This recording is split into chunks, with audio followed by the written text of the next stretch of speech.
Chapter 1. The Beginning of the Seven Warlords. Rosen was enamored with the legend of the Pirate King, often daydreaming of dominating the vast seas in this grand era of piracy, effortlessly conquering the heavens, the earth, and even the air. His favorite devil fruit was the Pika Pika no Mi, wielded by Kizaru on Sabedi Archipelago. Kizaru's abilities had successfully captivated many. After all, it boiled down to one word: cool. He held a deep admiration for numerous characters in the story. Among the women, there was Nico Robin, whose intellectual beauty could easily capture hearts, her slight mischievousness lending her an endearing charm. As for the men, his favorites included Mihawk, Akiji, and Bartholomew Kuma. He also felt a particular fondness for Crocodile, the first warlord defeated by Luffy, a character often labeled as a narrative casualty. Crocodile was formidable, having bested Luffy on multiple occasions during their confrontations. If Luffy ultimately triumphed, it was perhaps due to the upheaval of Crocodile's convictions. In his youth, Crocodile was as exceptional as Luffy, engaging in numerous renowned clashes against the Pirate King's crewmate, Barrett, with neither side emerging as the definitive victor. This suggests that Crocodile, in his younger days, was brimming with ambition.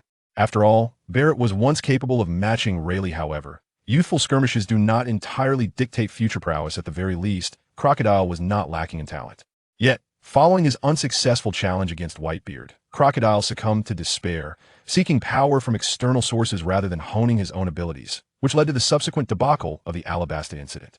The most plausible reason for his defeat to Luffy was that he saw a reflection of his former self in Luffy, causing him to waver in his beliefs. To be precise, it was Luffy who rekindled the ideals of his youth. This became evident later when Crocodile underwent a redemption arc, returning to the New World to fight once more, though this was merely Rosen's perspective.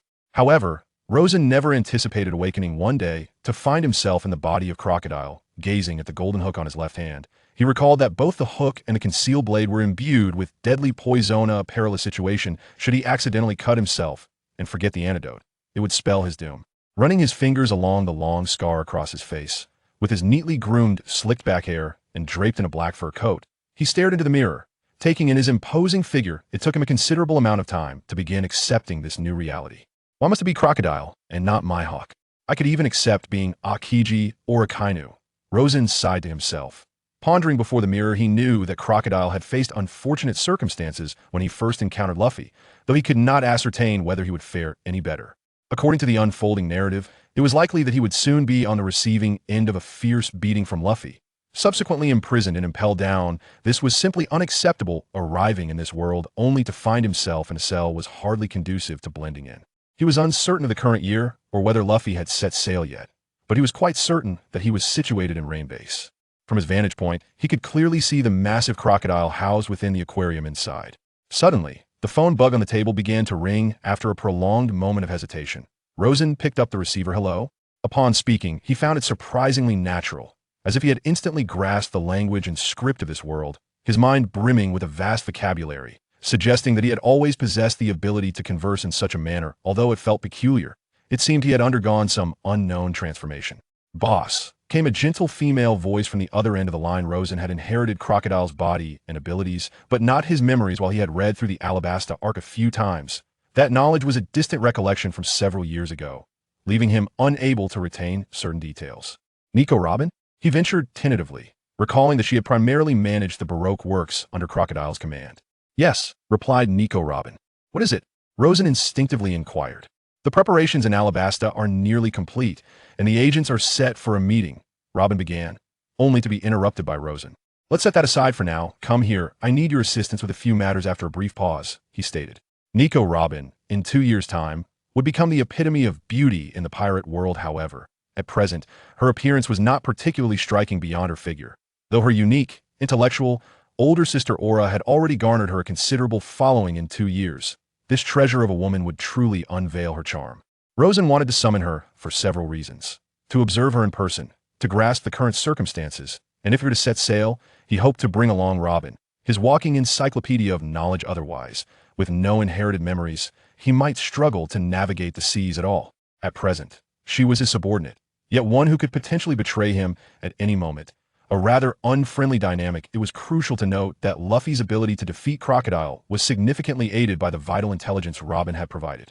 Otherwise, if given 10 more opportunities, the Luffy of that time, devoid of Haki, would likely have faced relentless torment at Crocodile's hands.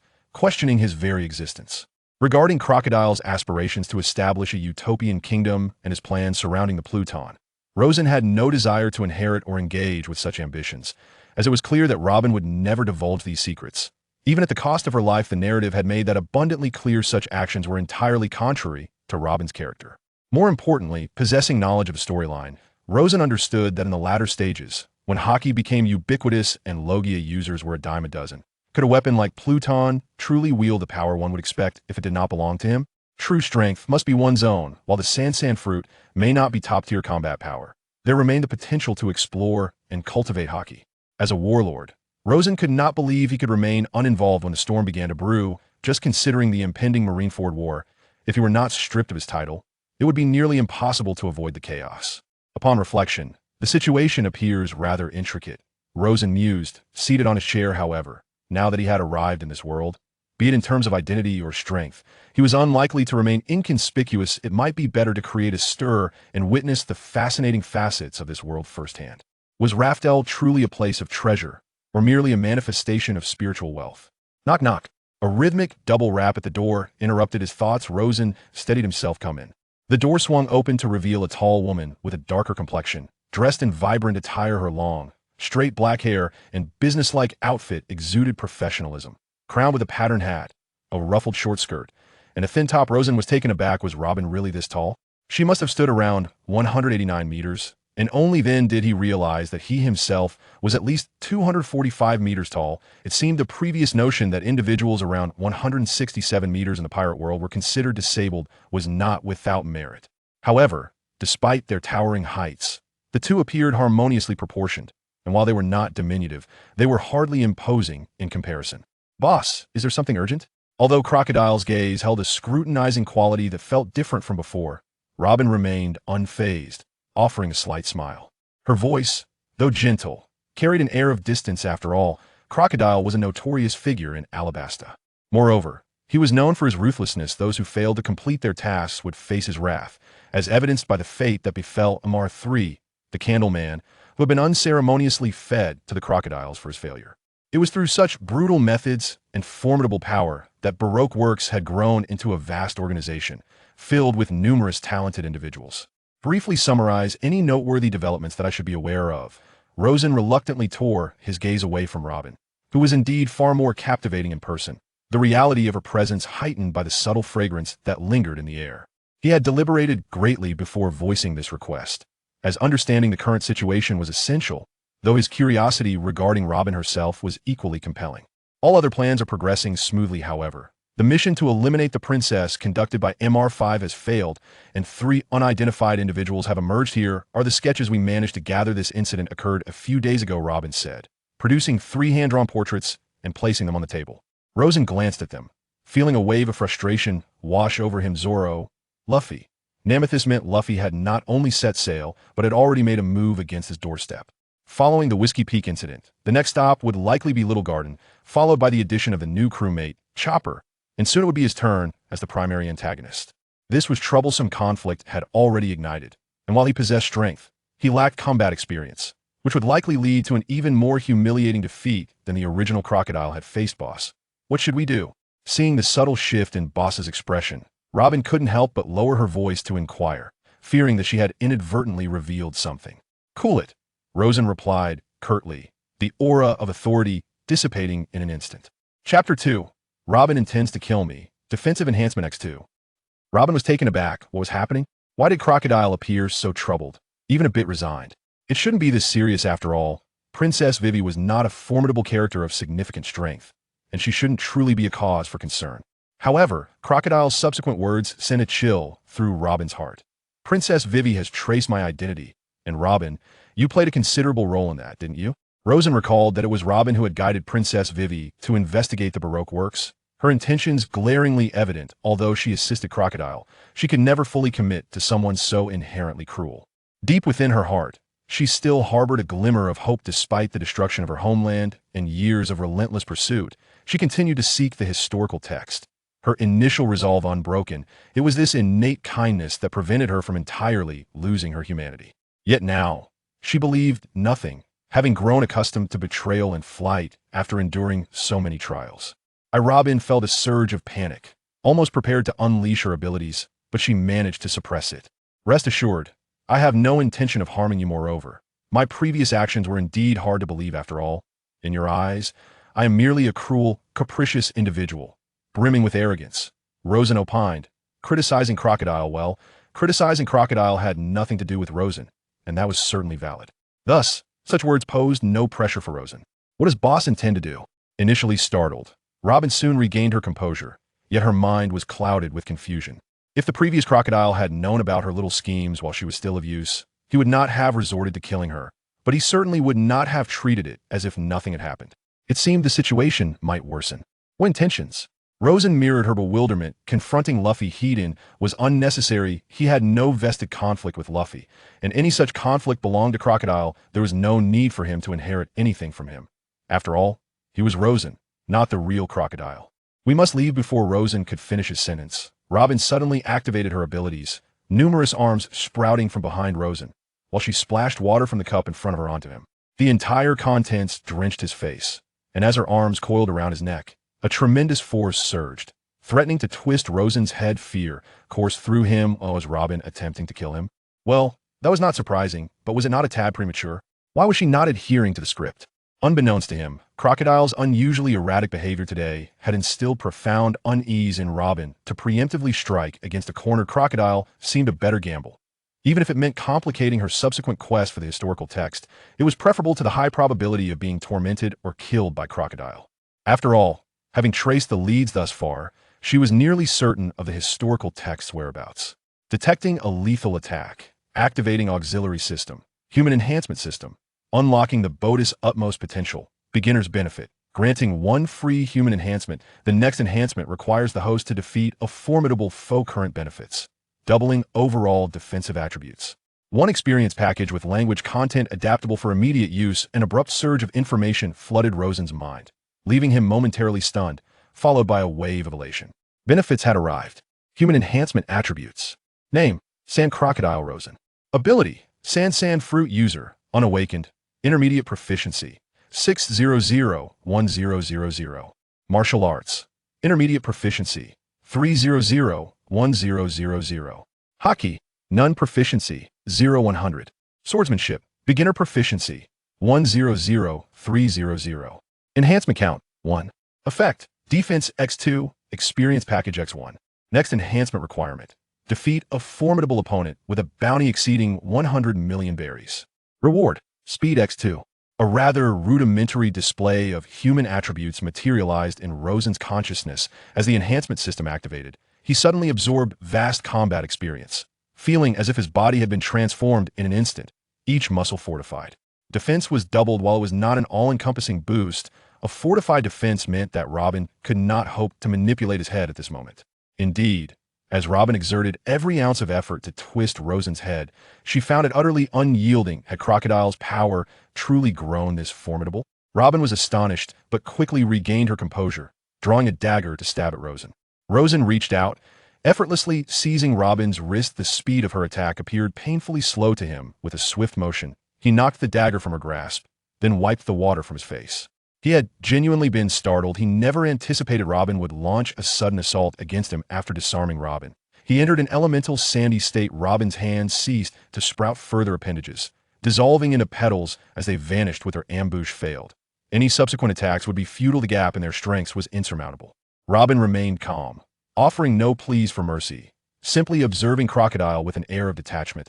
Her previous warmth replaced by cold indifference having severed their cordial facade, she was prepared for the consequences. However, at that moment, Rosen chose to disregard her, focusing instead on the enhancement system in his mind, analyzing his current strength status from the system's data. His fruit ability was slightly above intermediate level, martial arts were lower intermediate, lacking Haki entirely, and swordsmanship was at the beginner stage, all understandable and consistent with his overall power assessment. A significant portion of Crocodile's strength indeed stemmed from his fruit ability, while his martial prowess was not lacking. Years of neglect and the loss of a hand had likely rendered him weaker than in his youth, making it reasonable that his fruit ability surpassed his martial skills. Regarding the aura of dominance, Rosen contemplated that only upon awakening, with proficiency reaching 100, would he truly enter the preliminary stage. He surmised that he possessed a rudimentary understanding of swordsmanship, albeit at a rather elementary level. This suggested that, with diligent practice, he could indeed continue to advance. Evaluating his own strength, he speculated that attaining an advanced level would likely equate to the prowess of a general, though he could not ascertain this with certainty. It was merely a thought he entertained for the moment. Nevertheless, with the aid of such a reinforcement system, Rosen would be able to more swiftly acclimatize himself to his own capabilities, unlike before when he possessed commendable strength yet could not demonstrate it effectively, allowing even Robin to catch him off guard. However, now equipped with double defenses and experience packs, Rosen has a clear understanding of how to engage in genuine combat. Yet, he remains uncertain about how to handle Robin. Rosen contemplates taking Robin away from this nation on the brink of war. After all, if he can manage to leave, the Straw Hat crew and Princess Vivi could locate Crocodile, the current leader of the rebellion, and thoroughly explain the circumstances, thereby minimizing the likelihood of conflict. Without concrete evidence against him, and as long as he is not captured, his title as a warlord of the sea shall remain intact.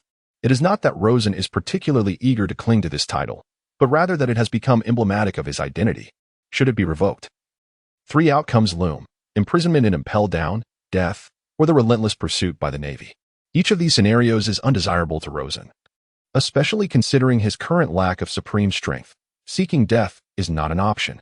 In the world of pirates, Crocodile's current might would likely falter against even the subordinates of the 4 emperors, and the probability of defeat is substantial.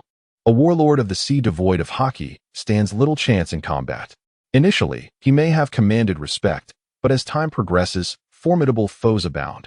For emperors, their commanders, top-tier warlords, and the 3 admirals.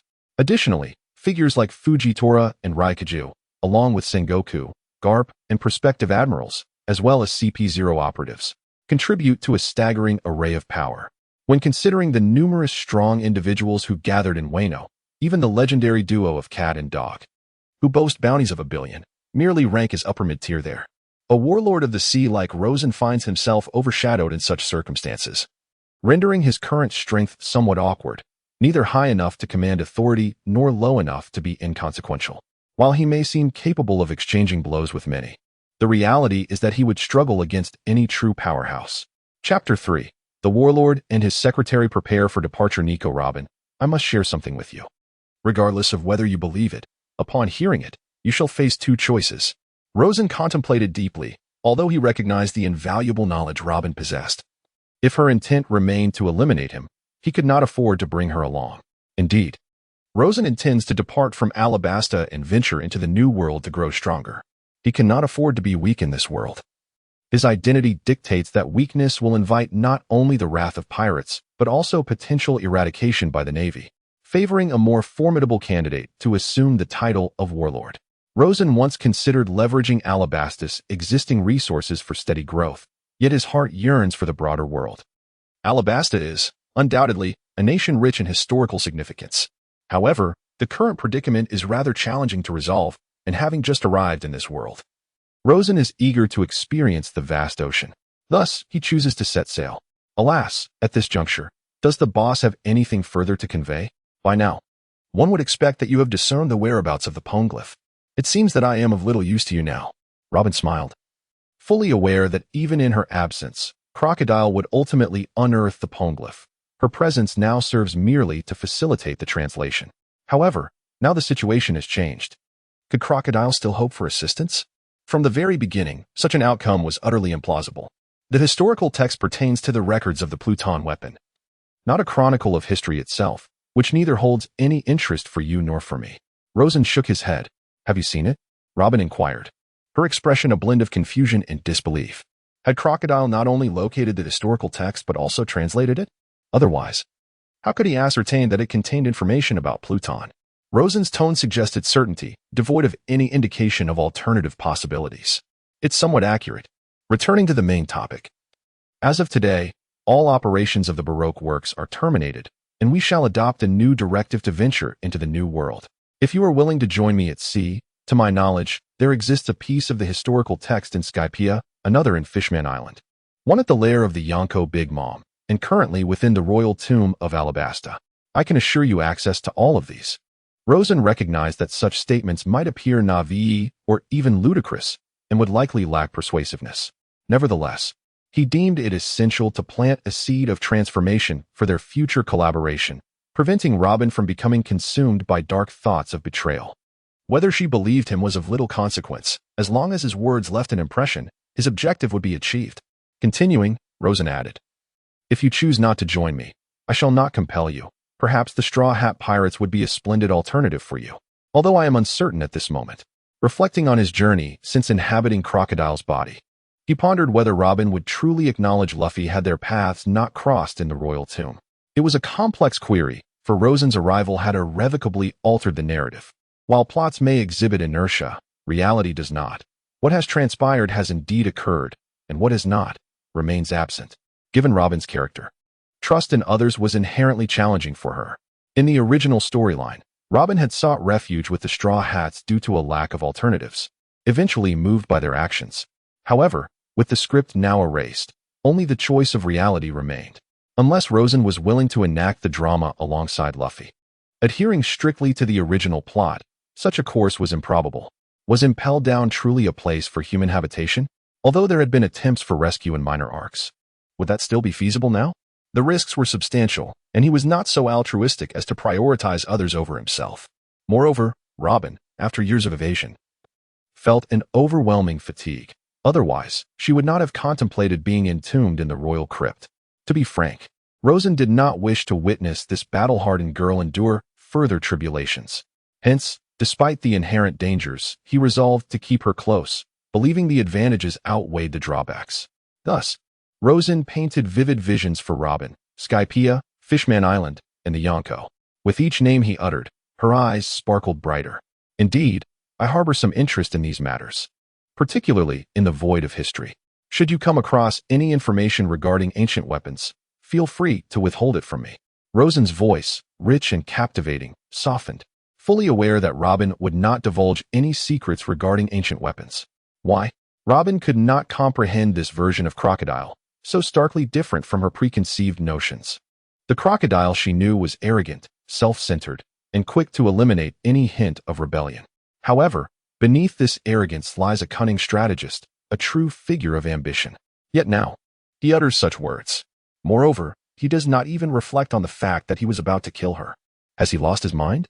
If the historical texts he claims to know are indeed true and plentiful, then why does he still remain? It is clear that he cannot possibly interpret these historical texts for him, and he is even willing to forego the information about the underworld that he has worked so hard to acquire. Has he gone mad? Or is it she who is losing her sanity? For the first time, Nico Robin realizes how arduous it is to see through a person. After years of intricate planning and presenting a fade that led almost all of Alabasta to view him as a hero ridding the world of evil, he discards it all with a mere sentence? The truth of this matter can be easily discerned should Crocodile abandon Alabasta at such a crucial juncture. It would indicate that he has indeed relinquished all claims to power here. You may visit the royal tomb. There are few guards. You know the exact location, so seek out some historical records. Given your abilities, you should be able to find it with ease, Rosen stated once more.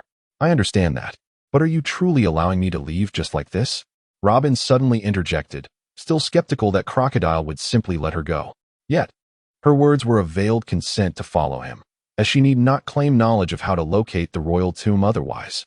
As long as she could ascertain that Rosen's words were genuine, she could not refuse such an invitation. Of course, you may leave at any time.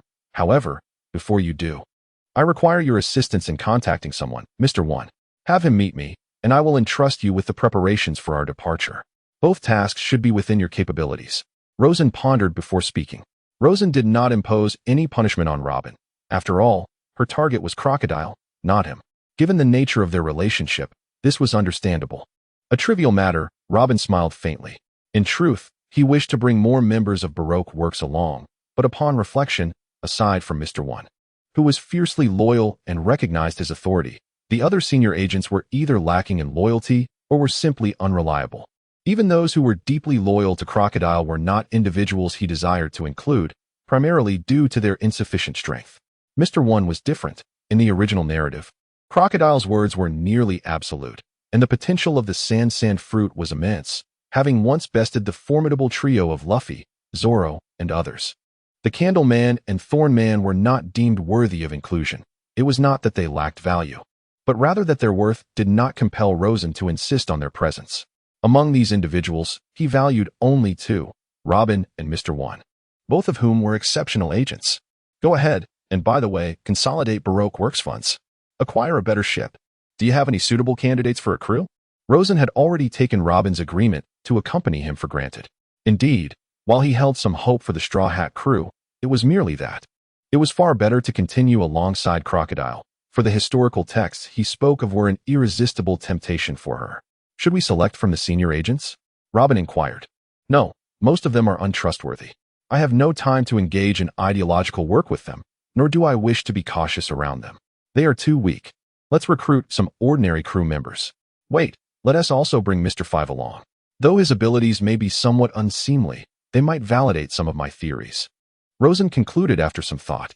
Initially, Rosen had been reluctant, but recalling the numerous praises he had heard regarding the explosive fruit's potential, he began to believe it was indeed a valuable asset, despite its developer's incompetence. Perhaps having it close could lead to promising developments, and he would require some aids. For as a warlord of the sea, he could not manage everything alone without exhausting himself. Understood, boss, Robin affirmed, now resolute in her decision. And she would soon ensure that everything was in order. Chapter 4. Mr. 5 and Mr. 1. Rosen sat quietly in his office, awaiting the arrival of Mr. 5 and Mr. 1. Although he held some reservations regarding Robin's agreement, her prompt acceptance left him with no grounds for refusal, as it was he who had presented her with the choice. Without Robin, comprehending the world's hidden truths would prove exceedingly challenging, given his limited knowledge. Without the experience package containing the fundamental languages and scripts of this world, he might have struggled even to read a newspaper. Fortunately, the auxiliary system had adapted to him in advance and had been activated for other purposes. It is worth mentioning that this experience package was derived from the combat experiences of the notorious Mad Pirate. He hoped for a smooth departure. Pondering how much money Baroque Works had amassed after so many years of operation, surely there must be at least 1 billion berries. Rosen mused. Recognizing the utility of wealth in any context, he estimated that 1 billion berries were indeed likely, although the organization's strength had waned in later stages. It had once been a formidable entity capable of orchestrating wars involving tens of millions, with numerous peripheral members and dedicated profit-generating departments. Moreover, the organization had been entrenched for many years, and wealth was the foundation of all activities. Observing the senior agents, he noted that most possessed devil fruit abilities, with each fruit fetching a price in the millions, regardless of whether they were purchased or acquired prior to joining the organization. However, given Crocodile's character, it is entirely plausible that if he covets a devil fruit, he would go to great lengths to acquire it. Often, the acquisition of such treasures is more effectively achieved through monetary means, as it is wise to avoid unnecessary violence when a solution can be found through wealth. Furthermore, there are certain factions that Crocodile would prefer not to offend.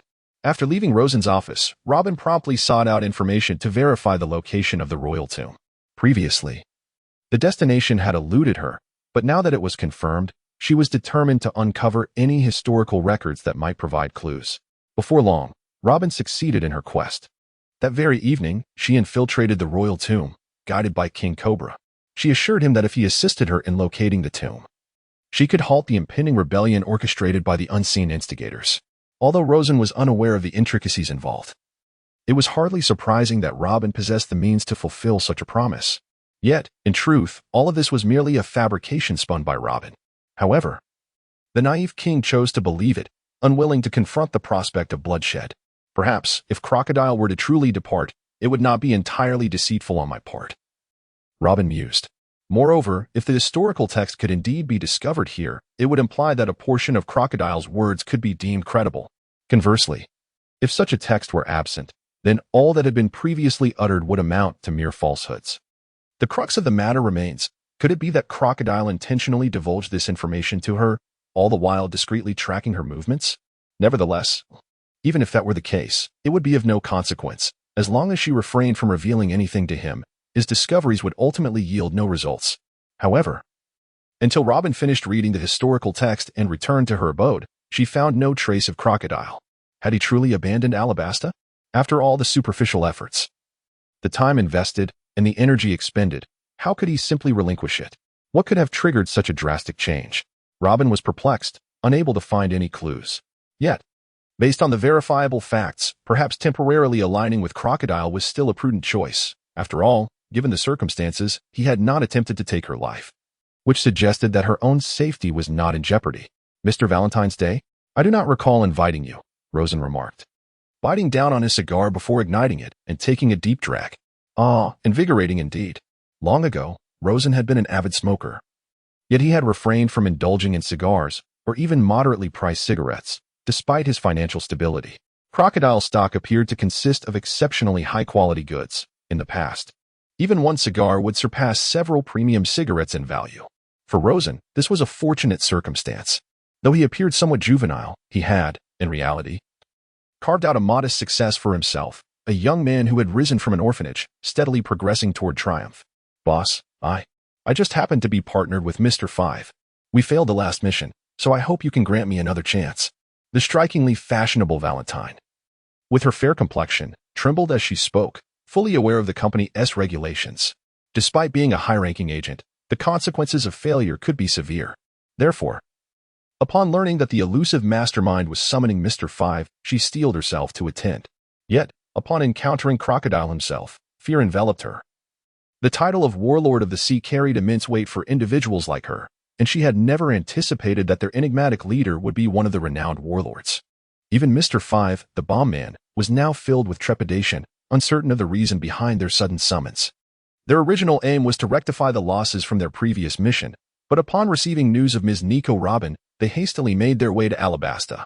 They could only hope it was not an inquiry into their failures. Conversely, Mr. 1 maintained a calm demeanor. He seemed to have been privy to Crocodile's true identity long before. Rosen was not entirely certain about Mr. 1, given the limited information available, but he held Crocodile in high esteem. Moreover, Mr. 1, a renowned bounty hunter, had once sparred with Haki during the Marineford War. Although he was swiftly defeated, it was evident that Haki remembered him, indicating Mr. 1's considerable prowess. He had later remarked that he had not fought in a long time and felt rusty. Yet his injuries were not severe. However, this is not Rosen's choice. He yearns for a broader world. Everything in Alabasta is unfamiliar to him, and if he remains here, his true identity will inevitably be revealed. If memory serves, Smoker has already begun to uncover what he has been up to and has likely captured some of his subordinates. Why? Is he not building an ideal kingdom? What about Alabasta? Mr. 5 exclaimed in surprise. Is he planning to annex Alabasta and establish an ideal kingdom?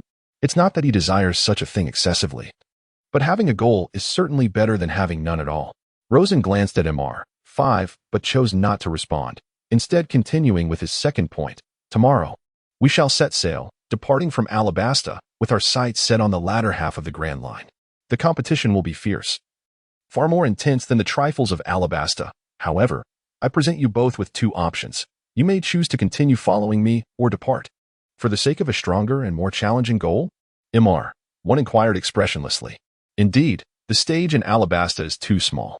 Do you not feel that remaining here is a waste of talent? Or perhaps it resembles a retirement home.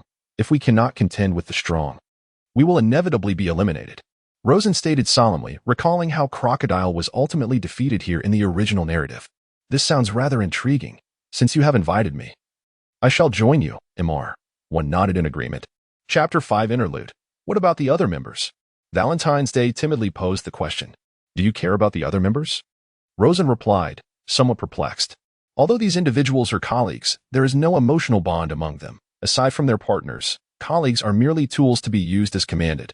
Not really, it was just a casual inquiry, Valentine thought, noticing Rosen's bewilderment, which made her too fearful to elaborate further. Rosen felt indifferent. Even Crocodile had no emotional attachment to this organization, viewing it merely as a tool to fulfill its purpose. Rosen was unconcerned.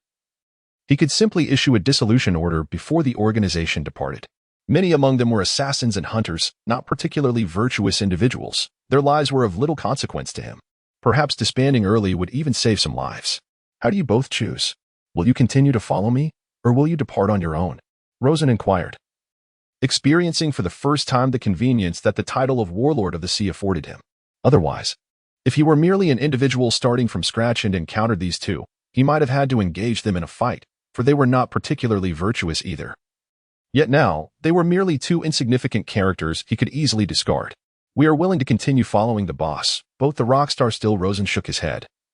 jesting that he had no habit of responding to those who were clearly seeking trouble. He took a deep puff from his cigar, discarding the remnants onto the ground. Fully prepared for a confrontation. "Captain, that's him. Don't be deceived. Our ship is plastered with his bounty posters," one of the minions remarked astutely. "Shut up. I'm not blind," he chuckled. "It seems the reputation of my blood-red greatsword is so formidable that even the 7 warlords dare not face me. Truly, the title of Pirate King is destined for none other than myself. Now, I offer you a chance. How about becoming my subordinate?" Autolycus bellowed with laughter. Wielding his massive sword, which bore dark crimson stains, evidence of its recent bloody encounters, clearly belonging to a master who did not care for the maintenance of his weapon. In this era, one could not speak the truth so freely. Rosen remained unperturbed, refraining from making the first move, despite the apparent simplicity of his opponent's mind.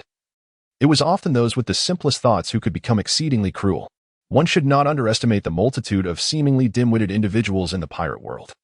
When it came to killing, they transformed into relentless murderers, defying all logic. For them, strength was the only measure of worth. And this strength was not solely physical, it was often rooted in the fear they instilled in others, a fear that demanded a toll of innocent lives. Rosen had never idealized this world. "It seems you are unwilling, so prepare to meet your demise. Once I slay you, I shall surely claim the title of the new 7 warlords," Autolycus sneered, his expression darkening as he swung his greatsword towards Rosen. With knowledge and experience, albeit lacking real combat, he thought to practice against them.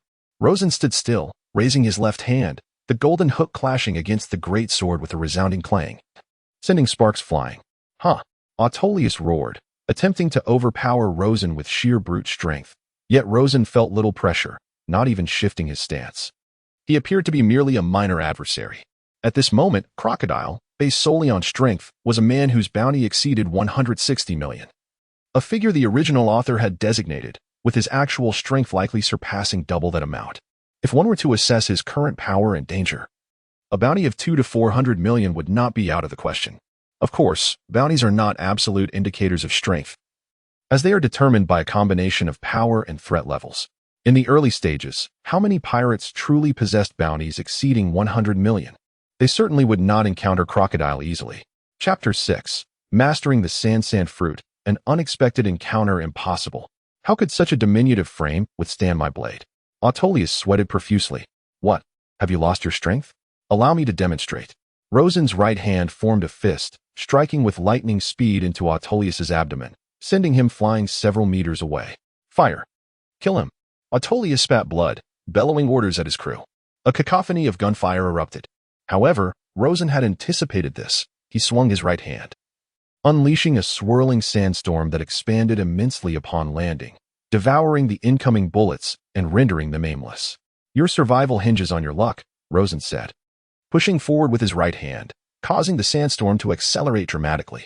Before the minions could react, they were swept into the tempest, propelled into the distance. As the storm carried them further away, particularly over the desert, its power intensified, and Rosen could not ascertain when this force would cease. As he had noted, their survival was contingent upon their fortune, and it seemed unlikely they would endure. "Now it is merely a matter between us two." Rosen recognized that his opponent was not formidable, but he sought to validate the contents of his experience pack and enhance his combat abilities. Thus, Autolycus still served a purpose. Rosen was unhurried, retrieving a cigar from within his coat and lighting it, savoring the smoke as his craving took hold. "Fool, how dare you underestimate me? I am the blood-red greatsword with a bounty of 45 million berries. I will dismember you." Autolycus roared, witnessing Rosen's nonchalance, igniting a surge of humiliation that propelled him to swing his great sword with wild ferocity. The strikes were relentless, a flurry of sword shadows. Rosen remained unfazed. He contemplated countering with his left hook, but reconsidered due to the potential poison involved. Should he accidentally harm himself, it would be quite the jest. Instead, he harnessed the abilities of his devil fruit, transforming his right arm into a blade of sand, slicing through the air with a swift motion. The sand blade, akin to a desert sword, cleaved through the ground and into the sky with equal efficacy. Flexibility in technique is the true mark of strength. With a resounding clash, the sword shadows met the sand blade, dissipating instantaneously while Autolycus was sent sprawling. Had he not managed to block with his great sword, he would have been cleaved in two. The deflected sand blade skimmed past a building, severing its rooftop, which then crashed down with a thunderous boom. Indeed, The resilience of life in this world was remarkable. Even common folk might survive a direct cannon blast. Observing Autolycus, who bore only minor scrapes, Rosen remarked with a tinge of sentimentality, "Stand up again, or I shall sever your head with my next strike." His voice turned cold. He would not speak kindly to one who sought his life. "I will kill you, Crocodile." Autolycus fumed, increasingly deranged, convinced that his previous underestimation was merely a lapse, and that he possessed many hidden skills yet to be unveiled. Victory was still within his grasp. However, mere moments later, he was wholly consumed by fear. For the first time realizing the chasm that existed between them, an awareness that filled him with regret for his ignorance, yet it could not alter the outcome. In this challenger, Rosen conducted a simple experiment to ascertain the mastery of the devil fruit's powers. The lethality of sand was indeed inferior to that of lightning and fire.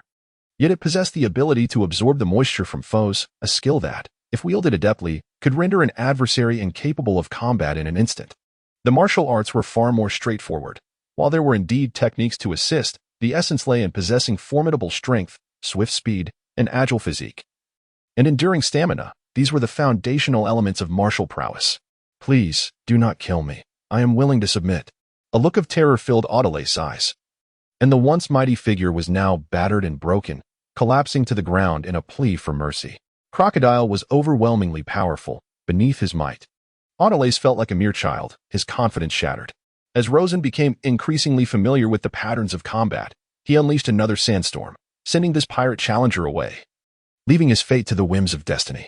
The sandstorm would gradually intensify and expand. If he could not escape now, the future would be even more daunting, with survival becoming nearly impossible. Fighting in a desert would significantly enhance my capabilities, yet according to the pirate map, battles were more likely to occur at sea, particularly against other devil fruit users, where one could not afford to neglect martial skills. The powers of the sand fruit were not overwhelmingly potent. It remained uncertain whether, in the future, I might acquire another devil fruit akin to Blackbeard's, all while being mindful of the intricate balance between the various devil fruit abilities. One cannot merely gauge strength by power alone. In real combat, experience, mentality, adaptability, and strategic thinking are pivotal in determining victory or defeat. Rosen felt somewhat dissatisfied with the capabilities of the sand fruit, although the potency of a devil fruit user correlates with the individual.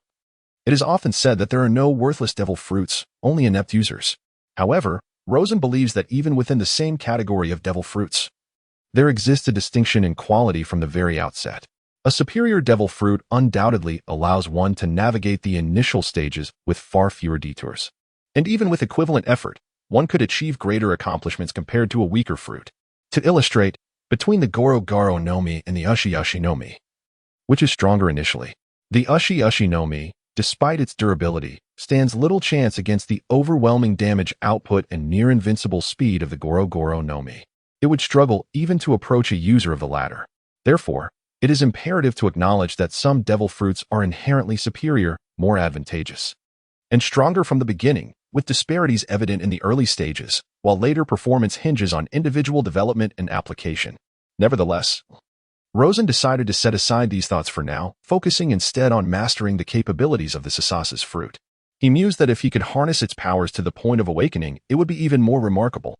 With this in mind, he strode purposefully into the desert, eager to test the extent of his Sasasa's fruit's abilities. A sandstorm. Rosen spread his arms wide, activating the fruit's powers. In an instant, he felt his stamina rapidly deplete. After experimenting with some basic abilities of the Sasasa's fruit, he resolved to attempt something grander. He envisioned not merely conjuring a swirling sand vortex, but rather unleashing a colossal sandstorm akin to a roaring tsunami. Golden sands danced through the air, the very grains of the desert trembled and flowed. Rosen sensed his power extending over a vast expanse, transforming the desert into a fluid quagmire, pulsating and swirling with the tumultuous winds and sand. However, there were no tangible signs of a colossal sandstorm forming. Rosen felt a considerable strain and, regrettably, had to reduce the scale of his efforts. It appeared that his strength and abilities were still sufficient to conjure a sandstorm comparable to those found in nature, albeit on a smaller scale, akin to that caused by sand whirlwinds. Should he manage to unleash a sandstorm as formidable as a tsunami, his prowess would ascend to a higher echelon, positioning him as a prominent figure among the 7 warlords of the sea. Sandstorm, arise. Rosen exerted himself fully, causing the sands of a vast desert to surge and swell. no longer constrained to mere flowing motion. Yet, it was still inadequate. Such a display lacked substantial lethality. Thus, Rosen once more diminished the range of his focus. This time, a thunderous roar erupted, reminiscent of mountains calling forth a tidal wave, as the desert erupted in chaos. A sandstorm of considerable magnitude roared into existence, albeit only 2 or 3 times larger than the previously expanded sand whirlwinds, differing merely in appearance. While the sand whirlwinds took on a tornado-like shape, the sandstorm surged forth like crashing waves. The ability to summon such natural fury surpassed Rosen's expectations, marking his first genuine mastery over such catastrophic power. The sensation of this seething, tumultuous energy captivated him, offering a euphoric sense of omnipotence. Such formidable strength was indeed worthy of the 7 warlords. Just as Rosen unleashed the sandstorm, a figure emerged serenely from within the swirling chaos. Upon recognizing the individual, Rosen's expression shifted to one of grave seriousness. Protagonist, Ace. A captain-level figure of the Whitebeard pirates, Luffy's brother, the spark that ignited the Marineford War, and the son of the Pirate King. What was he doing amidst the sandstorm? And how could he possibly cross paths with him? Was this a stroke of fortune or misfortune? Upon reflection, it dawned on Rosen that Ace had likely been wandering through Alabasta during this period. He had considered this possibility before. But given the vastness of Alabasta's territory and his plans to set sail the following day, he had never anticipated encountering Ace. You weren't just napping in there, were you? Rosen inquired, observing Ace emerge from the sandstorm. Although he lacked the advanced observation Haki, he had scanned the area earlier and seen no signs of life aside from a few boulders. Logically, it seemed improbable that anyone would choose to sleep beneath a boulder in the scorching heat of the desert during the day. Indeed, ha ha ha. You startled me just now. I thought there was an earthquake. Ace chuckled heartily. However, he harbored little fondness for Crocodile, having heard from his former crewmates about the current 7 warlords, one of whom had previously challenged his father and suffered defeat. Chapter 7. The Eruption of Fire and Sand. He too had once challenged his father, though it was unlikely he would hold a grudge against Crocodile for that reason, at most. He regarded him as a mere stranger encountered by chance. However, as a pirate, Ace harbored a profound interest in formidable foes, particularly those who wielded the powers of Logia-type devil fruits. At present, he was preoccupied with pursuing Blackbeard and had no intention of engaging Crocodile in combat. If Rosen recalled correctly, Ace at this juncture not only possessed greater destructive capability than himself, but had also likely mastered Haki, a skill he had acquired during his fierce struggle against Admiral Dolo. The precise timeline of Ace's mastery of Haki eluded Rosen's memory.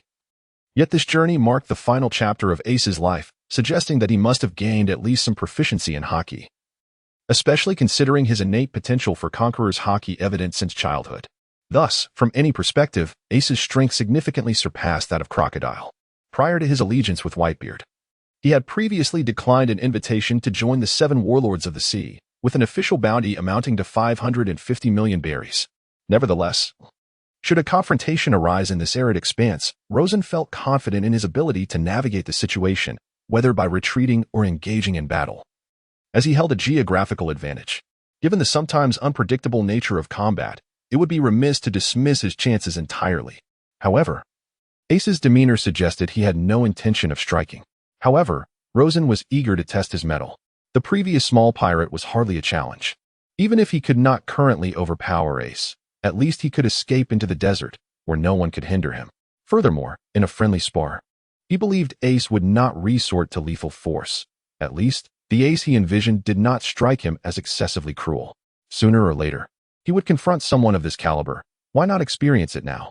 After all, Rosen thought that if he were to survive the journey, facing an emperor with a bounty of 4 to 5 billion was a distinct possibility. Protagonist, Ace, shall we engage in a spar? Rosen proposed. It seems you are brimming with fighting spirit, Ace noted, adjusting his hat, seemingly indifferent. In truth, he too was curious about Crocodile's prowess, after all. Battling formidable opponents was the path to becoming stronger. Previously, he felt there was no need to squander time on trivial matters, but if Crocodile had initiated the challenge, it was a different story. He had no reason to shrink back, both for himself and for the reputation of Whitebeard that he bore. Sandstorm. Without further ado, Rosen unleashed his attack, knowing well Ace's formidable strength from the outset, so he had no intention of holding back. A swirling vortex of sand formed in the palm of his right hand, infused with the power of the sand fruit, growing increasingly turbulent. He hurled the sandstorm towards Ace, The display of power amplified by the desert surroundings, its reach becoming even more expansive. Fire Fist. Ace's expression shifted to one of seriousness upon witnessing the impending attack. After all, he was a warlord of the sea and could not afford to be careless. His right hand ignited into a conflagration, the arid air around him warping from the heat, creating a shimmering mirage. With a thunderous sound, the colossal fire fist surged forth with tremendous force, enveloping Rosen in a searing wave of heat that was nearly unbearable. The clash of sand and flame erupted in a spectacular explosion, sending shards of fire and grains of sand scattering in all directions. The sheer force was astounding, fortunately. They were in an uninhabited area. Had this occurred in a bustling city, the devastation to structures and the potential harm to innocent bystanders would have been catastrophic. This was precisely why most users of Logia-type abilities were perceived as natural disasters. Desert Sunflower. Rosen pressed down on the ground, causing the sand beneath Ace to collapse, forming a deep, unseen pit. However, Ace's reaction was evidently swifter. At the very moment the sand pit began to form, he was already aware. Flames erupted beneath his feet, propelling him into the air instantaneously, the fire raging wildly, allowing him to hover momentarily. The crescent-shaped sand dune provided an opportunity for Rosen to strike with a curved blade of sand. Though this sand blade lacked significant lethality should it connect, it could swiftly drain most of a person's moisture, rendering many incapable of fighting. Yet Ace, a seasoned warrior, spun gracefully in midair, a column of fire trailing his movement as he plummeted downwards. The flames struck the ground, instantly filling the sandpit, and then, like a tidal wave, they surged forth towards Rosen, dispersing the crescent-shaped dune without losing momentum. Rosen promptly retreated, raising his right hand, and a vast expanse of sand swiftly materialized before him, shielding him from the oncoming inferno. The intense flames converged upon this barrier, erupting violently. As the sand wall shattered, scattered embers rained down upon Rosen, who was soon enveloped in a swirl of sand that extinguished the flames. Upon landing, Ace directed the flames into the sandpit, filling it entirely with fire, enabling him to stand upon the blaze. Harnessing the flames as his foundation, he swiftly dashed forward, his fingers incessantly unleashing fiery projectiles. The sizzling flames sliced through the air, radiating searing heat. Anticipating the elemental onslaught, Rosen transformed into his elemental form, allowing the flames to pass harmlessly through him. While it is true that Haki can counter natural types, a well-timed elemental transformation can evade damage.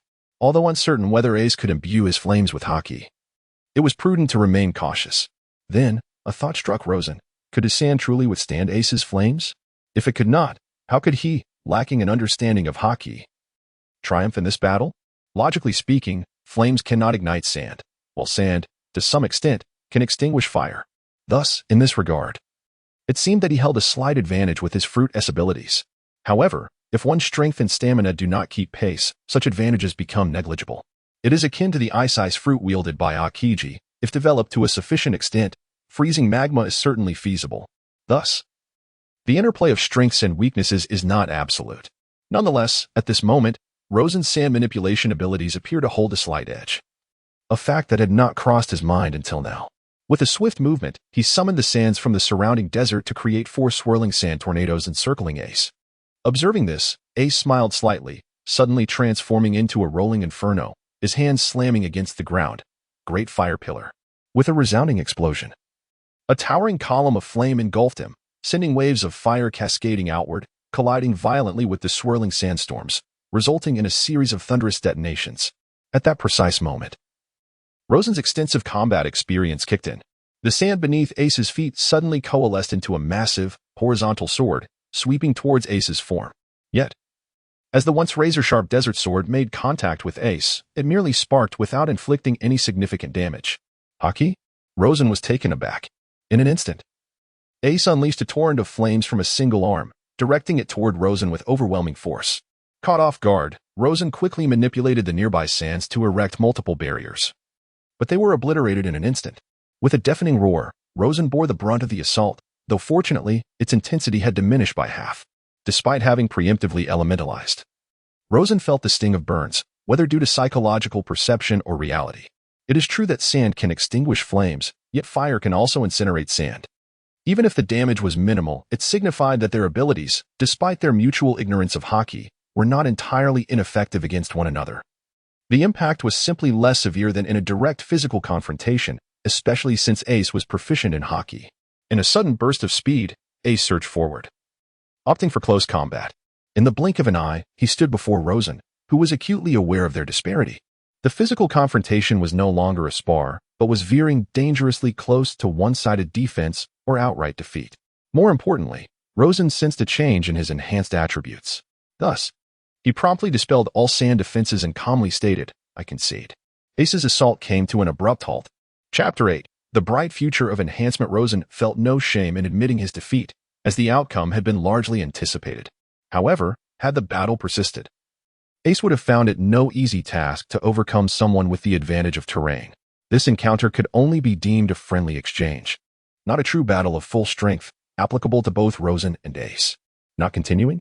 Ace inquired, perplexed by the sudden concession. "I cannot match you," Rosen replied succinctly. "I find that hard to believe. Your previous attack was flawless. Yet, do you not possess Haki?" Ace's words caused Rosen's cheeks to flush, as he found himself at a loss for a response. "I, too, am rather despondent. After Old Sand's defeat by your father, he lost the will to fight, seeking external means to bolster his strength. To think that after all these years, I still cannot surpass you." Ace harbored no ill intentions. He simply found it curious that Crocodile had not employed Haki even once during their recent skirmish. Logically, given Crocodile's qualifications and age, mastering Haki should be a given. Alas, Rosen indeed lacked the skill, though he viewed it as a temporary setback. Speaking of age, Crocodile's current form seemed rather mature. Despite this, he exuded a vitality that outshone even his younger self. One could not help but ponder why a man in his prime remained single. It was a rather unfortunate circumstance. Reflecting further, it seemed that many of the formidable pirates in their midlife stages were also unaccompanied. Could it be that solitude breeds strength? Rosen's thoughts began to wander. But upon reflection, it appeared that the pirate world was replete with combinations of beasts and beauties. Perhaps age did not hinder one's prospects for companionship, provided one possessed sufficient strength. Noticing Rosen's silence, Ace chuckled lightly, unconcerned. He possessed an innate ability to sense the intentions of others, likely stemming from his own Haki aptitude, and discerned that Rosen bore no malice. "After our skirmish, I'm rather famished. Is there a town nearby?" "Indeed, not far from here. Let's go." "It is the perfect time for a meal." Rosen indicated a direction. "Will you be footing the bill?" "Of course," Rosen replied without hesitation. Though he did not hold a particular fondness for Ace, he bore no aversion either. He had no intention of altering anything. The current narrative was already unpredictable, and the future loomed shrouded in uncertainty. However, it is precisely this that renders it all the more fascinating. Today, the tavern welcomed two formidable figures. Many establishments are often frequented by bounty hunters, resulting in walls adorned with a myriad of wanted posters. Yet, these two individuals present a different scenario. One is a former warlord with a suspended bounty, and the other a notorious pirate under the renowned Whitebeard, boasting a staggering bounty of 550 million berries. Their formidable reputations caused a significant number of bounty hunters to flee in terror. After a hearty meal, Ace bid farewell to Rosen, who, of course, was astute enough not to disclose that Ace's brother, Luffy, was on his way to confront him. Their encounter was merely a fleeting moment, nothing more.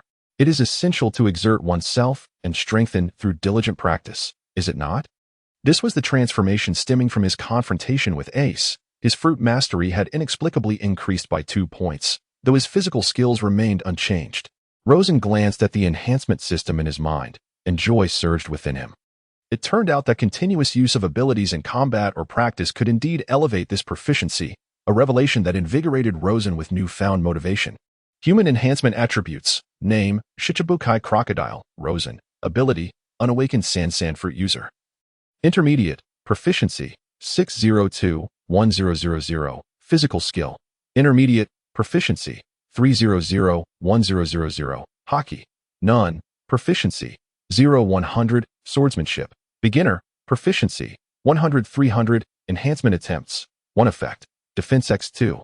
Experience package X1. Next enhancement condition: defeat a strong adversary with a bounty exceeding 100 million berries. Reward: speed X2 despite the absence of increases in other attributes. This was sufficient. With continued practice and training, Rosen was confident that his physical skills would gradually improve. Moreover, the prospect of defeating a foe with a 100 million bounty, which would yield a doubling of his speed, tantalized him, though he lamented his current inability to best Ace. Otherwise, he might have accomplished that task. Swordsmanship is contingent upon innate talent, and whether to cultivate it is a consideration for another time. Nevertheless, physical skills and abilities remain the focal points of Crocodile's research at present.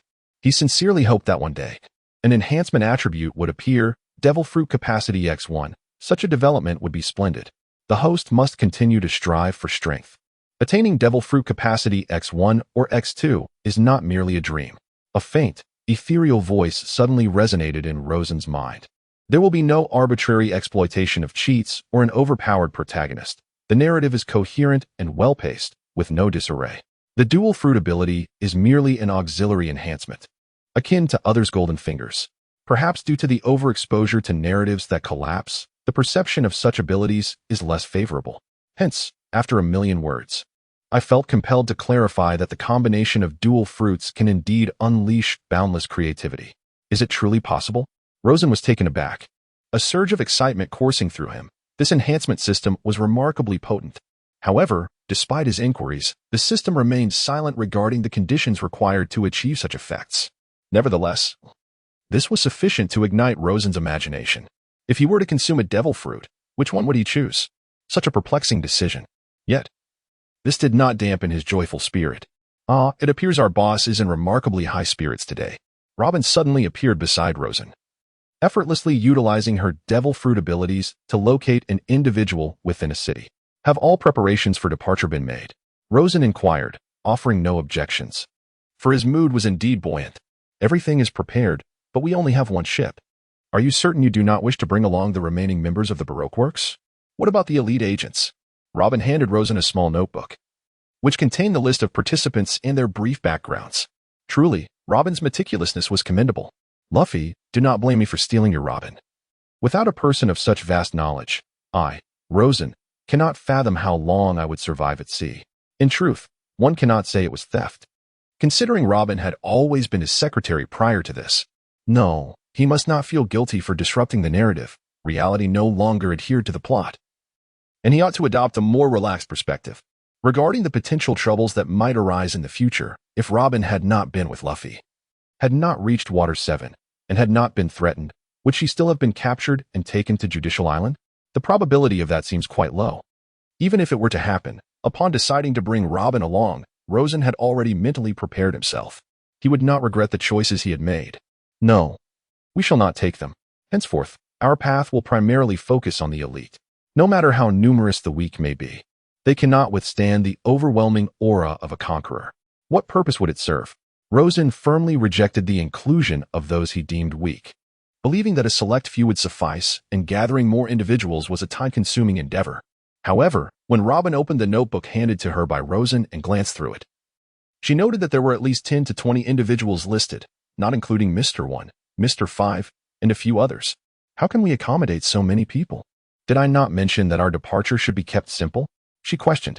This is still not simple enough, boss. The entire Baroque Works comprises over 100 individuals that I find suitable, and these 18 sailors are merely responsible for the most fundamental tasks. Aside from the cook, the deckhands, the doctor, and other crew members, the remaining personnel are just sufficient to rotate the essential duties aboard the vessel. Robin felt a tinge of curiosity. All right, I concede that I may have been overly naive. Perhaps it is a preconceived notion that every pirate crew operates like the Straw Hats. In reality, a ship navigating the seas must consider various factors such as shifts, food provisions, health concerns, and maintenance of the vessel. These are indispensable elements that cannot be overlooked, for neglecting them could lead to significant issues during our voyage. The personnel involved and the knowledge required are far from trivial. Just look at the Straw Hats. Although each member is exceptionally talented, they frequently encounter shortages of supplies, and it is not uncommon for Zaro to be on solitary watch duty at midnight, showcasing a lack of comprehensive planning. Thus, a basic crew is indeed necessary. Rest assured, boss, this group of sailors consists mostly of non-devil fruit users. Therefore, should we encounter a storm at sea, we will not face total annihilation due to an entire crew of abilities, Robin mused, resting her chin in contemplation. Do not be so cynical. Think of brighter possibilities, Rosen responded, momentarily envisioning Robin, Mr. 1, Mr. 5, Mr. Valentine's Day, and himself all possessing powers which felt perilously risky. Perhaps it is indeed prudent to recruit some non-powered individuals. Robin chuckled lightly at Rosen's remarks, her curiosity piqued by the peculiarities surrounding Crocodile. A person's thoughts may be concealed, yet their temperament and emotions are often palpable through mere words. He had undergone a significant transformation, and Robin's insatiable thirst for knowledge drove her to unearth the secrets he harbored. Unbeknownst to her, Rosen had previously divulged the truth, though she had chosen not to believe it. Then we shall set sail tomorrow morning. By the way, boss, the ship is a new vessel and has yet to be named. What do you think? How about the dark signal? Never mind. Let's call it the Dawn of Sinra instead. Considering Robin's cunning nature, Rosen abandoned the idea of soliciting her assistance in naming the ship. Sinra represents my name, and the row denotes my last name. Seems fitting. Agreed. Chapter 9. Crew configuration of the Dawn. The next day, at the port, Rosen gazed at the Dawn with a hint of surprise. Despite having previously boarded luxury cruise liners exceeding 300 meters in length, 60 meters in width, with 18 decks and accommodations for over 6,000 passengers, he was nonetheless taken aback. However, this vessel, a high-end product of modern technology devoid of the cumbersome old canvas masts, appeared rather sleek. Yet, the ancient sailing ship before Rosen, clearly only one-fifth the length of its modern counterparts, evoked an illusion of the majestic oasis of the sea. Despite the stark difference in size, the towering three main masts were adorned not merely with a single canvas, but instead featured several segments of canvas, facilitating a more agile control against the wind. As the sails unfurled, a dense web of rigging intertwined, complemented by the ship's pronounced bow, it resembled a grand castle, imposing and awe-inspiring. Upon seeing the Dawn, Rosen recalled a documentary he had viewed detailing the grand Spanish galleons. The sight of such an ancient maritime war beast filled him with astonishment and trepidation. Was this wooden ship sturdy enough? It was not entirely his fault. In his era, vessels were predominantly constructed of steel, powered by energy sources, with wind-powered ships being a rarity, limited to a few small sailing craft engaged in competition. Rosen had envisioned that Robin would prepare a ship akin to the Sunny or the Golden Mary, yet he found himself presented with something much grander. Gazing at the pirate flag fluttering atop the main mast, it was unmistakably a hallmark of villainy. If the spatial design was executed judiciously, the ship could accommodate over 100 crew members comfortably. After all, the Dawn boasted approximately 5 levels, with the stern being the tallest and numerous rooms branching from the bow's deck. Operating such a vessel would likely require a minimum crew of 10. Even the Sunny demanded full participation when engaged in tasks. Boss and Mr. 1, among others, had already boarded and were observing the crew as they inspected the rigging. For the first time, Rosen felt a surge of excitement, a novel thrill at the prospect of an unknown world, even if it was merely embarking on this retro, quasi-Spanish medieval galleon. The other crew members paused their tasks upon noticing Rosen and Robin, their fervent gazes radiating a warm greeting. Greetings, boss. They were the chosen few, handpicked by the boss to command such a formidable vessel, and the allure of the overseas world, filled with wealth and fame, beckoned them closer. Under the guidance of the shipwright, Rosen toured the pristine ship. Near the bow, the hold extended about 3 levels high, with the uppermost level designated as the crew's resting area, the next as the armory, and the lowest as the freshwater supply and male bathing facilities, primarily serving the male crew. In the ship's central section lay a dining area capable of accommodating dozens, overseen by 2 dedicated chefs. This area comprised 3 levels, the first for dining, the second as a training and dispute resolution area, and the third as a conference hall. The stern housed Rosen's quarters, elevated even above the central section, reaching 5 levels. The topmost level was spacious and lavishly decorated, featuring 3 rooms, with a red carpet adorning the floor and heating pipes near the walls. In consideration of Crocodile's previous preferences, a water tank was installed in the hall to house several small banana crocodiles. I'm not Crocodile. What does keeping a few banana crocodiles signify? Rosen inwardly complained. Yet, the hall's front featured a floor-to-ceiling glass window, allowing views of the ocean from the luxurious leather sofas within. Moreover, to ensure the boss could oversee the entire Dawn at any moment, an outer balcony encircled this level, allowing one to stroll around and enjoy a 360-degree view of the sea and the ship's activities. Upon seeing his quarters, Rosen felt a wave of satisfaction. Indeed, he was afforded the privileges befitting a powerful figure, indicating he should not be lacking in wealth. 1 level below, on the 4th floor, was the room of the second-in-command, Nico Robin, while the 3rd was designated for the officers' living quarters. The lower 2 levels primarily served as storage for provisions and treasures. It is noteworthy that the Dawn was fully equipped with 8 cannons, and including Rosen, the total crew numbered 23. Currently, the officers comprised Robin, Bonus, Mr. 5, and Mr. Valentine's Day, along with 1 ship's doctor, 2 chefs, 1 shipwright, and 2 maids, the latter primarily responsible for Crocodile's dining and living needs. The remaining 10 members were ordinary sailors, albeit strong and hand-picked, capable of overpowering dozens of regular individuals, with several boasting bounties in the millions of berries. This constituted the current crew configuration of the Dawn, which had ample supplies of food and fresh water to sustain the 23 members for 6 months, including numerous emergency provisions such as dehydrated or compressed food. Despite the multitude of pirates at sea, the vastness of the ocean posed dangers that required preparedness, with food being a crucial factor. Set sail. All gathered on the bow of the deck. Rosen stood on a platform 3 levels high, flanked by Robin and 3 other officers. He took a deep drag from his cigar, exhaling a plume of smoke as he surveyed the 3 teams of 18 below, issuing the command to embark. The current captain of the Dawn, Crocodile, Rosen, with first mate Nico Robin and Bonus as Mr. 1, called for action. At the command, the sailors sprang into motion, each versed in the fundamentals of navigation, having spent time on the Grand Line, possessing a modicum of sailing knowledge. The sails were lowered, ropes untied, the position of the mainsail adjusted according to the wind's direction, and after a flurry of swift actions, the Dawn began to glide forward as the sea breeze intensified. Meanwhile, many onlookers at the port gazed at the valuable vessel setting sail, their expressions a mix of envy and disdain. Some naval informants seized the opportunity to relay news of Crocodile's departure back to headquarters, for the actions of the 7 warlords warranted close scrutiny. As the Dawn set off, its speed gradually increased, soon to exit the harbor, ushering in a new chapter of life upon entering the open sea. The narrative? Non-existent. Farewell to you. Chapter 10. A narrow road for enemies in high spirits. Rosen lingered in his lavish suite with the officers, accepting the notebook handed to him by Robin, which contained the inventory of treasures and goods. 620 million berries, along with various treasures. It seems a tad insufficient, he mused, noting the most glaring issue. I thought it prudent to keep things simple. And this ship is rather expensive, boss. A FAAD is necessary, yet if I had known you would find it too costly. We could have simply taken it without much fuss, Robin smiled. Never mind, it matters little, Rosen replied casually. He was unconcerned, while more money would have been advantageous. Possessing several 100 million berries was hardly impoverished, especially since it was all essentially a windfall for him. What complaints could he possibly have? Perhaps once they reached the next island, they could acquire more through less conventional means. Robin returned to her role, always possessing a rational demeanor, capable of discerning the clarity between right and wrong.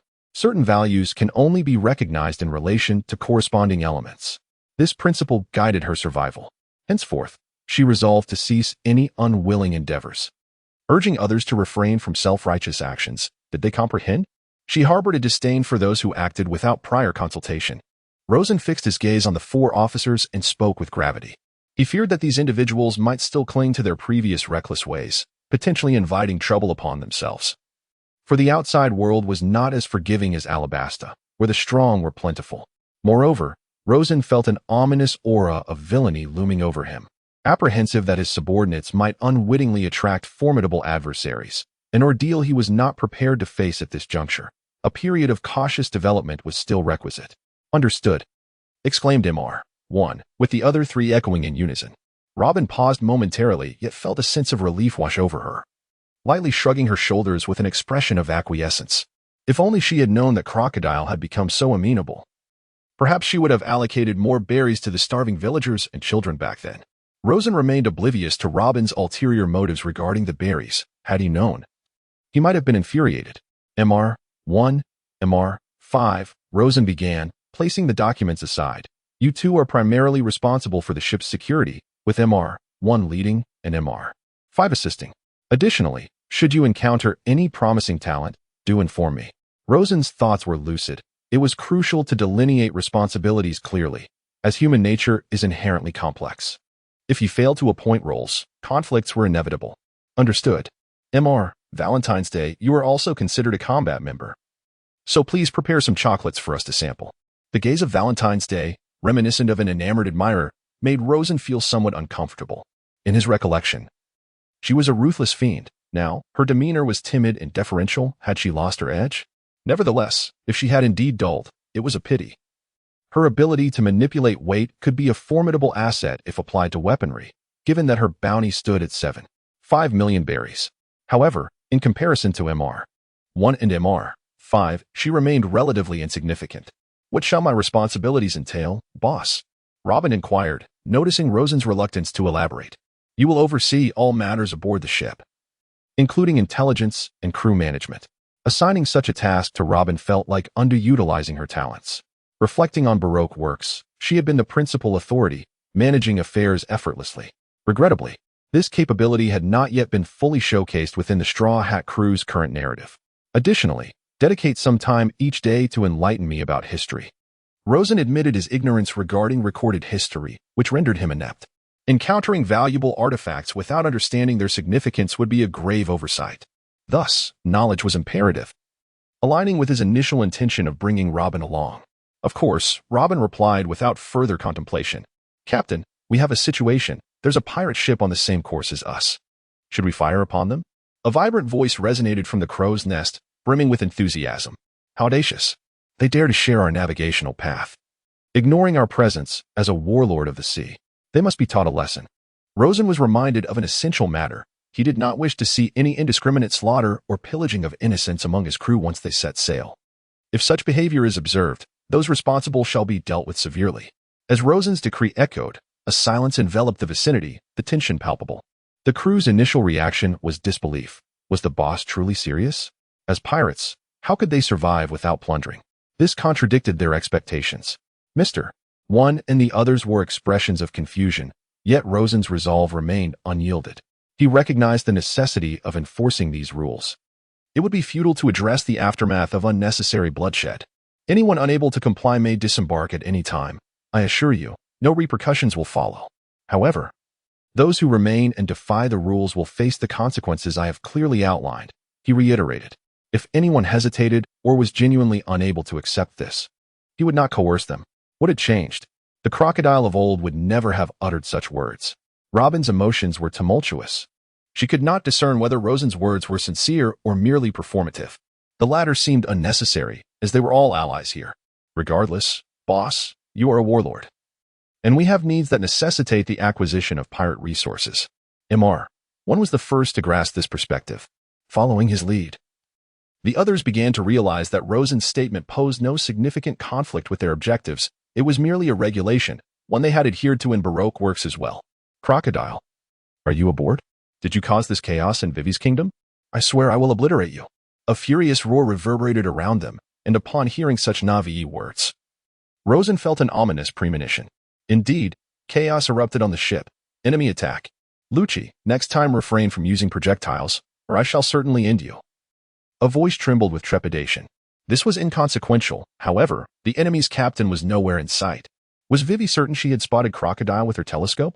How audacious of someone to disturb a lady. It would be my duty to eliminate him. Rosen, overhearing the main trio's exchange on the deck, felt overwhelmed.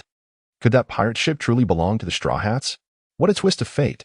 He had hoped to avoid crossing paths with them, as it would eliminate any uncertainty regarding his stance towards them. What now? The timeline appeared slightly altered, yet Rosen's arrival had already transformed numerous events. The small park station, MR5, and the others had not returned, and it was uncertain whether any pursuers had been dispatched. As the situation unfolded, conflict seemed inevitable. The protagonist's aura prompted Rosen to be wary. Losing would spell disaster. He took a moment to steady himself, lighting a cigar and inhaling deeply before slowly rising to address the crew. Trouble approaches. Chapter 11. It seems I alone shall suffice. Crocodile, emerge at once. The boy adorned with a straw hat bellowed, and the crew of the Going Merry began to unsheath their weapons. Although they numbered merely a dozen, they had formed a formidable encirclement around the three main pillars of the Straw Hat crew. Luffy, Zoro, and Sanji stood back to back, poised for action. It was evident that this was a reckless and thoughtless decision. However, with Luffy at the helm, which of their choices had not been impulsive and devoid of reason? They had grown accustomed to it. Not far away, aboard the Going Merry, Usopp trembled, hiding behind Nami. Despite his fear, his keen eyesight allowed him to perceive the unfolding events on the distant ship with clarity. What should we do? What should we do? Chopper, the reindeer, darted anxiously across the deck. I must go help them, Vivi declared with determination. Nami, though frightened herself, felt the weight of leadership upon her shoulders. Yet, in such a predicament, what could they truly do? Apart from retrieving their solitary cannon, it seemed there was little else they could manage. Usopp, don't hide behind me, Nami remarked, exasperated by Usopp's cowardice. Although she too longed for solace, after following Luffy for so long, she realized that some confrontations were inescapable. While having such a captain was indeed a blessing, it could also be exhausting. At least get a grasp of the situation before we engage, she thought, never anticipating that they would encounter Crocodile and his crew at the harbor. Initially, they had intended to use the telescope merely to gauge the conditions at the port, as pirates must consider their docking positions carefully, necessitating observation. Little did they expect Vivi to spot Crocodile. In an instant, Luffy transformed into a reckless force, extending his arm and launching himself toward the enemy ship. Zoro and Sanji, who had attempted to intervene, were swept along in the fray. It's them, Robin thought, her heart stirring. She had harbored high hopes for this group and genuinely wished to see them prevail against Crocodile. Yet, there were matters beyond her control. Shall we discuss this peacefully? I believe I might be a good person. Do you trust me? Rosen said, maintaining his composure despite the shock and pain swirling within him. He cautiously ventured this statement, hoping that by eliciting trust, conflict could be avoided. After all, engaging in combat bore its risks. And Rosen was determined to tread carefully in this unfamiliar encounter. But the crucial question is, who on earth would believe this? No one is blind, indeed. The shamelessness is a hallmark of a villain. Huh? Are you a good person? Luffy was taken aback, finding that he had already begun to trust this individual. For he sensed no particularly malevolent aura or malicious intent emanating from him. After all, Crocodile was merely an imposter. No, I have seen his previous bounty poster. He is one of the 7 warlords, Sir Crocodile, the very architect of chaos in Vivi's kingdom. Zoro's gaze sharpened, his sword drawn, prepared for battle. As a former bounty hunter, Zoro naturally recognized Crocodile's bounty. However, these nameless youths, leave them to me. Mr. One stood expressionless, dismissing the 3 unexpected guests with disdain. No, my personal appearance is a blessing, not a curse. It is futile to evade fate. Lawson would not retreat upon encountering an inevitable adversary, and crucially, Mr. One might provide Zoro with valuable experience. As Crocodile stepped forward, Luffy and his companions swiftly adjusted their stance. After all, a person's reputation casts a long shadow. They dared not underestimate a warlord, especially considering the palpable danger that emanated from Crocodile when he was serious. However, one individual remained oblivious to the threat, Luffy, who roared and extended his arm, exclaiming, "Gum Gum Rocket!" Bang! His double palm thrust slammed into Lawson, sending a cloud of sand flying. Robin shook her head. It seemed futile. Without Robin's intelligence, Crocodile, a Logia-type devil fruit user, appeared nearly invincible to them. Perhaps they would uncover his weakness after the fight, but would this Crocodile grant them such an opportunity? Clearly not. And absolutely so, for Lawson decided to give it his all from the outset, determined to avoid any misstep. What is happening? The attack was ineffective, his body. Luffy and the other 2 were instantly startled as they saw a hole in his body, yet all they witnessed was flowing sand. What is this? A devil fruit user? Zoro also broke into a cold sweat. He had never encountered a devil fruit user of this type before. Lawson focused intently, holding his breath as a whirlwind of sand began to swirl around him, pushing the crew back several meters. Bang! Lawson's body exploded, sending yellow sand billowing into the air, leaving only his head visible, surrounded by a tempest of swirling sand within a 10-foot radius. Gazing at Lawson, who had transformed into yellow sand, Luffy was momentarily speechless, unable to comprehend how a seemingly ordinary person could disintegrate in an instant. However, Rosen did not rush into action. He was cultivating his strength, preparing for a decisive strike, ensuring that his opponent would not have any chance to resist. Otherwise, the outcome could very well be turned against him. In terms of sheer power, Rosen was undoubtedly far superior to Luffy at this moment, yet Luffy was not to be underestimated. After enduring several grueling battles in the East Blue, Luffy's strength was rapidly evolving, a fact that could not be overlooked. As the tension mounted, Zoro sensed an imbalance in the atmosphere and, in an instant, charged forward with his sword drawn. Without hesitation, Luffy unleashed a rubber pistol attack, while Sanji advanced with a swift kick. The sandstorm burial unleashed by Rosen, utilizing the full extent of his sand fruit powers, intensified dramatically. Before Luffy and his companions could even approach him, they were repelled by the overwhelming force of the sandstorm. with each step becoming increasingly arduous. Rosen's technique, the sandstorm burial, involved first elementalizing his body, absorbing the dust and sand particles from the air to enlarge the elemental surface area. Then, under the instantaneous activation of his fruit's abilities, he unleashed a colossal sand fist, crashing down from above. This was not a mere probing attack. Rosen was fully committed, serious, and swift. The boss was indeed serious? Mr. 5, witnessing the imposing figure amidst the swirling chaos of sand, felt his resolve waver. The power emanating from Rosen was formidable. Standing closer seemed to threaten the very skin on his body, as if it might be stripped away by the relentless storm. Was the boss in a foul mood? Was he perhaps being a bit tyrannical? Bonus found it difficult to comprehend why Rosen would exert himself so thoroughly against mere minions. Naturally, a user of natural-type abilities was exceptional, yet Crocodile appeared to be exceedingly cautious, seemingly on guard against an unseen threat. Could the Straw Hat crew withstand this assault? Robin's keen perception quickly discerned Rosen's genuine apprehensions. Indeed, Rosen was very cautious, perhaps excessively so, but the notion of Ayla loomed large in his mind, compelling him to tread carefully. He could not afford to capsize so soon after embarking on his journey. There was no escape. Sanji's expression shifted as the sandstorm fist descended with incredible speed. The confined space aboard the ship limited their maneuverability, and at this moment, he was still unfamiliar with aerial combat techniques. This was dire. Zoro, too, felt a sense of helplessness in the face of this strike. While he might have been able to endure against Mr. 1, he knew it was far too early to confront Crocodile. Boom. The sandstorm fist crashed down, akin to a 10-ton boulder plummeting from the sky, engulfing the three in a torrent of sand and dust. The entire ship, the Going Merry, shook violently, and the deck splintered under the assault. Fortunately, Rosen had exercised a modicum of restraint at the critical moment. Otherwise, the new vessel might have been rendered unseaworthy. In the midst of the swirling sands, countless blades of sand coalesced into a relentless assault, striking towards the eye of the storm. The cacophony of explosions echoed as every sand blade struck with tremendous force, resembling miniature sand bombs. This barrage was Rosen's follow-up attack, not aimed at killing, but rather to incapacitate his foes. It must be noted that in facing the protagonist, he exhibited far more caution than he had against Ace. For here stood a troublemaker in the making. Observing Luffy and his companions, who offered no resistance, Rosen realized he might have overstepped. However, given their vitality, it was certain they would not perish easily. It seemed that he alone was sufficient.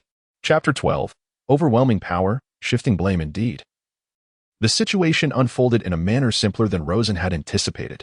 Observing the fallen figures of the Straw Hat trio, struggling to move, he recognized that perhaps there was no halo to speak of, only immense power coupled with prudent caution.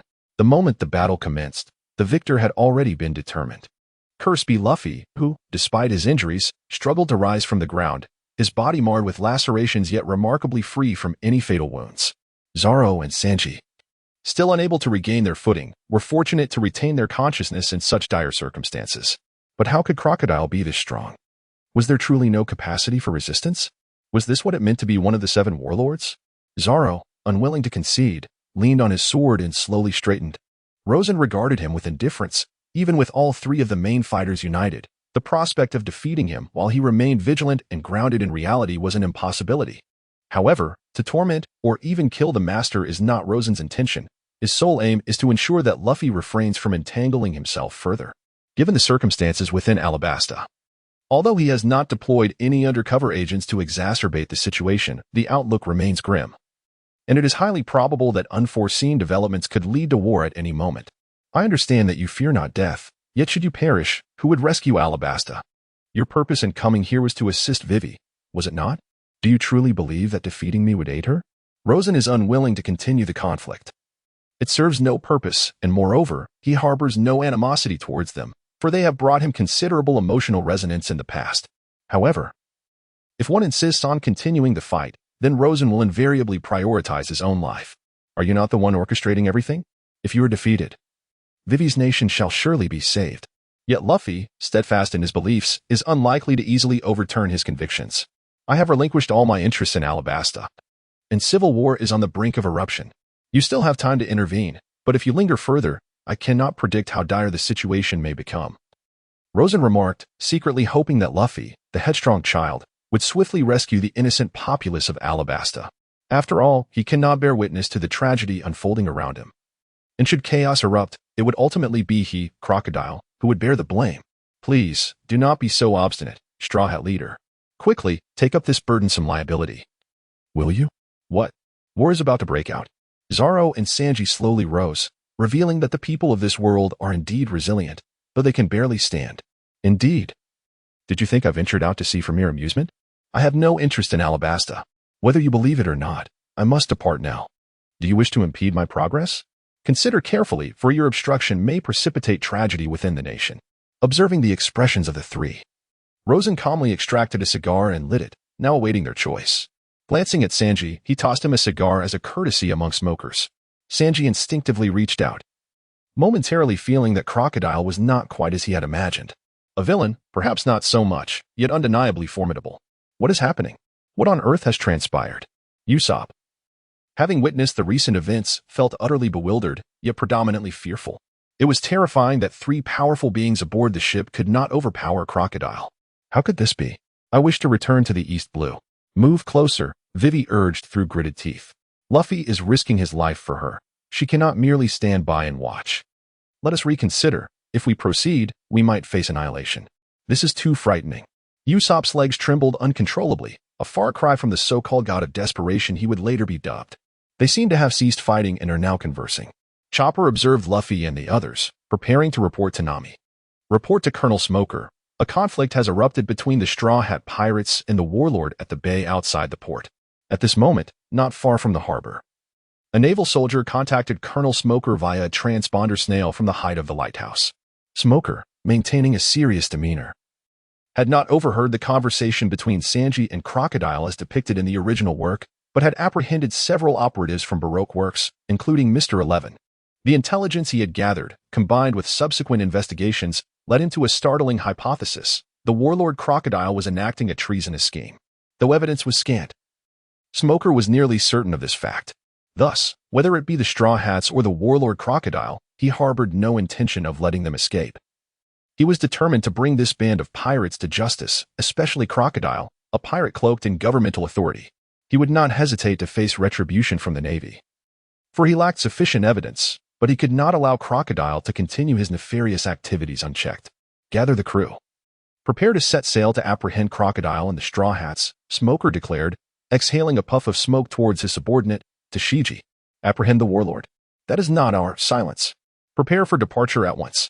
Yes, sir, Tashigi stammered, startled by Smoker's sudden elevation in tone. Despite having endured his ire numerous times before. Luffy, follow your instincts. Am I lying? The situation in Alabasta is indeed dire. If you wish to fight, I am prepared at any moment. But which is more significant to you, my life or Vivi's country?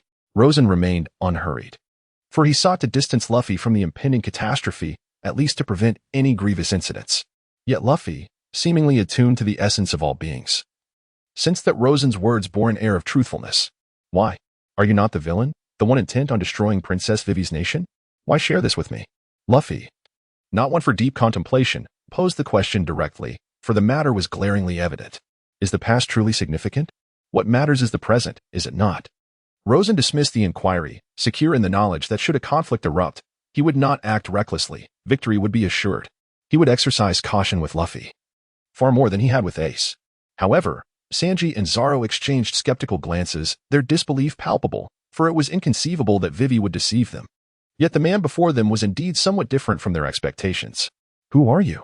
You do not resemble the person Vivi described, Luffy hesitated, sensing that if Crocodile were as ruthless as rumored, he would act without restraint. Yet his instinct suggested that this man was not so cruel. My identity is inconsequential. Crocodile, you are a demon. Do not be deceived by him. The Straw Hat vessel drew nearer. Fear lingered, yet abandoning their comrades was out of the question. Vivi. Luffy and the others turned to the speaker, who was none other than Princess Vivi herself. What a headache. The mess left by Crocodile's identity is indeed substantial. Were others not forging alliances with Vivi and Luffy? How had it come to this, with them now being adversaries? He hoped no further troubles would arise. The principal character has arrived. Should there be further conflict, it would not merely be a lesson, and rather than trouble me. Do you not care for the kingdom of Alabasta? Robin, inform them of the current situation within the country, Rosen instructed Robin, believing his eloquence insufficient to convey the gravity to Luffy and his crew, even as they wavered. The rebel forces have begun to assemble. The advanced troops are likely to depart shortly. Should war break out, depending on the circumstances, it is possible that tens of thousands may perish, and in a worst-case scenario, over 100,000 deaths are not out of the question. Robin found satisfaction in this, as she had a favorable view of the Straw Hats. And it was indeed rare for Crocodile to speak so civilly. In order to prevent the innocent lives of the Straw Hats from being extinguished, Robin was willing to lend her support. Upon her revealing those two figures, not only did Nami and Vivi's expressions drastically change, but even Luffy's countenance darkened. Will so many people truly die? We must go. Saving Vivi's nation is paramount. Nami recalled her village, where countless lives had already been lost. And the thought of tens of thousands perishing was unbearable. Vivi might very well collapse under such a burden. Thus, she leaped aboard, decisively dragging Luffy and Zoro along. While Sanji, with a mere wave, complied without protest. The duel has yet to yield a victor. I shall seek you out for another battle, Luffy proclaimed, his frustration evident. Zoro, however, bore a solemn expression, having previously been defeated by Mihawk, now confronted by such an overwhelming foe. He realized he was still too weak. Crocodile. Vivi glared at Rosen with a gaze filled with resentment, as if she wished to consume him alive. This look slightly dampened Rosen's mood. I will not apologize for previous events, however, I shall no longer interfere in matters concerning the entire nation. I owe you nothing. On the contrary. If I truly intended to seize Alabasta, do you think you would still be alive to leave here?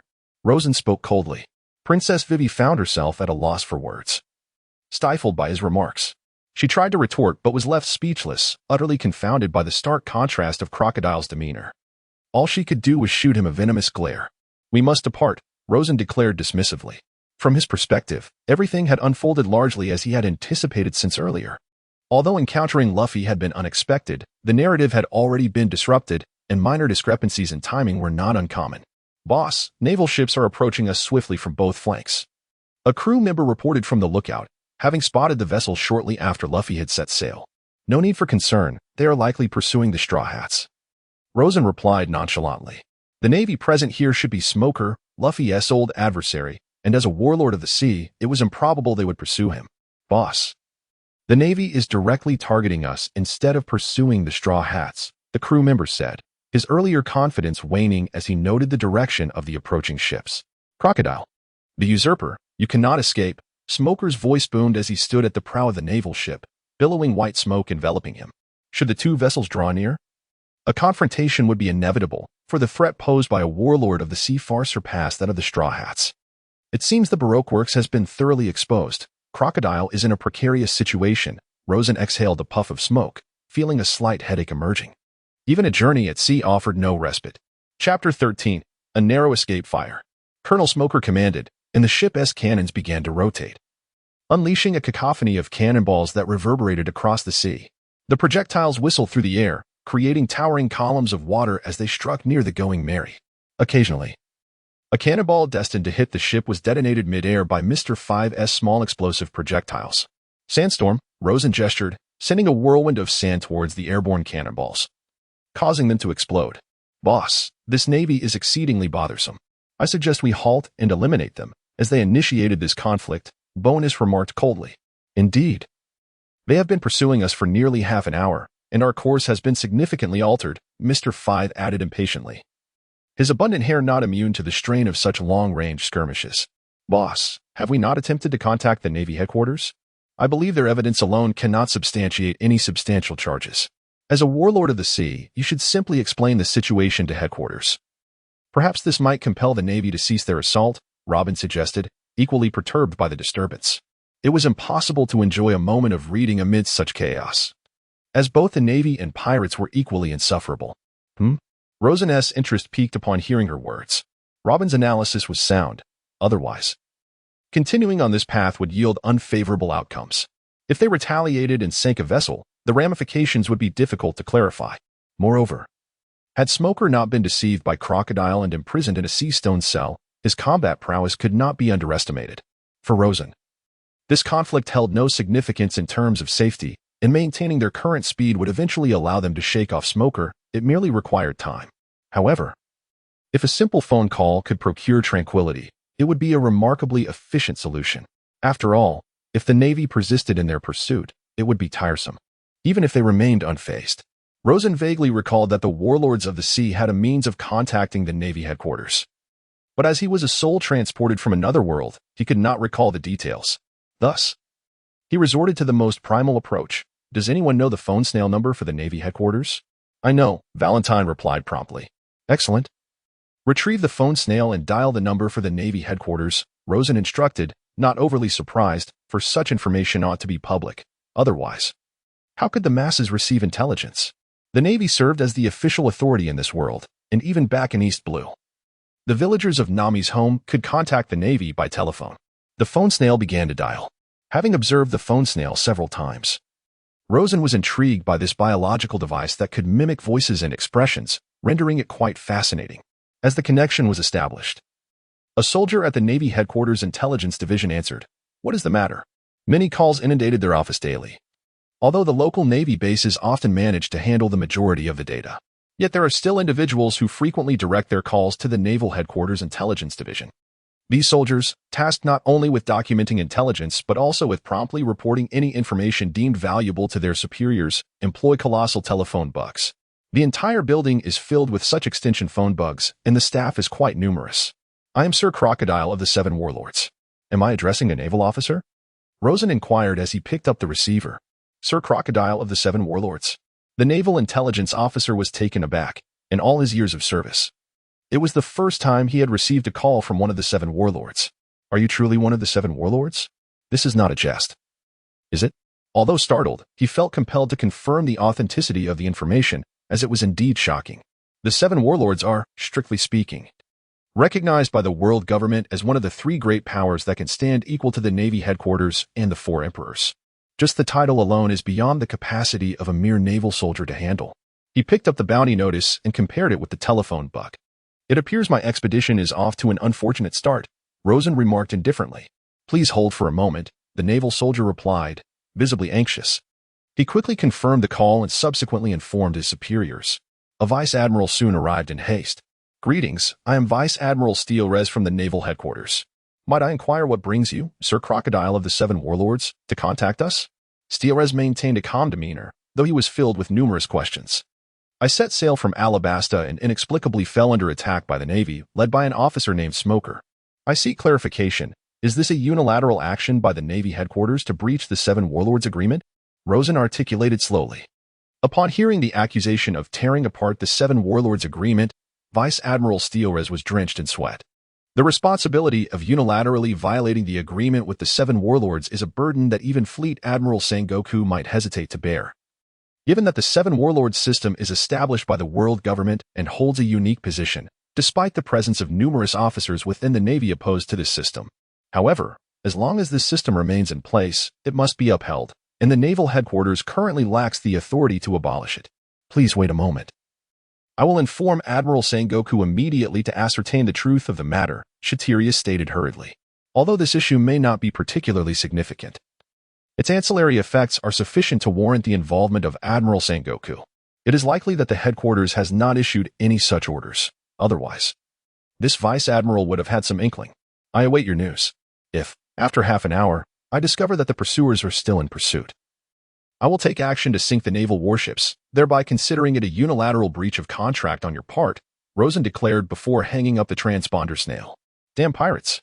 Shitirius's expression darkened. A mere pirate, emboldened by the world government's Seven Warlords system, dared to act so brazenly. Yet, anger aside, this matter must be reported promptly. Is that feasible? Robin questioned, gazing at Rosen, who had just disconnected the transponder snail, seemingly oblivious to the evidence of treason he had left behind in Alabasta. If all goes as anticipated, there should be no issue. Smoker has defied orders more than once, and his reputation at headquarters is not particularly favorable. The ship shall continue its course. It is nearly mealtime, so let the chefs prepare lunch, Rosen replied. Understood. I will handle it, Valentine volunteered. How do you know? Robin exclaimed in astonishment, surprised that he not only knew the name of the leading officer but also possessed basic personal information about him. Did he have informants within the Navy? Rosen chose not to answer this question, as the intricacies of the plot made it difficult to respond. Colonel Smoker. Naval Headquarters on the line, Dasky handed a ringing transponder snail to Colonel Smoker. Naval Headquarters? Smoker responded, somewhat puzzled. Moments later, insufficient evidence, insufficient evidence. These fools at Naval Headquarters, it is already apparent. Damn it. The system, all of it is due to the Seven Warlords system. Smoker's fist slammed angrily against the mast, his expression darkening. The evidence he provided had been dismissed by Naval Headquarters on the grounds of insufficient evidence, and he was ordered to cease pursuit by none other than Admiral Sengoku himself. Even in the face of overwhelming discontent, he could not disregard a direct order from the Admiral. Thus, he begrudgingly commanded, "Order all ships to cease pursuit and return to Alabasta. If we require evidence, let us seek it." Crocodile, the Navy has retreated and is no longer pursuing. MR, one reported. Rosen nodded, recognizing it as a predictable outcome, even with ample evidence. If it does not infringe upon the interests of Naval Headquarters and the world government, they would likely turn a blind eye to the matter. Retain the essential crew for operating the ship. The rest should proceed to the dining hall. Additionally, Robin, inform everyone about the basic situation of the next island to prepare them mentally. Having been pursued by the Navy for nearly an hour, everyone was on edge, which was unsustainable. Thus, Rosen ordered a meal, primarily because he was also hungry. Since entering the world of One Piece, he had discovered that he was particularly prone to hunger, as the energy consumed by his formidable physique was considerable. Understood, boss. Everyone responded cheerfully. There were no casualties, which was indeed a reason for celebration. "Nico, Robin, you have been by my side for several years now," Rosen remarked, walking shoulder to shoulder with Nico Robin towards the dining hall. "Indeed. What is it?" Robin replied, glancing at Crocodile, confused as to why he suddenly brought this up. "I wish to ask you something. Have I had many enemies in the past?" Rosen pondered, deeming it necessary to understand this aspect better. After all, he had unwittingly attracted such a formidable adversary in the protagonist from the very outset. However, what about the unknown? Given Crocodile's modus operandi, it would be rather unlikely for him not to have a few enemies. Even Smoker, who was originally supposed to be pursuing the Straw Hats, had turned his attention toward him. Chapter 14. Diverging Routes. Wine City. How should I articulate this? Robin mused, her thumb and index finger interlaced, resting her chin in contemplation of Rosen's question. Quite appealing, Rosen thought to himself, acknowledging that the intellectually captivating Robin could easily win over countless admirers, and rightly so. To speak candidly, Rosen added, "Are you certain?" Robin seemed somewhat uncertain. Some truths, if spoken, might invite trouble. "Absolutely. Speak freely. You even contemplated killing me. Do you truly fear repercussions?" Rosen replied with a hint of exasperation. Hee. Robin giggled, covering her mouth. Did he interpret her reasoning for contemplating his demise as courage? How peculiar. As for enemies, to my knowledge, over the years, you have directly or indirectly caused countless families to be shattered. However, few are aware of your role as the mastermind, for you excel at maintaining appearances. I recall numerous underground factions inviting you to join, which you declined, and you have eliminated many individuals. Beyond that, I lack distinct recollections, Robin recounted. However, this news was rather disheartening for Rosen, who suddenly realized that he had quite a few adversaries. He paused his stride, gradually drawing closer to Robin, and whispered, "I haven't shared a bed with any other women, have I?"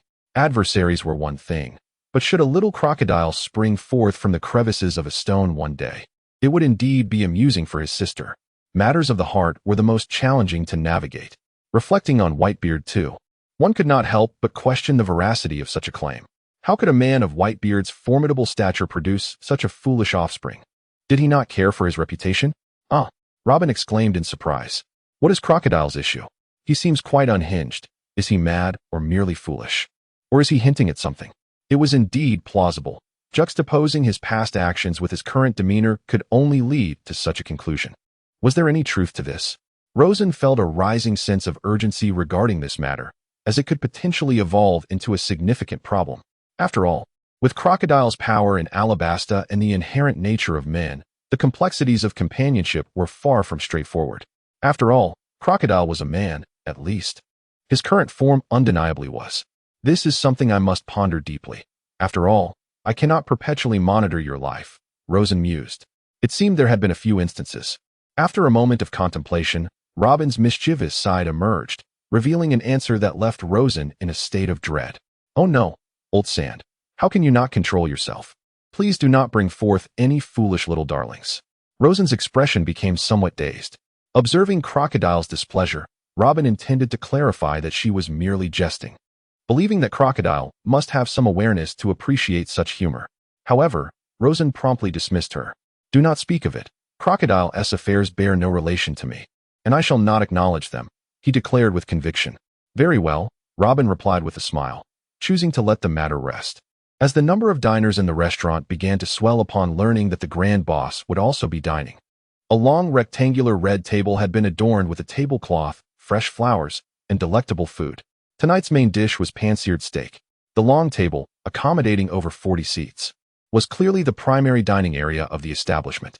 Under the diligent efforts of 2 Alabastan pirate chefs, meals for over 20 people were soon prepared. The aroma of roasted meat filled the air. For Alabasta, a desert nation, often regarded boiled dishes as a luxury. Thus, barbecued and fried foods became the norm. The 2 chefs, having embarked from Alabasta, were highly skilled in these culinary techniques. However, despite the dishes being ready, none dared to partake, as the boss had yet to arrive. Crocodile rarely dined with them, preferring his own private space, and Rosen had no intention of ingratiating himself with anyone. It was essential for everyone to be aware of their destination, avoiding blind following into unforeseen complications, especially since the course had deviated significantly. It was necessary to discuss whether to return to the original route or to change course entirely. "We will soon depart the waters of Alabasta. Our next destination is the renowned Wine City, an island city situated directly north of Gaia Island.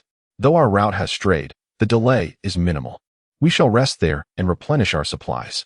At our current sailing speed, it will take approximately a week," Rosen stated, as Robin produced a map and a recording pointer. The map detailed several notable islands and nations along the Grand Line. On this map, the uncharted islands were numerous, for it was merely a generalized version, documenting only a limited selection of locations, often with just a name and little further explanation. "Wine City. This name is unfamiliar to me," Rosen admitted, as it seemed absent from the narrative. The islands of the Grand Line were as numerous as the stars, with myriad routes.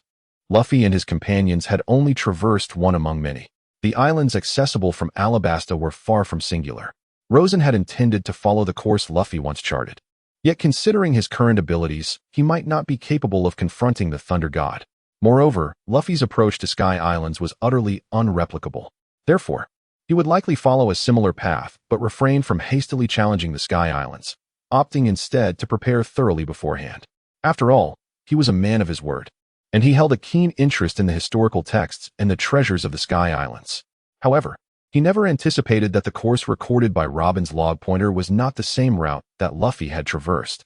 Nevertheless, the path departing from Alabasta, although different from that of the Straw Hats, would not diverge too far, as it would brush past the island of Gaia. This island was where Luffy and his companions had paused for a brief respite and made modifications to their ship before ascending to Skypiea, where they encountered the Spring Man. This was a relief, yet Rosen recalled that there were multiple ways to reach Skypiea, and they could gather more information during their voyage. "Are we passing through the Wine City?" a sailor exclaimed excitedly. In this era, no one could resist the allure of alcohol. It was an unequivocal bestseller. "Once we land, we must indulge in a few drinks." An older sailor tried to contain his enthusiasm. The wines of the Wine City were renowned throughout the Grand Line, attracting numerous dignitaries, naval officers, and infamous pirates seeking drunken revelry. Had it not been for the presence of Crocodile, they might have already erupted into a joyous celebration. Sometimes, the greatest fear while sailing was not encountering foes or being pursued by the Navy, but rather the solitude. Despite the vast maritime expanse during the Age of Exploration, the chances of crossing paths with another vessel were not particularly high, and much of the journey could be quite torturous. Of course, this depended on one's mindset. But encountering land during a voyage was undoubtedly a source of joy, especially if it was a place like the Wine City, filled with merriment and fine wines that heightened their spirits. "I've heard that the 3 major wineries in the Wine City produce some of the finest wines in the world," noted Mr. Five, his desire evident. Indeed, 2 years prior, when he had accompanied the boss, he had savored the red wine from the Bordeaux winery, an experience that lingered in his memory. Despite some unpleasant incidents that had occurred at the time, Robin smiled, her expression warmer and more genuine than ever. "It seems to be a charming little island. By the way, Robin, did you accompany me last time?" Rosen felt an unsettling premonition. "Oh dear, boss, you truly forgetful noble. Wasn't it you who took me to that banquet?" I believe it was an invitation from a partner of the warlord Doflamingo, during which we purchased quite a bit of weaponry. Robin looked at Rosen with surprise. What unpleasant incident are you referring to? You killed several attendants responsible for the hospitality, one of whom was reportedly a crew member of the notorious pirate, the Drunken Demon. It seems you have forgotten. I expected you would remember. Considering the effort you expended to secure that victory, Robin's words sent a chill through Rosen. Is there no way to alter our course? Rosen was not one to knowingly steer into trouble. While I would prefer to change it, this island is an unavoidable waypoint for us. Unless we turn back to Alabasta to seek out other log pointers. The few spare log pointers we have will also lead us through the Wine City. That would be quite troublesome. It should not provoke any issues. If it did, Crocodile would not have enjoyed 2 years of peace, and given his own strength, he certainly would not choose to return. We shall make the best of our circumstances. Chapter 15, Rosen's Guidance. The marvelous use of experience packs. After experiencing the exhilaration of wielding power, Rosen became increasingly invigorated, arriving early each day at the training facility, which was spacious and equipped with a variety of exercise equipment. Whether it involved physical combat or the abilities granted by devil fruits, both demanded considerable stamina and physical strength. The stronger the body, the greater the potential for power. Upon commencing his training, Rosen discovered that his physical strength transcended any conventional understanding he had previously held. Initially, he engaged in the simplest of physical conditioning exercises: weightlifting, push-ups, one-arm push-ups, and one-finger push-ups. At first, he thought he might not endure for long, yet astonishingly, after several hours, he found himself neither sweating nor fatigued, expending energy akin to a leisurely stroll. It suddenly dawned on him that the physicality in this world was astonishingly formidable. Even someone not particularly adept in martial arts like Crocodile exemplified this. Consider Ace and Jinbei, who could engage in full-scale battles for 3 days and nights, while Akiji and Akainu could clash for 10 days and nights. Such remarkable physical prowess was akin to that of a monster, undoubtedly correlated with their inherent strength.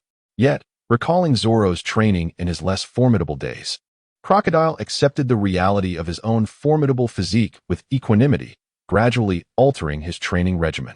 However, the limitation of his left hand, being a hook, posed a significant challenge. This impediment made it difficult to fully exploit the potential and strength of his body, as the arms are critical limbs for human mobility, and many training tools were ill-suited for a single arm. Could it be that Crocodile, after losing an arm, felt his training efficacy diminish, even finding it challenging to hone his martial skills, which led him to focus on external weapons like the Pluton? Perhaps there is indeed some truth to this notion. Consequently, Rosen must temporarily focus on exercises that target the lower half of his body, such as squats, all while bearing the weight of heavy iron implements. Otherwise, standard workouts would yield no results, not even a bead of sweat. To enhance his physical fitness, his muscles must undergo processes of tearing and healing, thereby achieving the desired strengthening effect. The principle is fundamentally simple, akin to fitness training, albeit at a superhuman level of difficulty. Indeed, under the burden of weight training, it took merely half an hour for Rosen to feel utterly exhausted. His shirt had long been discarded, revealing a robust physique adorned with numerous scars from past battles. His skin gradually reddening under the intensity of the workout, with wisps of steam rising from him. It is evident that Rosen holds himself to exceptionally high standards. Whether in his own world or in this one, Rosen firmly believes in the principle that all success is rooted in diligent effort. And he is a person who can endure hardship. After several days of such rigorous training, he could distinctly perceive some visible changes in his body. His combat skill proficiency increased by 2 points, reaching a total of 302, while his Sansanfruit abilities also saw a slight enhancement, now totaling 603 points. Though a mere increase of 1.2 points may seem trivial, the sweat and intensity of the training are beyond the comprehension of the average person, and the transformation in strength brings Rosen considerable comfort. Indeed, Crocodile possesses untapped potential, and this body still holds much to discover. However, if possible, he should seek out someone with the ability to regenerate limbs, allowing him to restore his arm. Such training would yield even more pronounced results and greater strength. Such individuals may exist, albeit they are likely rare. After all, in this vast sea of humanity, one would think that both Zephyr and the former Crocodile would be on the lookout for such abilities, as who would not desire to augment their power, particularly after suffering the loss of a limb.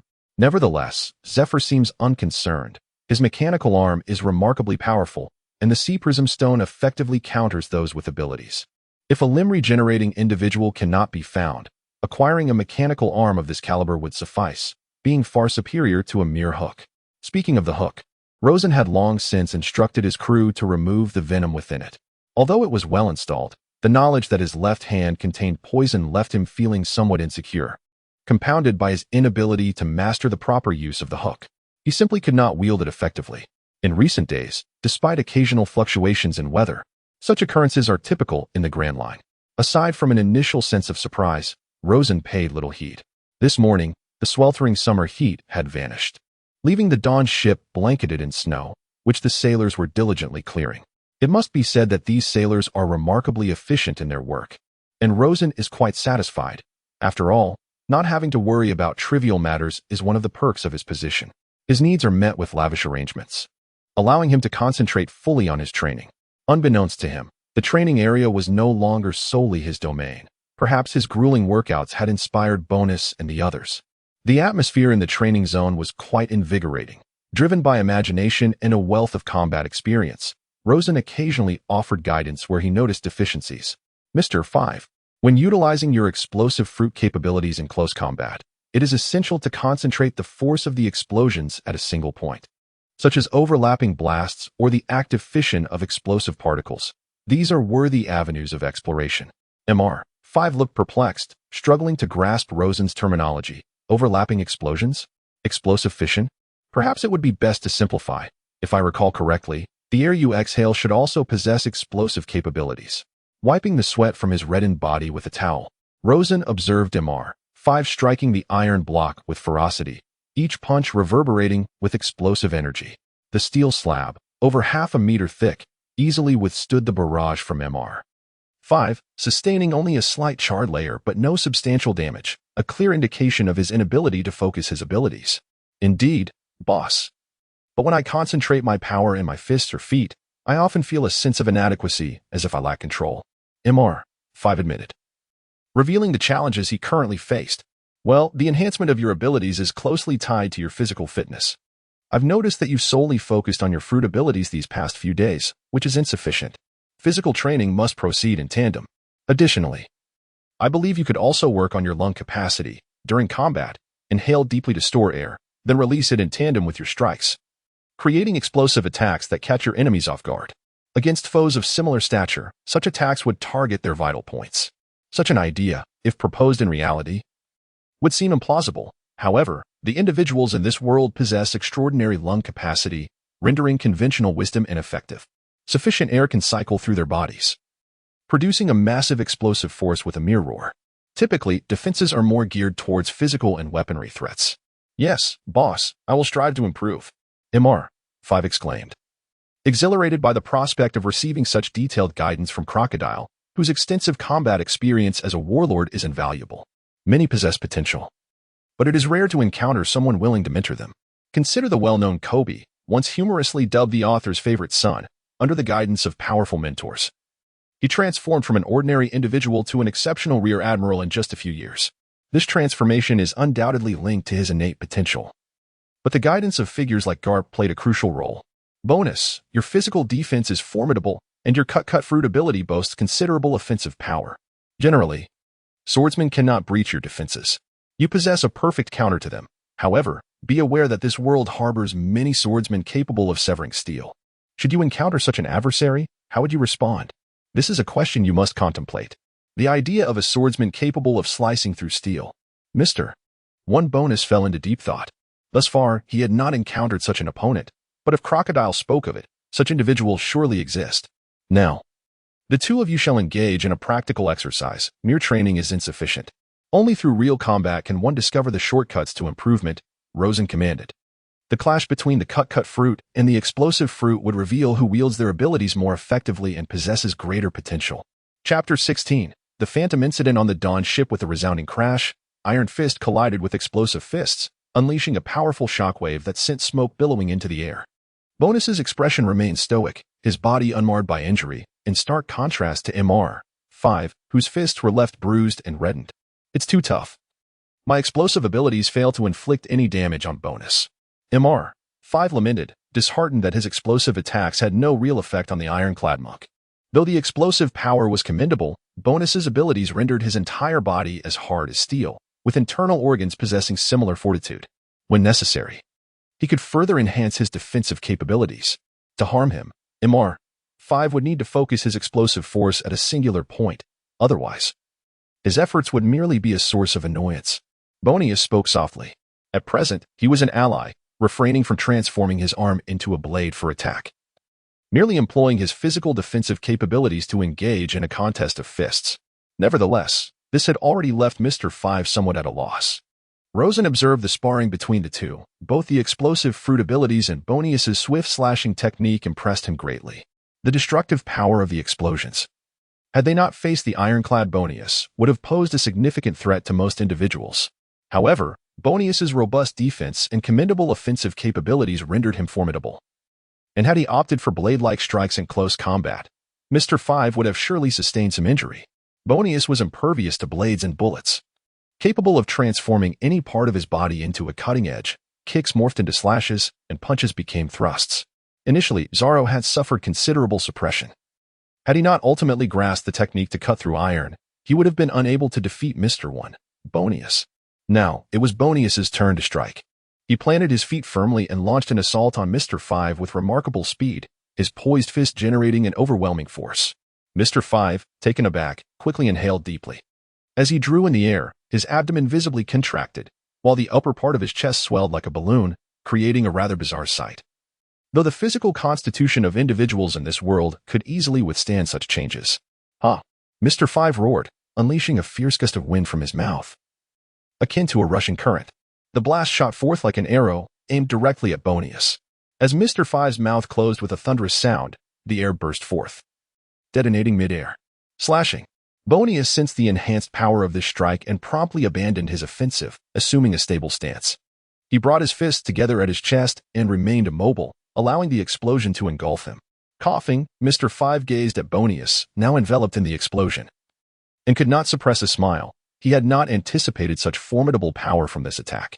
Yet, it seemed he had also incurred considerable internal injuries, as blood trickled from the corner of his mouth after a couple of forceful coughs. Previously, he had never contemplated this aspect, for in his mind, others encountering him would be sent flying by his explosions. In most cases, he had not needed to consider stronger techniques, never once reflecting on the potential bodily harm his own devastating moves might inflict. However, under the piercing gaze of the boss, and driven by the desire not to disappoint him while seeking recognition for his own abilities, he tentatively made an attempt. He discovered that although the power was formidable, his physical constitution remained somewhat lacking. Indeed, Bonus dusted off his chest, revealing a vivid crimson mark upon his torso. While it was not a grave injury, it nonetheless brought forth a twinge of pain, albeit trivial. However, this was under his complete defensive stance, which was considerably stronger than before, allowing for effective strikes that surpassed the previous level of attack. Continue to strengthen your training. You two take a moment to rest, and then we shall engage in a match, Rosen suggested, eager to test his skills. How can this be? Mr. 5 exclaimed in surprise, while Bonus's eyes sparkled with the thrill of the challenge. No worries. Practical experience is the most effective form of training. Give it your all, Rosen stated earnestly. In this modest training area, explosions and the clashing of metal resonated, accompanied by swirling clouds of dust, as 3 different devil fruit abilities danced in the air. Master the slash. Bonus charged forward, transforming his hand into a tiger's paw, with each finger morphing into a sharp blade aimed directly at Rosen. If caught by this bladed claw, it would surely tear away flesh. Desert Saber. Rosen's arm transformed into a hardened blade of sand, raising it to block. With a resounding clash, the impact forced Mr. 5 to instinctively take several steps back. Microdust Slash. After transforming his fingers into blades, Bonus crossed his arms before him and then executed a powerful downward diagonal slash. Rosen's eyes narrowed. At that moment, he sensed an invisible, piercing strike approaching. Desert Barrier. He raised his hand, and a highly condensed sand shield arose before him. In an instant, the blade-like light flashed, and the sand shield, as hard as stone, was shredded into a mesh of small fragments. Is this an aerial slash? Rosen remarked, slightly astonished. He had always considered Bonus a purely close combat fighter and was surprised to see this technique, although Rosen did not recall every detail of the moves. He vaguely remembered Bonus using this fairy strike to obliterate structures during his battle with Zoro. Thus, it seemed Bonus indeed possessed aerial slashing capabilities, explaining why he had been able to so thoroughly dominate Zoro. Yes, boss, but it can only be executed at close range. Its effectiveness diminishes significantly at a distance. Bonus confirmed with a nod. Indeed, it appears Bonus not only counters most swordsmen, but he may also possess the potential of a master swordsman himself. Mr. 5. What are you waiting for? I instructed you to engage together, yet you linger until Bonus finishes his attack before you act? Rosen expressed his dissatisfaction with Mr. 5's performance. Although his fruit granted him formidable close combat abilities, his combat awareness was sorely lacking. He failed to consider that if he coordinated his attacks simultaneously with bonuses, he could apply some pressure on himself rather than waiting for Bonus to finish. Yes, boss. Mr. 5 finally grasped the situation and charged at Rosen with explosive punches and kicks, determined to genuinely enhance his combat skills. Rosen refrained from employing widespread sand attacks. Instead, he focused on honing his precision and enhancing his close combat abilities. The battle raged on until the sun dipped below the horizon and as dinner time approached. Rosen reluctantly ceased his training. Exhausted from the intense engagement, Mr. 5 was on the verge of collapse. His stamina paled in comparison to the likes of Bonus and Rosen. Yet, Rosen could discern that with each battle, if he continued to experiment with various skills and persist in his training, his proficiency would gradually improve. Although the progress was slow, it was visible to Rosen. Currently, his proficiency in physical combat reached 303-1000, while his fruit ability had risen to 604-1000. Regrettably, despite defeating Bonus and Mr. 5 in combat, neither of them possessed a bounty exceeding 100 million. Bonus might be close to that level of strength. Even if his bounty stood at a mere 75 million berries, in terms of capability, he surpassed his bounty. Mr. 5 only had a bounty of 1,000 berries, reflecting his comparable strength. It was likely that Crocodile was either an ally, or that Bonus's strength had yet to reach the threshold of 100 million. Regardless of the circumstances, Crocodile has yet to officially complete the first task assigned by the enhancement system in his mind, to defeat an individual with a bounty exceeding 100 million. Should he succeed, his speed would be exponentially augmented. However, this does not imply that his training is fruitless. On the contrary, a solid foundation ensures that when enhancement occurs, the result is far more formidable.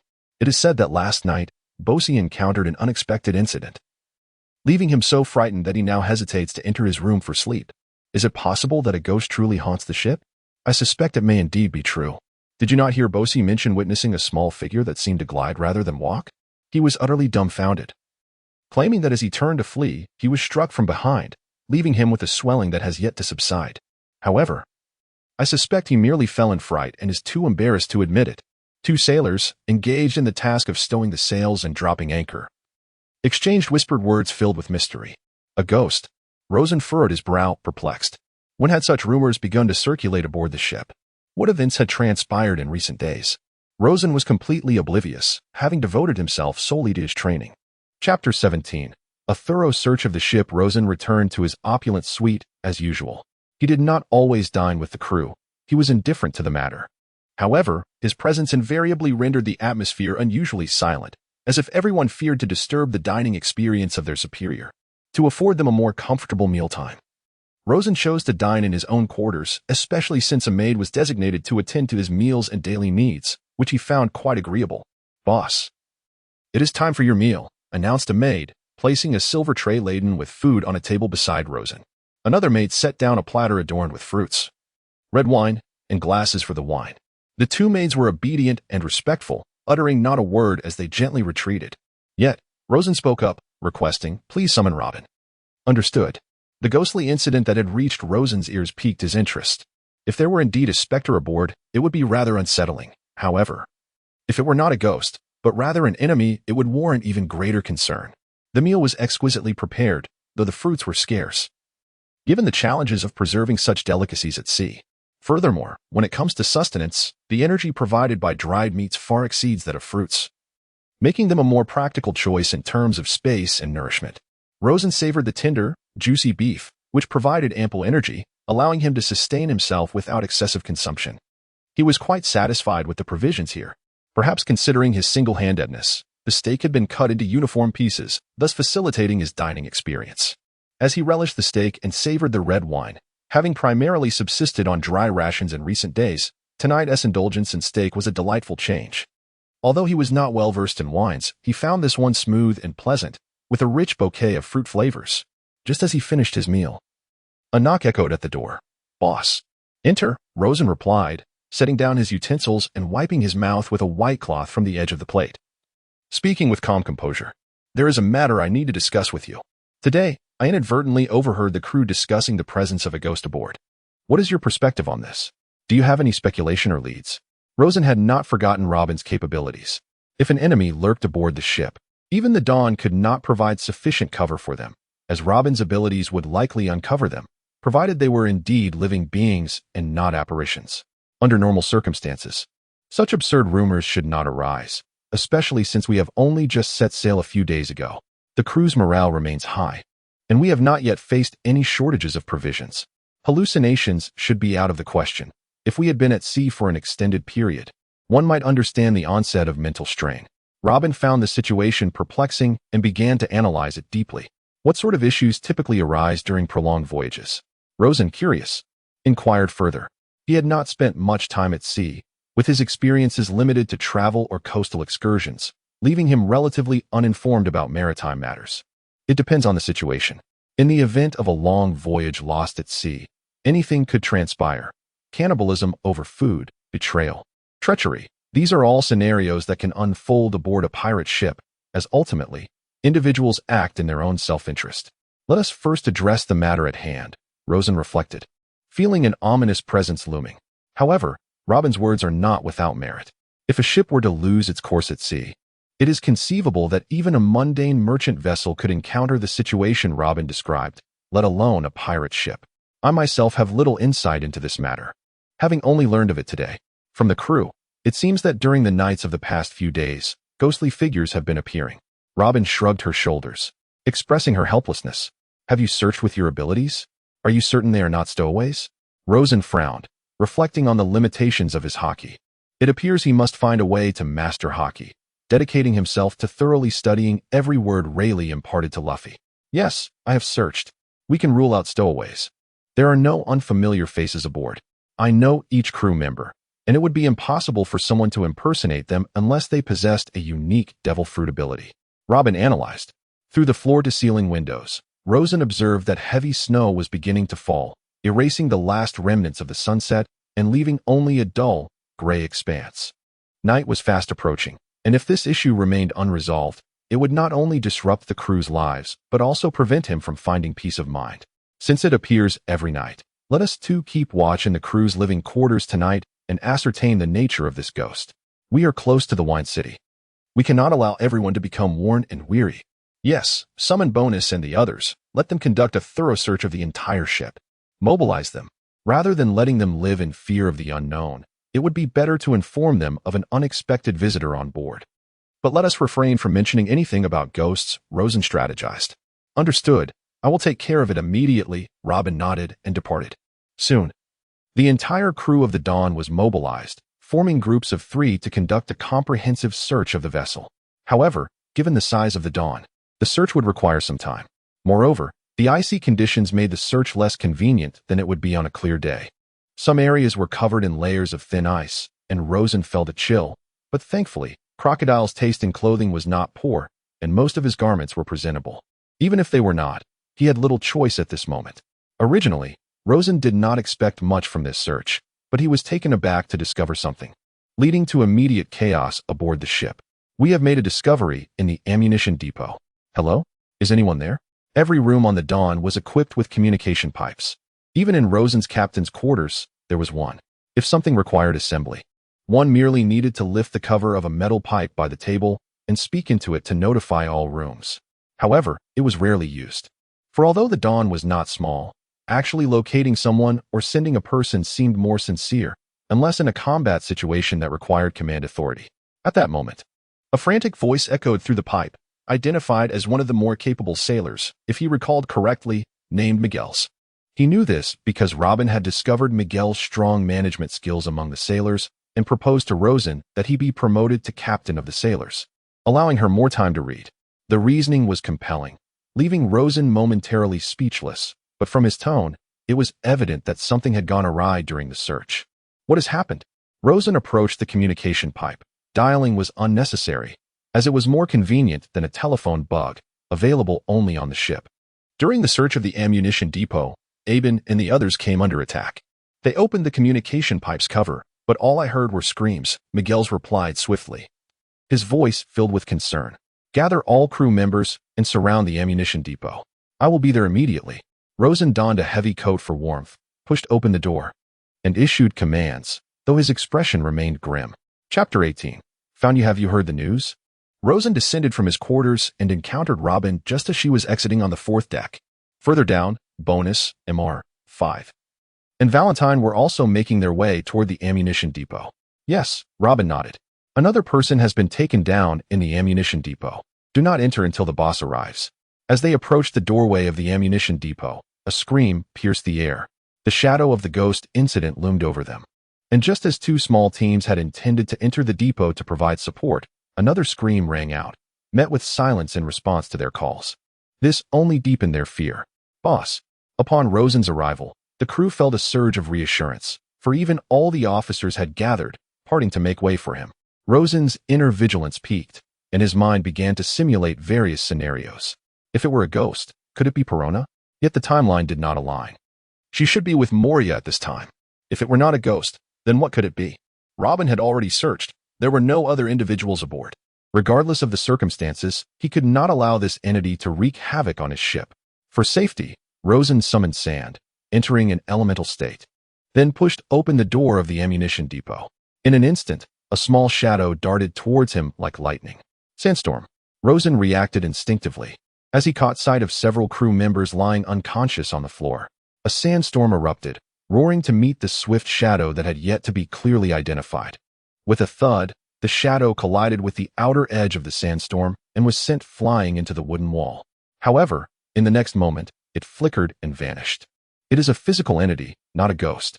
It must be hidden within one of the ammunition boxes. Mr. 5, you guard the entrance. Bonus, Valentine, and Robin. Search each ammunition box, Rosen concluded. He understood that he could sense the touch of the sand from close range. It must be some small creature, neither ghost nor human. A small creature could easily hide away, and even with Robin's abilities, it would not be easy to locate. After all, the typical human instinct is to first search places where people might hide. Received. The four responded promptly to Rosen's command. Robin utilized her powers, opening the lids of the ammunition boxes with arms sprouting from their sides, while Bonus approached each box, transforming her arms into blades to cut open the wooden containers. And Valentine employed the most rudimentary efficiency to pry them open. The ammunition depot was filled with boxes containing bullets, firearms, swords, and shells, resembling an armory. For a fleeting moment, Rosen felt an illusion that his ship was transporting arms. With so few people, do we need such an abundance of ammunition? Are we fishing?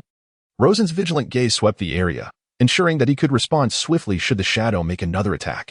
As the group continued their search, the number of unopened boxes dwindled, and each person's expression grew increasingly grave. That entity must be among the remaining boxes if it truly was the physical entity the boss had spoken of. None here. Bonus opened the last box on her side and shook her head at the others. There is nothing here either. Valentine's Day also speaks volumes. Only when Robin opened the box did her eyes fixate intently on its contents. Rosen, akin to a tempest, surged towards Robin, the desert blade already coalescing in his grasp. Oh my, what an adorable little creature. Is that not a kung fu manatee? Robin exclaimed, gazing at the small being within the box. Quivering and adorned with a shell reminiscent of a tortoise. A look of affection blossomed on her face, one that Rosen had never witnessed before. As Robin's words fell, Rosen, too, discerned the ghostly figure hiding within the ammunition box. It was none other than the kung fu manatee, an entity immensely passionate about martial arts. Previously vanquished by Luffy and Alabasta in the original tale. However, it was not the same creature. Rosen could hardly discern it. But the crucial question remained. When did this little being stow away on his ship? Astonishingly, it had gone unnoticed for several days. Had it not made a ruckus, it might have continued to evade detection. With a swift motion, Rosen transformed his desert blade into a sandy palm and captured the diminutive creature within his grasp. Remarkably, this tiny being had managed to dispatch 7 or 8 crew members. Yet, upon closer inspection, it appeared to be in a rather poor state, looking frail and weak. Whether this was due to the recent impact from Rosen's sandy attack or its own condition remained uncertain, though the kung fu manatee was firmly held within Rosen's sandy grip. Its eyes sparkled with admiration, brimming with vitality. Even as an animal, it displayed such expressive emotions.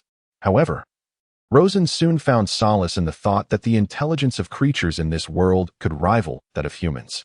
Reflecting on the kung fu manatee, which had acquainted itself with Luffy, it was astonishing to realize that 2 years later, it had even mastered Haki. This revelation sent a wave of existential dread through Rosen. Could it be that the kung fu manatee belonged to a particularly formidable species? After all, considering the Straw Hat crew, many still lacked knowledge of Haki 2 years later. Even Usopp, the god of despair, only began to awaken his observation Haki during the Dressrosa arc. Could it be that animals possess a superior capacity for learning Haki? Chopper, it seemed, had yet to grasp it as well. The more Rosen pondered, the more he recognized the extraordinary potential of this little creature. "Boss, please set it down. It appears to be struggling for breath," Robin remarked, gazing at the adorable creature in Rosen's grasp with sympathy. Its green hue and quirky charm made it irresistibly cute. Observing that the manatee was no longer wriggling and seemed to be on the verge of fainting, Rosen released his sandy grip. With a soft thud, the kung fu manatee fell to the ground, slightly swaying before it stood up and bowed toward the victor, Rosen. This surprised him, yet as soon as it bent, it collapsed back to the ground, unconscious. "I didn't strike it that hard, did I?" Rosen mused, momentarily taken aback. He quickly lit a cigar to calm his nerves. Particularly under Robin's gaze, which brimmed with melancholy, it was evident that she had taken a liking to the little creature. "It must be hungry. I've seen kung fu manatees along the coast before, but they were too fast to catch a glimpse." "This is a first," remarked a crew member from Alabasta, recognizing the manatee's symptoms. "Let us leave it to you to handle," Rosen decided, contemplating that it would be prudent to keep this creature around. If it indeed was the future captain of the Sea Beast pirates, it would likely discover Haki on its own, which would benefit Rosen's learning process. "Crocodile, you are truly unfortunate. Can I switch identities and traverse through time? If the manatee is this powerful, why did you not master Haki?" "Must I, Rosen, start from scratch to teach you? Everyone else, please disperse." Although there were no stringent requirements for strength to board, it is time for you all to reflect on being bested by a kung fu manatee. Make some time to train yourselves, Rosen declared before leaving with an air of authority, his departure marked by a sense of absurdity, as he had initially believed there were ghosts or enemies aboard. Chapter 19. The island awash with the aroma of wine since yesterday. Robin had acquired a small pet that could serve tea, massage her back, and perform kung fu, an endowment that made Rosen envious and regretful. Had he known this little creature would be so obedient, he would have kept it for himself. During morning exercises, he noticed the manatee stealthily imitating his movements. Every time it caught Rosen's gaze, it would promptly bow. Although the exact moment the manatee had stowed away remained a mystery, it had indeed been hiding aboard for several days, emerging only recently due to insatiable hunger, leading to its discovery late at night. In an effort to avoid chaos, the clever little manatee knocked out the crew member who had spotted it. With its lower half resembling a tail, its movements created a graceful sway that lent an air of elegance to its petite form. However, this behavior incited conjecture among the crew, even conjuring tales of ghosts. Consequently, the manatee refrained from venturing out, seeking refuge in the ammunition depot, where it unexpectedly encountered further searches. Driven by a mix of combativeness and ignorance, it incapacitated anyone who entered until Rosen came upon it. After several days without sustenance, the young manatee fainted from hunger and was subsequently carried back to the room by Robin, who tenderly fed it spoonfuls of food, thus restoring its strength. The young manatee was filled with gratitude towards Robin, and all its subsequent actions were driven by this sense of thankfulness. Mr. 5. Engage in a spar with the manatee, but refrain from using your abilities, Rosen suddenly instructed Mr. 5, who was in the midst of training. Fight this little creature? Surely you jest. Mr. 5 hesitated, somewhat reluctant. Although the diminutive creature had incapacitated several crew members, he did not regard it as a significant threat, especially considering his own prowess as a bounty hunter with a considerable reputation. However, under Rosen's command, Mr. 5, despite his complaints, reluctantly prepared to teach the young manatee a lesson, hoping to vent his pent-up frustrations. "Come here," Rosen beckoned to the manatee, intrigued by how such a small frame could withstand their heavy training equipment. Curiosity piqued, he contemplated testing the manatee's strength when it was well fed. The young manatee bowed again, emitting a sound akin to a grunt, though Rosen could not decipher its meaning. Pointing at MR5, he clenched his fist and delivered an imaginary punch, signaling, "Give him a good thrashing." With a resounding clap, the young manatee straightened up, clapping its front flippers in affirmation, seemingly assuring its readiness. Suddenly, as MR5 moved, a flash of green lightning darted beneath his abdomen, leaving him bewildered. Where did that little creature go? He pondered. In an instant, the young manatee tightened its flippers into fists and delivered a powerful blow to MR5's abdomen. The impact was so forceful that it dented MR5's midsection, causing him to roll his eyes back and foam at the mouth before being sent crashing against the wall, his neck awkwardly tilted as he succumbed to unconsciousness. A swift defeat. Even though MR5 had been careless and refrained from using his devil fruit powers, his combat prowess was more than sufficient to handle dozens, if not hundreds, of ordinary foes. Yet now, he lay vanquished by a single punch from the manatee, leaving both Rosen and Bonus astonished by the sheer force of the encounter. Rosen, recalling the once formidable manatee, savored a deep drag of his cigar, a smile creeping across his face. What an intriguing little creature. Bonus, though familiar with the kung fu manatee, had never witnessed such formidable strength before. "You should give it a try," Rosen suggested to Bonus. Intrigued, Bonus nodded and launched the first attack, but the young manatee's speed was astonishing, allowing it to deftly evade. Then, with a series of rapid strikes reminiscent of a hammer striking steel, the young manatee unleashed a flurry of punches upon Bonus. Each blow was filled with explosive power. Yet despite the remarkable strength, they were unable to penetrate Bonus's ironclad defense. However, it was quite challenging for Bonus to launch an attack, as this little creature was extraordinarily swift, darting about like a flickering bolt of lightning traversing the air. Yet as time wore on, the small manatee ultimately succumbed to Bonus. For once Bonus acclimatized to such speed and seized the opportune moment, a single strike was all it took for a decisive victory. Fortunately, had a mere manatee been able to confront the formidable Bonus, the strongest warrior under Rosen's command, it would have been excessively formidable. Is the match not yet concluded?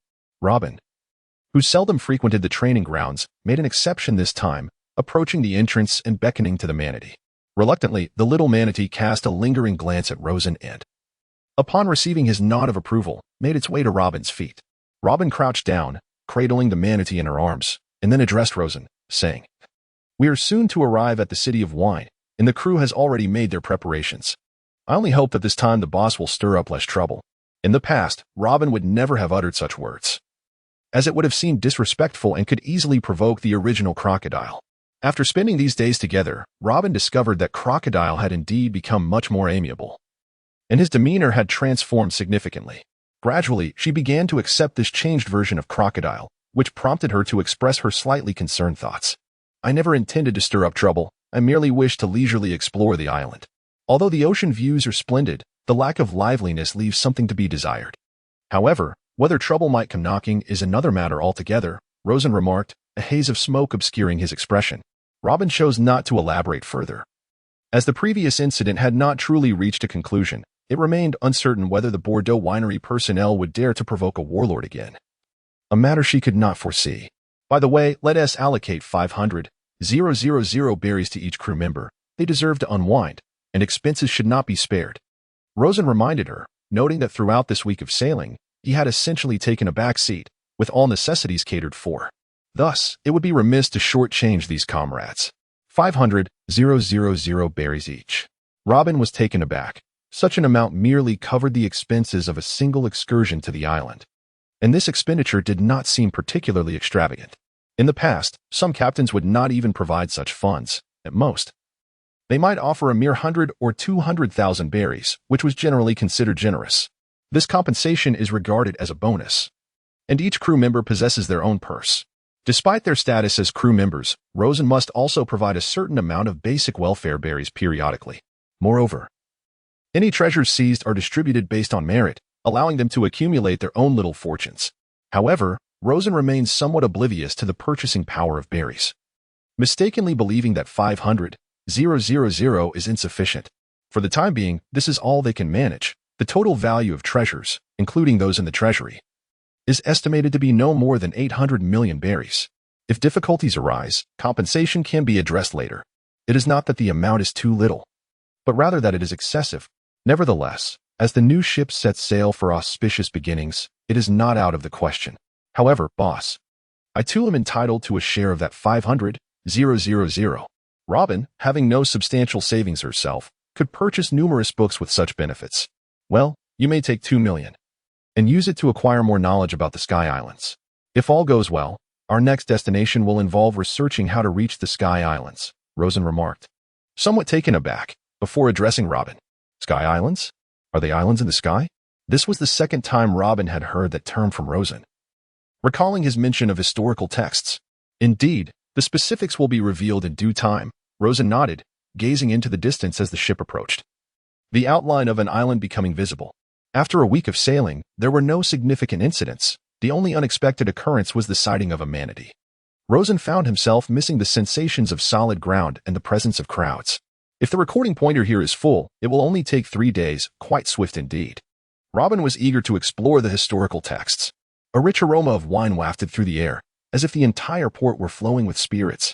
As the dawn approached the docking port of the wine city, the intoxicating fragrance intensified.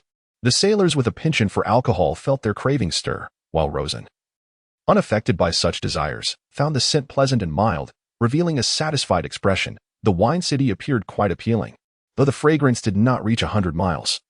It surely extended well beyond 10, and after lingering in it for a while, one could almost feel a sense of inebriation. Pirate ship. However, as the dawn drew near, the cries of dock workers echoed from the port, prompting the Navy to receive immediate notification. Chapter 20. The Three Great Wineries, the Black Pot. Major Harry. A pirate ship has entered the harbor. Should we issue a warning, or attempt to repel or capture them? A hurried Navy soldier rushed into the office within a fortress-like naval base at the Harbor's Affairs Department. Major Harry, one of the heads of the Lewis Winery, one of the 3 great wineries of the wine city, was primarily tasked with ensuring that the exquisite wines reached the world government and the Navy's elite without incident, while also collecting brewing taxes here. With a telescope in hand, Major Harry stood on the balcony, observing the bustling harbor filled with vessels from all corners of the world. His naval base, situated to the east of the port, provided a broad view, allowing him to monitor the movements of ships in the harbor. It had become his habit to dedicate time each day to observe the vessels while listening to the soldiers' reports. Having reached his 30s, Harry set down the telescope. His expression grim. No need. Allow them to enter. That is a ship from the 7 warlords, Crocodile. A troublesome figure among the warlords. His last visit nearly sparked a major conflict in the wine city. Let us hope this time he does not bring further trouble. The 7 warlords. The Navy soldier gasped, recalling the pirate flag he had seen earlier and realizing its significance. Indeed. While our Navy is nominally allied with the 7 warlords, we must not harbor excessive expectations. A pirate remains a pirate, and we must maintain our vigilance. A new batch of fine wines is set to sail for headquarters in the coming days. Let us hope no complications arise. Harry frowned. Yes, but Colonel Luca has just gone to the port. Is there a risk of conflict? The soldier hesitated before voicing his concern. Colonel Luca? Do not worry about him. He knows how to handle matters with discretion, Harry replied coolly. However, if Colonel Luca were truly capable of engaging in conflict with Crocodile, he would be quite eager for such a confrontation. Yet, these thoughts remain unspoken to his subordinates. Luca has been stationed in the wine city of Metlon Island, and although he is also a member of the Navy, he is a direct appointee of the world government. In terms of rank, he stands almost on equal footing with the Rear Admiral, perhaps even slightly superior, leading to significant divergences in decision-making between them. The personnel below seem more inclined to curry favor with Colonel Luca, often disregarding the orders of their own superior. The Luca family has served the world government for generations. His father held a senior military position, and Luca himself was rapidly promoted to the rank of colonel at Navy headquarters. Although Luca possesses considerable strength and effective methods, his approach is overly commercialized, which is not particularly well received within an enforcement agency like the Navy. The Navy's purpose is to uphold justice, rather than to engage in partnerships driven by commercial interests. At least, this is how Rear Admiral Harry perceives it. He holds Luca in low regard. What a bustling island it is. Upon entering the harbor, due to the alliance between the 7 warlords and the Navy, there is no need to avoid the Navy-controlled ports. Otherwise, ordinary pirate ships would have no chance of docking openly. A port under jurisdiction offers a degree of safety and boasts a convenient geographical location for ingress and egress. Soon, the Dawn ship, under the direction of signal flags, came to a halt. leaving a few individuals to guard the vessel while the rest followed Crocodile onto the island for a brief exploration. When the time came, the initial crew members would return to relieve those left on watch. There were numerous Navy soldiers, with numbers exceeding 200, positioned along the coastline in a state of readiness. Bonus furrowed his brow at the sight. Did they not recognize that their ship belonged to the 7 warlords? It seemed unlikely they were seeking trouble, otherwise, they would not have waited for them to dock. Now, distributing tasks, Bonus said to Mr. 5. You two will accompany me to the areas of the island where pirates are abundant. Bring the wanted posters. We shall seek out a pirate with a bounty exceeding 100 million to hone our skills. Rosen stated calmly, primarily aiming to complete the enhancement system's task and earn a double-speed reward. However, to Bonus and others, this statement sounded filled with ambition. The boss truly lived up to the title, immediately seeking to target pirates with bounties exceeding 100 million. Engaging in underhanded dealings was something they relished, as anyone participating in the operation would receive a share of the spoils based on their contributions. Yet, it remained uncertain whether any million-dollar bounty pirates resided on the island at this moment. Robin took the crew to procure supplies, including items for Valentine's Day, while also checking for any necessities aboard the ship, all of which would be reimbursed. Rosen was assigning tasks to each member, reflecting on their earlier agreement to avoid trouble. Robin felt an internal conflict. It seemed that peace on this island was a distant dream. Rosen, on the other hand, did not perceive this as provoking trouble. If they were to eliminate ruthless pirates with bounties surpassing 100 million, it was merely a form of training. He relayed the information to Lord Bam, as the warlord Crocodile had returned to the Wine City. Not far off, in a narrow alley, a shifty-looking thug observed Crocodile's ship and remarked. Naturally, Colonel Luca and other naval officers also took note of this sight, given the considerable display of power. Why? Isn't he just one of the warlords? A mere pawn of the Navy? The Navy's reception of him hardly qualifies as news, right? Our Bordeaux winery has also collaborated with the warlords. One bald man remarked among a group gathered for gambling. This casino was their establishment, strategically positioned to attract tourists and gather intelligence. After all, merchants traveling from north to south often docked at the port, and with the plethora of pirates at sea, very few merchant ships dared to anchor outside the port.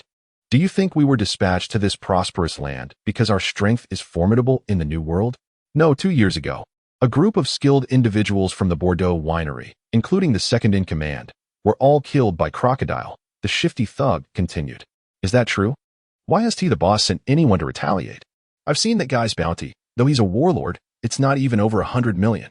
This suggests he may not be particularly strong or troublesome. Another person paused from his card game. Nonsense. Just because he holds the title of warlord doesn't mean his bounty 1T increase. The actual strength is always uncertain. However, recently, the captain has been plotting something with a legendary pirate in the New World, perhaps preoccupied with that issue. Yet, the current leader of the winery still maintains a grudge against Crocodile. Understood. I shall personally visit the Bordeaux winery. Rosen was unaware that upon landing, he would be entangled in past grievances. Had he known, he might have berated Crocodile, for it seemed he had to bear the brunt of this situation. The Micto winery, nestled halfway up a hill, boasted the freshest and most seasonal tricolor crystal grapes, ideal for producing Micto red wine. Within this opulent estate, the front part served as the residential area, while the rear housed the winery, with security personnel predominantly comprised of bounty hunters. As their leader was once a highly renowned bounty hunter, the news of the warlord's arrival in the wine city could not escape the attention of the heads of the 3 major wineries on the island, and pieces of information were sent to their residences. In a room deep within the Micto winery, a tall figure seated in the shadows was consuming spirits voraciously, gulping down over 20 kilograms of liquor without showing any signs of inebriation. Upon hearing a subordinate's report, he paused his drinking. The warlord Crocodile arrives at a most opportune time. How intriguing. Every time I think of the repugnant title of warlord, the wound in my chest throbs anew. No amount of alcohol can numb that pain. My lord, what shall we do? Patience, let us observe and discern the warlord's purpose in the wine city. Also, pay close attention to the movements of the Bordeaux winery and the Lewis winery. The production of top-quality wines has been severely insufficient lately. There may be clandestine activities afoot. Understood.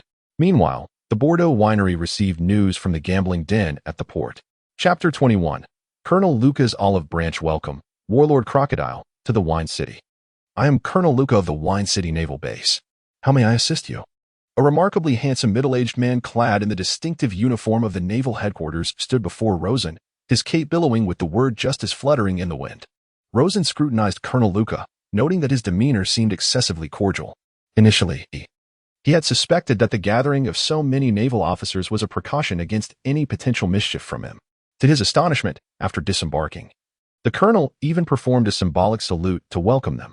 Although he was a warlord, did this group of naval officers not recall that his original identity was that of a pirate? Did Colonel Luca not fear discontent from his subordinates? Yet, Rosen was genuinely curious about the grand reception and the colonel's amicable attitude. Judging by the man's expression, he did not appear to be a cowardly naval officer. Rather, he seemed to have ulterior motives. Did he perhaps recognize Rosen's identity? Rosen glanced at Robin, who subtly shook her head, indicating that she too was unaware of the reason behind Colonel Luca's demeanor. This suggested that he and Colonel Luca were not acquainted. What is it that you require? After pondering for a moment, Rosen could not discern the underlying reason. Lighting a cigar, he regarded Colonel Luca with a measured tone. This is not an ideal place for discussion. I have prepared a selection of fine food and wine within the winery. After your long journey, I imagine you must be quite fatigued. Might we discuss matters over a meal?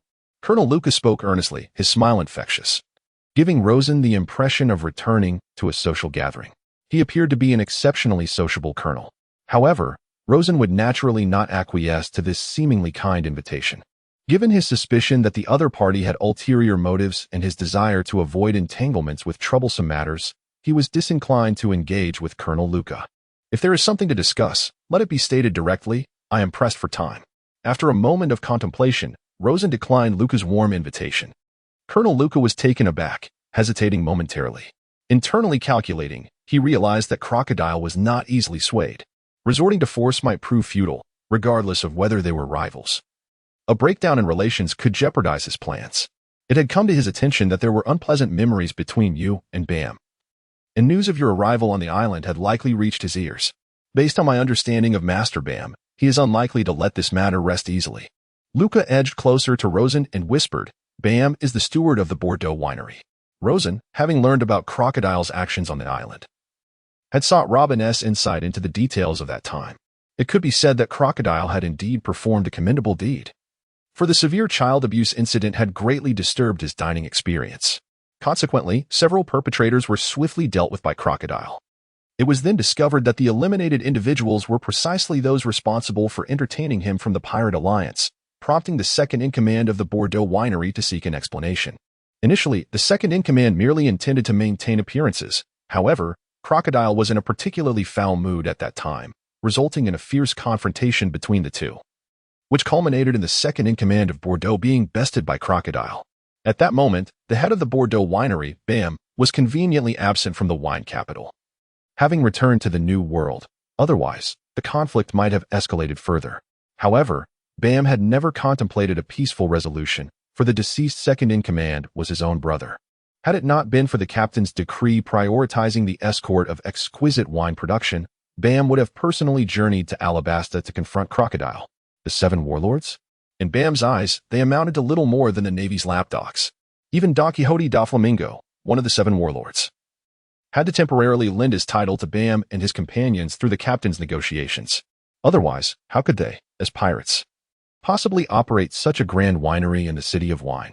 Although they symbolically paid a small tax to the clown each year, his nominal allegiance to the 7 warlords bore no real connection to Da Flamingo. Over the past 2 years, he had refrained from seeking retribution against Crocodile, primarily due to the significance of the winery. Other factions were ever watchful, leaving him no opportunity to spare. Furthermore, Crocodile's whereabouts were not easily discerned. Even if he knew he was in a particular country, locating him within that vast expanse proved to be quite the challenge. And Bam did not possess the luxury of time at his disposal. Yet, the audacity of Crocodile to once again set foot in the wine capital incited immense fury within Bam upon receiving the news. He longed to confront the enemy personally, however. He remained steadfastly aware of the captain's directive. In all circumstances, the production of exquisite wine took precedence above all else, and any lapse in this duty would cost him his head. Currently, he had received intelligence indicating that the production of premium wines at both the Lewis Vineyard and the Madoc Vineyard had suffered severely in recent months due to environmental issues. He alone possessed a reserve, thus necessitating his presence at the Bordeaux headquarters to thwart any underhanded schemes from the other two establishments. Consequently, he dared not leave the vineyard lightly, waiting for the tempest to pass. Despite the three major vineyards having operated in the wine capital for many years, each supported by formidable backers, tensions among them had escalated in recent times due to the prevailing circumstances. Colonel Luca's visit to Crocodile was, in fact, a ploy to remind him of the troubles he had previously left behind, aiming to broker an agreement under the auspices of their shared status as warlords of the sea. To seize or even vanquish Baum. This would not only resolve the issue of premium wine inventory but also mitigate the adverse effects of an ostensible assault on an ally, potentially leading to the acquisition of the vineyard itself. However, Crocodile proved to be more formidable than anticipated, showing no inclination to cooperate. It seemed that exploiting the warlord title would not be as straightforward as one might hope. There appeared to be a particular incident in question, yet it seemed largely unrelated to Colonel Luca. If there were no other matters at hand, I would appreciate a clear path, Rosen insisted. Just 3 days would suffice. Once the record pointer is filled, I shall depart, and all troublesome affairs will be left behind. As for Bam, it seems a bit late for him to seek trouble after having left me undisturbed until now. Perhaps he has not even mourned his brother's death. In the world of pirates, self-interest reigns supreme. If you have pressing matters, I shall not impose further, but I trust we shall find an opportunity to forge a friendship. Upon witnessing Crocodile's refusal, Luca did not press the issue, leaving a way for Crocodile to reconsider without losing face. He also stepped aside, allowing Crocodile and his company to pass. Some conversations must be reserved for more suitable occasions. Let us proceed, Rosen said, not wishing to linger. At this moment, he sought a pirate or another formidable individual with uncomplicated connections, someone who could assist him in completing his mission and growing stronger. He harbored confidence in his ability to defeat those with bounties of 1 to 200 million, provided they were not particularly powerful or troublesome devil fruit users. Colonel Luca observed the departing figures of Rosen and his companions, lost in thought for a considerable time. It appears I must explore alternative strategies. Crocodile, this time I will ensure your demise. Await your reckoning. Bam's anguished voice echoed throughout the Bordeaux winery, sending shivers through the workers. As he began to prepare for what lay ahead, Bam, a notorious lieutenant of the infamous Demon Spirit winemaster, was a ruthless pirate with a bounty of 275 million berries, a devil fruit user of unknown capabilities, yet infamous for his brutal methods, particularly his penchant for decapitating foes. Chapter 22, The Harbor District. Issue instructions to the crew to avoid unnecessary conflicts, but should trouble find them, they must not shy away. Heighten your vigilance. Since earlier, I have sensed numerous observers lurking in the shadows. Let us hope my instincts are mistaken. Remember to return to the dawn before dusk. Rosen instructed Bonus. While he could sense the presence of others, his inability to utilize observation Haki rendered it impossible to pinpoint them. However, even if he could identify them, it might not be necessary. After all, wherever the warlords go, they become the center of attention, a reality he would need to acclimate to in the future. Bonus nodded and halted, communicating Rosen's message to the crew, whose other leader was Nico Robin, primarily responsible for procurement, though leisure activities on the island would not be overlooked. Rosen chose not to mention the personal lives of some male crew members, recognizing that everyone had their own lives to lead, and as adults, certain topics need not be addressed bluntly. The small sea cow had been taken by Robin, and during their parting, its mournful gaze amused Rosen. Nevertheless, the sea cow possessed considerable strength, making it wise for it to accompany Robin for protection. Upon reaching land, they sought a delightful meal to experience the local specialties, and Rosen purchased a local map and guide, granting him insight into the structure of the entire wine capital island. The island's horizontal diameter spanned approximately 25 kilometers, while its vertical length measured around 12 kilometers. It was not particularly vast, yet not insignificant either. The primary areas included the Manor District, the Lawless District, the Civilian District, and the Harbor District.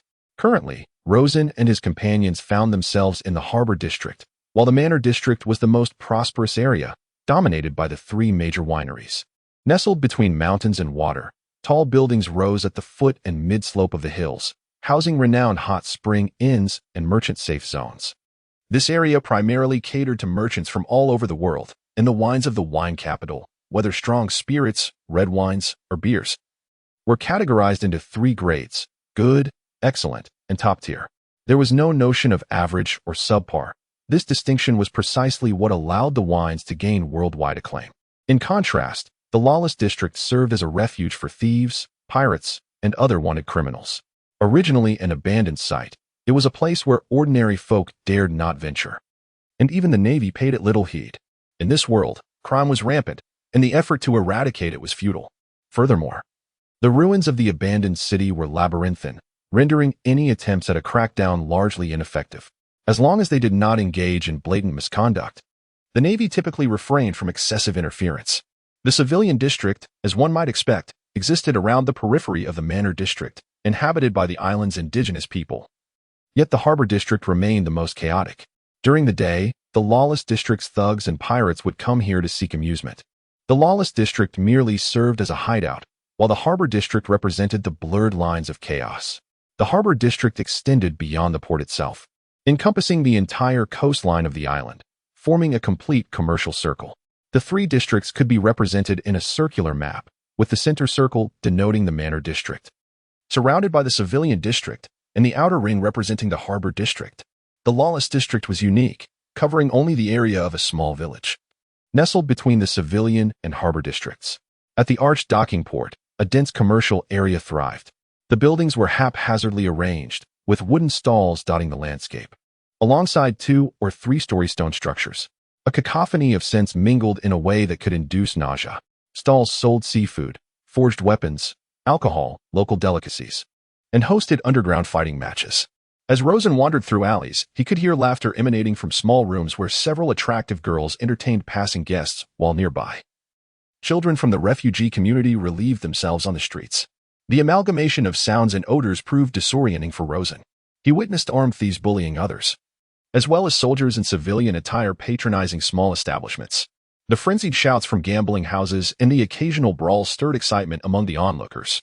Chaos epitomized the era, and Rosen had never encountered such a place where the distinction between right and wrong was so blurred. In his memory, this should be an age of dreams. Yet he found himself in a world riddled with turmoil. While in Alabasta, Rosen had never felt such disarray, as his surroundings were orderly and well-managed. Frowning, he struggled to endure the oppressive atmosphere, while Bonus and the others seemed to adapt swiftly, perhaps because this was their way of life. Eventually, the trio located a relatively decent tavern and ordered some food.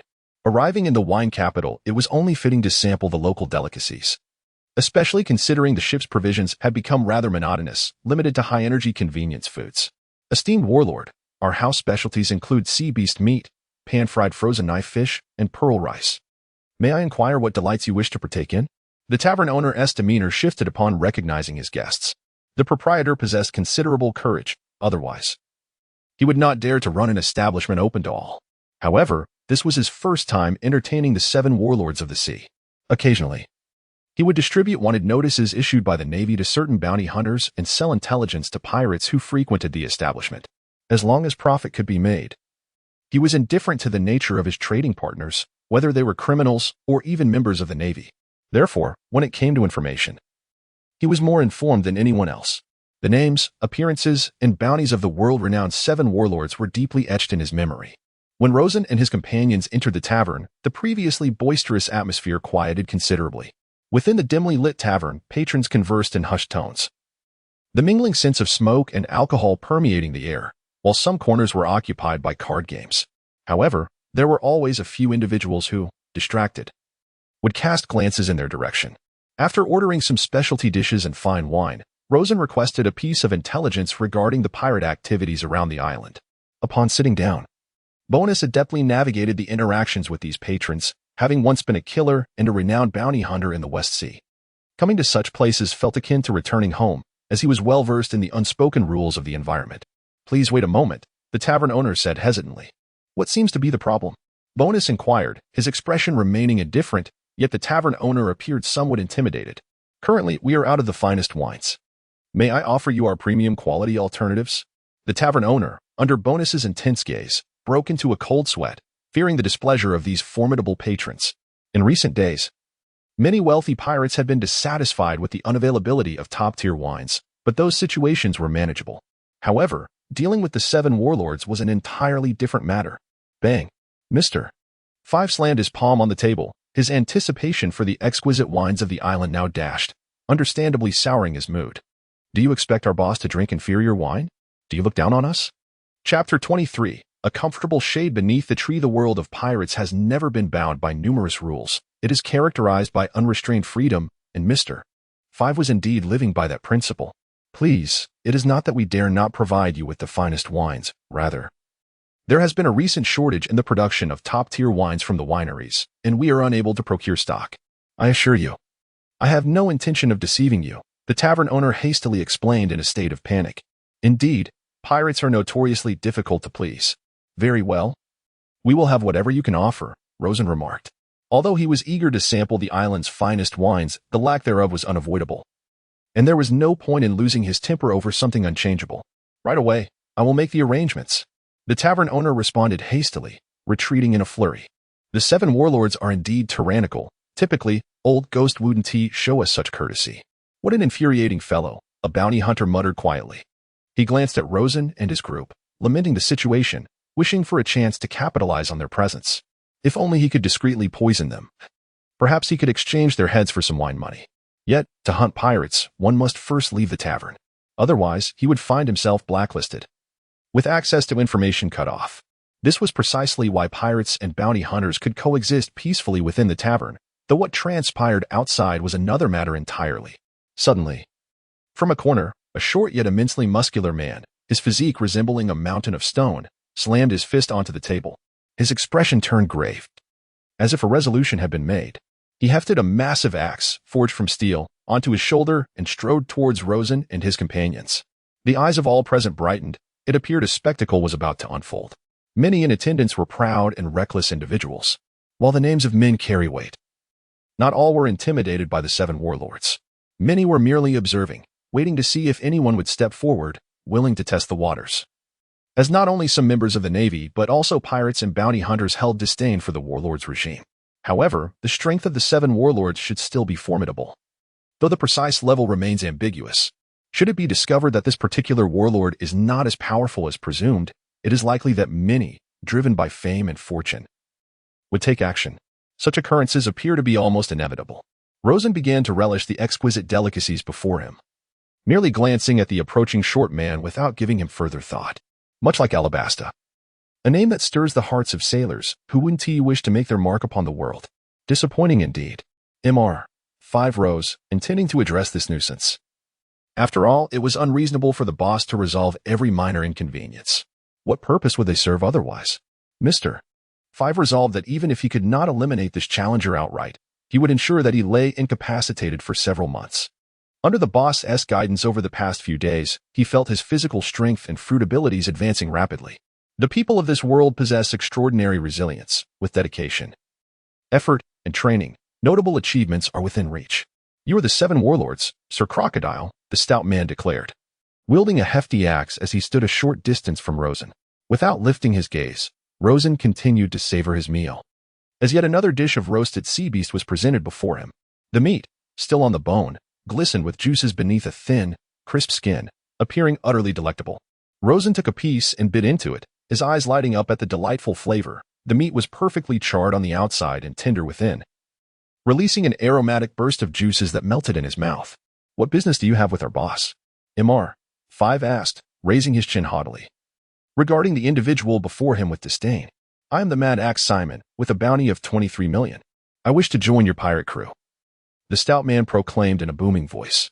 At Simon's declaration, Rosen paused momentarily, and the others who had been anticipating a spectacle were taken aback, not seeking trouble, but rather desiring to join the pirate crew? What was this madness? Furthermore, those who sought to join a pirate crew were typically polite. This ferocious demeanor clearly suggested a desire for conflict. Oh? Rosen lifted his gaze to examine Simon. While somewhat surprised, it dawned on him that, given the reputation of the 7 warlords, it would be reasonable for many to wish to join, as the prospect of legal plunder certainly enticed numerous pirates. Although they might scorn the 7 warlords, the opportunity to gain such power would be difficult to refuse. After all, it is only logical to seek shelter beneath a sturdy tree. One cannot expect everyone to come seeking trouble. Indeed, I wish to stand by your side and achieve greatness together. Accept me. I am quite formidable, Simon insisted, thumping his chest, his tone still rough yet exuding a fierce presence. You may have this opportunity. Defeat him. Rosen gestured towards Mr. 5. Me? Simon grinned, his expression growing increasingly menacing. It was normal to have conditions. He had anticipated this. However, would this frail-looking individual withstand even a few of his axe strikes? Take it outside. Do not disturb the boss's meal, Bonus interjected. Upon hearing this, Mr. 5's expression soured slightly. Bonus's words carried weight. If they fought outside and Mr. 5 were to lose, his life would no longer be in his own hands. Should the fight occur within the tavern, there was a chance that, for the sake of face, the boss might intervene even in defeat. Reflecting on this, Rosen realized that although Mr. 5's fruit abilities were quite strong, without proper combat awareness, his future usefulness would be limited. Thus, he said, "Go, do not disappoint me." Understood. Mr. 5 acknowledged, fully aware that this battle offered no retreat. Yet he bore no resentment towards the boss or Bonus. Having consistently trained hard recently, he found no fault in the arrangement.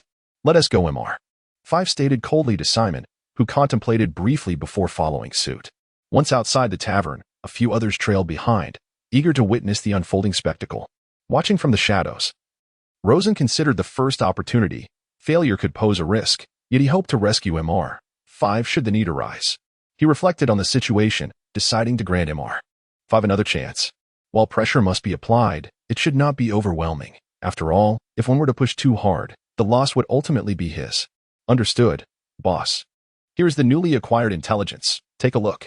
These are notorious pirates frequently active in the area. Bonus presented the updated bounty notices to Rosen before rising. I, too, wish to join your esteemed pirate crew. Even as a mere ordinary crew member, another individual interjected, sensing a potential opportunity. Get lost, Bonus retorted, delivering a swift kick that sent the intruder flying. If every Tom, Dick, and Harry believed they could approach them casually, they would have no semblance of personal space. Even a meal would become unbearable. Rosen remained unfazed. As a 7 warlord, he was prepared for such matters, and Bonus's actions aligned perfectly with his expectations. At that moment, an alarm rang in Rosen's mind. A shadowy figure approached him like a wraith, brandishing a crescent-shaped dagger glimmering ominously with a blue sheen, clearly coated in a lethal poison. Most poisons capable of being applied to weapons are typically in liquid form, indicating that this individual had been lying in wait for quite some time, believing that this moment was ripe for action. Indeed, it was an opportune moment. As Mr. 5 departed, a newcomer stepped forward to divert attention, allowing Bonus to act while Rosen focused his attention on Bonus and his companion. This assassin had an impeccable sense of timing. Chapter 24. Fury and the little girl selling wine. The assassin grinned wickedly. No matter how strong one might be, under the strike of his poison blade, it would take but a single thrust. Even a warlord of the sea would be unable to withstand such ferocious venom. Within 10 seconds, death would claim its victim. He was a notorious assassin from the South Sea, known for his ability to retreat unscathed after a failed attempt on the life of a king. He did not believe that the armed forces surrounding a warlord of the sea could rival those of an entire kingdom. Ultimately, no matter how powerful a warlord may be, he is still but a man, and every man has his vulnerabilities. Assassinating a warlord would undoubtedly bring him fame and fortune. With a swift motion, the assassin's dagger plunged into Rosen's body. However, just before the blade could pierce flesh, Rosen, in a moment of dire urgency, transformed into elemental sand, scattering to the side. Seeking death, Rosen's expression darkened, his scarred visage taking on a menacing aspect. He would not harbor disdain for those who challenged him openly, but he would certainly harbor murderous intent towards those who struck from the shadows. Impossible. I clearly struck him. The assassin from the South Sea, lacking in experience, perhaps unaware that the North Sea and West Sea, flanking the Grand Line, might have known this was the power of a Logia-type devil fruit. However, he remained unaware. Restraint. Rosen condensed the surrounding sand, swiftly entwining it around the assassin, instantly shattering his arm and casting the venomous dagger away. If his reflexes had not been swift enough, he would have indeed faced mortal peril. This served as a stark warning for Rosen. Even those of lesser strength should not be underestimated, as they could pose a significant threat when provoked. Damn it. Bonus, with a grim visage, transformed his arm into a blade, preparing to decapitate the assassin as a public display, for nothing else could quell his fury. However, he was obstructed by an arm formed from sand by Rosen, who personally dealt with the situation. The desert prison, a perilous manifestation of the sand fruit, allowed Rosen to gather the sand and gradually return to his normal form. yet his hand remained firmly grasping the assassin's throat, exerting his power. It was visibly evident that the assassin's body was rapidly withering away. This ability drained the moisture from the human body. Although it would not lead to immediate death, the torment experienced before demise was undoubtedly excruciating. Witnessing this scene, those who had previously been restless were engulfed by fear, for observing a person being drained of life, albeit without bloodshed, evoked a profound sense of unease. The expression of terror in the assassin's eyes served as a stark reminder that before them stood a member of the Shichibukai, a true pirate of the sea, characterized by an inherent strength and cruelty. With a thoroughness born of rage, Rosen discarded the now parched and immobile assassin onto the ground, addressing Bonus. Bonus nodded silently, dragging the lifeless body outside like a discarded dog, and before he could even exit, the assassin succumbed to the effects of extreme dehydration. The tavern fell into an eerie silence. Some patrons had stealthily departed to avoid incurring the wrath of Crocodile, fearing they would be caught in his fury. Nevertheless, others, though wary, chose to remain and continue their revelry, undeterred by the ominous atmosphere. Yet, if one claims to be unafraid and unyielding within their heart, that would be a deception. In the face of such assassination attempts, few can evade the onslaught. And the majority of the 7 warlords possess abilities known only to a select few. Those acquainted with the powers of the 3 major classes of devil fruit users recognize that this particular warlord wields natural abilities, while the uninformed might assume it to be a malevolent power. At last, he can enjoy a peaceful meal, with little turbulence in Rosen's heart. In this world, refraining from taking lives sometimes necessitates one's own demise, an inescapable reality. However, to lose one's life so directly at another's hand is a first. However, he would not be the last. He was mentally prepared for it. Moments later, Mr. 5 returned, bruised and battered, with a deep crimson scar adorning his arm. Rosen glanced at him and inquired with a calm demeanor, "Did you lose?" Surprised by the severity of his injuries, Rosen had assumed defeat, especially since Bonus had not taken the time to tend to him. "I won, boss, but I realize I am still not strong enough." Mr. 5 had narrowly triumphed, relying heavily on the destructive power of his fruit ability. Otherwise, he might not have managed to subdue a criminal valued at over 20 million berries. "Take a seat." Rosen gestured for the 2 to sit, then picked up the wanted posters he had just marked with intelligence, examining them one by one. Self-awareness is the cornerstone of becoming stronger. In the past, despite possessing an impressive fruit, you were arrogant and unwilling to endure hardships. Most importantly, you lacked conviction. Rosen summarized Mr. 5's performance in recent days. "But I wish to remain by the boss's side. I want to grow stronger." Mr. 5 recalled Rosen's guidance, a feeling he had never experienced before, akin to a form of genuine concern. "For what purpose?" Rosen inquired. "In any realm, certain elements serve as the impetus for advancement, be it faith or ideals. They are the most potent fuels for motivation. As long as one discovers what they genuinely wish to pursue amidst the vastness of the world, relentless effort can transform one's unattainable dreams into reality." "Why?" Mr. 5 pondered deeply. "Does being a firefighter count?" He seemed to entertain the notion, though it felt somewhat off, perhaps when he arrived at a conclusion. "It would mark a transformative moment. I am here to follow the boss and witness the birth of a great endeavor." Bonus, however, was acutely aware of his aspirations and desires, and deep within his heart, he harbored a dream of becoming a hero.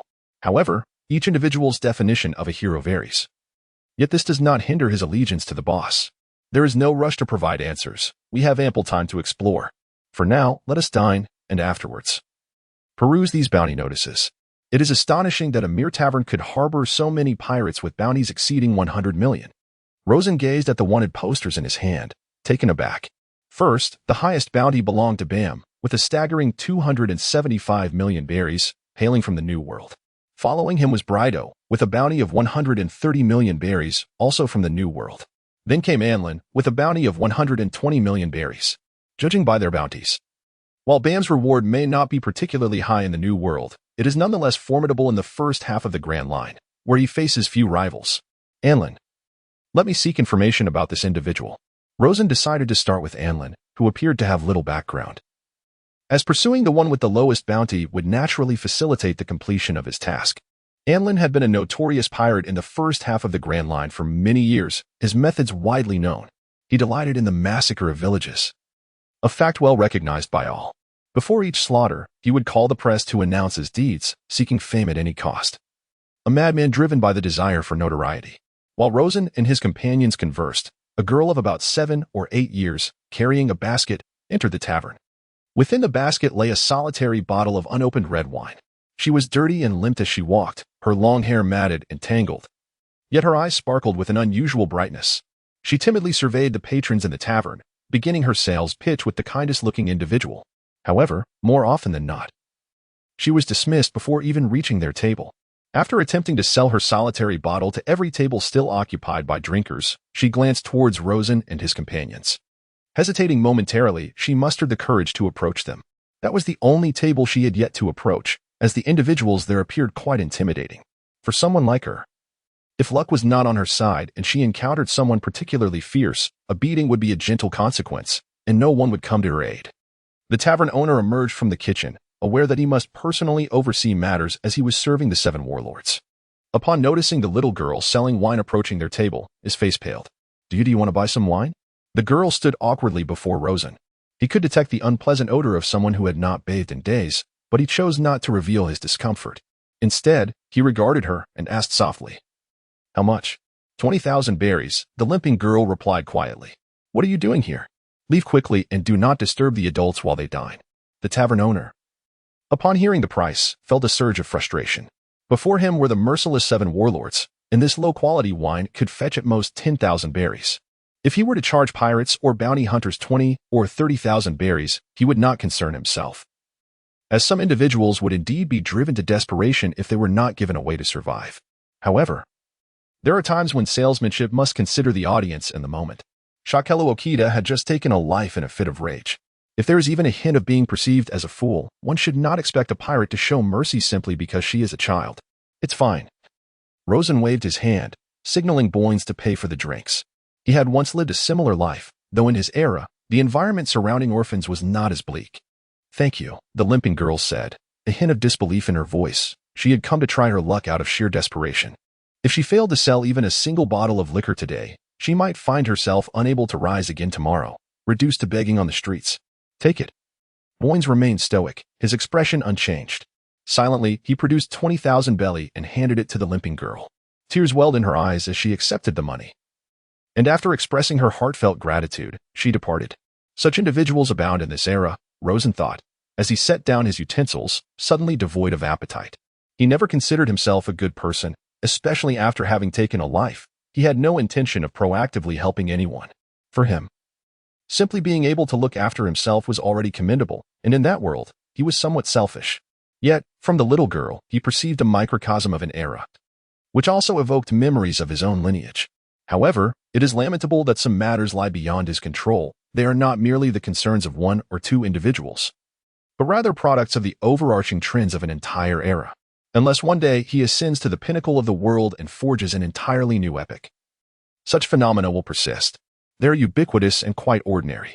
Bonus replied nonchalantly, reflecting that he too had traversed a similar path in his youth. To him, it represented nothing more than the mundane flow of life. Anlin, unable to lead, suggested they take a chance. Rosen, rising to his feet, expressed his enduring yearning for strength. At present, he felt woefully inadequate. Even the 4 emperors, can they truly be deemed formidable? Strictly speaking, the 4 emperors are merely sovereigns of their respective territories, powerful pirates, indeed. They may possess the capacity to incite turmoil within this world. Yet is there truly a 4 emperor capable of entirely overturning the world, establishing a new order? It is unlikely that even the pirate king, Roger, could accomplish such a feat. Mr. 5, you are injured. Perhaps you should return to the ship and rest, Rosen suggested. Observing Mr. 5's unsteady gait, he insisted on his retreat. Mr. 5 could only nod in agreement, acknowledging his significant injuries. However, just as Rosen and the others stepped outside the tavern, they were encircled by a group of children. These children bore a striking resemblance to the recently limping girl, each carrying a basket filled with the local specialty liquor, some with 1 bottle, others with 2 or 3, yet all were of the purest quality. The group comprised about 10 children, the youngest appearing around 7 or 8 years old, while the oldest were barely over 10. Each looked frail and emaciated, many bearing physical deformities, some with broken arms, others limping along, and a few missing fingers. They gazed at Rosen and his companions with eager anticipation, while the girl who had just sold a bottle of liquor hid in a nearby alley, watching them. As Rosen's gaze fell upon her, she recoiled in fear, yet shook her head to indicate that these individuals were not summoned by her. If not her, then who might be orchestrating this?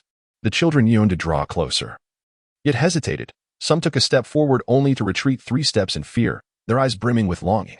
Strangely, the children did not chatter excitedly. Instead, they gazed at Rosen with a mixture of fear and hope. Bonus furrowed his brow. At that moment, Rosen's heart sank to its depths. If only 1 or 2 individuals were hindered, it could be understood as an unfortunate circumstance. However, if all were in similar plight, the implications became far more troubling. Disabled children garner sympathy, selling goods at prices exceeding market value. This scheme was all too familiar to Rosen. Typically, upon encountering such children, most compassionate souls might offer some monetary assistance. Yet Bonus remained unfazed. He pressed his foot firmly against the ground, causing fissures to crack the earth, which startled the children near Rosen, prompting them to retreat hastily.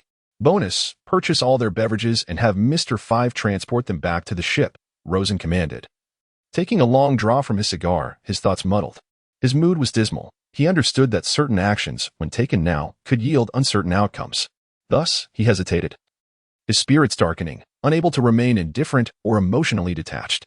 Bonus was somewhat taken aback, yet he acknowledged that since this was the boss's command, he would not refuse. Although he felt a pang of sympathy for the children, he realized that any assistance offered would only be temporary. Even if these drinks fetched a few tens of thousands of berries, it would be a trivial expenditure. The children had little hope, particularly since that man seemed to have already purchased Annie's drinks and likely would not buy again. However, failing to try would surely result in a beating upon their return that evening. For a few streets away, a thug was watching them closely, having coerced them into this situation after Annie made her sale. Wait, Rosen suddenly grasped the last child who was about to leave, startling the boy, who instinctively raised his hands to shield his head. Rosen lifted the boy's shirt, revealing a body marred by bruises and welts, confirming his suspicions. "Let go of me," the boy exclaimed, struggling against Rosen's grip. Releasing him, the boy dashed away, quickly disappearing from sight. "Boss," Bonus called, sensing the shift in Rosen's demeanor. "Mr. 5, you return first." "Bonus, follow me to observe the situation," Rosen instructed, his expression stoic but his tone frigid. Bonus recalled that 2 years prior, the boss had encountered troubles stemming from a child abuse incident. Did the boss harbor a deep-seated disdain for those who mistreat children? Indeed, such individuals were despicable.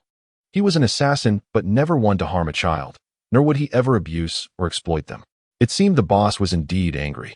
After parting ways with Mr. 5, Rosen and Bonus discreetly trailed the children, remaining hidden from view.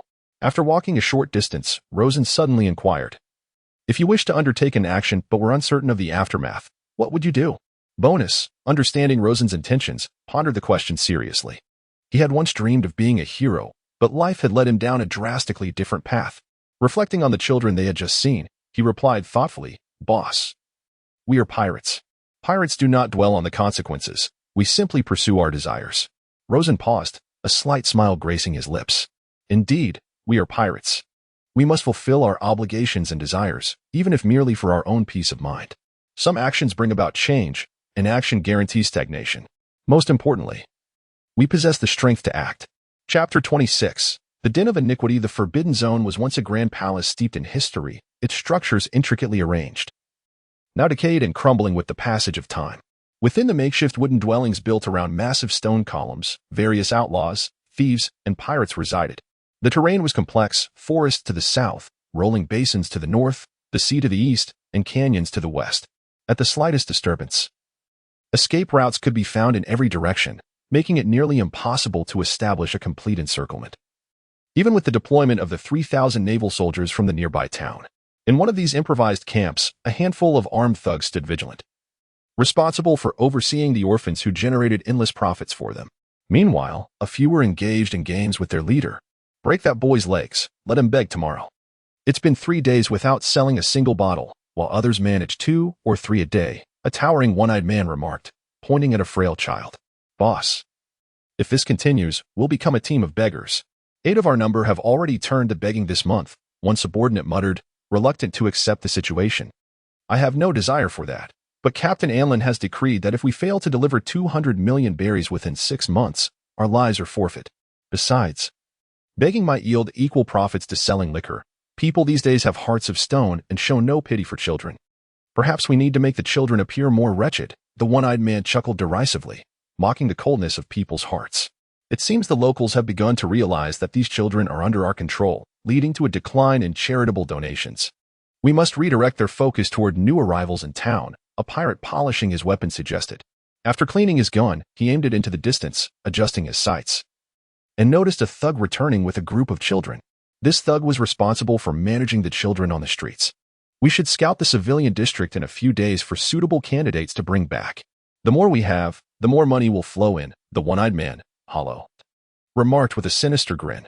Understood. Boss, Dogskin is back with the children? It seems today has yielded fruitful results, a subordinate reported, scrutinizing the children's hands, which were devoid of any liquor. Their early return suggested they might have encountered wealthy patrons and sold their wares. Oh, then it seems we shall enjoy a fine drink tonight, Hollow mused, his mouth watering at the thought of the exquisite wines from the 3 major wineries. The boy, on the verge of having his legs broken, was momentarily spared as they noticed Dogskin accompanied by 2 unfamiliar figures. Wait, something feels off. Who are these unfamiliar faces? Are they your new recruits? Hollow questioned, recognizing the unexpected presence. However, these 2 individuals were strangers to him. He found himself confined to this dilapidated place, engaging solely in card games and drinking, oblivious to the newspapers that never captured his interest. He perceived little authenticity in the world above. Do not blame me for what is not of my doing. I am not to be held accountable. It felt as though he had encountered them before. Their faces bore a hint of familiarity. The world is replete with infamous pirates, yet it is unrealistic to expect that every individual would recognize Crocodile, even if he is one of the 7 warlords of the sea. It is a simple truth, with so many renowned figures in the country, who, aside from a select few, can remember them all? Hollow, save me. At that moment, the cowardly soul suddenly dashed towards Hollow, crying out in terror, "It is too frightening." Initially, he was merely conducting routine surveillance of the children on the streets, preventing any from escaping or playing tricks, and occasionally pocketing a bit of coin for himself. However, he never anticipated crossing paths with 2 men who appeared utterly menacing. Merely standing there, observing them speak, he felt an all-consuming dread enveloping him. Under their intimidation, he had no choice but to escort the 2 to headquarters, reasoning that with so many people there, they would surely be able to handle these men. They dare to trouble us. Brothers, we have work to do. Hollow rose to his feet, his towering figure rendering the nearby tree seemingly frail in comparison. The brawny Hollow had long since lost count of how many troublemakers he had dealt with, many of whom fancied themselves as champions of justice. Yet beneath the might of his powerful legs, capable of effortlessly shattering rock, they either met their demise or, in the end, wailed and begged for mercy, ultimately becoming mere objects of amusement. As Haro's voice faded, 7 or 8 pirates gradually drew closer. Their captain had forged alliances with the aristocracy on the island, indulging in lavish feasts, while they were relegated to the role of mere instruments for generating profit. Were it not for the opportunity to partake in some of the riches garnered here for their own revelry, they would likely harbor considerable grievances within. However, psychologically, there remains a certain disparity. If one were to hold the position of the 2nd-in-command or 3rd-in-command, they could accompany the captain to the estate district to relish a life of leisure, act swiftly, and ensure that one remains articulate. Rosen's expression was impassive as he addressed Bonus. Bonus nodded, his feet transforming into blades as he glided effortlessly, akin to a figure skater, towards the recently escaped ruffian. Annihilation slash. Hiss, hiss, hiss. The fleeing scoundrel was instantly marked by numerous lacerations, some deep enough to expose bone, as blood splattered, and he collapsed to the ground with a thud. It's an ability user. Everyone, be cautious and open fire. Hollow's countenance grew solemn, taking on a more menacing aspect. Bang, bang, bang. A barrage of bullets was unleashed, creating a densely woven tapestry of firepower. However, when the bullets struck Bonus, they merely sparked upon impact, as if they were hitting an Iron Man, impervious to blades and firearms. Even Zaro's formidable slashing techniques proved ineffectual, rendering mere bullets useless against such impenetrable defense. In an instant, this notorious bounty hunter from the West Sea surged into the crowd like a tiger among sheep, his movements a blur of flashing blades, taking down the mediocre pirates one after another. As he witnessed his subordinates fall one by one, he realized that he was on the brink of becoming an isolated figure, accurately described as the solitary remnant left by Bonus. Die, you bastard. Raptor's violent kick. Hollow seized the moment when Bonus dispatched the last of his men, launching a powerful kick aimed at Bonus's head. With a calm demeanor, Bonus glanced sideways, allowing the kick to connect with his skull, producing a resounding thud, as if hard rock had been struck. Crack. Hollow initially reveled in his perceived success, But soon the excruciating pain radiated from his thigh, accompanied by the ominous sound of bone fracturing. His previously invincible kicking technique, honed through hours of daily training, had failed him. Chapter 27. Call for cleanup impossible. What sort of ability do you possess? Hollow's face was a mask of horror, as if he had encountered a ghost. He had seen various powers before, yet he had never witnessed someone with such a level of physical resilience, aside from the captain. Boom. Without providing an answer, Bonus retaliated with a punch that sent Hollow's towering 5-meter frame flying. His abdomen caved in instantly as he was propelled into a wooden structure, utterly demolishing it upon impact. Cough. Stop right there. Don't come any closer, or I will kill these kids. You came here for them, didn't you? If we've mistakenly captured someone you know, you can take them away, but if you dare to harm us, our captain will not let you off lightly. Hollow staggered to his feet, blood spilling from his mouth, his eyes filled with terror, yet he instinctively took the most prudent course of action. He lunged towards the group of children, his distance from them much closer than that of Rosen and Bonus. In no time, he had seized a disabled beggar who had not reacted in time. However, Rosen had anticipated such a scenario, which was precisely why he had refrained from intervening until now. Transforming into a whirlwind of sand, he swiftly appeared beside Hollow, seizing his robust arm with one hand, activating the desert prison. Hollow's arm rapidly desiccated, losing its grip as the disabled child fell to the ground, and then a golden hook pierced Hollow's chest, lifting his massive body as if it were weightless. You just mentioned your captain? Ah, it hurts. Damn it. Who are you? Let go of me. In the Wine City, you dare to oppose our pirate crew? You're doomed. Haha. The captain will surely tear you all apart. Hollow was a mix of astonishment, anger, pain, and madness. Boss, what should we do next? Bonus inquired.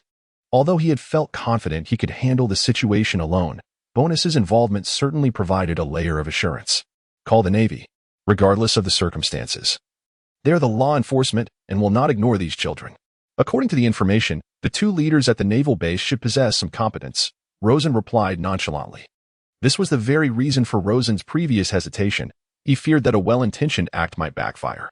If he rescued these unfortunate children but failed to ensure they were placed in a safe environment afterward, it would merely be a change from one hell to another. Understood. Bonus replied, retrieving a din mushy and dialing the local naval base's number. Tell your captain to come and speak properly. Otherwise, given the rate at which blood is flowing and life is draining, you will die a painful death in less than an hour. Rosen coldly extracted his golden hook, delivering a kick that left Hollow sprawled on the ground, his eyes reflecting an extreme indifference. Hollow clutched his wound, wishing to utter some defiant words. But the expression on Rosen's face sent a chill through him. It was a look that conveyed a complete disregard for his life. He felt fear. You still have one arm left. Do you need me to assist you with the din mushy? Rosen had only disabled one of his arms, as he intended to ensure that Hollow could not pose a threat to anyone else. The implication of helping him was that he would break the other arm as well. To Rosen, the events of the day, whether good or bad, right or wrong, mattered little. What was significant was that he could alleviate the turmoil within him. He realized that in this era, as long as one possessed adequate strength, one could do anything one desired without concern, provided one was willing to bear the consequences of their actions. I'll do it. Hollow dared not waste further words, yet inwardly he scoffed, thinking it was akin to courting death to provoke the captain.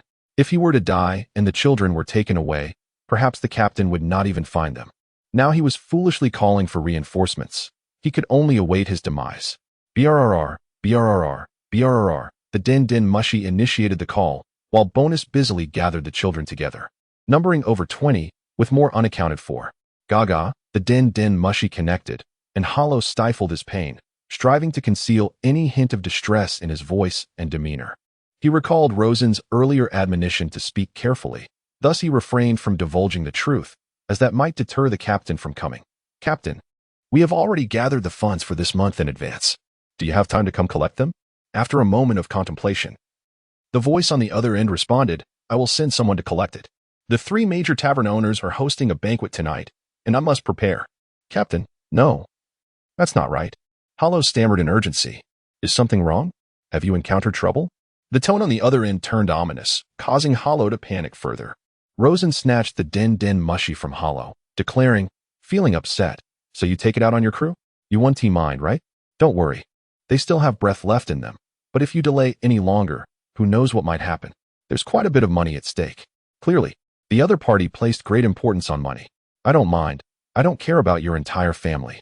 Hollow, despite being a mere pawn, was nonetheless a source of revenue, generating substantial income each month. The audacity of the person on the other end to threaten him by harming his crew was beyond comprehension. Just wait. I will take your head and make you regret ever uttering such words. Bang. The din mushy shattered, igniting a furious rage within Anlin. Typically, he would not lose his composure, but since his bounty had exceeded 1 billion, few dared to speak to him in such a manner. Not even the leaders of the 3 taverns. Whoever you are, I will tear you to shreds. Anlin exuded confidence, believing this to be an outsider. As long as they were not one of the tavern leaders, he was certain he could defeat any opponent. Excessive confidence can often be a form of blindness. Yet he remained oblivious to this truth, and Rosen certainly knew how to provoke someone with just a few words. Major Harry, we have received a report from the warlord Crocodile, stating that a criminal organization exploiting disabled children in the West Sea has been dismantled.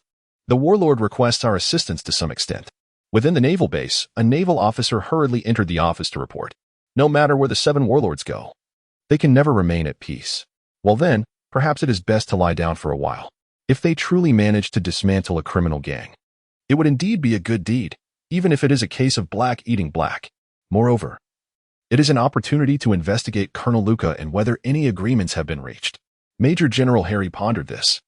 He summoned all soldiers on duty to sweep the lawless zone. Harry issued the command, since they were heading to the lawless zone. It was necessary to take this opportunity to carry out a thorough sweep and instill some deterrence. Such operations occurred every few months, though the results were often unsatisfactory. Nevertheless, they could still capture a few unfortunate souls. Where is Major General Harry headed? Colonel Luca entered the office with a few aides. Observing the hurried demeanor of Major General Harry, curiosity prompting him to inquire, what is the matter? Although Colonel Luca held a rank 1 step below Harry, his actual power had increased somewhat. If he opposed the action, they would soon find themselves in a stalemate. There is a criminal gang in the lawless zone, and the 7 warlords Crocodile has taken action. How does Colonel Luca view this? Harry asked nonchalantly. What specific criminal gang are we discussing? Child trafficking and exploitation. I have received similar reports before, but with insufficient manpower and the rampant presence of pirates, we have been unable to uncover the truth. Harry did not conceal this from Colonel Luca, as it was a matter of public business.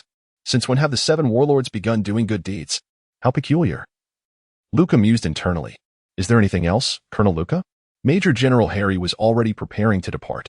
No, you may proceed, Major General Harry. Oh, by the way, please ensure the devil fruit prize for tonight's event is well guarded. I've heard that many pirates are eyeing this grand treasure, Colonel Luca said with a smile. After Harry left, he summoned a trusted soldier. This is only natural. Colonel Luca must not let his guard down.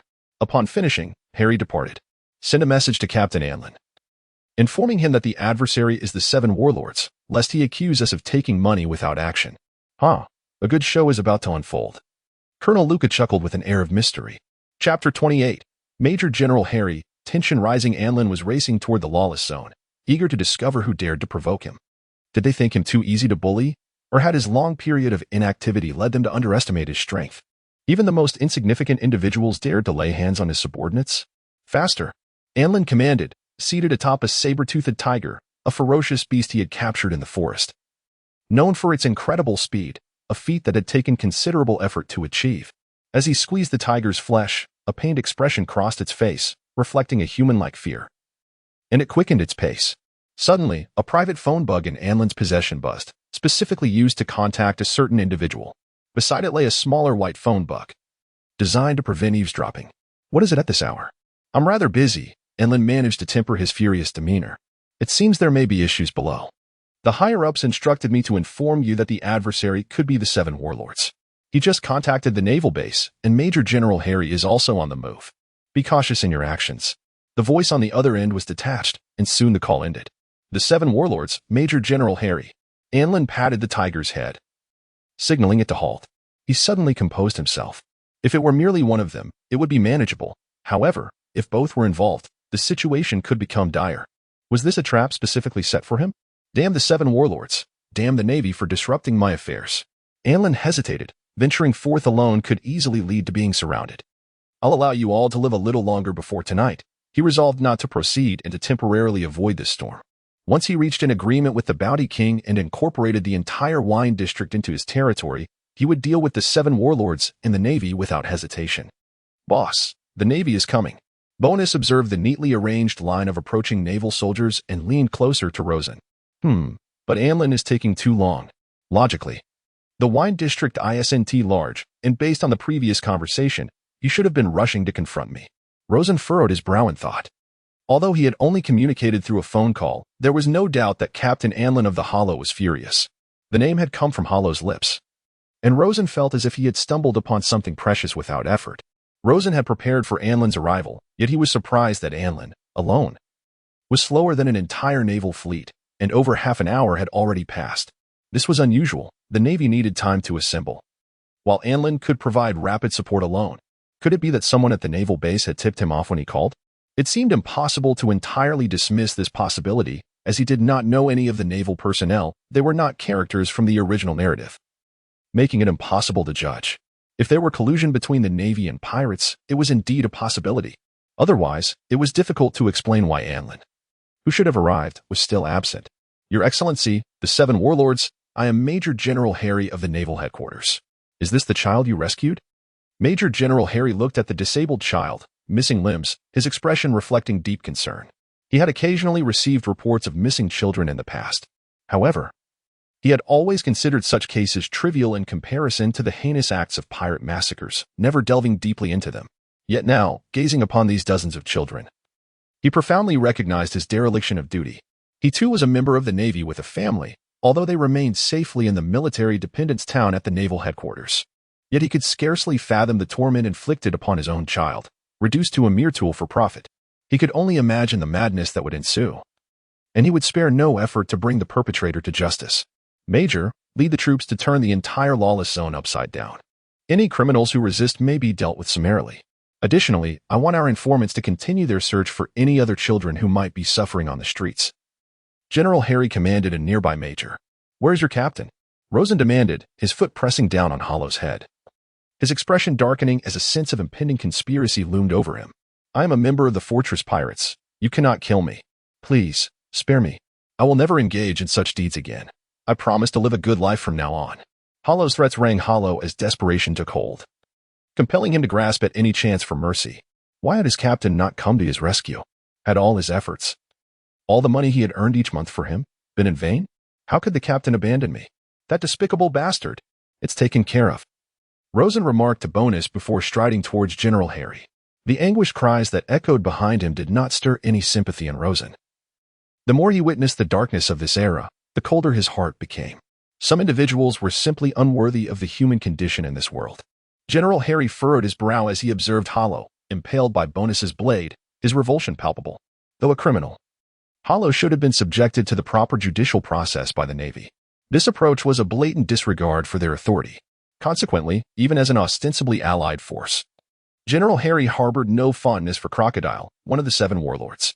Were it not for the dismantling of the criminal organization, he would have preferred to avoid any dealings with him altogether.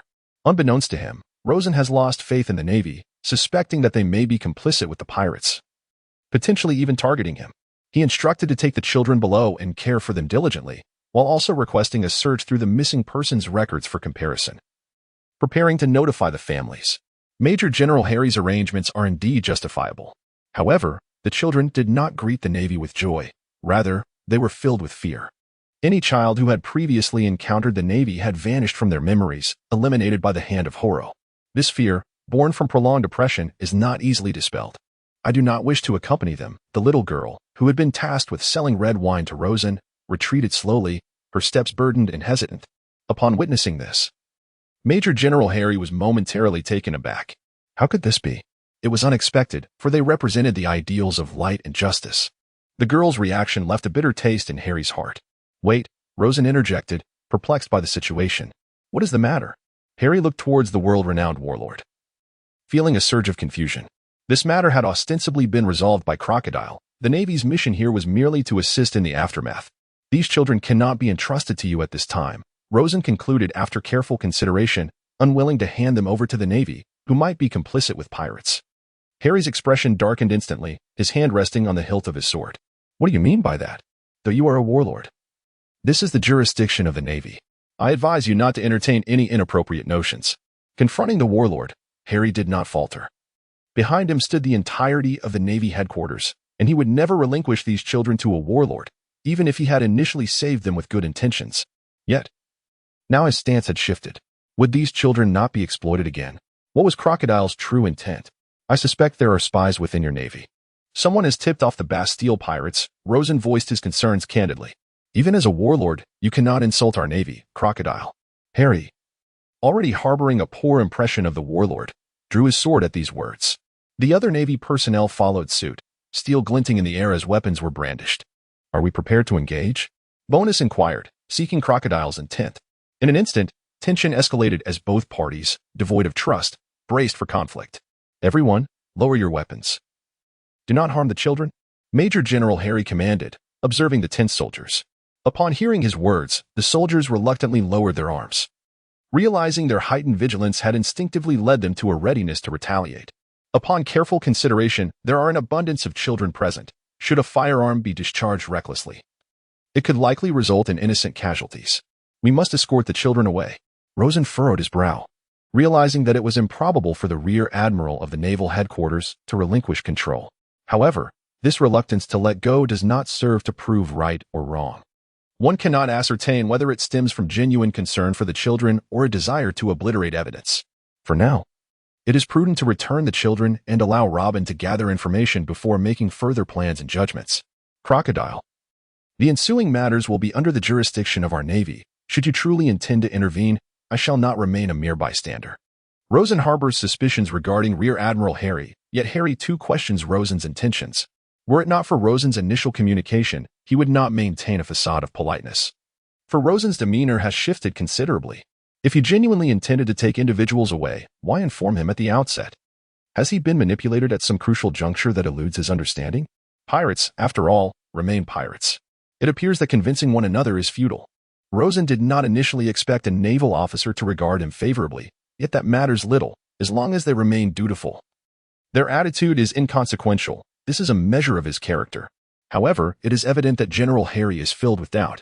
Gripping his weapon tightly, he faces the imminent threat. Sandstorm.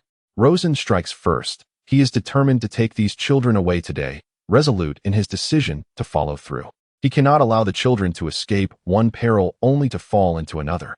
A swirling sandstorm coalesces in Rosen's hands, while General Harry, his knife held firmly, wears a grave expression but does not waver. Yet, he contemplates, could it be that Crocodile has forged an alliance with Colonel Luca? Is this call merely a trap laid for him? If so, it underestimates him greatly, for he is among the most elite of the Navy headquarters generals. Even against a natural type user, there are countermeasures at his disposal. Seastone and his nascent mastery of Haki serve as his trump cards. Hawkslash. As Rosen unleashes his sandstorm, a violent tempest sweeps forth. Without hesitation, Harry slashes with his knife, unleashing a wave of energy akin to an eagle taking flight. The other soldiers, too, sheath their firearms and draw their swords, encircling bonus.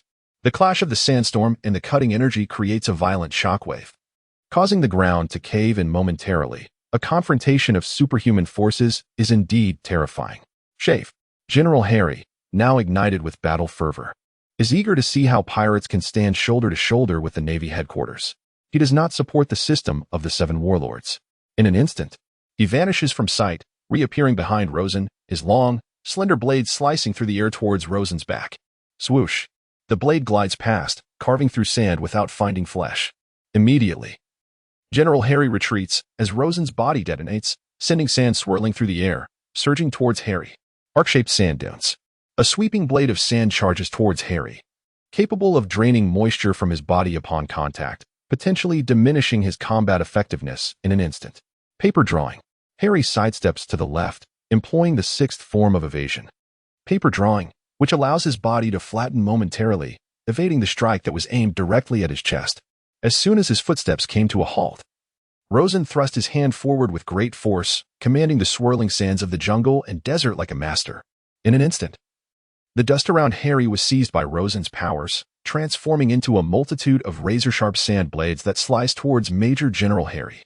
With a powerful kick, Harry ascended, his long legs executing a sweeping 360-degree motion akin to a human whirlwind, creating a circular gust of energy that radiated outward from his center. The sound of a resounding hum echoed as the air blade collided with the oncoming sand blades from all directions. Rosen felt a sense of familiarity with this technique, reminiscent of CP9's powerful kick. The ensuing clash produced a deafening impact, marking the moment when the sand blades and energy waves met in a spectacular display.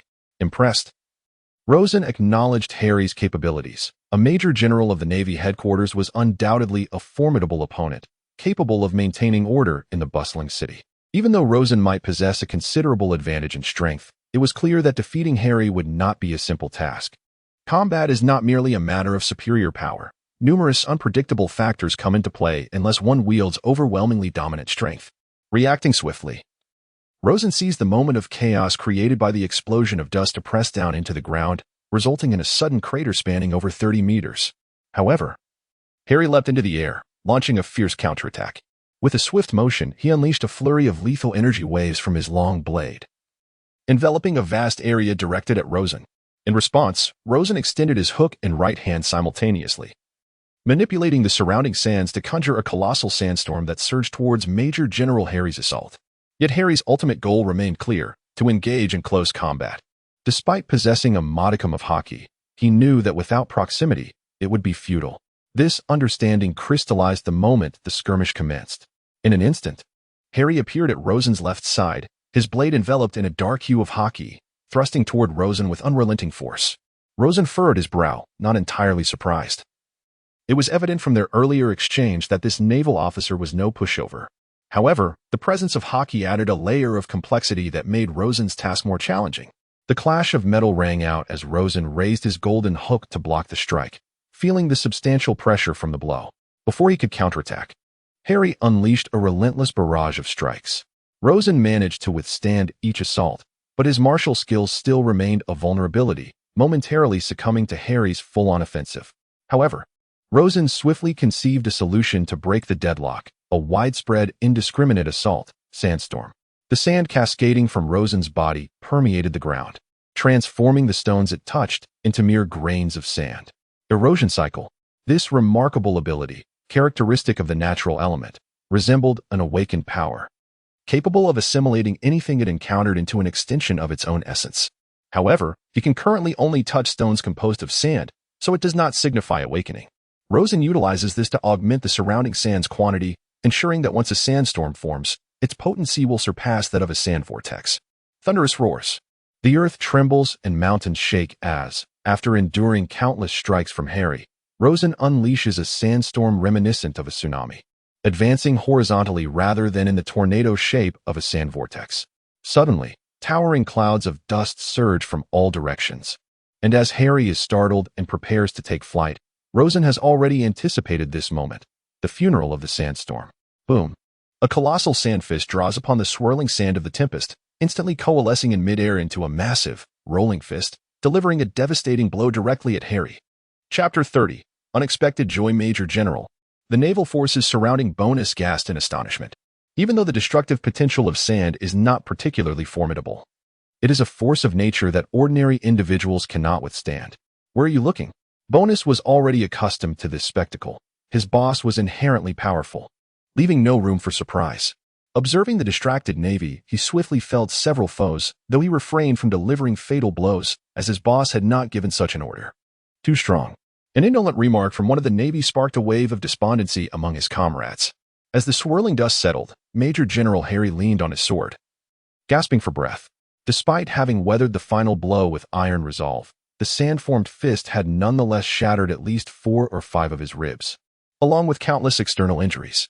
He appeared gravely wounded, yet he could still fight. Piercing spike. His armament Haki enveloped his long sword once again, albeit only partially. As his Haki had only recently awakened, he had poured all his strength into securing victory.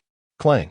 The long sword surged forth, and Rosen raised his golden hook to block, while his right hand unleashed a desert greatsword, sending a horizontal wave of sand blades surging from the ground towards Major General Harry's waist. Shave.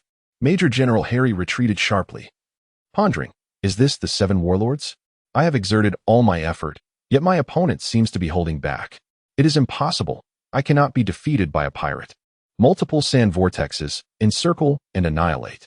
The initial sandstorm was merely a fade. The true lethal intent lay hidden within the desert's funeral that had just been unleashed. Yet at this moment, the swirling sands had yet to subside. Undeterred by his waning strength, Rosen, under the influence of his abilities, conjured four formidable sandstorms that surged towards Major General Harry. Infuriatingly, Major General Harry, unwilling to succumb, wielded his long blade for one final stand, only to suddenly realize he was immobilized. Two arms fashioned from sand had ensnared him, pinning him to the ground, a grave oversight, as he had just neglected to extricate himself from the encroaching tempest. With the fierce wind slicing through the air, Major General Harry found himself momentarily rooted in place. He could expend a second or two to break free, yet the imminent assault of the sandstorm left him no such luxury. Should he fail to defend himself, peril would surely follow. With a resounding hum, the blade sang as a streak of shimmering energy swept forth. This strike surpassed even his usual maximum effort. Indeed, human potential often emerges under duress. The clash of their assaults reverberated, producing a cacophonous roar that echoed through the air. However, the difference between a well-prepared strike and a hasty one is evident. Major General Harry felt the rush of wind as he was propelled backward, his body meeting the impact of a great mountain, inflicting severe internal injuries that caused blood to erupt from his mouth uncontrollably. With a thud, he collided against a wall, finding himself momentarily immobilized. As he struggled to rise, Rosen transformed into a blur, swiftly appearing before him, the golden hook poised against his neck. Do not move. In a desperate attempt, Harry strained against the golden hook, feeling the sharp sting as it broke his skin, rendering him motionless. The prospect of death did not frighten him. However, he had no desire to seek it out recklessly. Harry gazed silently at Rosen, prepared for whatever fate awaited him, whether it be life or death. I suggest you reconsider my previous statement. Initially, the leader of this group was expected to arrive, yet since the communication with your navy, he has not shown up. Perhaps this is merely conjecture on my part, but I cannot entrust a group of already suffering children into your navy's hands based on uncertain factors. If you wish to take these children, then provide evidence that proves you are not colluding with pirates. Had Rosen uttered these words before the conflict commenced, Major General Harry would have dismissed them, perhaps even suspecting Rosen of harboring ulterior motives. After all, Harry's demeanor at that moment did not suggest he was inclined to listen. His disdain for pirates was palpable, a sentiment not unexpected for a Navy officer. He could not fathom that there were informants within the Navy, as he had not disclosed this operation to anyone, and it was an urgent mobilization. Moreover, he had long harbored suspicions that Rosen had struck some form of agreement with Colonel Luca. Have you indeed reached an accord with Colonel Luca? Harry's eyes bore into Rosen's, searching for any sign of deceit. No, I am as uncertain of your character as you are of mine, which is why I shall refrain from taking your life for now. I have no desire to irreparably sever ties with your navy, nor to mistakenly extinguish an innocent life. Perhaps fate will allow us to meet again. With that, Rosen sheathed his weapon. The prior skirmish had merely served to establish the authority of the strong. Only those with power could command respect. Without strength, even the most seemingly idealistic words would only invite further skepticism. In this moment, Rosen possessed the capability to eliminate Major General Harry, yet he refrained, as he recognized that he could not discern whether Harry was a friend or foe. What if his intentions truly lay with the children? Information was paramount. It was essential for Robin, the master of intelligence, to investigate before any decisions were made. Rosen had faith in Robin's capabilities. Everyone, stand down. Major General Harry's expression fluctuated between humiliation and a torrent of unanswered questions. However, it appears that Rosen has indeed not reached an agreement with Colonel Luca. Otherwise, given Colonel Luca's disposition, he might have compelled Rosen to end his own life, thereby becoming the sole authority at the Wine City Naval Base. Upon receiving the command, the Navy promptly ceased their assault on Boynes. Were it not for the supervising naval officers, they would have been reluctant to continue battling against such a monstrous entity as Boynes. For these ordinary soldiers, the impervious Boynes was nothing short of a nightmare. Are all the 7 warlords this formidable? Even Major General Harry is not a match. Some sailors were even gripped by fear. Mission accomplished. Reward speed X2. Next task. Defeat a formidable opponent with a bounty exceeding 200 million. Reward vitality X2. The moment Rosen turned to leave, a message flickered in his mind. Mission completed? This caught Rosen off guard. After all, he had vanquished a member of the Navy, but it seemed there was no issue. The system merely assessed strength based on bounty. It did not stipulate that the adversary must be a pirate with a bounty. Anyone with strength matching or exceeding the 100 million bounty threshold sufficed. Thus, Rosen sensed a current coursing through his body, seemingly completing a form of transformation. Major, what should we do? Should we report to headquarters? A naval aide rushed over to support the sliding Major Harry down the wall. No, let the children take him away first, but ensure someone watches him for 24 hours. We haven't fully clarified this matter yet. Additionally, intensify the search for the leader of this infamous pirate crew. Their captain should be in the Wine City. Major Harry contemplated. Crocodile's words likely bore some credibility. Otherwise, if it were aimed at him, a mere hook would suffice, without the need for any elaborate schemes. What has happened, Boynies? Boynies queried, observing Rosen's sudden halt. Rosen, having witnessed the enhancement data post-transformation, was taken aback. His physical prowess had increased significantly. Chapter 31. The Path to the Pinnacle. Human Enhancement Attributes. Name, Sand Crocodile, Rosen. Ability, Sand Fruit User, Unawakened. Intermediate, Proficiency, 674-1000. Martial Arts. Intermediate, Proficiency, 443-1000. Haki. None. Proficiency, 0-100. Swordsmanship. Beginner, Proficiency, 135300. Enhancement Instances, 2 effects. Defense X2, Speed X2. Experience Package X1. Next enhancement conditions. Defeat a formidable opponent with a bounty exceeding 200 million. Reward, Vitality X2. Martial Arts proficiency has surged dramatically. Upon viewing the new data, Rosen nearly doubted his vision. He clenched his fist, realizing that his strength enhancement wasn't too substantial. Then, he sprinted with all his might. In a blink, he had traversed from the bow to the stern of the ship. His speed had indeed doubled, and along with the acceleration, his close combat prowess was significantly enhanced. The increase in martial arts proficiency suggested that he was now faster than Major Harry's shave technique. After all, martial arts fundamentally hinge on speed, strength, and defense. Rosen subsequently tested the capabilities of the Devil Fruit. The enhancement in his speed allowed him to utilize the Sand Fruit's abilities with greater agility. The simplicity of it was evident. His initiation was swifter than before, and many of his techniques executed more rapidly. However, since the enhancement system primarily augments the body, the improvement in his Devil Fruit ability was not as pronounced as that of his martial arts, though it was still commendable. In a similar vein, his swordsmanship proficiency had also seen an uptick. With increased speed, his strikes naturally quickened. Based on my previous estimates, Major Harry's martial arts proficiency was likely around 400 points. As for Haki, it is difficult to ascertain, but judging by its usage frequency and intensity, it probably had just awakened, possibly only a few dozen points of proficiency. His swordsmanship should also be at an intermediate level, with proficiency exceeding at least 300 points. Rosen roughly gauged that, without the enhancement of speed, it would have been exceedingly challenging to secure victory relying solely on martial arts. He might have found himself embroiled in a protracted struggle. His ability to surpass Major Harry seemed to hinge primarily on the prowess of his Sand Fruit. Reflecting on this, Rosen furrowed his brow. Although his Sand Fruit proficiency was high and its power and area of effect were commendable, he had yet to develop more lethal techniques. Otherwise, under the impact of the Sandstorm Funeral, had he wielded the Magma Fruit or the Flame Fruit, Major Harry would undoubtedly have been left with no capacity to resist. Thus, he must continue striving for strength. Were he not a Devil Fruit user, he might become sufficiently formidable solely through the enhancement system's continuous physical augmentations, potentially even contending with Kaido in a brute force struggle. Imagining a day when he could achieve defense X50, could he not stand against Kaido? A 7 warlord with 50-fold defense.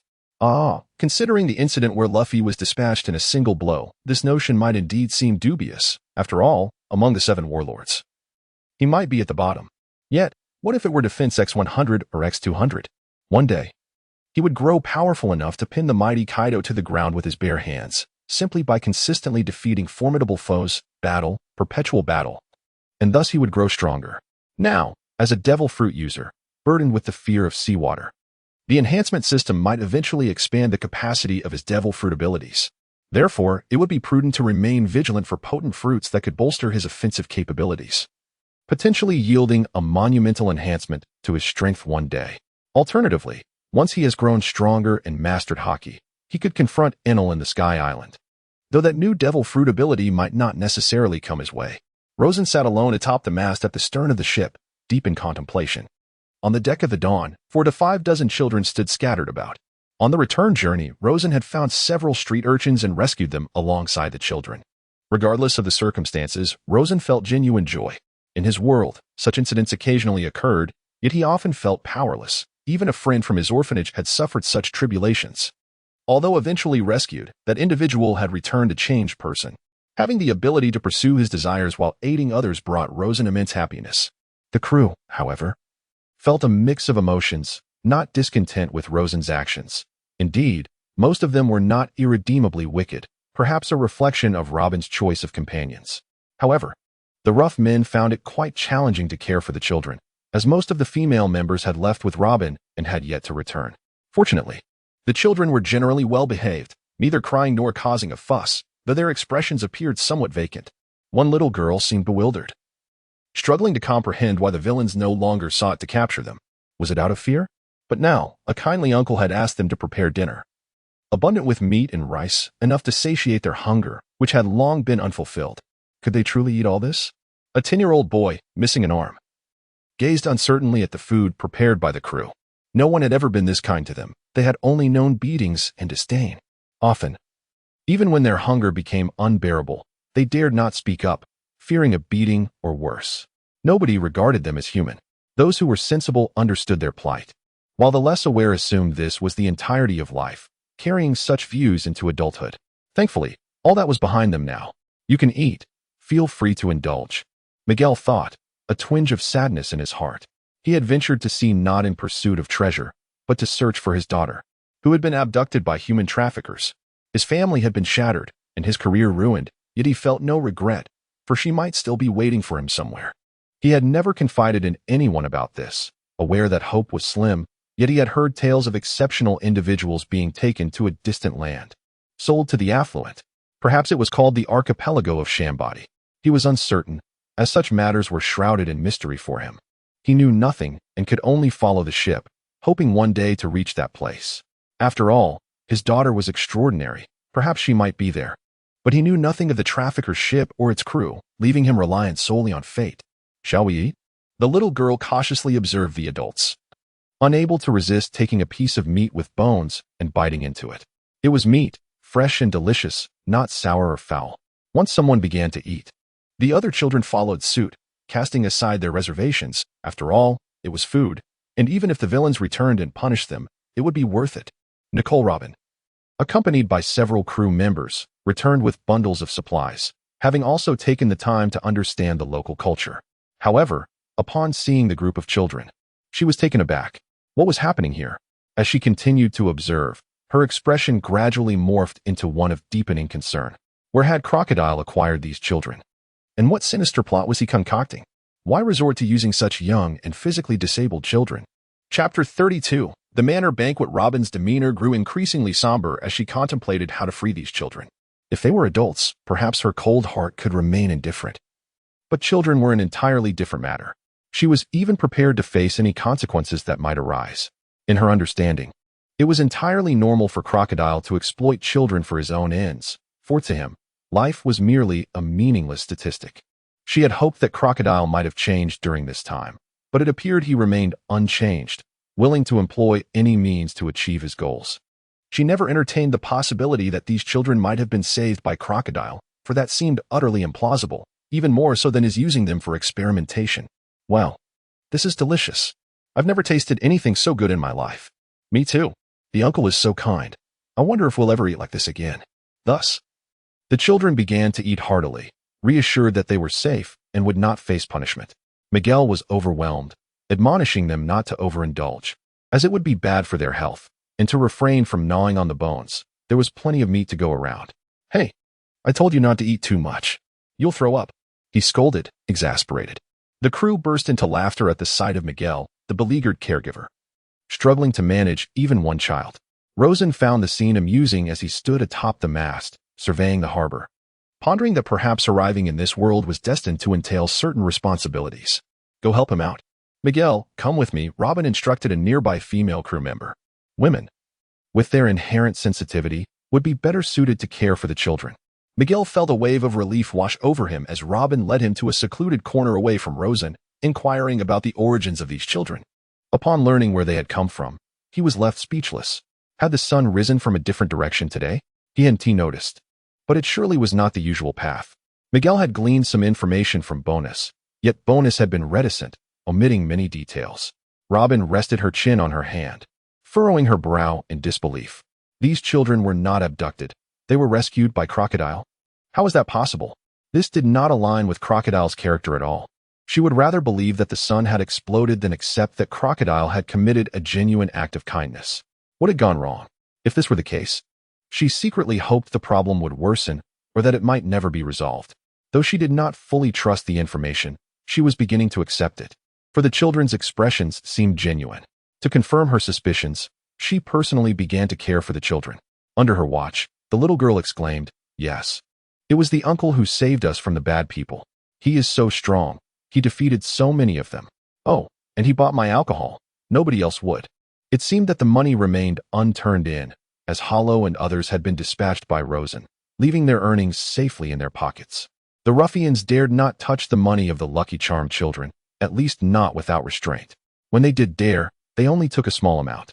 For if they took too much and were discovered, they would face severe consequences. 20,000 berries. If they were 10,000 notes, that would be just 2 bills, she mused, holding them lightly in her hand. Yes, and he bought mine too.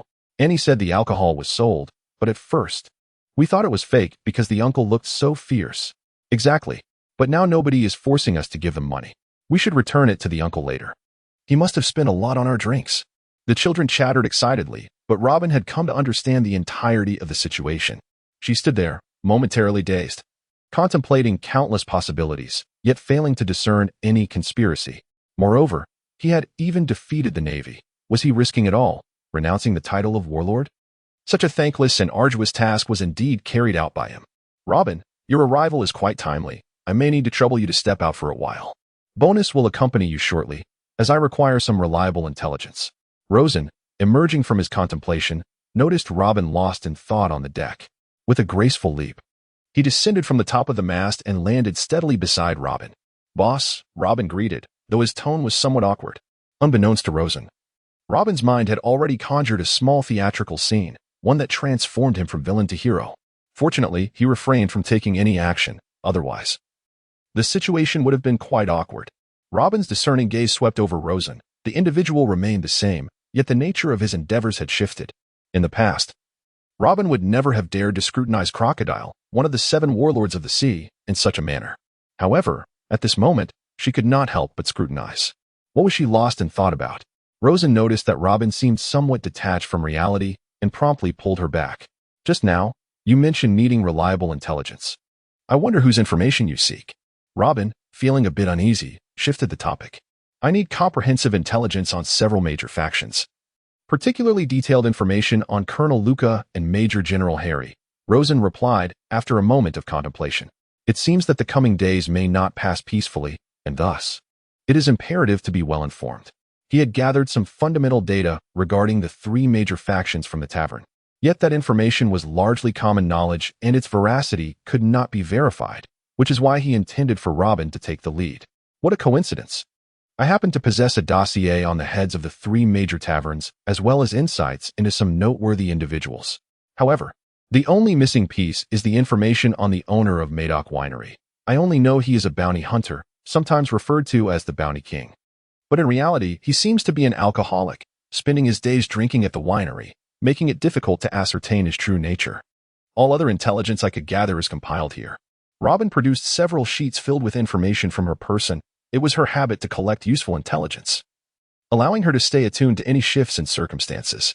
Should anything amiss arise, she could prepare accordingly, as this was the product of years of ingrained habits. "You truly are my lucky charm," Rosen chuckled, taken aback by Robin's thorough investigation, having only just instructed her. Could she possess the gift of foresight? Such awareness was remarkable. The significance of intelligence is self-evident. Without it, one often finds themselves at a loss. Robin's intelligence could rightly be referred to as a timely boon. "Regarding the intelligence, I have conducted some analysis which should prove beneficial to you. Oh, and I nearly forgot this. A soiree invitation sent from Bordeaux Winery, scheduled for tonight." Like magic, Robin produced an exquisite invitation from within her clothing and handed it to Rosen. "Bordeaux Winery, Bam?" Rosen was momentarily stunned. An invitation from an adversary carried considerable weight. Chapter 33, The Gathering. Indeed, I am uncertain whether you wish to decline or attend, so I have kept it for now. Robin smiled. And perhaps it was merely Rosen's impression, but this smile lacked her usual formulaic demeanor. Rosen pondered for a moment. The soiree, should he attend? If Bam intended to trouble him, whether he went or not, it was only a matter of time before trouble found him. However, conversely, if the invitation were to come from another individual, he might very well attend to partake in the festivities, for after all, gaining exposure to diverse experiences can enrich one's own understanding. However, it was precisely Bam who sent the invitation, an unexpected banquet. It seemed unlikely, if Bam sought revenge. A covert approach would be far more judicious than an overt one. Pray tell, what manner of soiree is this? Rosen mused, contemplating the intelligence in his possession. Yet to peruse it.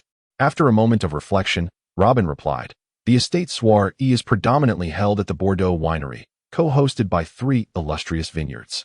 The attendees are primarily merchants who converge from around the globe to this wine capital during the quarter. The gathering typically revolves around collaborative transactions, though occasionally, intriguing activities are also featured. What sort of intriguing activities? Rosen inquired, his interest piqued. It is said that each quarterly soiree unveils a devil fruit as a harbinger for the festivities. Robin divulged this information to Rosen. With nothing but idle time on his hands, he found the prospect enticing and resolved to attend. A devil fruit, he had yet to encounter one. A unique delicacy of this realm. Should he come across an exceptional specimen, he might devise a means to procure it for future use. Very well, I shall make preparations, Rosen declared. Robin nodded in agreement. Will you be attending as well? Rosen asked, perplexed. Does the boss not know? Attending such a soiree without a companion would surely render the boss the subject of jest, as a man devoid of charm. Of course, if the boss has other more suitable candidates in mind, I can remain aboard the vessel, Robin responded, possessing little genuine interest in the soiree, yet recognizing the potential to gather valuable intelligence. That will not be necessary. You and Bonus shall accompany me. As for MR5 and Valentine's Day, the safety of the vessel shall rest in your capable hands. Care for the children, and upon my return, we will make further arrangements. Should any unforeseen circumstances arise, notify me via the snail phone, Rosen instructed, ensuring all was in order. After all, one could not afford to be careless. Amlin, the pirate, might be lurking nearby, despite his apparent indifference towards the children. However, Rosen must certainly have a keen interest in the matter at hand. Accompanying him is the formidable Bonus, a precautionary measure to ensure that any minor obstacles can be deftly handled by Bonus should the need arise. Understood. Bonus and the others, gathered on the deck, naturally voiced no objections to the boss's arrangements. Robin turned to return to her quarters to make some simple preparations. It is essential to blend in and adhere to local customs, so as not to draw undue attention. While a powerful figure like Rosen might forego formal attire, a companion is expected to dress appropriately. Of course, those who possess strength and individuality, particularly those of considerable prowess, may indulge in their preferences. Rosen, with intelligence in hand, returned to his room. He did not intend to make a grand affair of it, but rather to proceed with ease, for he was not there to negotiate business, but merely to observe. Yet, the more Robin scrutinized the intelligence gathered by her, the more her brow furrowed in concern. The captain of the fortress pirates, Anlin, had previously interacted with both the master of Medoc and Bam. Could there be a collaborative relationship or a trade between them? Major General Harry, a local native of the wine capital, had lost his parents to pirates and harbored a deep-seated hatred for them. Colonel Luca, a scion of high-ranking officials, had been dispatched for gilding. This suggests that the likelihood of Major General Harry colluding with the pirate Anlin is significantly diminished. As for Colonel Luca, Robin's assessment was a fox. This implies that there may be some form of agreement between Colonel Luca and Anlin, especially considering Luca's previous cordial reception, indicating that he does not seem averse to pirates. The individual responsible for Medoc, known as Morris, hails from the New World and possesses a formidable reputation in the bounty hunter community. He had successfully captured multiple pirates with bounties exceeding 300 million, operating shrouded in mystery and rarely appearing in public, often residing within his estate. Conversely, Bam presents a more prickly character. A pirate from the New World and a trusted aide of the notorious drunk inspector, he later aligned himself with Don Quixote da Flamingo, an unknown devil fruit user. He had once engaged in open combat, single-handedly reducing a battleship-grade pirate vessel to splinters. His identity is rather complex. Yet since he did not act on Doflamingo's behalf in the original storyline, it is evident he is not a true subordinate. Perhaps his affiliation with the Seven Warlords facilitates his operations, as Robin had also referred to him as a subordinate of the Drunken Spectre.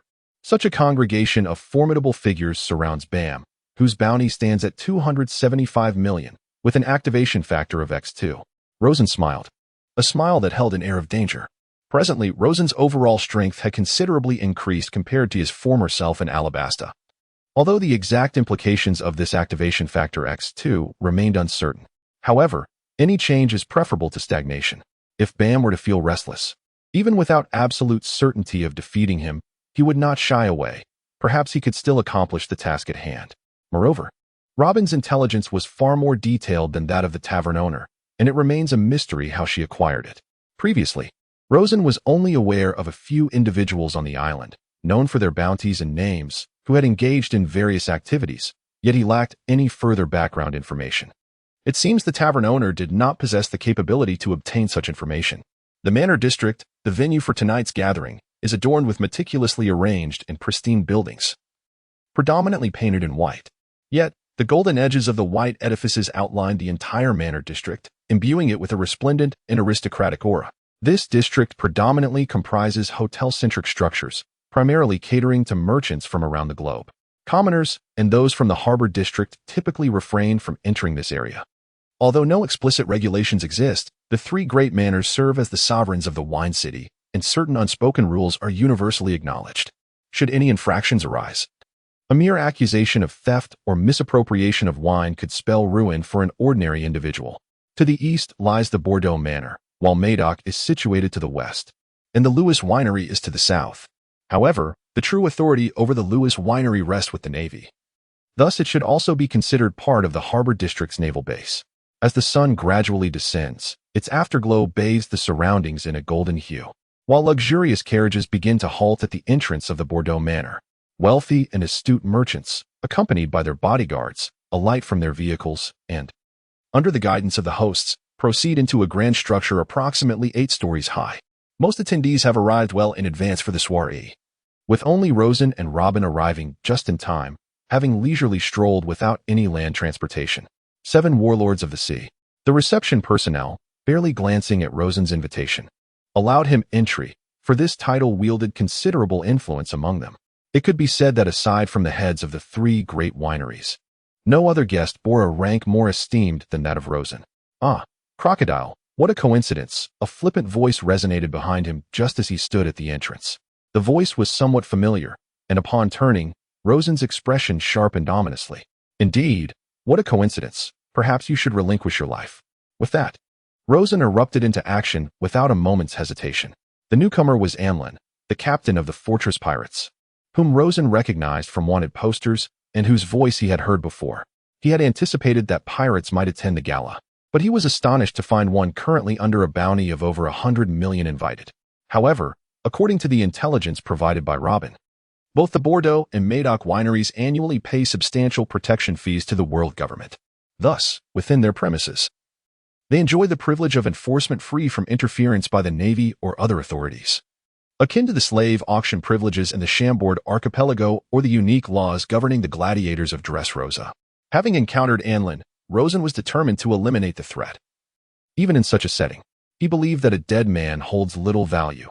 Even if repercussions were to follow, it would depend on whether Amlin was worth the trouble.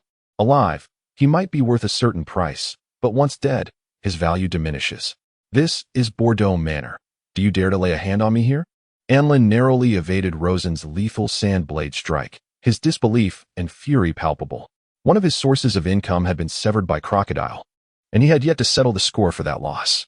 Now, Crocodile dared to attack him mercilessly in such a venue. What the hell? Just a bunch of unwanted orphans. Who would care if some of them died? You, a dog of the Navy, dare to seek retribution? Insanity. Amlin, both furious and agitated, pondered the nature of the fruit power, sand. Such abilities were unheard of to him, as he had never ventured into the New World, nor had anyone informed him of the categories of devil fruits.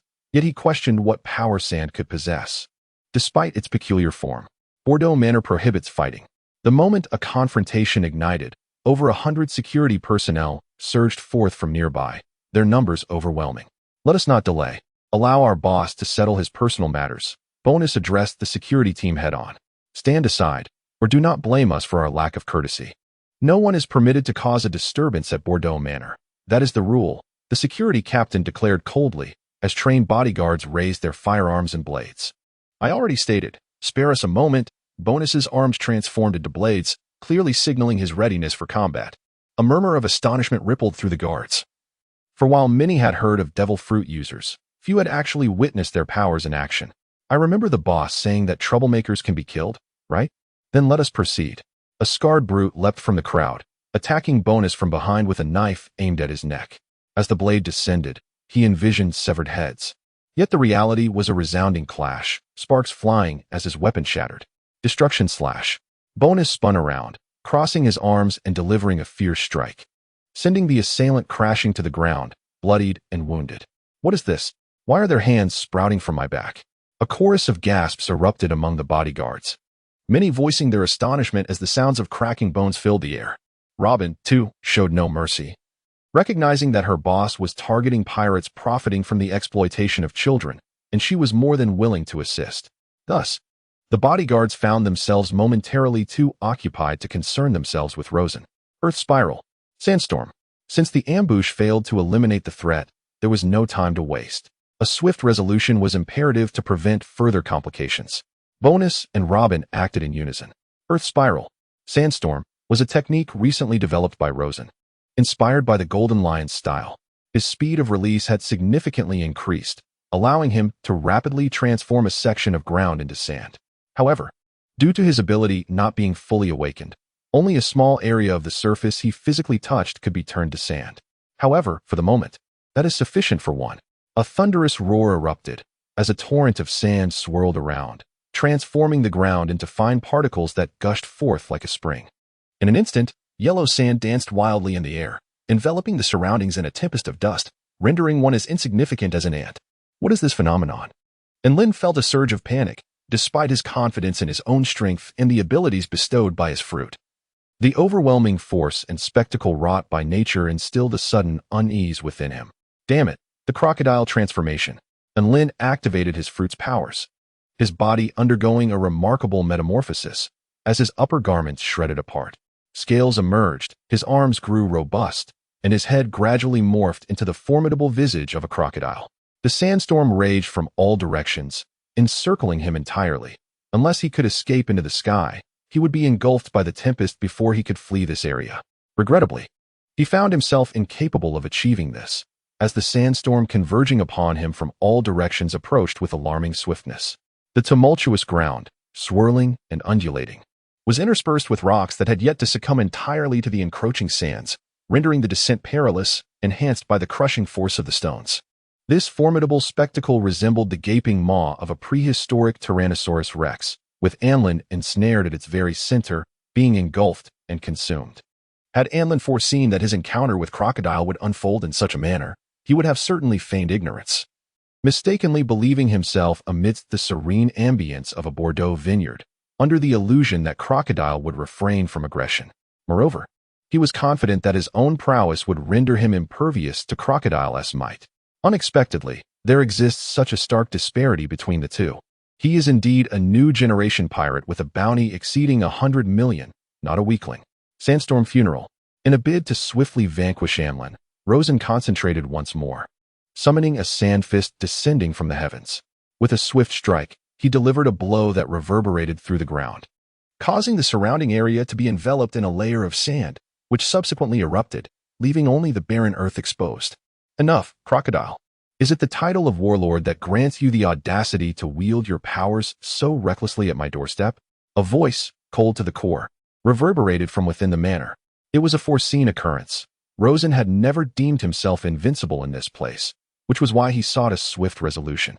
As the voice echoed, a dark figure, akin to a whirlwind, surged forth from the manor with astonishing speed. To the untrained eye, the figure was hardly discernible, merely a streak of black lightning darting into the swirling sandstorm. Then came a sharp sound, as the shadow, resembling a beam of laser light, pierced through the tempest of sand, the swift currents parting before it as if it were a razor-sharp blade cleaving through the storm. The scene was reminiscent of the sandstorm being but a mist, while this figure was a broad gust of wind, effortlessly slicing through the haze. Gradually, the sandstorm began to subside, revealing a silhouette approximately 1 meter and 80 centimeters tall, gripping Anlin. At this moment, Anlin had succumbed to unconsciousness. Yet he still clung to life, the abilities of his Zoan-type fruit enabling him to endure 2 of Rosen's fierce blows, leaving him with a flicker of breath, even in the face of Rosen's full-force assault. However, a pirate with a bounty exceeding 100 million still possesses formidable strength and resilience. Had he not been caught off guard, it is likely that Rosen would have found it challenging to severely wound Anlin in just a few moves, though ultimately, defeating him would not pose much of a threat. Rosen feels a twinge of regret, yet he realizes that taking action now seems rather impractical, primarily due to the presence of a middle-aged man in a black suit who exudes an unsettling sense of danger. This man, Bam, the head of the Bordeaux winery, is a notorious pirate with a bounty surpassing 270 million. Though unaware of the animosity between Anlin and himself, Bam suggests that perhaps it would be best to leave matters as they are for the time being, to avoid disrupting the pleasant ambience. He glances back at Rosen, his brow slightly furrowed. He appears to be an exceptionally assertive individual, speaking plainly and directly, his gaze sharp as a blade directed at Rosen. I see everyone seems to be enjoying this performance. Rosen chuckles lightly, pulling out a cigar and lighting it, his eyes drawn to the throng gathered before the mansion's windows. They evidently sensed the commotion at the entrance, prompting him to jest. Chapter 35, Morris. Ha ha ha. The 7 warlords truly embody a formidable presence. I am quite eager to test my mettle against the 7 warlords and discern what sets them apart from other pirates. A boisterous voice echoes from afar as a towering man, 3 meters in height, ambles toward them with the gait of a drunken sailor. His long, wild hair cascades like a lioness mane, while his taut muscles seem forged from iron rather than flesh. Barely clothed, he dons only a light outer garment, and a vicious diagonal scar across his chest is strikingly evident, giving the impression of a monstrous figure. Is he a miniature Kaido? Rosen's heart skips a beat. Regardless of his prowess, the sheer spectacle of his physique is breathtaking, each muscle seemingly teeming with explosive power. Morris Bam's expression is grave. He hadn't anticipated Morris would personally attend this time, as he usually sends someone else to handle affairs. Is this drunken fool unwelcome? That simply cannot be. I merely wish to partake in your revelry, and I assure you, I will not interfere. Are the 7 warlords inside? It would be rather impolite to keep others waiting. Ha ha ha. Morris strides forward without an entourage, drinking as he approaches the mansion. Though Rosen feels the weight of the situation, he harbors no intent to cower. Both Bam and Morris emanate an aura of exceptional strength, which explains why the Navy struggles to exert control here. Even the winery is divided into 3 factions. After all, who wouldn't he desire a piece of such a substantial prize? Of course, it would likely take an admiral or several vice-admirals to conquer this territory. But such mid to high-tier forces are scarce in the current climate, making it difficult to station a garrison on a single island. Even if they did, there is no guarantee other complications wouldn't arise. Let us proceed, Rosen tells Robin and Bonus as the 3 make their way into the estate. Bam hands the severely injured Anlin to a bodyguard before rejoining Rosen inside. The interior of the mansion is not reminiscent of a home, but rather resembles a commercial establishment. In the center lies an open space, surrounded by circular rooms. The corridors on the 2nd floor are spacious, designed for entertaining guests. Tables and chairs are arranged. A red carpet stretches across the floor, and the aroma of wine fills the air as merchants from around the globe gather in clusters, engaging in lively banter. The same atmosphere persists from the 3rd to the 7th floor. A glance reveals that the gathering includes at least 1,000 guests and bodyguards. Yet the expansive layout of the establishment prevents any sense of crowding. The 8th floor is reserved for private areas. Each floor, aside from the lavish banquet spread in the corridors, features a VIP room approximately every 10 meters. Should one wish to negotiate with the 3 major wineries discreetly, these rooms serve as private spaces for discussions, also providing respite for esteemed guests. However, the 1st floor diverges from this theme. It is devoid of dining arrangements, instead offering an arena, a casino, and a bar among other entertainment facilities. Were it not for the evening's festivities, Rosen might have mistaken it for a club. Upon entering, Morris remains on the 1st floor, eschewing mingling with the merchants. Business, naturally, would be conducted by representatives. His presence alone commands respect, causing those nearby to distance themselves, as drinking with him is overwhelmingly intimidating.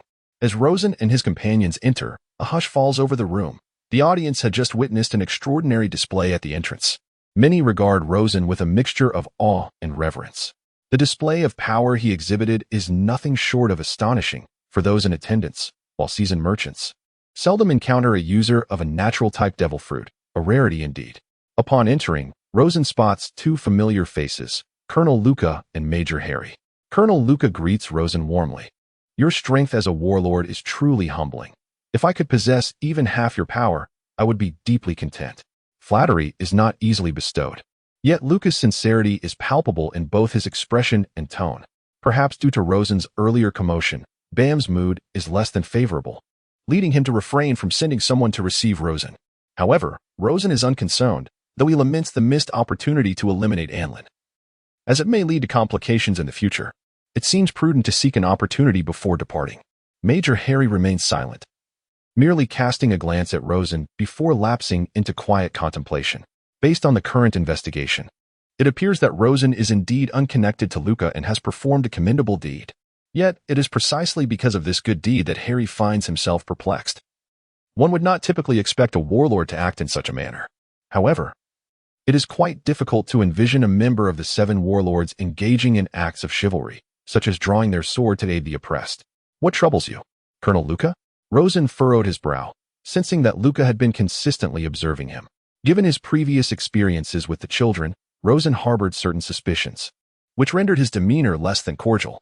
With some time remaining before the soiree commenced, might I request a moment of your attention? Luca gazed earnestly at Rosen. After a moment's contemplation, Rosen concluded that, under the circumstances, it would be prudent to glean any potentially valuable information Luca might possess, especially since he had previously alluded to matters concerning Baum. Judging by the current situation and past events, it was evident that Baum could only be regarded as an adversary. Should Luca be inclined to divulge any insights, there might be an opportunity for a different outcome. Furthermore, if Rosen remained non-committal, it was likely that Luca would persist in seeking opportunities to engage with him. You all stay here. I shall return shortly, Rosen instructed Robin and Bonus. I appreciate your willingness to spare your precious time. Colonel Luca raised his glass in a toast to Rosen from a distance. Rosen did not reciprocate, but instead pushed open a door adorned with a vacant sign and stepped inside. Colonel Luca smiled faintly, producing a cigarette with an air of theatricality, lighting it as he confidently followed Rosen into the room. Cigarettes are a fine indulgence. They can both clarify the mind and claim lives. If you don't mind, shall we converse? Robin, adopting a professional tone, signaled to a passing waiter and procured 2 glasses of red wine, one for himself and one for Major General Harry. Nicole, Robin stated. Major General Harry's expression stiffened, clearly recognizing the notorious bounty hunter known as the Son of the Devil. After a moment's contemplation, he accepted the glass of wine, perhaps hoping to glean something of value from her. Unbeknownst to him, Robin shared a similar intention, and she was quite the expert in her field. I have heard that tonight's prize is a devil fruit, safeguarded by His Highness Harry. Robin deftly initiated the conversation. In Chapter 36, Allies, a glass of sacred wine, the discussion turned to the audacious plan to eliminate Bam. Are you not concerned about the master overhearing your words? You are the most fearless Navy officer I have encountered. Rosen listened, slightly taken aback by Colonel Luca's earlier proposal of collaboration. Upon entering the room, Colonel Luca had candidly expressed his desire to forge a partnership, strategizing to unseat Bam from his position as the wine estate's overseer, essentially, to conspire against Bam. Rest assured, my lord, within this entire building, there are over 1,000 voices. Even a master of observation like yourself would struggle to discern our conversation, especially since the room is constructed with specialized soundproofing materials. You need not fear eavesdroppers. Feel free to speak freely, Luca reassured Rosen, dispelling his doubts. On what basis do you assume I would agree to your proposal? I know next to nothing about you. Do you not fear that I might be betrayed? Spare me the naval ethics, I place no stock in such notions. Rosen neither accepted nor outright rejected the proposal but continued to probe cautiously. The reasoning is quite simple. My lord, you harbor a grudge against Bam. He is exceedingly cautious. Unless he possesses absolute certainty, he would refrain from acting against you. However, should he be prepared, your situation could become perilous, Colonel Luca remarked, flicking ash from his cigar. Are you suggesting that Bam has been searching for me these past few years? Or that he intends to eliminate me at this soiree? Rosen inquired. Not quite. However, I have intelligence indicating that Bam has been clandestinely brewing sacred wine. You may not be aware, but sacred wine is exceedingly rare. Its creation demands a blend of special herbs and the finest wines, resulting in a concoction that temporarily enhances one's physical abilities, akin to a potent stimulant. Yet with even greater efficacy. Luca's revelation was indeed a bombshell. Rosen was unaware that such a substance existed within the world of wine. Of course it exists, but only a select few of us are privy to this knowledge. In the realm of fine wines, the most exquisite varieties already possess remarkable restorative properties. Thus, it is not surprising that, when combined with certain herbs, they yield such effects. Are you implying that Bam is biding his time until the sacred wine reaches a sufficient quantity or is perfected before he strikes? Rosen mused, tapping his unlit cigar thoughtfully. He found it challenging to ascertain whether Luca's claims were genuine or mere fabrications. Yet the possibility of their truth lent them significant weight, akin to a tactic often employed by negotiators in his previous life, the art of alarmism, which, regardless of its veracity, could grant him the upper hand in dialogue. You did murder his younger brother. My proposal is straightforward. If we join forces along with the Navy's might, we can eliminate Bam.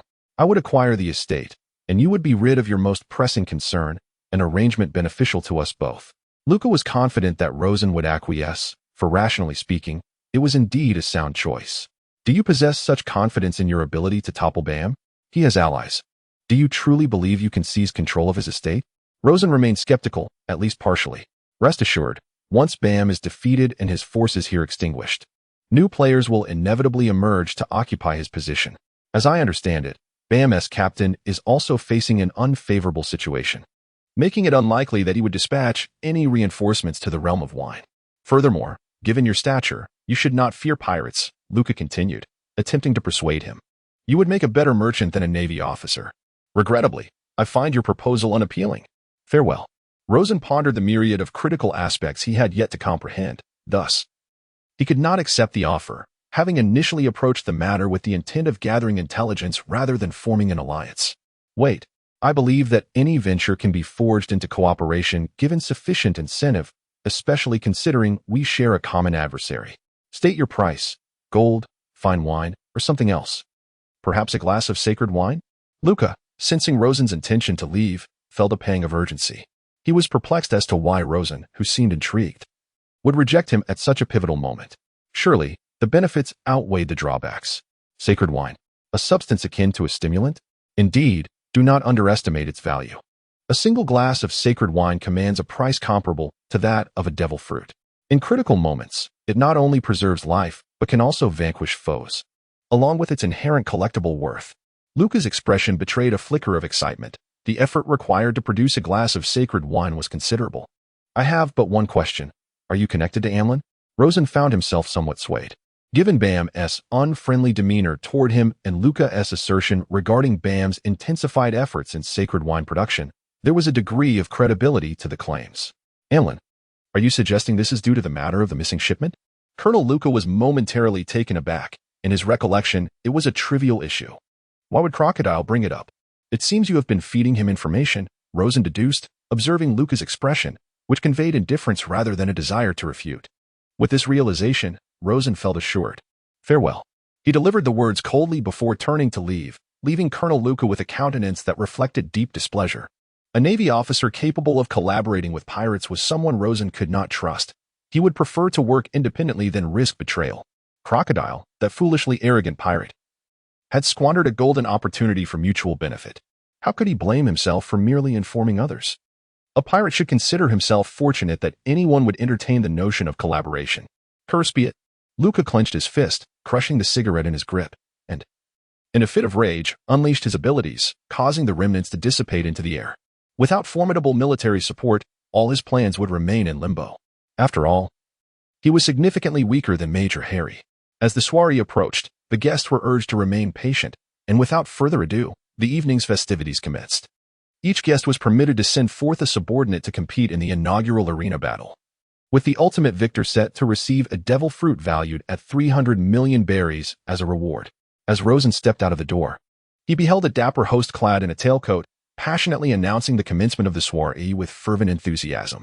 Unlike traditional gatherings, the pirate-organized events were characterized by their exuberance and fervor, kick-started by a life-and-death arena battle that set the tone. The rewards were exceedingly generous. featuring a devil fruit valued at 300 million berries. However, it was stipulated that only bodyguards or subordinates could participate, for it would be beneath the dignity of a captain or boss to enter the fray themselves. After all, this was a spectacle arranged for them, as guests. They were not meant to partake directly. Chapter 37. Bonus wields a blade. Rosen's gaze swept across the venue, swiftly locating Bam, who was leisurely observing the festivities from the 8th floor. Upon sensing Rosen's scrutiny, Bam unabashedly displayed a sinister grin, revealing his cruel intentions. His demise was imminent. He awaited both a person and an opportune moment. Rosen remained calm and unhurried, extracting a cigar, lighting it, and exhaling smoke rings. Yet his mind had begun to sharpen in vigilance. At the entrance, Bam maintained a facade of civility, but when no one was watching. Did he truly believe he could disregard such superficial decorum? Was he unconcerned about his own alertness? The only plausible explanation was that his preparations were nearing completion. However, he should refrain from taking action during the soiree. After all, to make a move at such an event would undoubtedly be akin to undermining his own household, particularly with so many guests present, many of whom are his patrons. Yet, once the festivities conclude, the situation may become far less manageable. Nevertheless, Rosen is undaunted, indeed. The more perilous the serpent, the more imperative it is to eradicate it promptly. Were it not for his lack of assurance and apprehension regarding the stances of Morris and General Harry, he might have even struck preemptively during the soiree. After all, this is not his celebration, and Rosen harbors fewer reservations. He will not hesitate against anyone harboring murderous intent towards him, even if Bam refrains from action tonight. He will prepare to eliminate him, for he is unwilling to live under the shadow of someone who may seek his life. Bonus, go and hone your skills, if possible. Procure the devil fruit, Rosen remarked as he settled beside Bonus, while the entire estate began to stir with excitement. The cacophony of shouts and roars resonated with a hint of madness, as the first floor boasted a grand arena capable of accommodating hundreds. Given that the entire level is largely vacant, with only entertainment facilities occupying the space. Yet, what form of entertainment can rival the life and death struggle? Under the arrangement of their masters or respective employers, a towering bodyguard ascended to the arena, swiftly gathering an audience of over 100. With only a few stragglers yet to arrive. The rules of the tournament were straightforward, a free-for-all, with the sole prohibition against firearms and explosives. The last person standing would be crowned the champion, while death or elimination would signify defeat. The event's host reiterated this once more. The Navy is involved as well? Rosen observed 2 soldiers clad in naval uniforms stepping onto the stage, presumably representatives of Rear Admiral Harry and Colonel Luca. This struck him as somewhat peculiar. The value of the devil fruit is considerable. Each winery had pooled together 100 million berries for a collective purchase. Securing it would yield a net profit of 200 million berries for any one of the 3 wineries. Thus, the question arose, why not proceed? Rear Admiral Harry remarked. Seated not far from the action, with Robin situated between him and Rosen, it seemed poised to be a fierce contest. Rosen, having sipped some wine, noted that the participants were nearly all present, while merchants and pirates in the audience had already commenced their betting, gauging who would triumph and who would falter. With a staggering value of 300 million berries at stake, this was no trifling matter. Most merchants might not even earn such an amount in a single venture, leaving only a select few affluent traders unconcerned, while the 3 major wineries appeared relatively indifferent. However, who would refuse to obtain a devil fruit for free? The boss showed great interest in this fruit. Major Harry seemed to have mentioned earlier that it is a Zoan-type devil fruit, if I recall correctly. It is the pig fruit. Seeing her captain's interest, Robin decided to share this information. Indeed, Major Harry is not a devil fruit user. He is a strong proponent of pure physical combat, and does not wish to impose such an obvious weakness upon himself. His prowess lies in swordsmanship and physical techniques. However, if it were a Logia-type devil fruit, it would undoubtedly be a different story. Mr. One, when did you begin to wield weapons? Robin inquired, slightly surprised to see Bonus retrieving a gleaming long sword from the weapon storage. Rosen was also taken aback, as Bonus himself was a weapon, having rarely been seen using any other. Bonus maintained his usual expressionless demeanor, but since Robin asked, he replied honestly, my physical abilities have recently seen significant improvement, leading to some changes in my capabilities. I wish to test certain ideas in a real combat scenario. Indeed, the 7 warlords are truly a gathering of talent. Major Harry remarked with a hint of envy. From Bonus, he sensed a degree of pressure. While he believed he could win, it would not be an easy feat. Winning is irrelevant, just bring me the wine. However, both the Navy and the pirates are quite bothersome. If you wish to kill, then do so, in a tournament. They would not dare to hold you accountable. Morris replied nonchalantly. This participant was even someone he had not chosen, merely brought in to fill numbers from the estate. The devil fruit, the gala, none of it mattered. As long as there was wine, everything else would take care of itself. Yes, boss, I will not embarrass you. This prize will surely be claimed by the Mike Duo Winery, a tall, slender man declared with conviction. Oh, very well. Why are you still not fetching the wine? I shall go at once, Dolly promptly responded. Crit, once you enter the arena, show that 7 warlord a thing or two. Eliminate his subordinates. Bam instructed his second-in-command coldly. Before taking action, they aimed to openly weaken Crocodile's forces, ensuring his likelihood of defeat would grow when the time was ripe. Let the competition begin. Boom. As the words fell, chaos erupted in the arena, with several contestants being swiftly knocked out. Those who fell outside the ring were promptly attended to by doctors. However, in such tumultuous clashes, occasional injuries and casualties were to be expected. Those who could still trade upon the seas in this era were far from innocuous. They watched the melee with keen interest, yet few possessed substantial strength, as they were primarily merchants. While these merchants hailed from all corners of the world, they were present daily. Truly powerful proprietors would not be hands-on with every task, delegating procurement to their subordinates. Thus, while a few of the merchants' bodyguards were competent, they were scarce. In contrast, representatives from the 3 major wineries exhibited formidable prowess. This was inevitable, as showcasing strength could deter any unruly individuals. Assuming everyone approached with merely a business mindset would be a grave miscalculation. Some were merely biding their time for the right opportunity to reap a profit. The number of eliminated participants dwindled swiftly. Within a span of 10 minutes, only 7 remained. 1 from the Navy, 1 from Mike Duo Winery, 2 from Bordeaux Winery, and 2 from 2 merchants. The 2 from Bordeaux exchanged glances before simultaneously directing their attention toward Bonus. One charging with a heavy hammer and the other wielding a large sword. Bonus's expression turned slightly grave. The strength of these 2 was not to be underestimated, especially Crit, whose bounty stood at an impressive 89 million. Facing one adversary alone would be manageable, but with the capable Nate joining, the situation became precarious. Navy, shall we have some fun? Let us not disturb the other's enjoyment. A contestant from Mike Duo eyed the Navy. The remaining 2 merchant bodyguards also engaged in combat. Each opponent eliminated bolstered their chances of victory. If they were intent on targeting Bonus, it would be prudent to let them inflict mutual damage and then seize the opportunity to benefit from the aftermath. Chapter 38. Swift decapitation 1 against 2. It seemed the representatives from Bordeaux Winery aimed to eliminate the subordinate of the 7 warlords first. Although the bald-headed individual's defensive capabilities were formidable, it was clear to an observer that a 1-on-2 scenario would lead to inevitable defeat. Ha ha ha, that goes without saying. It's apparent to anyone with keen sight, especially considering Crit's bounty far exceeds that of this former bounty hunter from the West Sea. With a 1-on-2 situation, it appears this former bounty hunter is doomed to lose. The question remains whether he will survive. A pirate from Bordeaux Winery sneered, daring to offend anyone from Bordeaux Winery. Even a subordinate of the 7 warlords would lead to dire consequences. They wondered whether Crocodile would be enraged if his subordinate were defeated and killed. After all, such a capable subordinate was not easy to cultivate. You don't seem overly concerned, Major Harry remarked, having shifted his perspective on the 7 warlords after uncovering certain truths. Despite having been bested earlier in the day, this is his first time wielding a sword. I believe he will bring some surprises. Furthermore, he should be able to protect himself, Rosen assessed after observing for a while. Even with 2 opponents, given Bonus's defenses, killing him would be nearly impossible. He might only sustain minor injuries. Have someone retrieve the children. I trust you have some insight into the information leak. If not, Major Harry's demeanor tonight would not reflect such understanding. Indeed, my earlier actions were rash. As long as I remain alive, I shall ensure the safety of these children. Major Harry promised. One does not truly know another without a fight. However, you ought to heed Colonel Luca's words and remain vigilant. After clarifying the situation, Rosen concluded that Major Harry was likely reliable.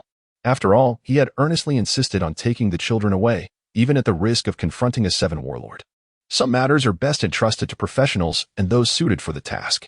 Previously, he had withheld this responsibility due to distrust, but now that the misunderstanding was resolved, There was no reason for Rosen to engage in hostility against someone who could faithfully fulfill their duties. However, to declare Major Harry a good person would be an overstatement. He likely harbored his own thoughts regarding Colonel Luca.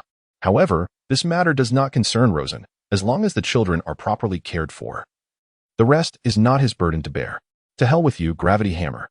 Nate leapt high, raising the iron hammer in his hand and bringing it down with great force. Sever. Boynes held a narrow blade before him, poised to withstand Crit's close-range assault. For the hammer, despite its formidable strength, posed far less of a threat than the danger Crit represented. Thud. The heavy hammer struck Boynes' fully defensive stance, sending a cascade of sparks flying, while the immense recoil propelled Nate away. The Iron Man of the cut fruit did not jest.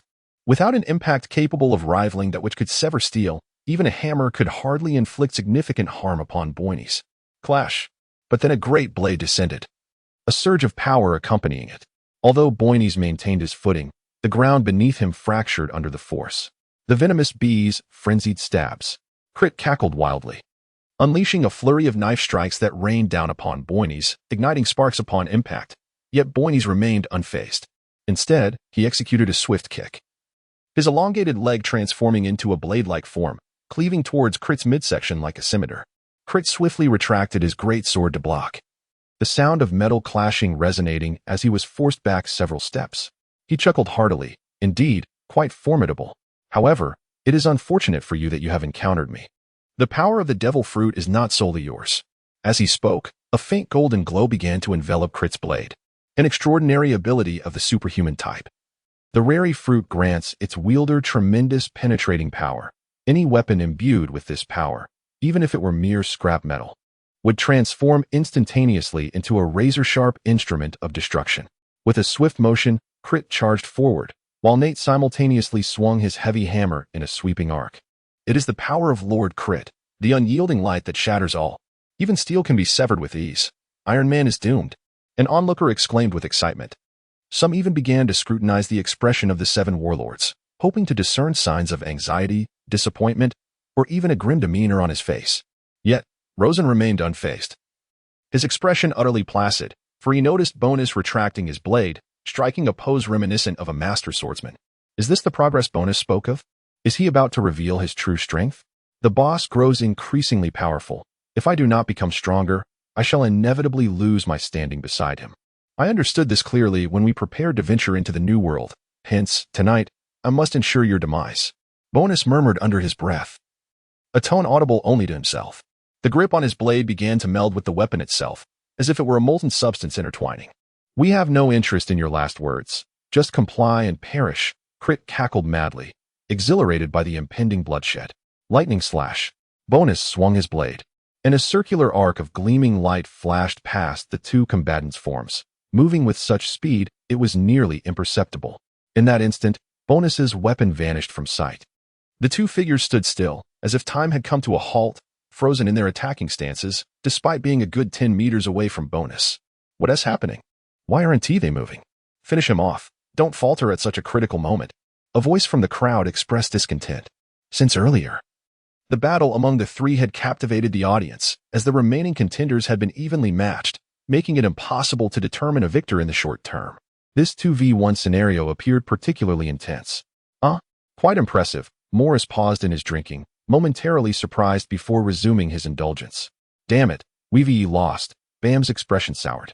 Few in attendance had witnessed the instantaneous events unfold, but he was among them. What exactly transpired? Robin inquired, equally intrigued by the sudden halt of the previously fierce assault. She had seen nothing. They have been bested. Both have fallen, Rosen remarked, having acclimated to the notion of foes meeting their demise. If an adversary harbors the intent to kill, their own death is merely a natural consequence. No sooner had Rosen spoken than a pair of sickening splatter sounds echoed, revealing slender yet grievous wounds across the chests of the fallen, having sliced through their very innards. The gashes traversed their bodies entirely. Had they not been robust, they might have been cleaved in 2. With a thud, both warriors collapsed, while Boynes gently raised his hand, unveiling a 13-meter-long, slender blade before the eyes of the assembly. To describe it merely as a long blade would be an understatement. It was as delicate as a sheet of paper, barely perceptible under the dim lighting, resembling a gossamer weapon. In an instant, This 13-meter-long, razor-sharp, almost invisible blade swept through the air at an astonishing speed. Its slender form lent it a lightness. And seamlessly integrated with bonuses / fruit abilities, it allowed for remarkable agility, despite its formidable length. Thus, the two were struck down before they even comprehended that their lives had been severed. What is that? A blade? Wasn't he at a sword just moments ago? When did he acquire such a weapon? And how could it move with such speed that it is nearly undetectable? Those who had previously doubted Bonus's victory now felt a chill of trepidation. Losing, failing, or even dying was not daunting. However, the prospect of death without visibility was unsettling. The spectators, unable to perceive the speed of the attack, stood agape, utterly bewildered by the eerie display of power. With a flick of his wrist, Bonus retracted the slender, ethereal weapon, transforming it back into its original form of a narrow blade, or perhaps a katana. Could it be that Bonus's abilities have awakened? No, that seems unlikely. His physical stamina and speed do not appear to meet the basic criteria for awakening. Rosen pondered, perplexed by how Bonus's / fruit could suddenly extend its reach. Moreover, the swiftness of its expansion and contraction was astounding. If he recalled correctly, the ability merely allowed one to transform parts of their body into blades, with lengths commensurate to their own. Even if there were slight variations, they were negligible.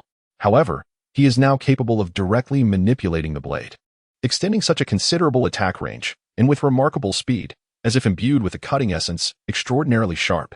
Initially, Rosen found it perplexing. But after replaying Bonus's recent movements in his mind, he began to grasp the concept. It became evident why Bonus required a weapon.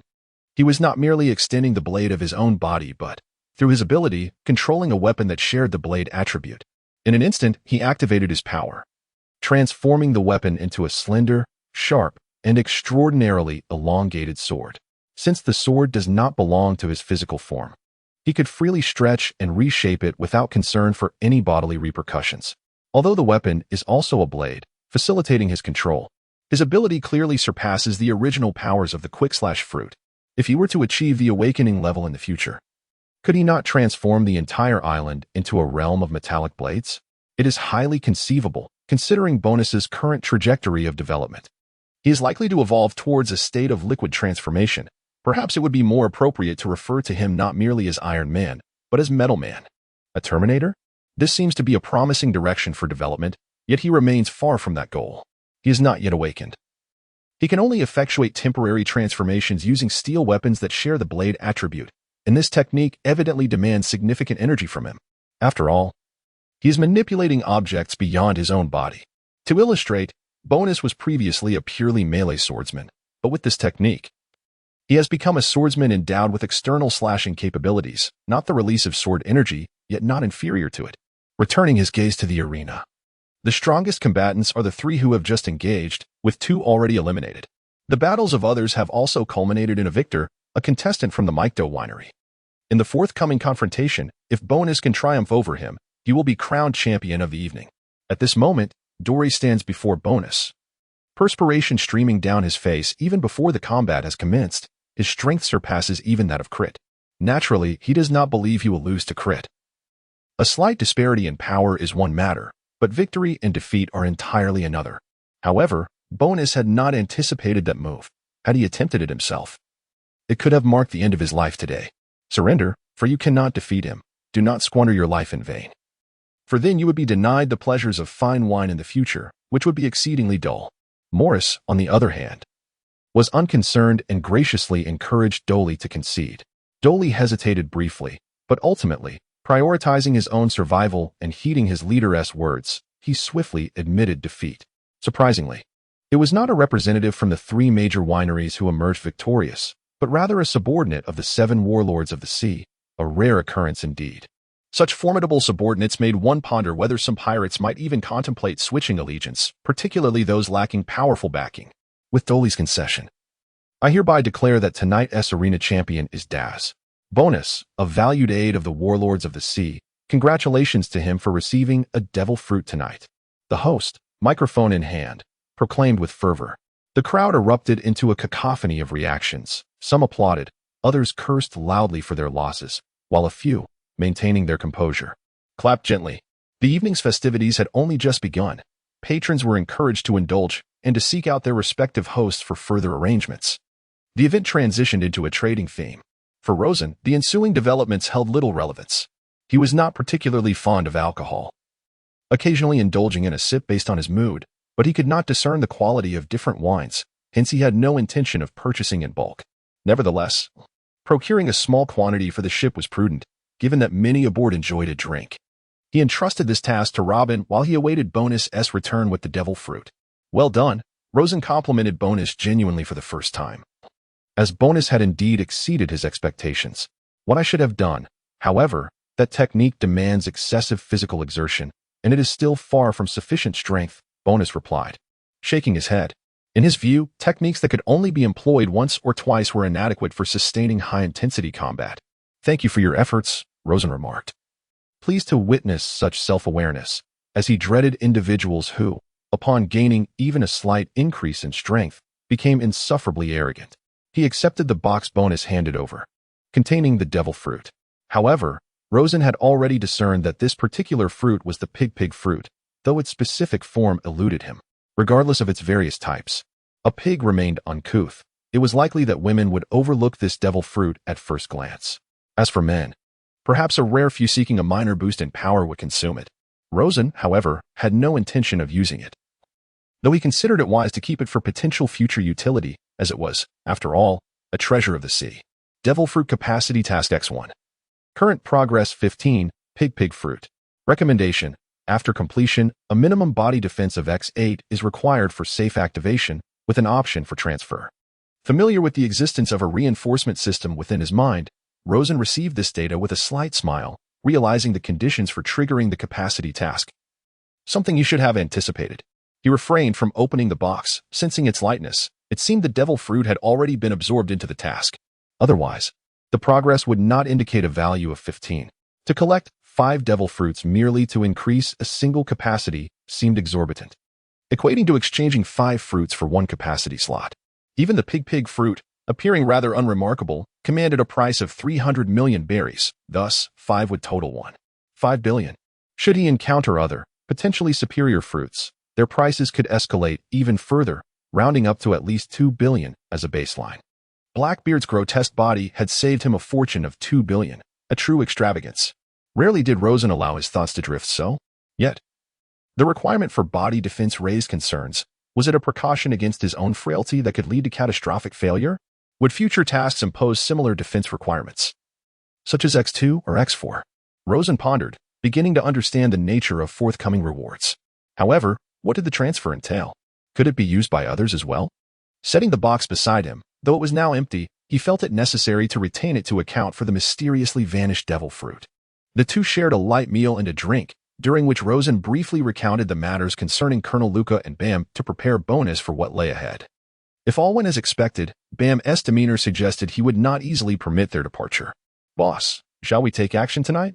"Strike preemptively," Bonus suggested, recognizing them as adversaries and feeling no reason to await their assault. "Tonight is not advisable. There are too many people present, and one individual's stance remains ambiguous. Should they turn against us at a critical moment, the situation could become exceedingly troublesome." "I'll probe the waters," Rosen replied, his gaze shifting towards Morris, who was currently indulging in drink. From the moment Bam had displayed hostility, Rosen had contemplated a preemptive strike. He had considered Colonel Luca's earlier proposal. Yet something about Luca's unpredictability set off alarms in his intuition. He sensed that Luca's machinations were far from straightforward. No one would lay all their cards on the table at the onset of negotiations. Those who did were often pursuing ulterior motives. To assume that collaboration could be easily attained with anyone sharing common goals was naive. Not all who appeared aligned in purpose could be trusted. Moreover, Morris had provoked him upon their first encounter, making it conceivable that he might turn against them when it mattered most.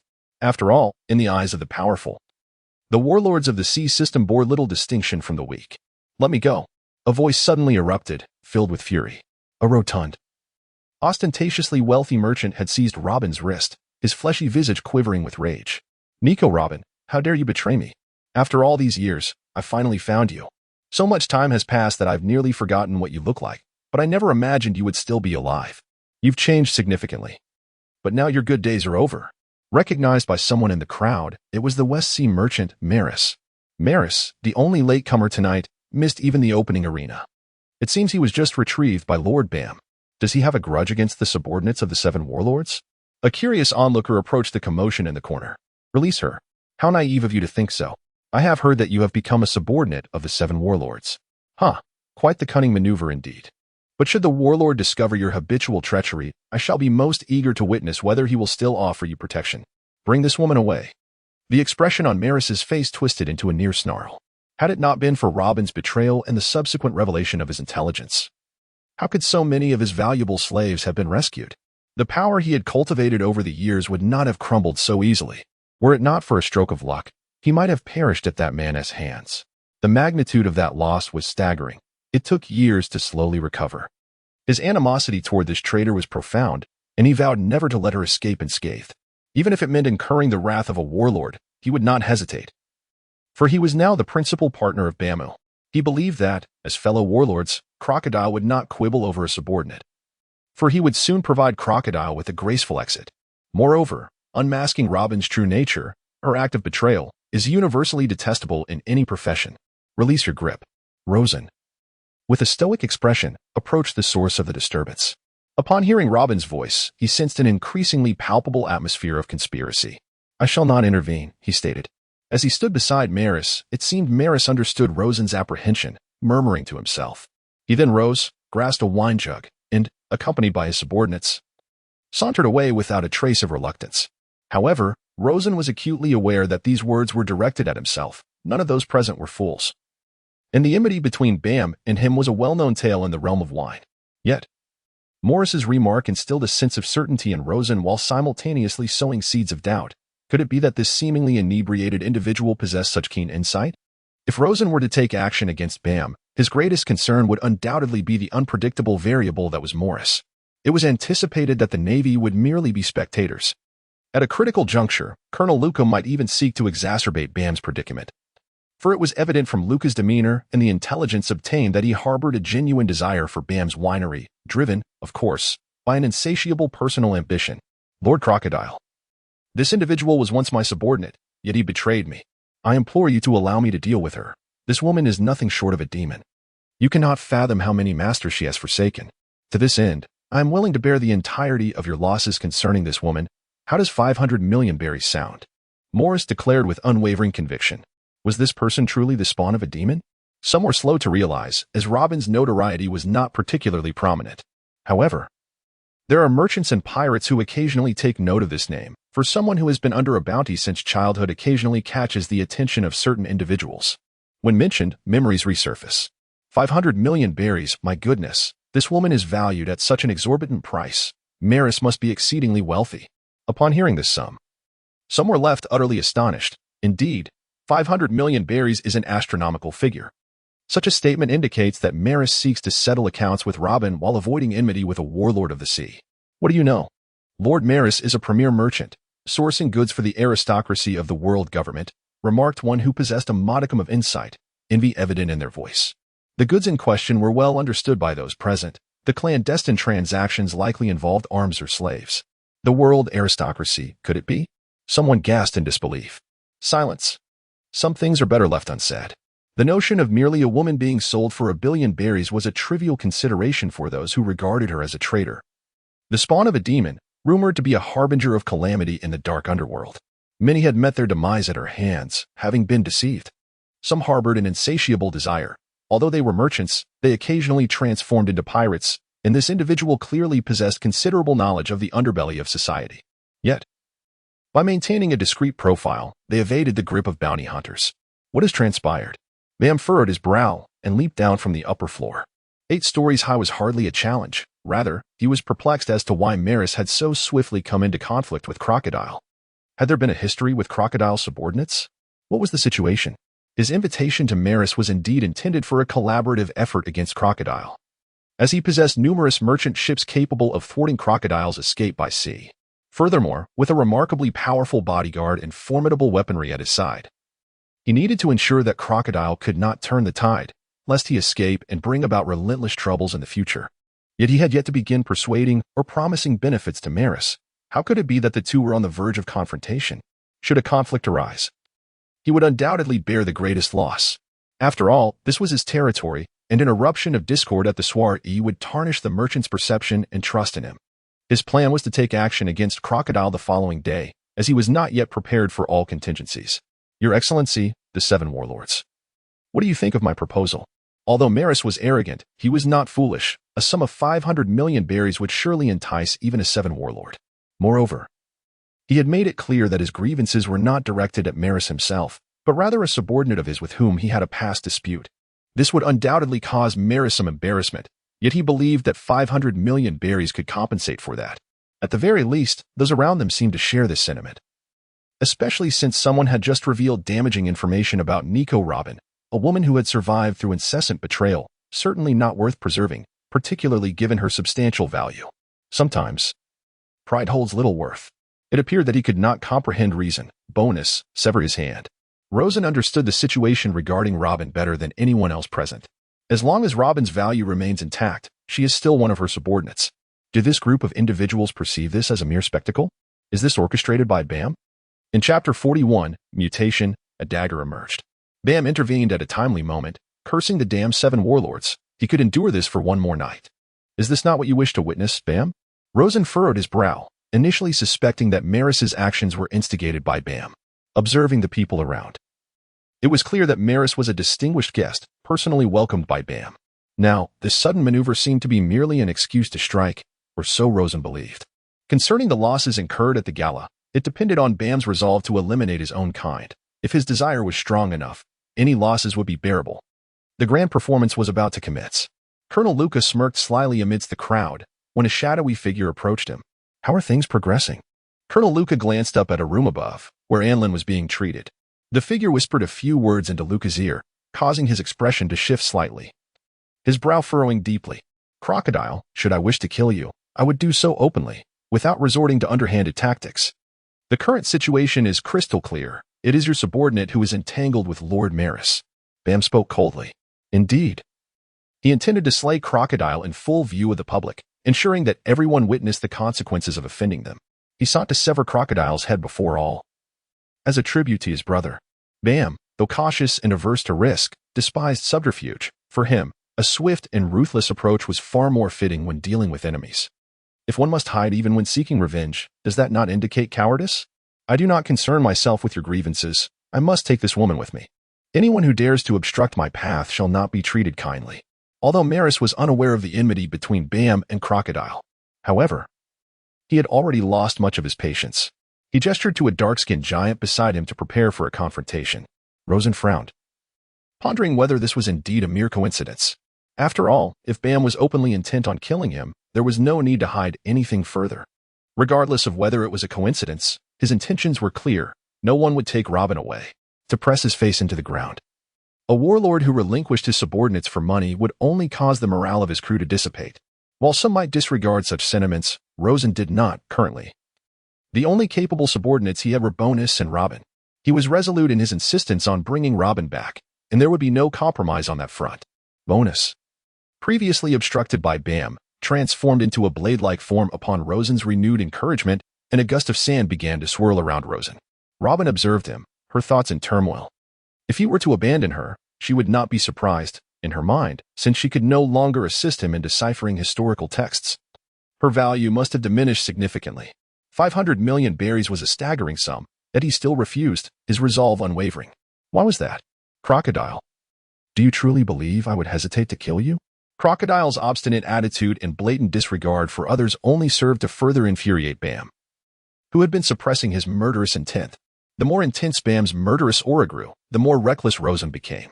If it was a coincidence, why not seize the opportunity to eliminate Bam? It was better to quell danger in its infancy. After all, Morris seemed to have taken a stance. So why not test the waters? If things turned dire, they could always escape with the two of them, possessing the abilities of a natural fruit and being on land. With an abundance of sand, even amidst an attack, Rosen felt confident he could flee, given his doubled speed. You wish to kill me? You must first ascertain whether you possess the capability. Sandstorm. Rosen erupted, dispersing his elemental form in advance. His arms transformed into sand, pressing into the ground, extracting moisture from the rock and soil. With a swift command of his powers, a vast expanse of sand was conjured, A tornado of sand began to form slowly in Rosen's hands. Wait. Bam, witnessing Crocodile's intent to strike, suddenly lowered his voice. If a fight broke out here and affected the winery behind the estate, even if he managed to eliminate Crocodile, he would not fare well. At this moment, engaging in battle was not a wise choice. Despite his intense hatred for Crocodile, he had no choice but to temporarily concede. Lord Morris, release the hostages. Any disputes or issues should be addressed through discussion. Upon hearing Bam's words, Rosen hesitated, furrowing his brow in contemplation. After all, Robin was still in their hands. If they were unconcerned with appearances, using Robin as leverage could indeed complicate matters. Bonus remained vigilant, his gaze fixed on Morris's bodyguards, ready to strike at any moment. Bam. What do you mean by this? Is my request truly excessive? After all, she is merely a traitor. Morris was displeased, yet he recognized the necessity of considering Bam's proposal. I assure you, the outcome will align with your desires, but for now, release her, Bam reiterated. Morris furrowed his brow and scrutinized Bam before finally loosening his grip. If even Bam did not support his actions, pursuing them single-mindedly would require a bit more audacity. The strong dragon cannot dominate the local snake. I hope you honor your word. Robin rubbed her wrist and approached Rosen, but just then, a panicked voice echoed from the 8th floor. Lord Bam, trouble is brewing. Lord Anlin has been assassinated, and the exquisite wines prepared in the estate have vanished. The news spread instantly, causing everyone's hearts to race. Trouble was indeed imminent. Crocodile. You have gone too far. Bam's fury erupted like a tempest. Without a moment's hesitation, he directed his ire at Crocodile, the one with whom Anlin had the most significant conflict. It was undoubtedly his doing. Boom. Bam's patience reached its breaking point as he stomped the ground, shattering it beneath him, muscles taut and his rage roaring forth, the sound waves as fierce as a hurricane. With the samples gone, there was no reason to hold back now. As long as he could control the battleground, ensuring it did not encroach upon the winery behind, there would be no issue. Crocodile, that damned scoundrel, must die a gruesome death. Multiple sandstorms, encircle. Rosen had little time for contemplation but vaguely sensed that this incident was undoubtedly linked to Colonel Luca. It was indeed an opportune moment for a strike. Should they clash, Luca could effortlessly reap the benefits. Whoosh. Bam's entire body was enveloped in an impenetrable black mist. Not Haki, but the manifestation of his fruit powers, a thin vapor clinging to him like armor. He coiled his legs and with a push, though not particularly tall, he surged forward like a tank aimed at Rosen. Colonel Luca, execute swiftly and efficiently. Rosen launched multiple tornadoes of sand while calling out loudly. Colonel Luca, initially intent on spectating, was suddenly beset by a flood of frustration. Indeed, he had considered such a plan and had dispatched individuals to act. However, the execution was not his doing. Once Rosen proclaimed this, he could not help but be put on high alert. That damned warlord is at odds with Bam and seeks to drag me into this chaos. Little did they know, to prevent Colonel Luca from meddling or seizing the opportunity, Rosen had no intention of allowing him to remain unscathed. Let the battle commence. The chance to eliminate Bam was ripe. Chapter 42. The chaos begins. Boom. The tornado of sand rampaged uncontrollably, advancing towards the rushing Bam. For a moment, Bam set aside his concerns, but upon hearing Rosen's words, instinctively glanced at Luca. They're collaborating?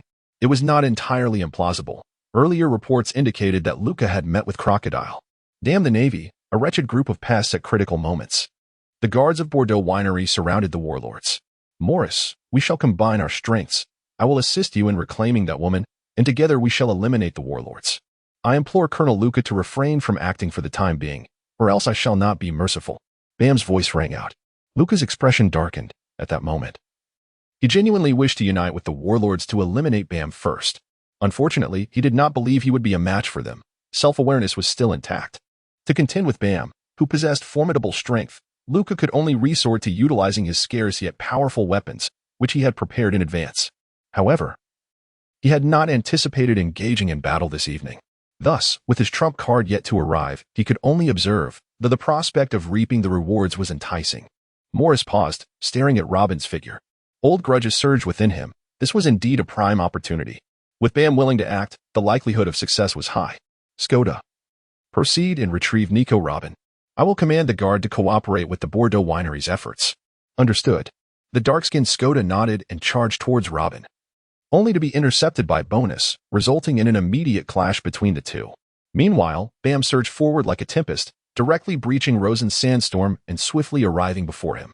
He raised his fist, shrouded in a veil of black mist, deepening the shadows that enveloped him, an embodiment of sheer will, the manifestation of Haki. In the New World, it is quite commonplace for pirates to possess a smattering of Haki, a fact that Rosen had anticipated. After all, the mastery of Haki has become a prevalent norm in the latter stages of the New World. One could hardly gain any prominence without at least a modicum of Haki. Of course, there are exceptions among those with unique abilities, such as formidable Logia users, who, even without an understanding of Haki, enjoy significant inherent advantages. Rosen belongs to this category of powerful users, yet he often feels a twinge of helplessness when witnessing others wielding Haki, lamenting his own lack thereof. Rosen thrust his hand forward, erecting a wall of sand. Bam's fist struck with tremendous force, shattering the sandy barrier, followed by a shockwave erupting from the impact. Rosen raised his golden hook to defend, the sound of metal clashing ringing out as the surface of the hook dented slightly. A sense of gravity settled over him. What was this ability? What kind of devil fruit power cloaked him in that thin layer of black mist? Contemplating these questions, Rosen's movements remained swift. Earthquake. Sandstorm. Boom.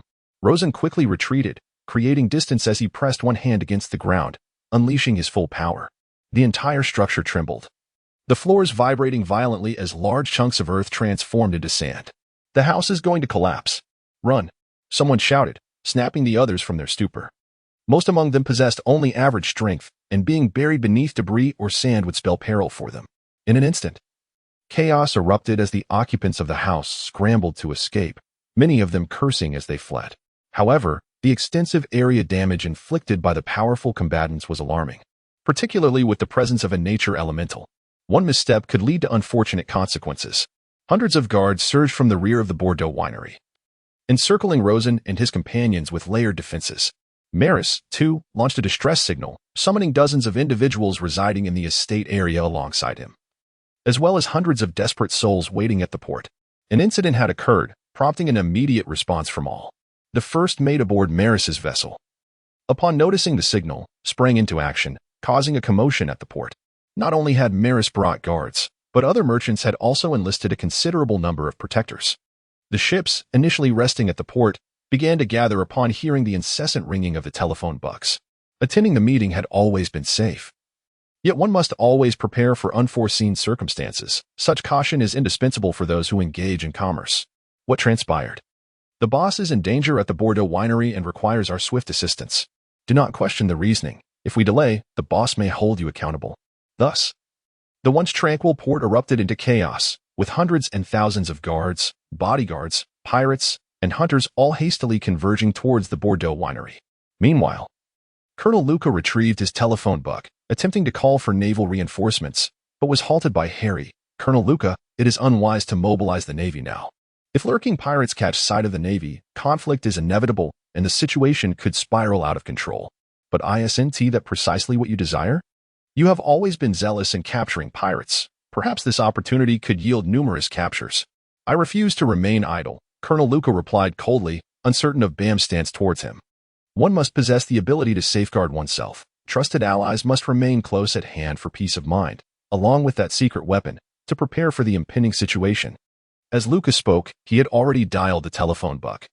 But Major General Harry pressed down on Luca's device. Your actions would incite a clash between the Navy and the pirates, compounded by third-party involvement, significantly weakening the entire wine region's defensive capabilities. Should wrongdoers seize this chance to incite a riot, the loss would be catastrophic. Colonel Luca's expression darkened, and he shouted at Major General Harry, Harry, do you intend to obstruct me at this critical juncture? What if there are losses? The lives of senior officers take precedence above all, and seizing this opportunity to capture them all could yield significant accolades. If you are concerned for your safety, I can escort you out now, but I implore you to refrain from deploying the Navy's conventional defensive forces. This is not the time to pursue pirates. Major General Harry's rationale was not without merit. If the reinforcements encountered a sudden influx of Navy personnel, the likelihood of conflict was exceedingly high, especially in such darkness where orders would be challenging to relay. Even if they were commanded to avoid confrontation with the pirates, could the disorganized pirates adhere to such directives? The very thought was implausible. There was no need for many. Just a few individuals accidentally firing their weapons could lead to dire consequences. If fired upon, retaliation would be instinctive, with self-preservation taking precedence over orders. And once conflict erupted, it would inevitably ensnare others, spiraling into chaos that could endanger countless innocent civilians. Release me. Colonel Lucas stated coldly, his gaze fixed on Major General Harry, who still held his telephone book, his tone growing even more frigid. However, General Harry showed no signs of retreat, while Colonel Luca gritted his teeth in frustration, yet found himself powerless. The two remained locked in a stalemate. Suddenly, amidst the chaos, as the sandstorm engulfed Bam, the entire structure collapsed with a thunderous roar. Fortunately, most had managed to escape. Damn those bastards, a bunch of lunatics. I shall never return to this city of wine, muttered a merchant, still shaken, reflecting on how a moment's delay could have led to his entombment. Useless. Mere sand cannot defeat me. Today is the day you repay your blood debts, Bam declared, emerging from the heart of the tempest with a steely gaze. With the battle ignited, his priority was to eliminate the 7 warlords first. The subsequent matters could be addressed later. As long as he could avoid involving the distillery in the turmoil, things would not spiral beyond control. The only aspect he found himself unprepared for was the lack of a well-formulated strategy. Otherwise, with his own strength combined with the forces brought by Maris, he would have been confident in detaining Crocodile here. Alas, he now had to gamble recklessly. Yet danger is ever present alongside pirates, and Bam does not waver. Rosen furrows his brow slightly, realizing that Bam is far more formidable than he had anticipated. A glance at Bonus reveals that the bodyguard, Skoda, possesses remarkable martial prowess, effortlessly suppressing Bonus. Were it not for Bonus's tough physique, he might have sustained injuries by now, while Robin is left to contend with the relentless stream of minor foes. However, one must not underestimate these skilled pirates. One could easily possess lethal weapons or see stone bullets, making a successful ambush perilous. It appears that tonight will be a grueling battle, yet Rosen does not retreat. If Bam seeks to kill him, he too will pursue Bam's demise. Chapter 43. The Impact Fruit, the Impact Man, Tiger Strike. Bam, his arms enveloped in Haki, charges towards Rosen like a black cannonball. A shockwave subtly enveloping him amidst the dark mist, this is his power. The Impact Fruit grants him the ability to render his body exceedingly hard. And upon contact with a target or object, it unleashes a powerful shockwave. He has previously used this ability to obliterate massive warships and can effortlessly breach thin steel plates. Additionally, when activating his impact ability, a defensive black mist cloaks him, absorbing the force of incoming strikes. This capability is exceptional for both offense and defense. Sandstorm slash. Rosen's expression turns grave. From their earlier tentative exchanges, he has discerned that Bam is significantly stronger than he had imagined, and a direct confrontation poses no trivial challenge. Winning will not be straightforward. Despite this, Bam had been preparing beforehand, a testament to his overly cautious nature. Yet neither side is truly prepared for the eruption of conflict tonight. Each has their own plans and strategies, yet they are unable to adapt to the unfolding circumstances. Rosen conjures sand, forming it into razor-thin blades, sharp as daggers, cascading toward Bam like a tempestuous vortex of cutting winds. Charge and strike. Bam does not hesitate or evade. Instead, he accelerates, sprinting forth with a fervor that seems to ignite him. The multitude of sand blades collides with him, instantly dissipating as Bam appears before Rosen.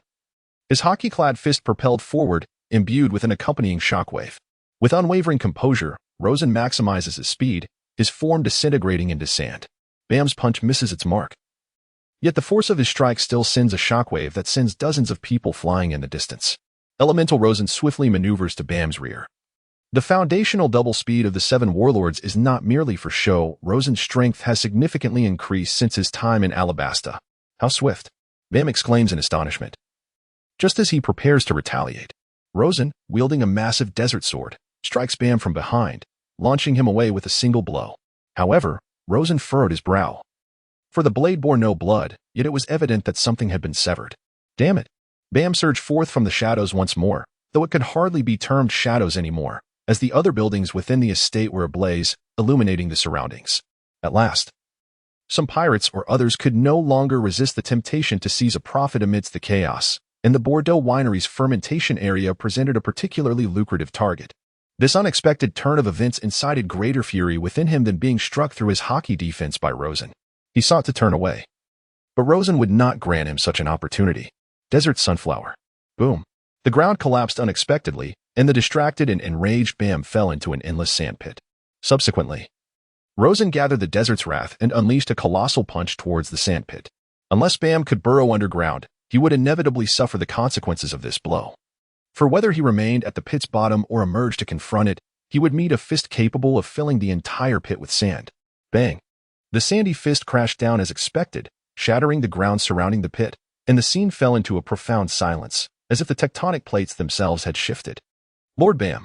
The area was almost entirely surrounded by the guards of the Bordeaux winery, and at that moment, concentrated firepower engulfed Rosen.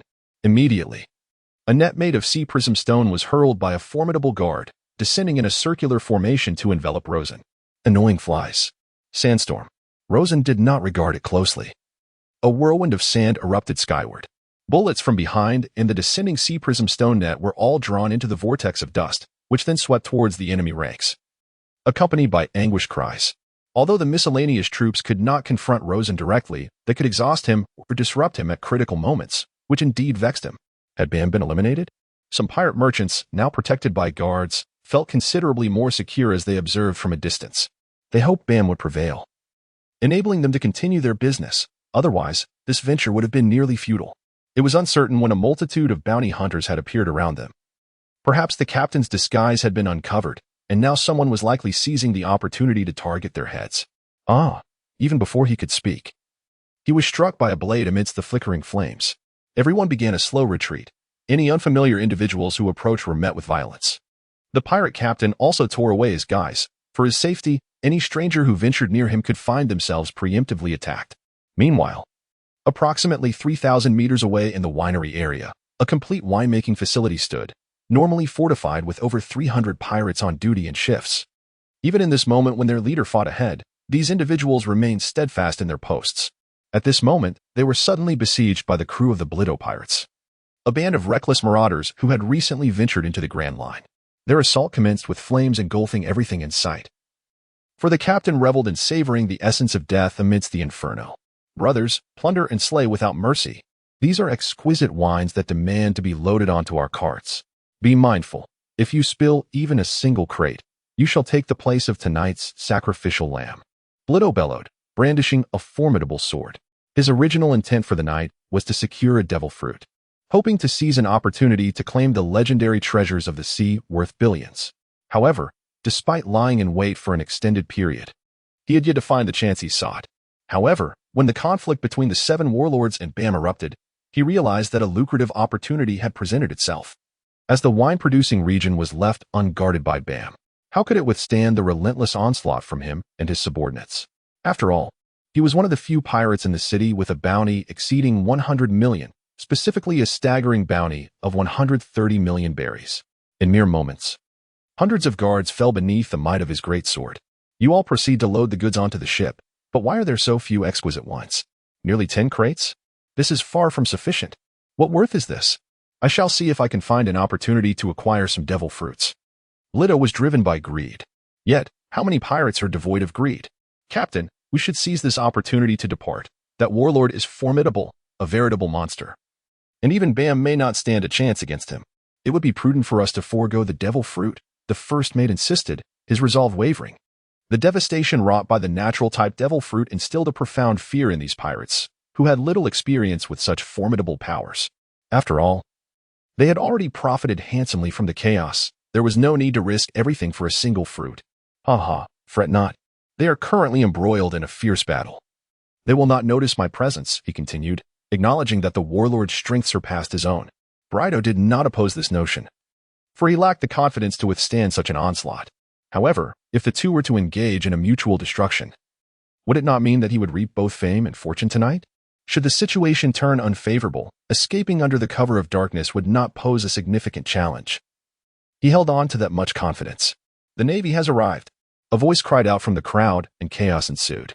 The pirates and merchants, who had initially intended to observe, sensed that something was amiss. Break through from here. Show no mercy to anyone who stands in our way, even if it is the Navy. All must perish. The collaboration with Bordeaux Winery appears to be completely off the table. We shall reconsider our partnership only after this turmoil has subsided, a merchant stated coldly. In such times, self-preservation was the only path to safety, and thus the chaos between the Navy, pirates, hunters, and merchants unfolded in the streets. Colonel Luca.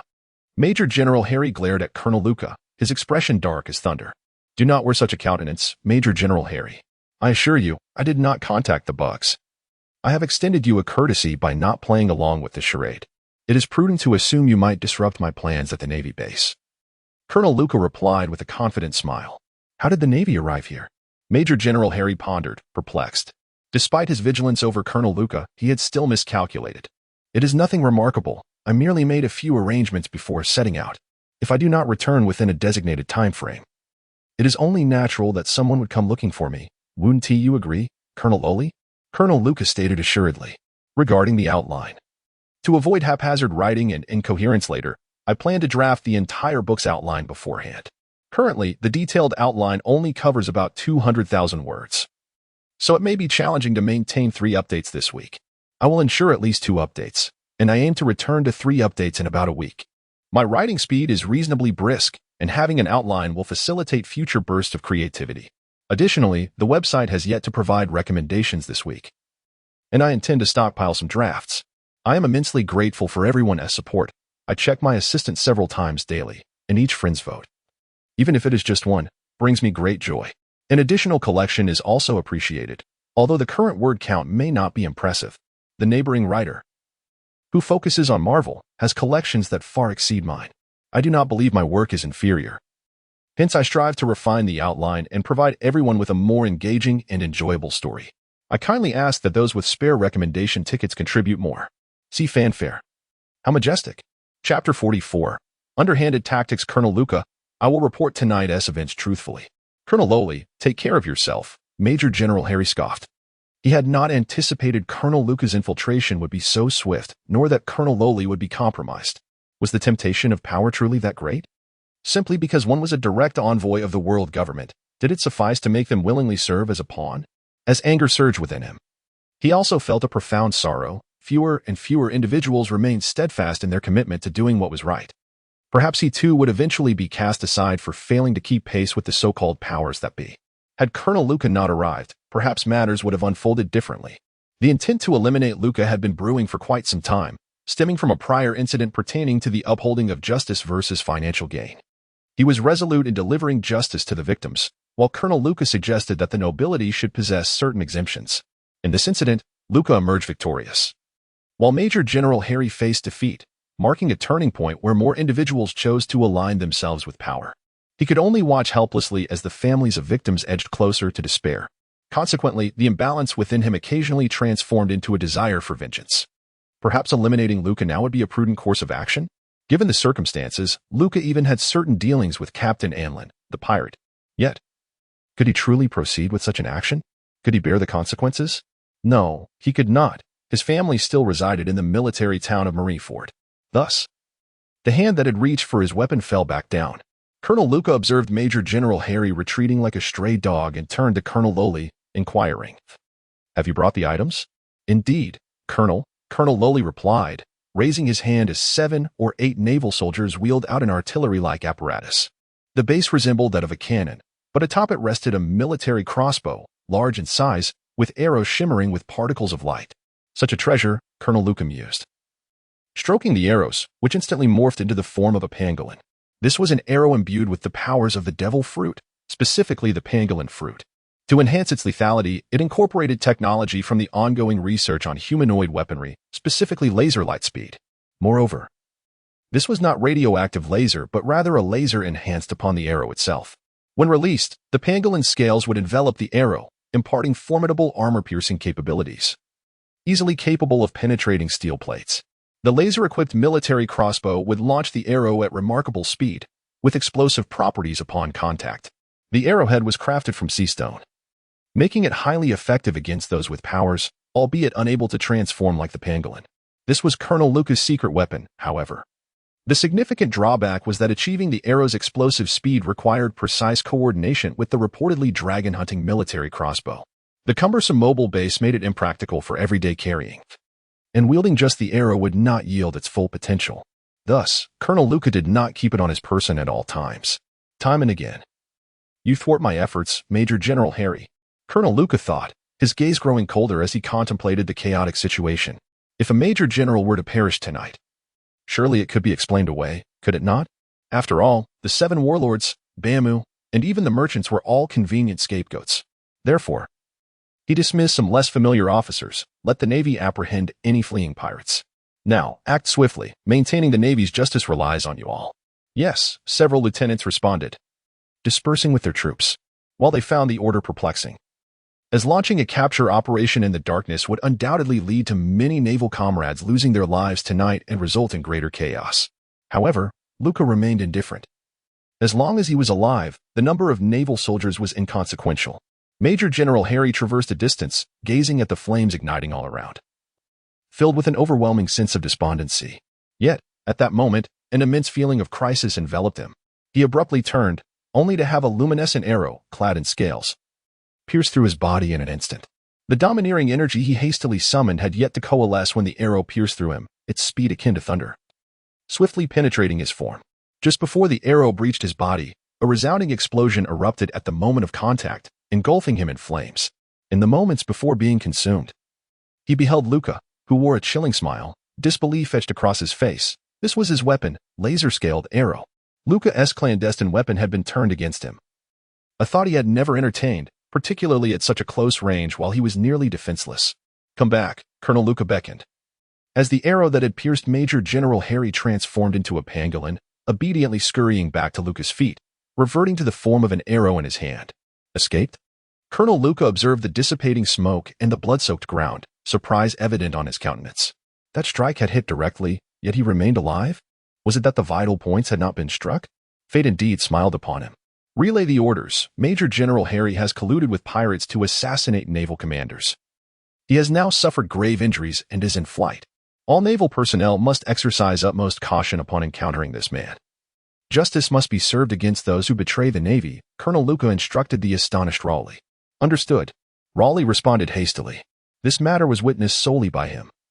And while he outwardly aligned himself with Colonel Luca, now sharing the same vessel, he would naturally keep it secret. Yet, Luca's actions sent a chill through him.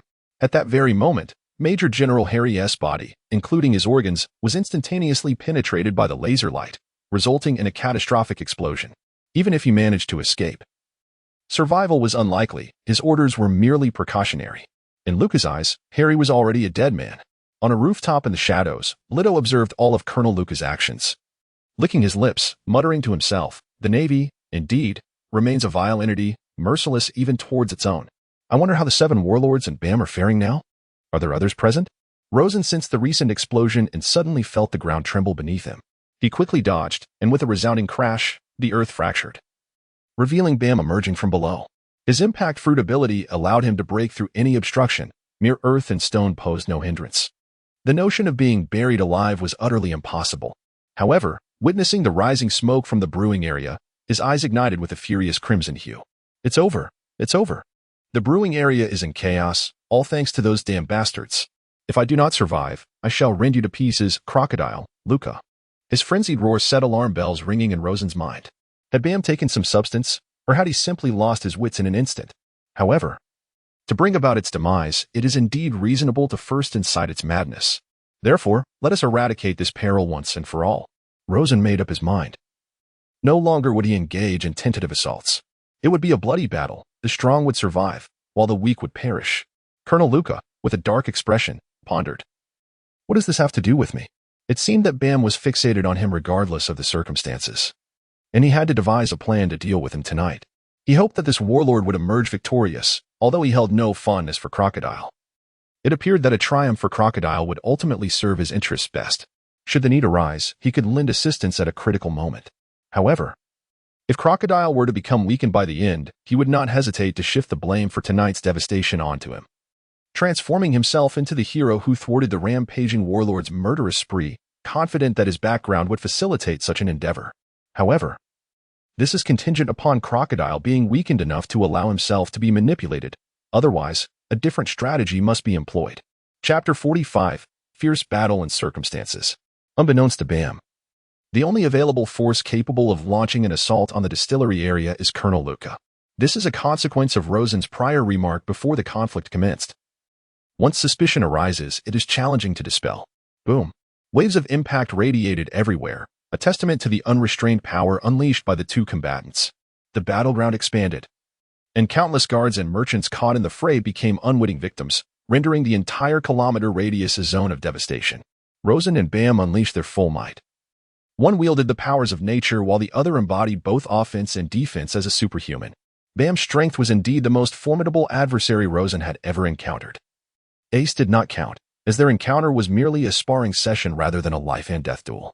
Even with the extensive area of effect granted by his natural fruit, Rosen found it impossible to overpower Bam, a master of close combat. For Rosen, the sand fruit remained his greatest reliance. As he created distance, Rosen unleashed a series of continuous attacks, instantly transforming the area within 100 meters into a swirling realm of yellow sand. Crocodile, I want you to die without a grave. Bam roared madly, allowing the onslaught to rain down upon him, charging forward like a rabid dog. Yet, under such a dense barrage, even with the protection of armament Haki, several gashes marred his body. The wounds were not shallow, but his abilities and Haki granted him formidable defense. His actions evidently aimed to close the distance and claim victory through melee combat. A rabid dog should keep its mouth shut, Rosen remarked coldly, gripping a spear forged from high-density sand. He then hurled it with great force. The spear shot forth like thunder, and Bam's expression hardened as a sense of danger surged within him. This attack could not be met head-on. He swiftly dodged to the side, yet soon found himself engulfed by swirling sands from all directions. The natural user proved to be exceedingly troublesome. Shockwave. Bam gritted his teeth, retracting his right arm, which bulged significantly before he unleashed a powerful punch, sending forth a translucent wave of air. Rosen raised a desert barrier, and with a thunderous crash, the two forces collided. The desert barrier shattered, and the residual force struck Rosen, pulverizing his sand-like form. However, while such remote assaults are formidable, they often lack the accompanying grandeur, rendering them of little utility to the nature element. Yet this was merely a distraction orchestrated by Bam, utilizing the swirling sands of the moment to obscure his vision. He approached Rosen with a menacing intent. Die. His fist, imbued with an overwhelming force akin to that of a mountain, descended upon Rosen. The immense pressure emanating from that strike bore down on him like a tsunami, threatening to crush him. Roll. Though it was too late for Rosen to summon the sands, he did not retreat. Instead, he met the assault head-on with his golden hook. The collision produced a thunderous impact, sending shockwaves rippling through the air. The ground convulsed violently, the sheer force sweeping across the battlefield like a frenzied hurricane, rendering even the most skilled warriors hesitant to approach. Crack. The golden hook could not withstand the impact and shattered, revealing Rosen's unsightly severed arm. Yet a strange smile crept across his face as he mused. What makes you think that close combat guarantees victory? His other arm was already clenched into a fist, brimming with concentrated power, waiting in anticipation. Moreover, his fist was enveloped in a layer of sand that resembled scales, a high-density sand that possessed the ability to absorb moisture from the environment, akin to the properties of a desert. Was it a bait? In that instant, Bam realized the cunning strategy. No wonder Rosen chose to confront him with the less powerful golden hook. However, it was already too late. With a resounding thud, Rosen struck Bam's head with a powerful punch, sending him crashing into the ground. Instantly, the earth was stained a deep crimson, and Bam's skin began to wither significantly upon impact, as a considerable amount of moisture was drained from his body. However, Rosen did not cease his movements. He utilized the sand to form an arm where the golden hook had been shattered. Yet, the sand remained in a fluid state. Consequently, if he wished to maintain this form continuously, he would need to expend significantly more energy, unlike the solid state of ice, where the limbs formed required only a modest amount of stamina to sustain their functionality. In this scenario, Rosen found himself unable to manage the consumption. Sparing Bam would lead to endless repercussions. The long spear, forged from yellow sand, coalesced in the void, gripped firmly by Rosen's hands, and then plunged fiercely toward Bam's body. Armed, yet Bam's combat instincts were evidently exceptional, and his physical resilience was extraordinary. After enduring a full-force strike, he swiftly extricated himself from the depths of his hazy consciousness. Utilizing his arm abilities alongside his Haki once more, he pressed one hand against the ground, propelling himself upward with remarkable speed, and launched a fist toward Rosen's spear. With a resounding clang, the sand spear represented the pinnacle of density that Rosen could conjure at that moment, its hardness rivaling that of steel. Yet, even so, when colliding with Bam's punch, he astonishingly failed to breach his defenses, instead producing a sound akin to clashing metal. Bam's fist was formidable. Die. With a swift motion, Bam unleashed another strike, fierce and overwhelming, leaving Rosen with little chance to defend himself, as he was driven back several paces. Regaining his footing, Rosen felt his fighting spirit surge even higher, igniting a fierce determination within him. The pirates of the New World were indeed extraordinary. Such power suggested that the bounty placed upon them might be underestimated. Spitting out a mouthful of blood, Rosen remained unfazed.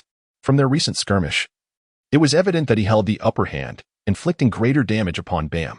As time progressed, this advantage would undoubtedly magnify.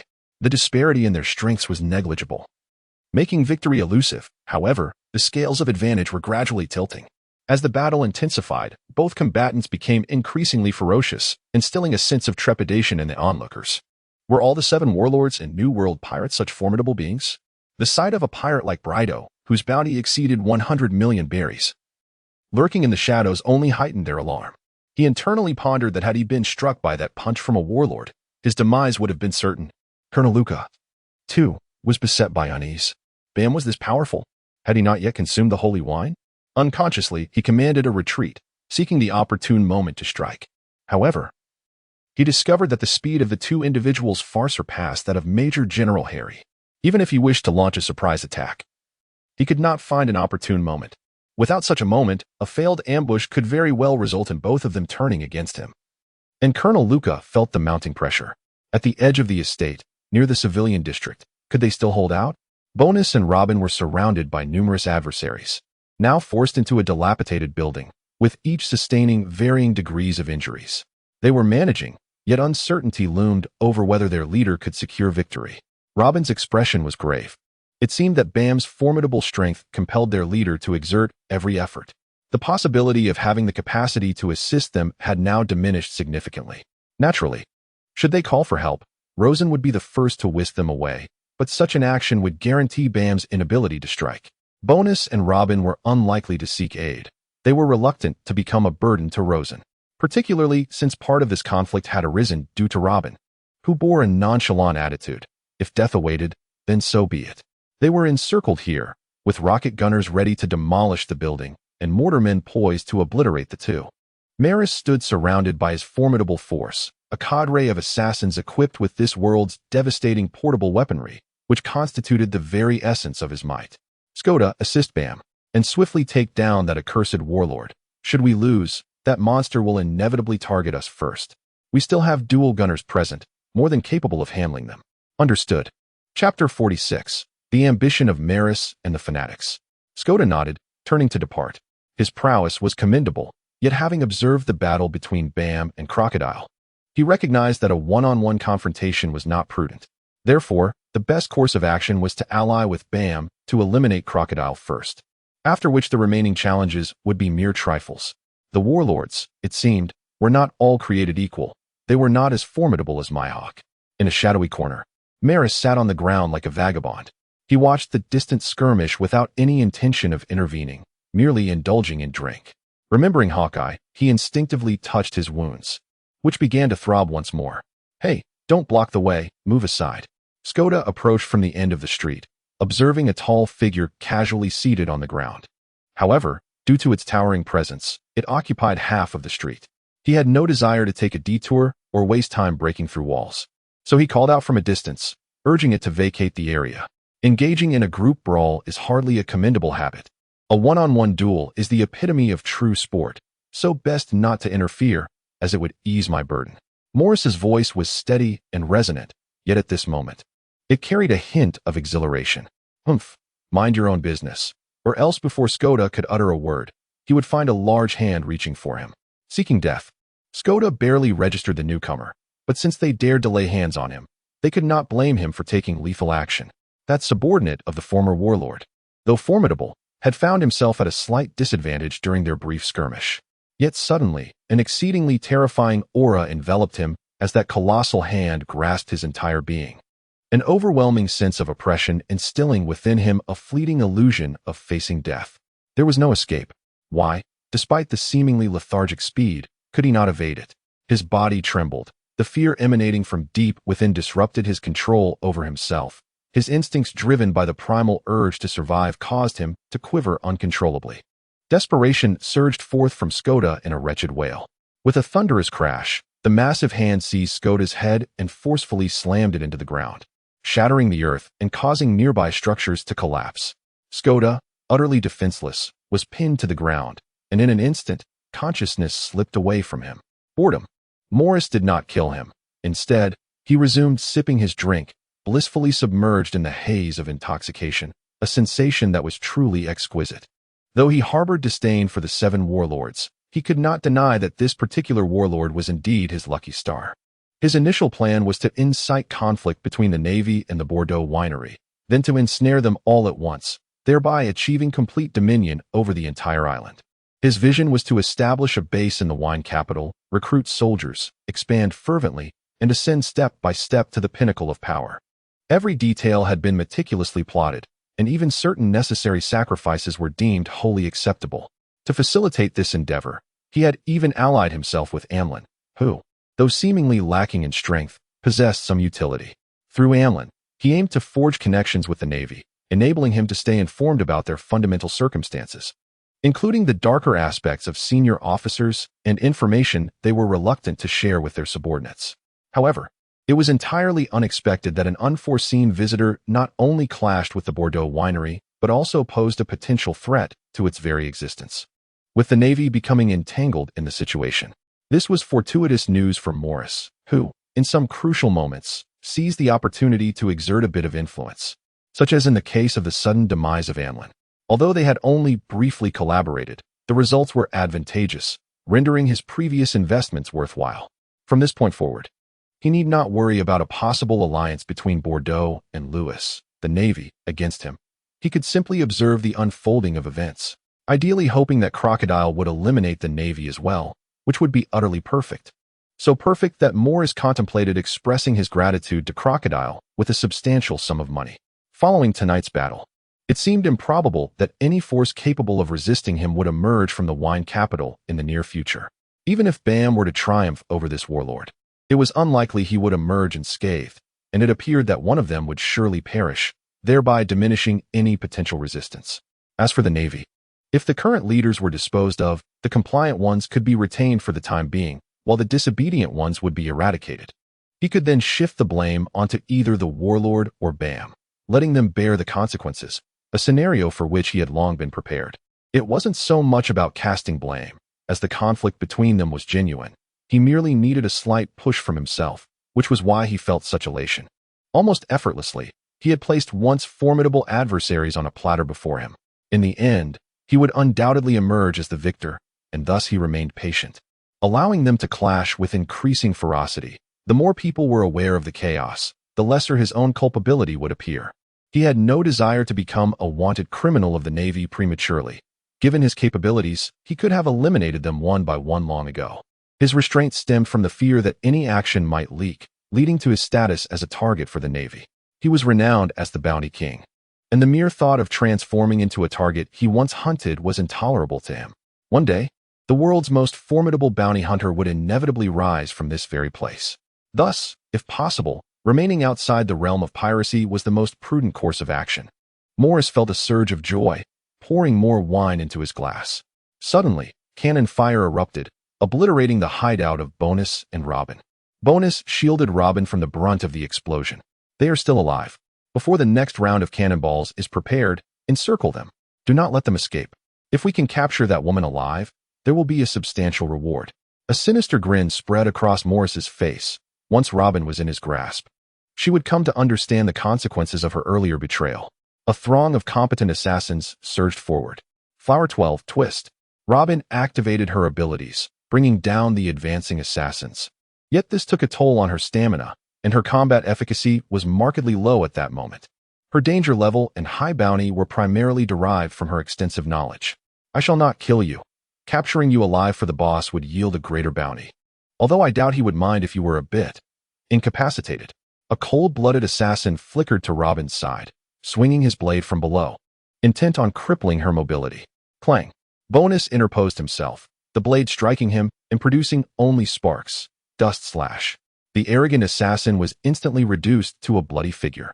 Yet more assailants closed in, and Bonus felt the mounting pressure. There were simply too many, and he was perilously close to Morris, with two suited figures nearby exhibiting formidable prowess. It appeared that executing the decapitation plan would not be as straightforward as anticipated. Your will to survive seems rather feeble, Bonus observed, noting that Robin was not fighting with desperation, merely engaging in simple retaliation. As you said, I am merely a woman perpetuating betrayal. If I live, I live. If I die, that is only to be expected, Robin replied with a faint smile, seemingly unfazed. The boss might not wish to see you this way. He likely hopes for your survival, Bonus countered. Would he really want me alive? Robin pondered, momentarily taken aback, but then came to terms with the notion that perhaps she still held some value. Indeed, the boss's attitude towards you is quite unique, independent of your worth. He seems to regard you as a friend, though the reason eludes me. Bonus, who often observed the boss, sensed this, yet found it perplexing, as he believed the boss should be aware of Robin's character. Unbeknownst to Bonus, someone had taken an interest in Robin even before entering this world. Thus, in Bonus's eyes, the boss seemed to have developed a more humane disposition, not only towards Robin but also towards him and the other crew members. They were no longer mere tools. His regard for Robin was simply deeper. Bonus suspected that even the boss himself might not have realized this transformation. Friends? Robin felt a fleeting stir in her heart, but promptly dismissed such fanciful thoughts. Yet, the recent events at the gala resurfaced in her mind, particularly Crocodile's steadfastness in defending her. For a moment, his figure loomed large in her thoughts. Following the boss, he was an extraordinary man, stronger now than ever, destined to become the most prominent figure in the world. Bonus's gaze reflected a hint of fervor. Though the previous boss had been formidable, he lacked the capacity to connect deeply with his subordinates. Yet tonight, in his extreme protectiveness, he allowed Bonus to glimpse a broader future, one characterized by a mutual emotional support that propels them forward together. Those who are fervent often achieve feats unattainable by the ordinary. Chapter 47. The Arrival of Reinforcements. Oh, it seems you are somewhat impatient, Robin chuckled softly, her spirits lifting as the weight of her heart eased. The appearance of Maris tonight reminded her of a particularly dark period, one that surpassed even her time with Crocodile. Memories flooded her mind, leaving her weary. 6 rounds of flowers, a flurry of strikes. The sound of slaps echoed as she sent the approaching assailants reeling, dazed. I will save you. Not so you can languish in despair, but in the hope that you may find the strength to contribute more in the future, Bonus stated coldly. I will do my utmost, Robin replied, though it remained unclear whether she referred to aiding Crocodile or to her own survival. Bonus was oblivious to this distinction, and it mattered little. What truly mattered was his desire for this woman to realize her potential, to assist the boss in advancing further. She was a formidable woman, though her strength may not be remarkable. However, the intelligence, intellect, and knowledge that they lack are indispensable. A ship cannot be manned solely by reckless brutes. It requires a strategist, or else, given Bonus's usual demeanor, he would scarcely utter such a multitude of words. Mr. 1, we have arrived. Where's the boss? In an instant, a small squad of over 10 individuals surged forth behind Maris, led by Mr. 5, known for his explosive prowess, alongside Valentine's Day. The gravity of the situation, compounded by the absence of communication and the multitude of individuals active in the harbor, compelled their concern and hastened their arrival. Excellent timing, Mr. 5 and Valentine.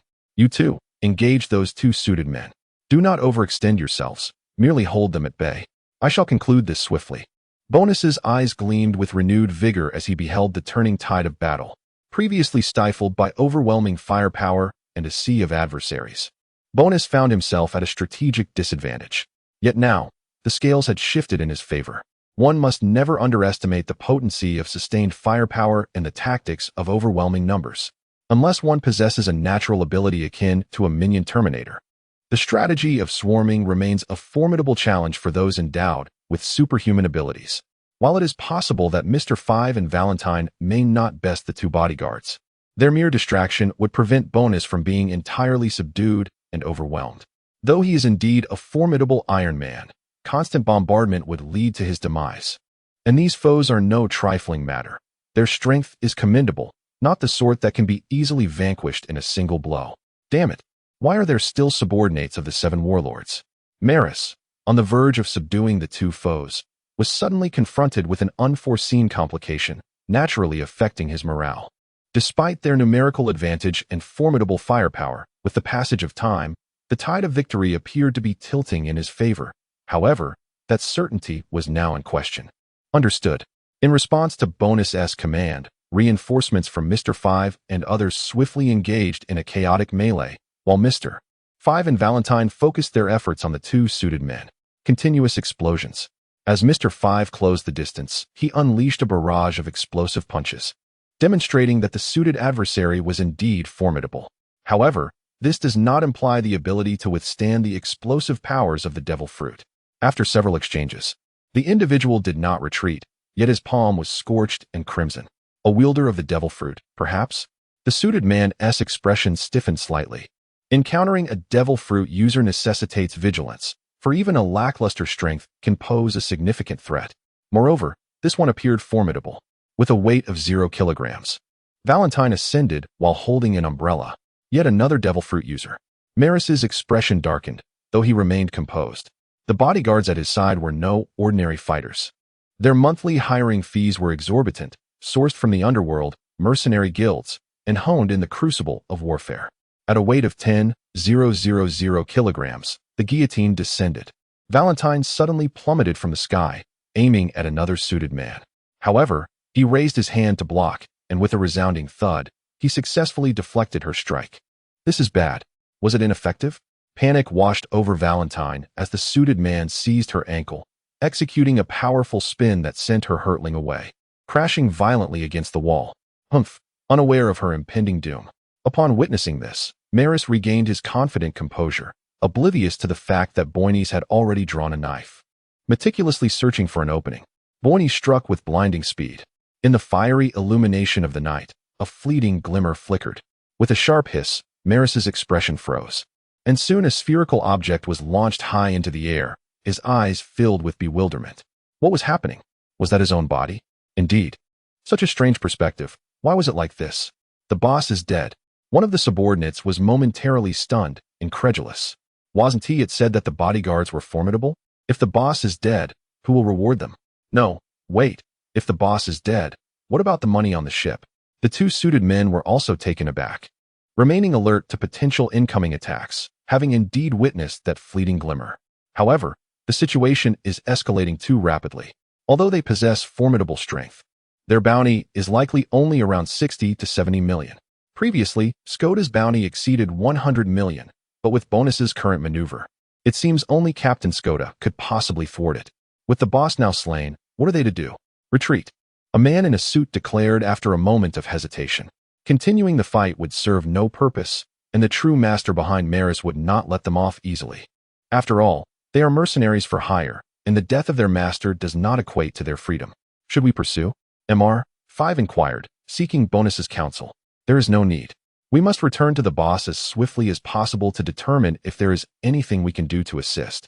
Remarkably, the two adversaries have yet to reach a conclusion. What extraordinary stamina they possess. Colonel Lucas stood by with the Navy. He had been waiting for an opportunity for quite some time, but it had eluded him. In this case, it would be more prudent to wait for the two to settle their contest. Given their comparable strengths, even if Bam were to emerge victorious, he would undoubtedly be gravely injured, making it an easy task for Luca to intervene. Should the 7 warlords prevail, he could offer assistance. If they refused to cooperate, he might as well eliminate them both. Yes, eliminating them would certainly elevate his spirits. However, the agony of waiting was unbearable. His hand rested on the military crossbow as he continued to bide his time, yet the immense rewards that awaited him upon success ignited a sense of impatience within him. Moreover, the crux of this battle would ultimately devolve into a clash among the two formidable warlords, allowing him the perfect opportunity to withdraw. Initially, he had intended to keep a contingency plan against that detestable navy, but at this juncture, one could only blame fate. Crocodile. Bam was struck in the chest by Rosen's fist, fracturing several ribs, yet he retaliated with a powerful blow to Rosen's shoulder, leaving it bruised and battered. Both Bam and Rosen bore significant injuries, yet Rosen seemed to revel in the confrontation of strength. He could even sense something awakening within him, a unique awareness born from his body enduring sustained full-power assaults. Upon noticing the shift in Bam's expression, Rosen braced himself. If Colonel Luca's words held any truth, it might indeed be time for a decisive confrontation. Bam produced a test tube filled with a crimson liquid resembling blood. His face twisted in a sinister grin. You have likely gauged my strength, and as long as I grow stronger, today marks your demise. He had awaited this moment for quite some time. Sand shadow stealth. Rosen scoffed, his form disintegrating into a cloud of fine dust, leaving only grains of sand to settle on the ground. This was indeed a moment for which he owed thanks to Colonel Luca's revelations. Otherwise, the outcome may have been truly uncertain, even as he gradually gained the upper hand. However, had he remained unprepared, he might have been caught off guard. But now, everything had changed. Vanished. Bam stared in disbelief as Rosen's form shattered into particles, failing to coalesce once more, and he was suddenly engulfed by a sense of impending danger. Chapter 48. Awakening of the Overlord, Earthquake. Sand Shadow Absolute Cut. With complete elemental transformation, Rosen maneuvered within the sands, especially advantageous in this tempest of swirling dust. Such an environment greatly favored Rosen's capabilities, and he had long anticipated this, even though Colonel Luca's whereabouts remained obscured. However, Colonel Luca is not of the same ilk as him, nor is he a partner in any sense. Given Luca's temperament and modus operandi, it is entirely plausible that he is lurking in the shadows, scheming something sinister, a notion that Rosen is quite certain of. Thus, even while embroiled in battle, Rosen remains vigilant against any unforeseen developments. To attempt a surprise assault on me is an exercise in naivety, Crocodile. Bam could immediately partake of the sacred wine. Yet doing so would undoubtedly afford Rosen the opportunity and time to strike.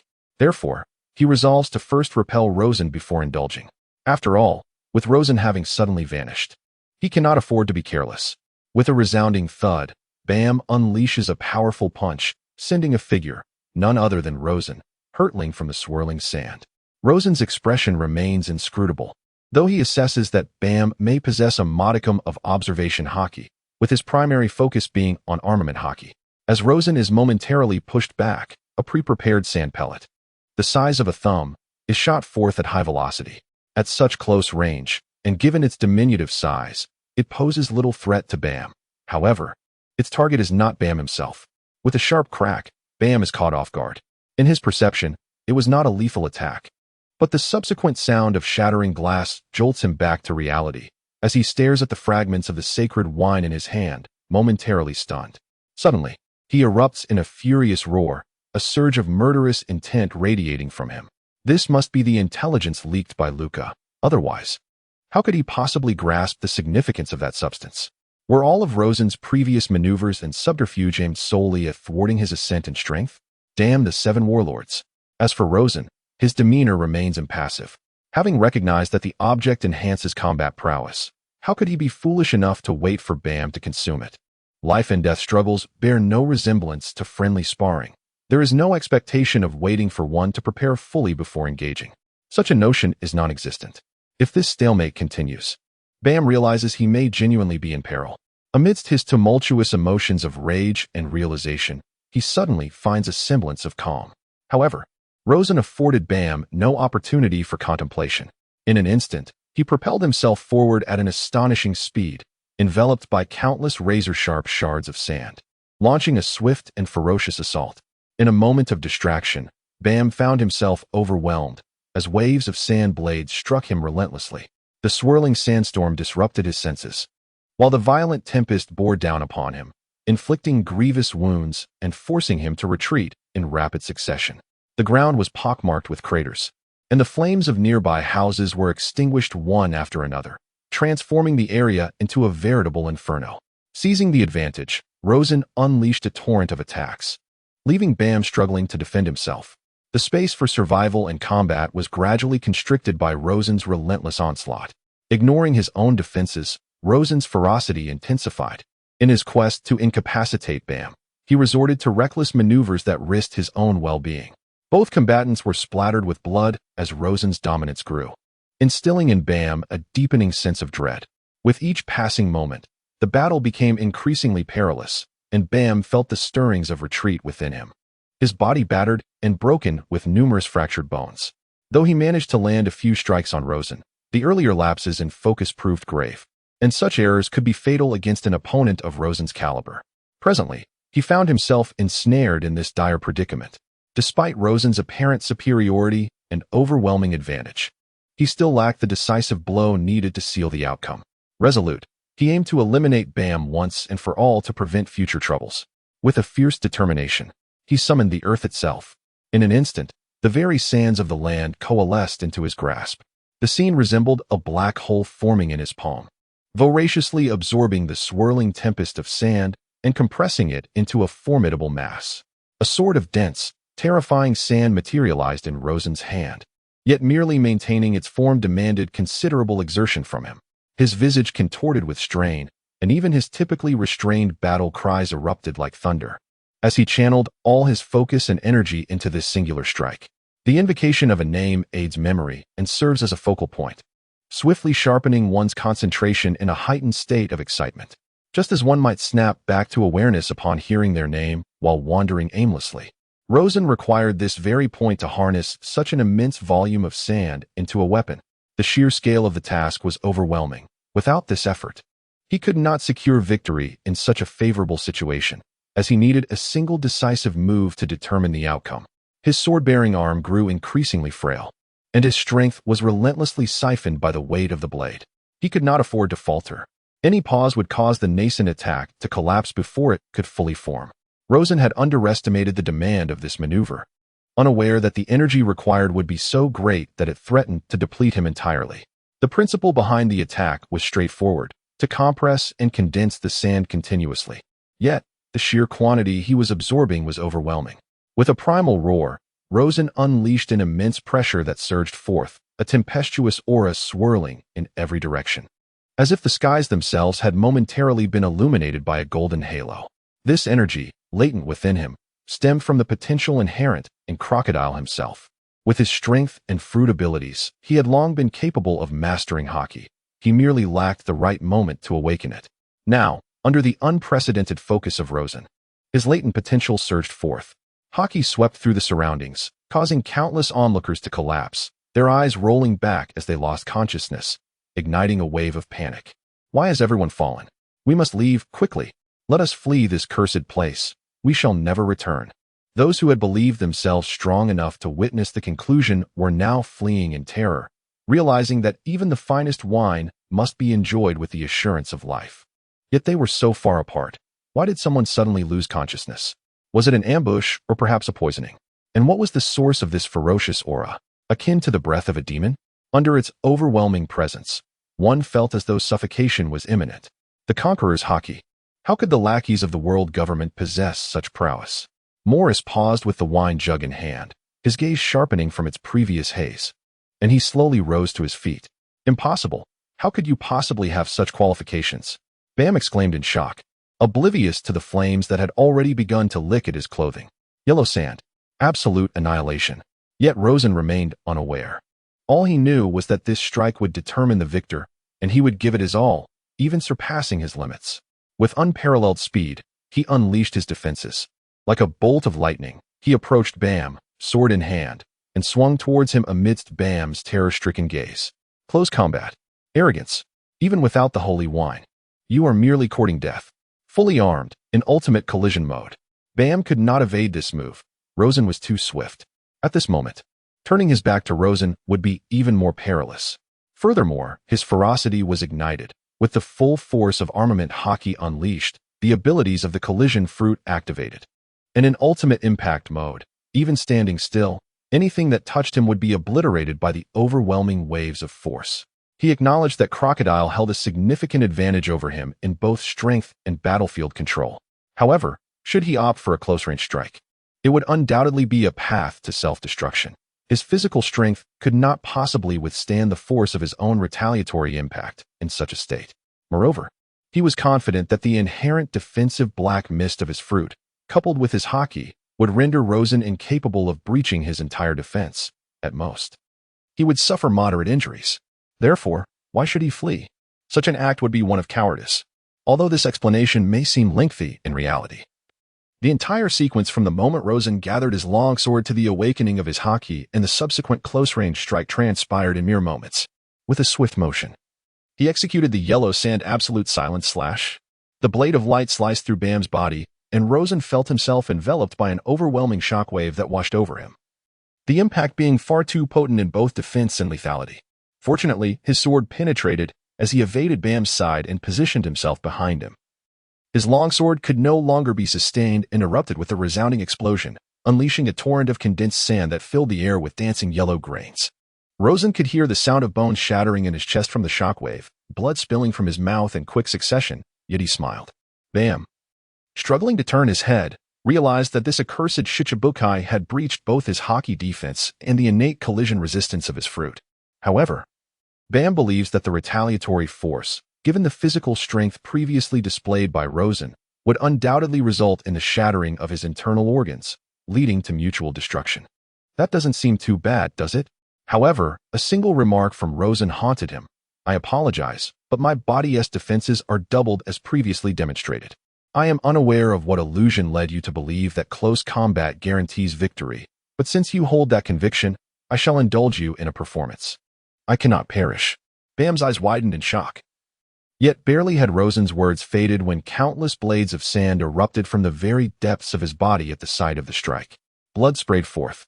It was the sand that had been injected into him upon impact that proved fatal. In an instant, innumerable blades of sand blossomed from within, for the highly concentrated sand, once unleashed, possessed the capacity to rupture a human being. Thus, Bam met his demise, and it was anything but graceful. Chapter 49. Seizing the opportunity? The curtain falls, or the overture begins. Rosen too gasped for breath. He had always been confident in defeating Bam. However, preventing his escape proved to be a far more daunting task. After all, the disparity in strength was not insurmountable, and as Bam perceived an advantage in close combat, Rosen had deliberately relaxed his defenses, allowing Bam to believe that he could inflict significant harm. In truth, Rosen had been patiently awaiting a decisive opportunity.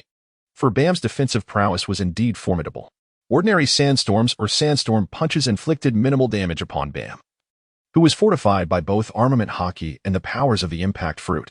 The technique he employed, the earth spiral, yellow sand annihilation, was inherently a gamble. Should he fail to rein in the wildly concentrated yellow sand, it could very well lead to a loss of control over his own power, leaving him vulnerable to Bam's counterattack. Likewise, had his bodily defenses not been at an enhanced level, the struggles endured against Bam's hammering blows would have resulted in injuries far graver than mere wounds, potentially even death. However, did this signify the end of the confrontation? Rosen did not believe so. Following the yellow sand annihilation, his mind remained in a state of acute concentration, despite his numerous injuries, including damage to his internal organs and significant external wounds. He had also likely fractured several bones after the final, desperate counterstrike. Yet, it is still not the time to fully relax. Moreover, let us not forget that Bam is a bounty of over 200 million. And Rosen perceives their strengths to be well matched, if not superior. The task may have reached completion, but Rosen cannot afford to divert his attention at this moment. The foremost concern now is to ascertain the status of Bonus and Robin. At this critical juncture, during the decisive strike, Rosen finds himself unable to focus on them, hoping fervently that they are unharmed. Victorious? Colonel Luca is elated, yet that overwhelming aura just now, was it Conqueror's Haki? Such tyranny is extraordinary. For a fleeting moment, he felt as though his heart were gripped by an iron hand, as if any movement would result in suffocation. Should he eliminate Crocodile now? Colonel Luca deliberates, observing that Crocodile's injuries appear quite severe. To slay him seems to present numerous advantages, not least of which would be avenging the disrespect shown to him when Crocodile disregarded his proposal for cooperation. Yes, perhaps it is best to eliminate him, after all.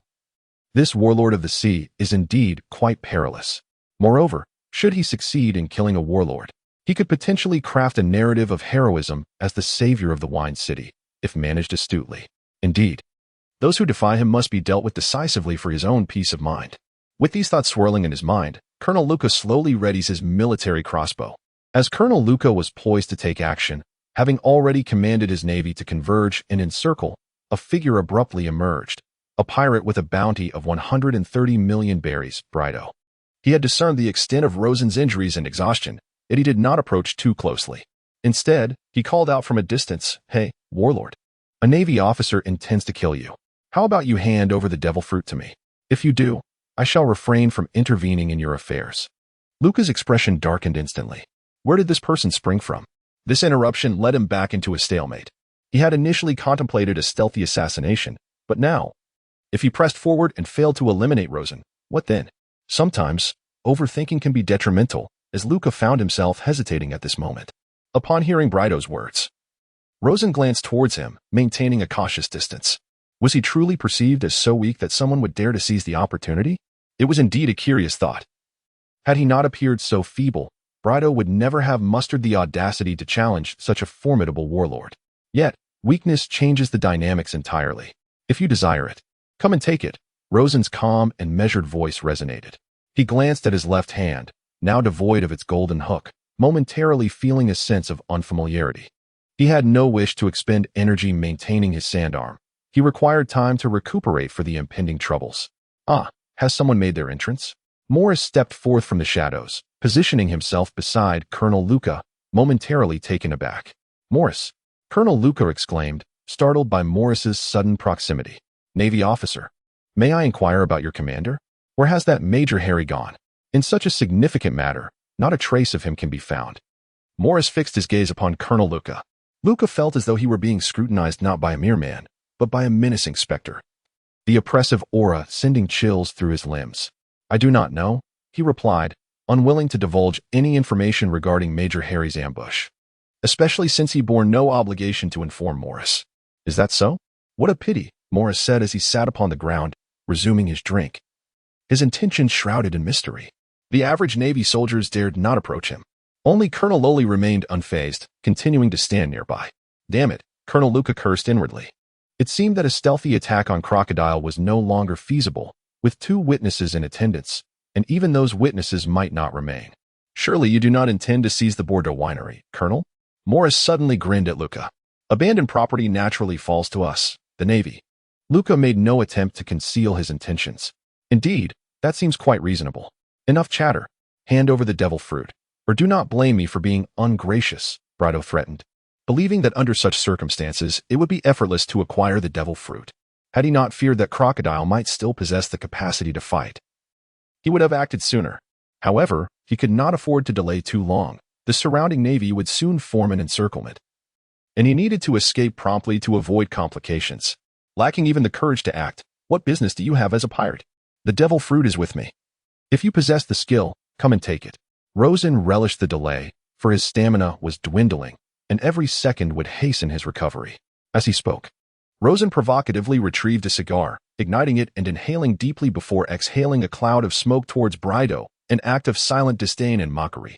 Rosen pondered whether it was merely his imagination, but after a short while, he felt the pain from his injury subsiding. Some of the wounds that had once bled seemed to have ceased.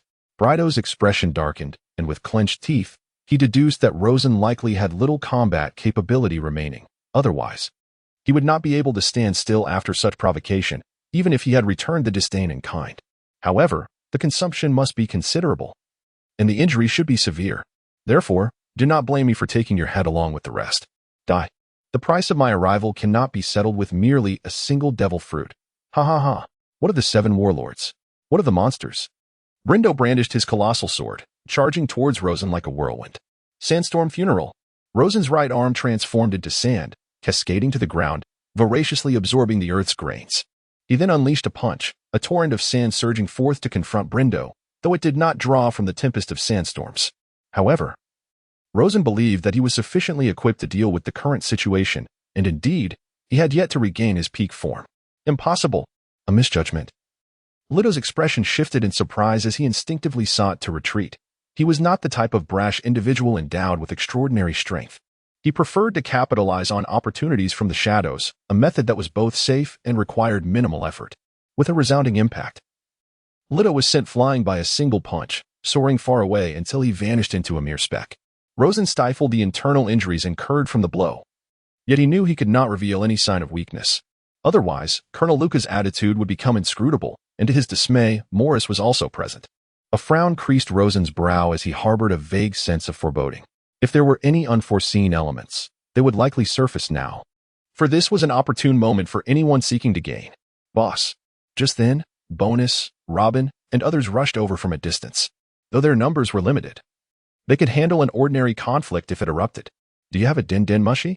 Rosen inquired softly, to which a disheveled Robin nodded in affirmation. Lord Crocodile. You have truly landed me in a significant predicament, Colonel Luca feigned distress as he approached. In truth, had it not been for Morris's presence, he would have undoubtedly eliminated Crocodile alongside the foolhardy pirate who had appeared from nowhere. Indeed, it is thanks to you. If someone hadn't perished at an inopportune moment, tonight's turmoil could have been averted, Rosen scoffed. Chapter 50, a complete capture. That incident was not my doing. I assure you in the name of the Navy. Do not wrongfully accuse an innocent man, Your Excellency, the warlord, Colonel Luca asserted. While he had dispatched someone to attend to it, they had been preempted, likely by a vengeful enemy seizing the opportunity. Nonetheless, the timing was indeed fortuitous. It was I who orchestrated that affair. I appreciate your efforts, Morris remarked unexpectedly, revealing Colonel Luca's treachery against his own comrades. However, since all actors were now present, it was time to settle accounts. As he approached, a surge of masked figures clad in black swarmed in, encircling the entire contingent of Navy personnel in the vicinity. In an instant, without any hesitation, they launched their assault. One by one, Navy soldiers were felled to the ground, while others were obstructed by the suddenly emerged assailants. The cacophony of anguish cries echoed amidst the flames, plunging Colonel Luca's heart into despair. Morris dared to strike against the Navy. Did he not fear the repercussions from Navy headquarters? Moreover, from his words, it seemed he was aware of Luca's ambush against Rear Admiral Harry. How was this possible? The initial witnesses were all his loyal subordinates, and there should not have been any broader knowledge of the incident. However, upon observing Colonel Lowley emerge from behind Morris, he was momentarily taken aback. What was happening? Colonel Lowley was the first among the Navy to pledge allegiance to him, and his family background posed no issues. Furthermore, he was typically efficient in his duties, even carrying out certain tasks that deviated from naval regulations without any objections. Thank you for your excellent command tonight, which has inflicted significant losses upon the Navy. Otherwise, allowing some of your men to escape would have been troublesome. Oh, by the way, you don't actually believe Colonel Lowley has always been on your side, do you? Morris glanced at the incredulous Luca, feeling rather indifferent. Although Colonel Luca possessed a modicum of cleverness and cunning, it was unfortunate that from the day he arrived in the Wine City, all the capable individuals around him had been strategically placed there by him. Anlin and Colonel Lowley were merely pieces to incite conflict between the Navy and the Bordeaux winery. Boss, the area has been cleared, Colonel Lowley stated impassively, as hundreds of naval officers nearby had been dealt with. Meanwhile, the Navy stationed elsewhere, engaged in hunting down pirates, remained largely unaware of the situations, with only a few sensing the anomaly being intercepted. Now, Colonel Luca found himself utterly isolated. He fixated on Lowley, clearly aware that his recent assault on Major General Harry was also something he had just disclosed to Morris. The rapid turn of events plunged Colonel Luca's heart into despair. Colonel Luca, please refrain from regarding me with such eyes. From the very beginning, I have been a member of the Bounty Guild. Lowley's cold gaze met Luca's. Go to hell. Colonel Luca, being astute, realized that as Morris began to eliminate his subordinates, it was evident that he would not be spared tonight. They exhibited no signs of negotiation. His only hope lay in the slim possibility that Crocodile might intervene on his behalf, though the likelihood was minimal. Yet he had to try. Suddenly, he pivoted his military crossbow and pulled the trigger, firing a laser bolt directly at Morris's forehead. Morris, enveloped in a cloak of black Haki, caught the swiftly approaching arrow in his hand. An explosion ensued, engulfing Morris and his companions in flames. Colonel Luca felt as though he had been ignited. Wisps of smoke ascended from his head, and an intense tobacco scent enveloped his body. Nicotine surged. Absorbing, exhilaration ensued. Sparks flickered around him. At that moment, he resembled a lit cigarette. Possessing the supernatural ability of the tobacco fruit, his primary powers were tar, smoke, and nicotine. Naturally, his smoke could not elementalize like that of a natural-type devil fruit user. It merely dissipated when his powers were activated, carrying a certain level of toxicity, though not particularly potent. The primary effect of nicotine was to invigorate and stimulate, temporarily enhancing overall strength as he charged towards Rosen and the others. What a massive cigarette. Mr. 5 remarked. Indeed, when Colonel Luca activated his powers, it appeared as though a humanoid cigarette was ablaze, with scattered sparks adorning his surface, leaving one to wonder how he ignited himself. Devil fruits are truly remarkable, Rosen nodded, having never encountered such a bizarre ability before. Lord Crocodile, save me. If you rescue me, all the treasures and resources of the Bordeaux winery will be yours, and you are already affected by my tar smoke. Do you remember when we smoked together in a house at the beginning of the soiree? Although it won't lead to immediate demise. If I get closer to you, your body will begin to deteriorate significantly. In a moment of life and death, Colonel Luca laid all his cards on the table. Upon hearing this, Rosen was momentarily taken aback. Was there such an incident? Indeed, it had occurred, and he too had smoked then, finding nothing unusual about it. However, it seems that Colonel Luca had already begun to design his own fate at that time. That wily old fox. Unfortunately, the emergence of Morris thwarted his subsequent schemes completely. Otherwise, he would surely have capitalized on this situation to further his designs. I shall eliminate him. Once the ability user falls, their powers become irrelevant, Bunnies declared coldly. Yet, Rosen intervened, restraining Bunnies, asserting that there was no need for haste or action, for others would inevitably take matters into their own hands. As the smoke dissipated, Morris held a laser gauntlet arrow in his hand.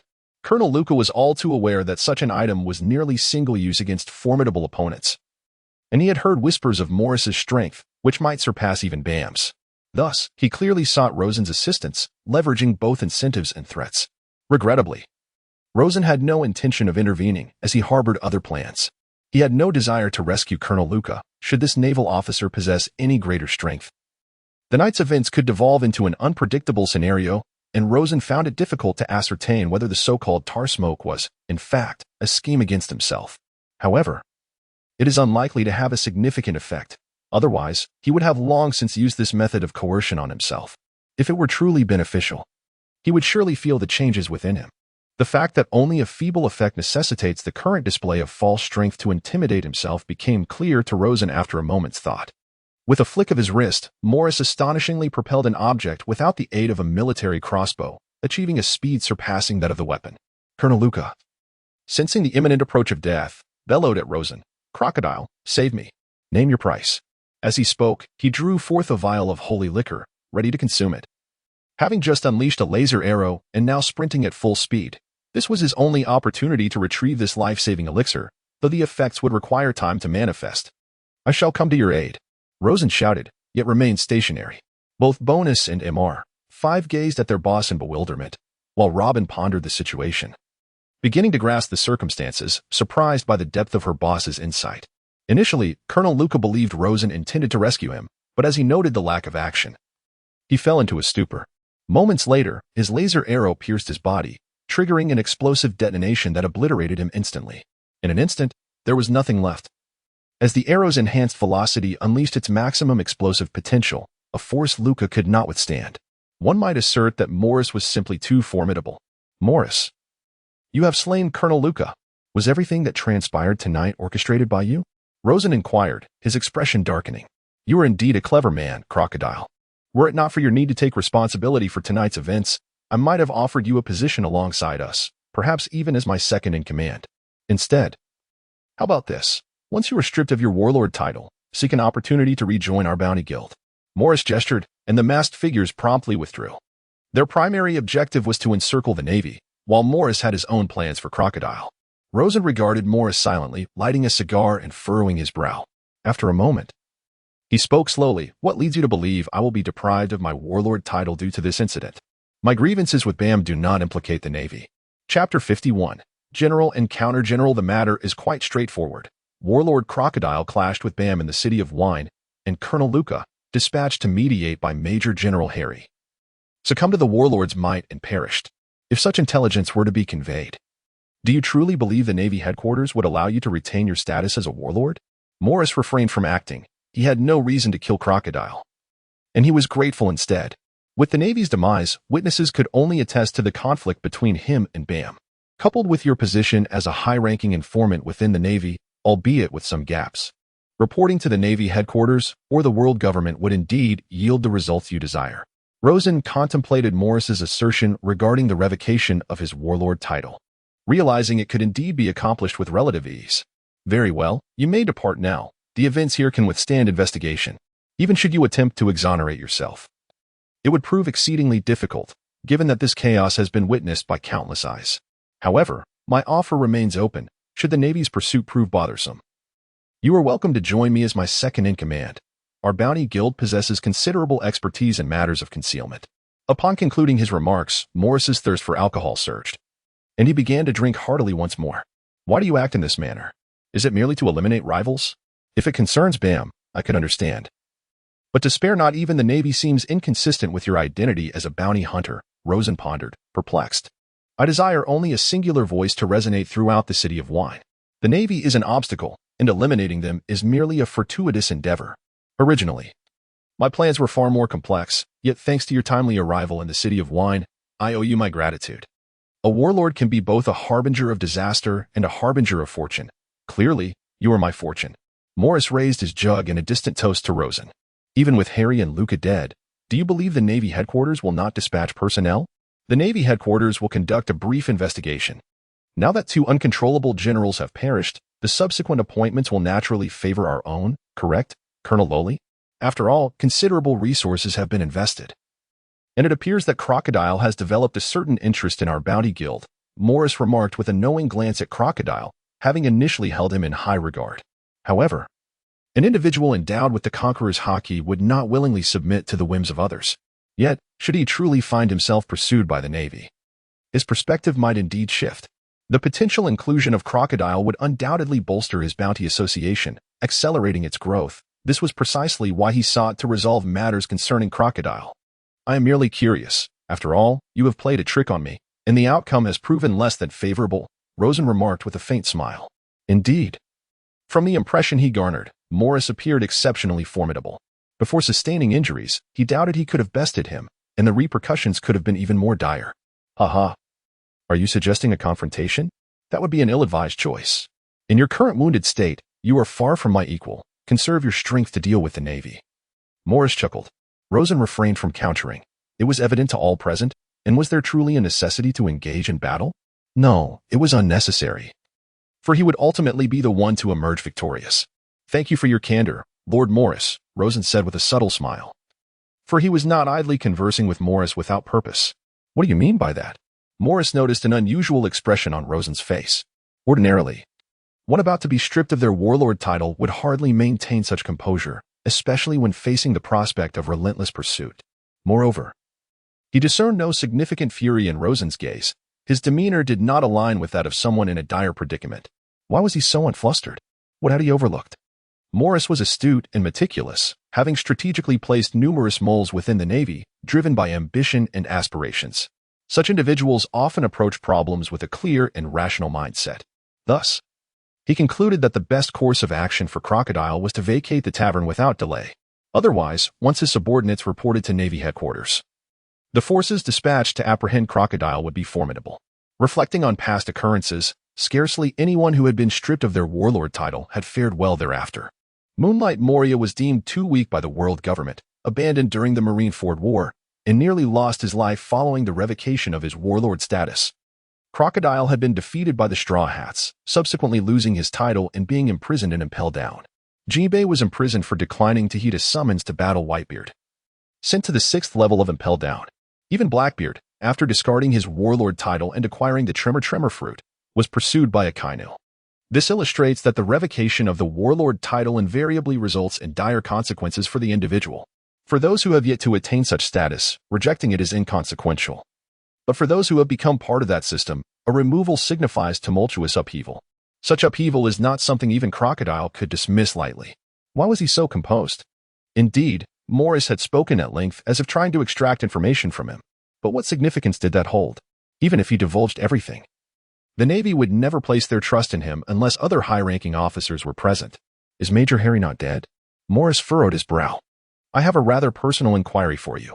What precisely does your bounty association do? Rosen inquired with genuine curiosity. With Morris's strength, he should have been able to navigate his territory without issue, as long as he exercised caution and refrained from provoking admirals or troublesome warlords.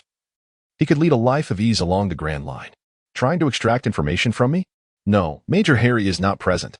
Crocodile, what are you scheming? Morris began to sense something amiss. He summoned his strength, preparing to approach or perhaps apprehend Crocodile to uncover any discrepancies. Initially, he had no intention of doing so, as it would be laborious and ungrateful, yet Crocodile's demeanor now filled him with unease. Rosen evidently sensed Morris's intentions and decided to confront him directly. Have you realized? Then congratulations, Lord Morris. From this moment forth, you shall be regarded as a pirate. The relentless pursuit you must now face will not be from me, but from you. Rosen declared, having gleaned all the useful information he could, revealing a phone bug currently engaged in a conversation. Morris's expression shifted dramatically. How could this be? When had he prepared this? Did he anticipate that he would act tonight? Yet, how could that be possible? His initial plan had been to eliminate everything in one fell swoop, a decision made only on the spur of the moment. After all, he had not foreseen that the night's developments would unfold so favorably for him. Even he had only just decided. How could Crocodile have predicted this? Hello. Esteemed Vice Admiral on the other end, please ensure you record every word for reporting purposes. The Navy's commander was not slain by my hand. I merely failed to arrive in time to render assistance. I have extracted all pertinent information I could, and now it is in your hands, Rosen smiled. But Morris stood frozen, along with Robin, Bonus, and the others. Rosen's maneuver was not particularly sophisticated, merely unexpected. When had he begun this? Had he conceived this notion after the battle with Bam? It seemed implausible that he could be so prescient. No one would have suspected that after the battle. Rosen still carried a phone book, and that it was actively engaged in conversation. Everything has been recorded, came a gravely serious voice from the other end. The call was received by Vice Admiral Mole, unbeknownst to Rosen, who was flanked by Admiral Kazara. Today's bounty hunters are indeed formidable. The recent years have seen a rise in corruption within the Navy, indicating a need for thorough investigation. It seems money can now buy promotions. Kazara shook his head. A Navy officer had perished, and moreover, it was broadcasted live. Morris had effectively placed himself on the Navy's most wanted list. They instinctively attributed Major Harry's demise to Morris. Given the Navy's treachery against its own, such circumstances rendered him untrustworthy, and considering the events of tonight, the possibility of Morris's conspiracy seemed more probable. Crocodile. Morris clenched his fist tightly, shattering the flask in his grip. He could not have dreamt that their recent conversation had been overheard by Navy headquarters. Not only had he failed spectacularly, but he was also on the brink of impending disaster, all due to a single phone call. Chapter 52, Morris's Calamity, however. He could not fathom the events of the night, which were entirely unexpected. He had never had any prior interaction with Crocodile, making it impossible for him to understand himself. Even if he did possess some self-awareness, the decision he made was entirely impulsive. How could he have anticipated it? Moreover, he had activated the transponder snail for communication. A moment of oversight. No, it could not be deemed as Morris's negligence. Rather, this action was entirely beyond his calculations. Your Excellency, the 7 warlords. The naval base near Wine City has received directives from the naval headquarters. Additionally, 2 vice admirals along with 3 warships are en route to Wine City. We kindly request your cooperation in apprehending the bounty hunter, Maurice. The mole vice admiral spoke into the transponder snail. Ah, of course, we are allies after all. Rosen replied perfunctorily before hanging up, leaving Morris's expression darkened. Yet, he quickly regained his composure. It would take the Navy some time to reach him. And their mobility could not be so swift. The current forces on the island could not hinder him. Our positions have now reversed, Lord Maurice. Since you intend to establish a bounty guild, I trust you have prepared the necessary funds and resources. It seems you still have time to prepare for your escape. Rosen cautioned, anticipating Morris's potential desperation. This was a subtle reminder that if he did not leave soon, once the Navy arrived, Rosen would cooperate with them, making Morris's escape increasingly difficult and likely resulting in considerable loss of property. Rosen's physical condition had improved, but he was far from peak performance. If Maurice disregarded the danger of being surrounded by the Navy and insisted on confrontation, it would pose a significant trouble for Rosen. Maurice remained silent for a moment, fully grasping the underlying meaning in Rosen's words. He had not anticipated that the moment he felt assured of victory, he would now find himself like a lost dog. Haha. How unpredictable life is, Crocodile. I underestimated you. But may I pose a question? How did you foresee my actions tonight? I assure you, my decision was made on a whim. No, you overestimate my abilities. I could not predict how tonight would unfold. Initially, I merely took precautionary measures against Colonel Luca, who might distort the truth. In other words, if Colonel Luca were to seize the opportunity for personal gain, my communication with him would also be reported to the naval headquarters. Of course, the headquarters might deny it to save face, but that is inconsequential. Colonel Luca's attempt on my life is destined to fail, and should he fail, I cannot eliminate him directly, especially with witnesses present. However, if the naval headquarters were to learn of Colonel Luca's assassination attempt on a warlord for personal gain, his life would not be easy. I merely sought to prevent such an eventuality. Yet, prior to your arrival, I pondered a simple question, Rosen continued, unbothered by sharing this with Maurice, as the situation had already been settled.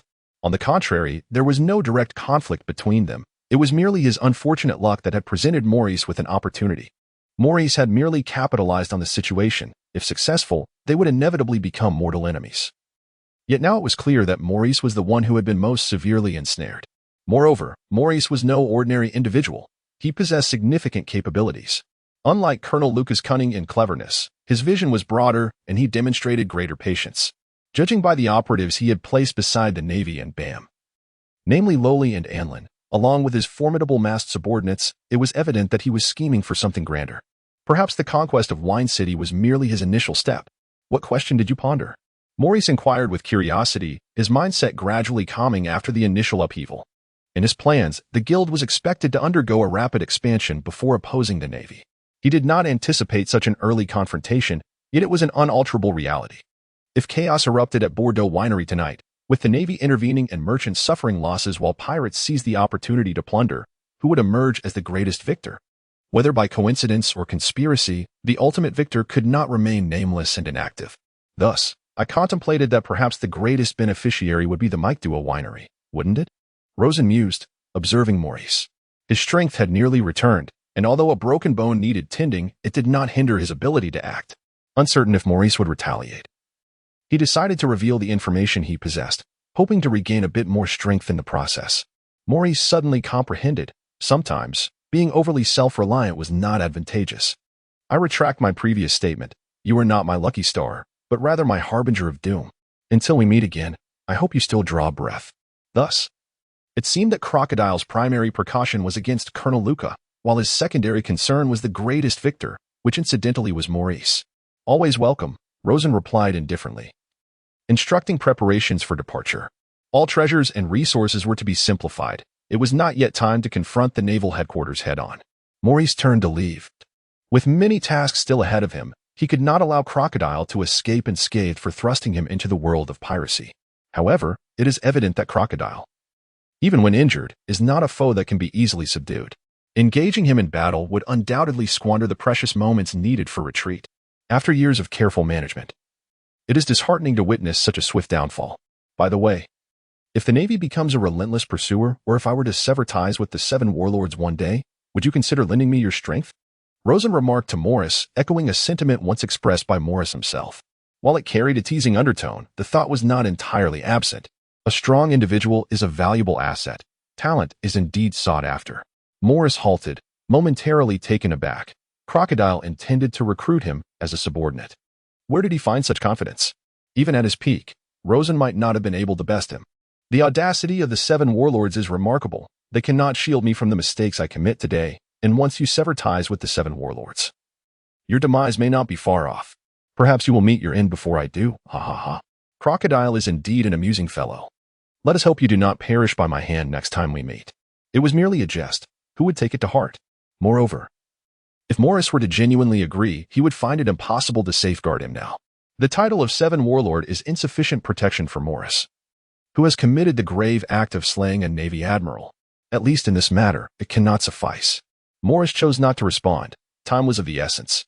Boss, why not keep him? If we coordinate with the Navy, we might have a chance to capture him, Bonus inquired, puzzled. We cannot defeat him, Rosen admitted reluctantly. Ever since the Yellow Sand absolute cut, he had felt his senses sharpened immensely. Given his current injuries, acting recklessly would yield no favorable outcome. Bonus fell silent. It seemed that Baum from Bordeaux Winery indeed possessed considerable strength, inflicting significant wounds on the boss. Let us return to the ship and devise a plan. Dawn is approaching, and the Navy will likely soon take over the Wine City. We must not let our guard down, Rosen instructed before leading the group away. Boss. A figure from Valentine's Day had managed to procure a leather coat reminiscent of the one Rosen originally wore and draped it over him. Rosen glanced at it and deemed it necessary. Otherwise, his tattered clothing and empty left hand would appear rather unsightly. By the way, that arrow on the ground is quite impressive. Pick it up, Rosen said, pointing at the arrow that had slain Colonel Luca. The laser armor arrow was about to scamper away like a pangolin, as it possessed little intelligence, merely functioning as a weapon that anyone could wield. If left unused, it would instinctively wander about, but now it was firmly grasped by Valentine's Day. Are you unscathed from tonight's ordeal? Rosen inquired again. Noting that both Robin and Bonus bore some injuries, their night had not been easy. Several crew members sustained injuries, but fortunately there were no fatalities. Robin replied with a faint smile. Very well, Rosen acknowledged, and the group proceeded toward the harbor. As they approached, a familiar figure lay sprawled amidst a pool of blood in a shadowy corner. Chapter 53. The Manatee stands guard. Alas, several individuals lay incapacitated on the ground. Some desperate souls, seizing the moment, had spotted the luxurious ship and, upon confirming the meager defensive forces aboard, disregarded its ownership to launch an assault. After all, once they plundered the ship, they could either sell the spoils or keep them for themselves. In this vast ocean, who could trace their whereabouts? Thus, under the captain's leadership, about 40 to 50 capable hands invaded the Dawn. Yet, until now, they had failed to breach the ship's defenses. The Manatee was astonishingly formidable. Of the 48 skilled fighters, including the captain, nearly 30 had already been felled. Damn, what kind of pet is this? So powerful. Captain, should we retreat? One battered crew member exclaimed, both furious and alarmed. If they continued, they might indeed face total annihilation. Retreat? After all this effort, you want me to back down now? Bring the cannons over. At this point, if we must damage the hull, so be it, a burly man with a thick beard retorted, unwilling to concede defeat. The Manatee, with its vibrant green form, executed a motion to lift, reminiscent of Rosen's sandwave technique. However, unlike Rosen, it could not unleash sandwaves but had its own methods. With a swift flick of its tail, a streak of green lightning darted through the crowd, delivering blows to the pirates. The Manatee's assault was so forceful that even Mr. 5, caught off guard, could not defend against it, let alone the ordinary pirates, who fell in droves. Captain. Suddenly, a crew member spotted a dozen figures approaching from the street behind them. Upon recognizing the newcomers, he nearly lost his senses in fright. What are you doing, Crocodile? The captain was equally bewildered. Was this Crocodile's ship? Indeed, prior to their nefarious activities, the night had been shrouded in darkness, obscuring the pirate flag. After all, they were thieves, stealing what they could and departing without a care for whose ship it was, believing it would be an easy score. However, unexpectedly, they were obstructed for such a long time by a small creature. Now, their master has returned, and it is none other than the notorious warlord of the sea, Crocodile. This is truly disastrous. They had the audacity to steal Crocodile's ship. What terrible luck. With so many vessels at the port, they chose this one. It's all over. Sandstorm. Rosen has no time to deal with these thieves.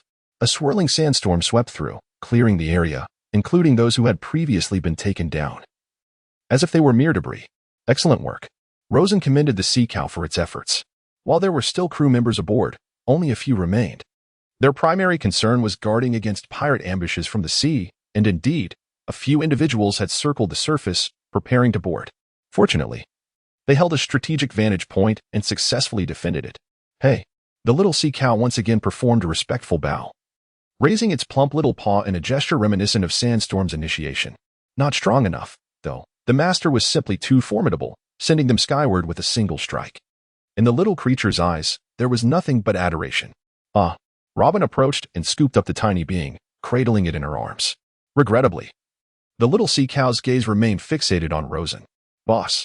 As Rosen and the others boarded the ship, the few who had remained behind welcomed them, while the children were instructed to hide in their quarters. A few individuals were left to maintain watch, while the injured were sent to see the ship's doctor. Thank you all for your hard work. By the way, tend to that Marine Major we found on the way back. See if he can survive. Additionally, bonus. Keep an eye on him. In case he lives, we must control him. After issuing these instructions, Rosen returned to his quarters. Understood. Bonus nodded. Carrying a nearly lifeless Marine Major, Harry, whom they had discovered on the way back. Seeing that he still had a breath of life, Rosen ordered his return. He had his own plans, but it must be said that Major Harry's vitality was remarkably resilient. Despite having his body pierced and seemingly bombarded, he still clung to a flicker of life. Not long after returning to his quarters, the ship's doctor promptly arrived to assess Rosen's injuries. After examination, it was determined that 3 ribs were fractured, his right shoulder was dislocated, and his entire arm suffered severe muscle strain, evidently a consequence of the last devastating attack. Most of his other injuries were superficial. Although some appeared serious, they would heal quickly given the resilience of people in this world. However, he had lost his left hand's hook. While it was often disregarded when present, now that it was gone, Rosen found himself unaccustomed to the emptiness of his left hand. Rosen did not feel immense pain. If necessary, he could fight again, though he would be unable to exert his full strength. He allowed the doctor to treat him with unfamiliar medicines. While individuals in this world were indeed strong, injuries still required care. They could not regenerate or heal at an accelerated pace. Otherwise, they would fight recklessly in the future. Rosen pondered Bam. This individual's strength was nearly on par with his own, perhaps only slightly inferior. If Rosen considered himself an exceptional rear admiral, then Bam's prowess should not be less than that of an elite rear admiral. In terms of proficiency, it was difficult to assess his Haki. But it was evident that Bam's fruit ability had reached a mastery level exceeding 600, while his martial arts proficiency was around 550, surpassing Rosen in that regard. This is why he favored close combat, as his fruit ability also excelled in melee. If they combined their strengths, their combat prowess would be extraordinary, likely rivaling that of elite Marine rear admirals. The power of rear admirals is often overlooked due to the presence of the three admirals. However, it is often the case that individuals with the potential to ascend to the rank of admiral predominantly emerge from this group. Thus, Rosen believes that the prowess of vice admirals should be more widely acknowledged. Each vice admiral represents the most formidable fighting force within the Navy. Apart from a few exceptional talents, such as those adept in intelligence or possessing unique skills, the combat capabilities of those who attain the rank of vice admiral are generally regarded as outstanding on a global scale. This indicates that Rosen still has a considerable distance to traverse before reaching the strength of an admiral. Yet whether he possesses the capacity akin to that of a quasi-admiral remains uncertain. Without direct confrontation, such judgments cannot be made. Rosen estimates that the weakest of the 7 warlords likely possesses strength comparable to that of an elite or average vice admiral, with individuals like Moria potentially surpassing an ordinary vice admiral, though it remains questionable whether they could contend with an elite vice admiral. The moderately competent elite among the 7 warlords might exhibit strength akin to that of a top-tier vice admiral or approach the quasi-admiral level, such as the likes of the tyrant Jibe. The most formidable among the 7 warlords may indeed possess quasi-admiral or even admiral-level strength, appearing somewhat inconsistent at first glance. Upon closer examination, it becomes evident that the 7 warlords are indeed propped up by the world government, as their overall strength pales in comparison to that of the 4 emperors and the admirals. The simplest reasoning follows. If they are the strongest individuals, then why are there 7 of them, while the others comprise only 3 or 4? Furthermore, the rate of recent updates among these 7 has been relatively swift. In contrast, the 3 admirals and the 4 emperors maintain a steadfast presence. In this light, it seems plausible that 2 or 3 of the 7 warlords could, when united, confront an admiral head-on, albeit with uncertain outcomes. The specifics of which warlords are collaborating significantly influence the scenario. For instance, should Jinbei team up with the tyrant, they may possess the capability to engage an admiral, yet could very well be subdued, making predictions difficult. Nevertheless, it is reasonable to assert that their combined fighting strength is indeed present. Therefore, from this perspective, it does not seem overly extravagant to categorize the 7 warlords as one of the 3 major powers, as it certainly does not imply that they are entirely lacking substance. However, this is quite reasonable.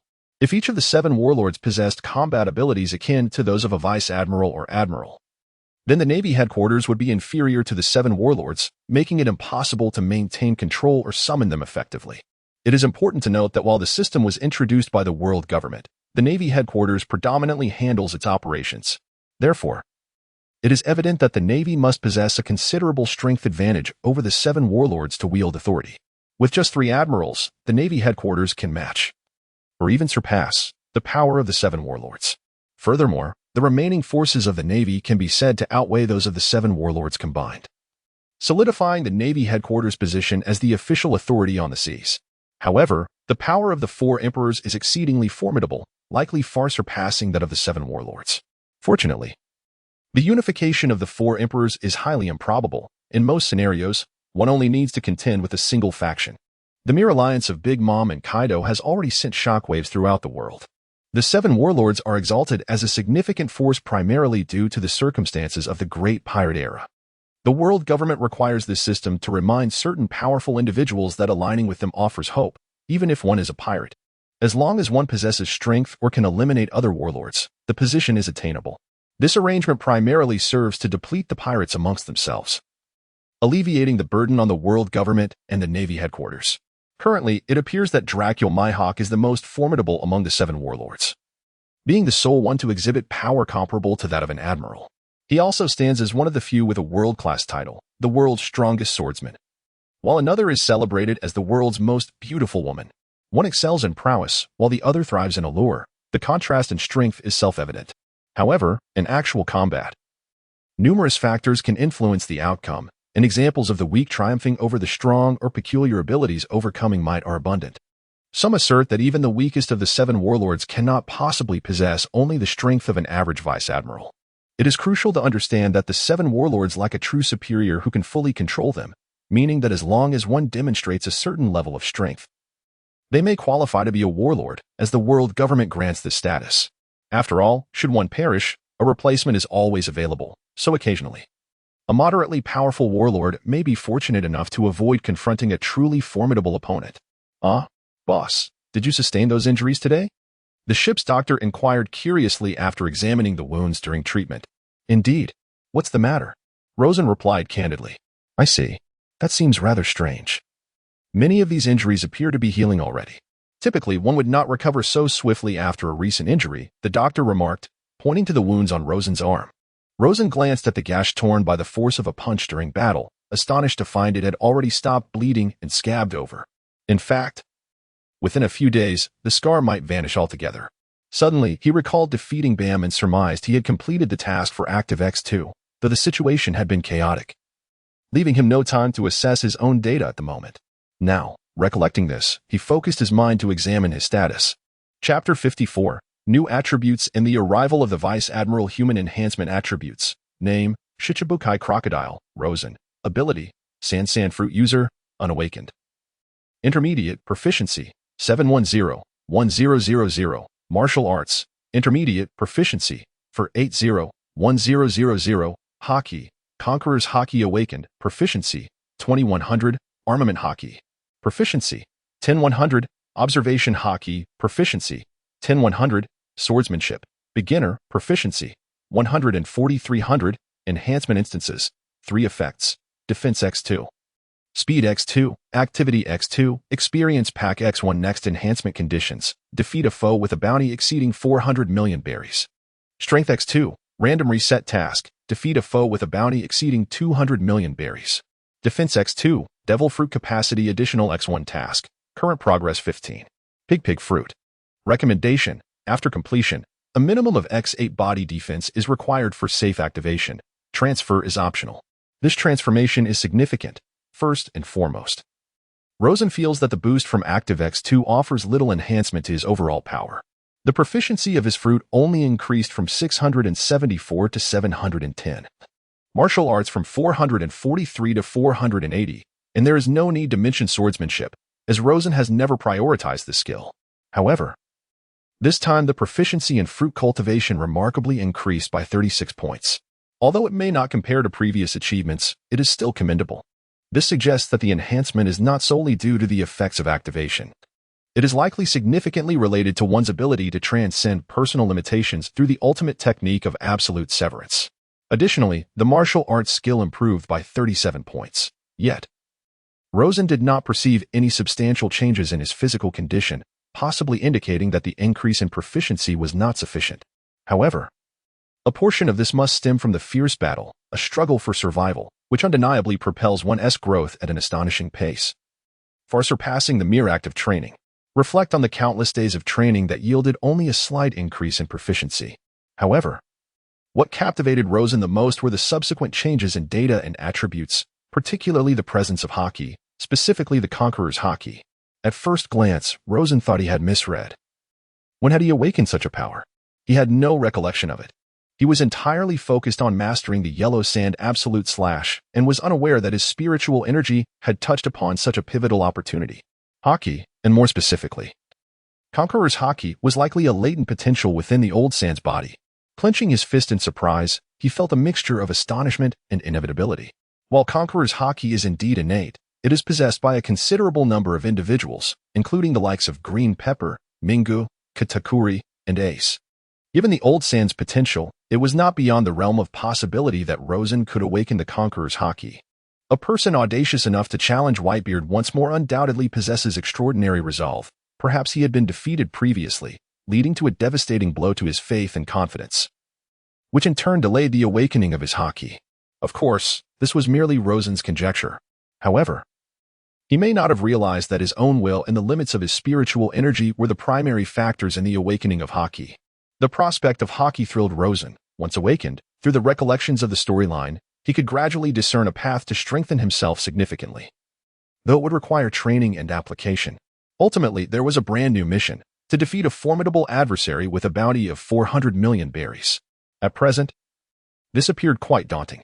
A bounty of 400 million indicates a level of strength akin to that of the 7 warlords of the sea, at least when assessed based on individual combat prowess, as exemplified by Ji-Bei. While there are also some members of the 4 Emperor's crew with bounties exceeding that. Around 7 to 800 million, Rosen surmised that this disparity was related to the danger posed by individuals versus national-level organizations. After all, one party might be a lone wolf or a small team, while the other constitutes a colossal national entity. The inherent danger is certainly greater, thus justifying a higher bounty, which naturally corresponds to the power dynamics at play.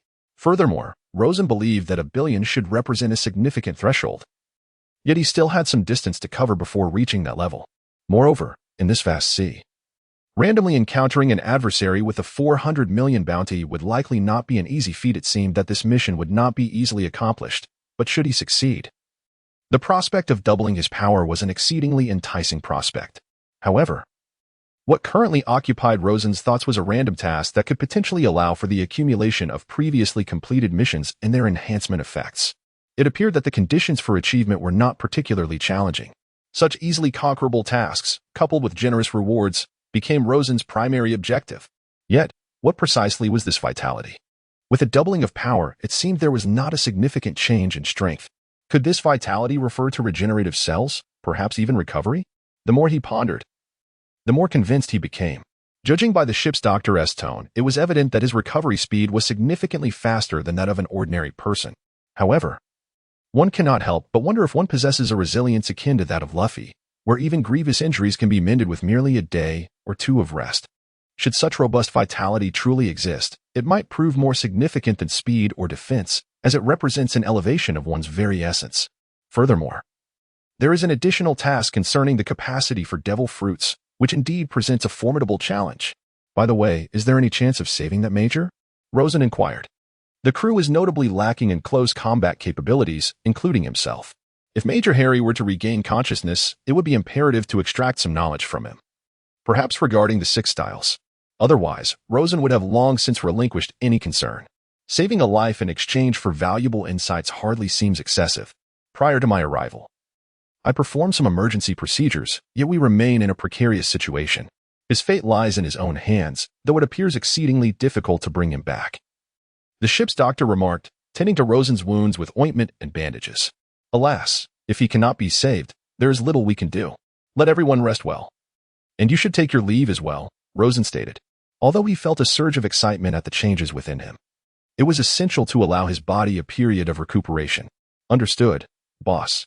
After tidying himself, Rosen settled down to rest.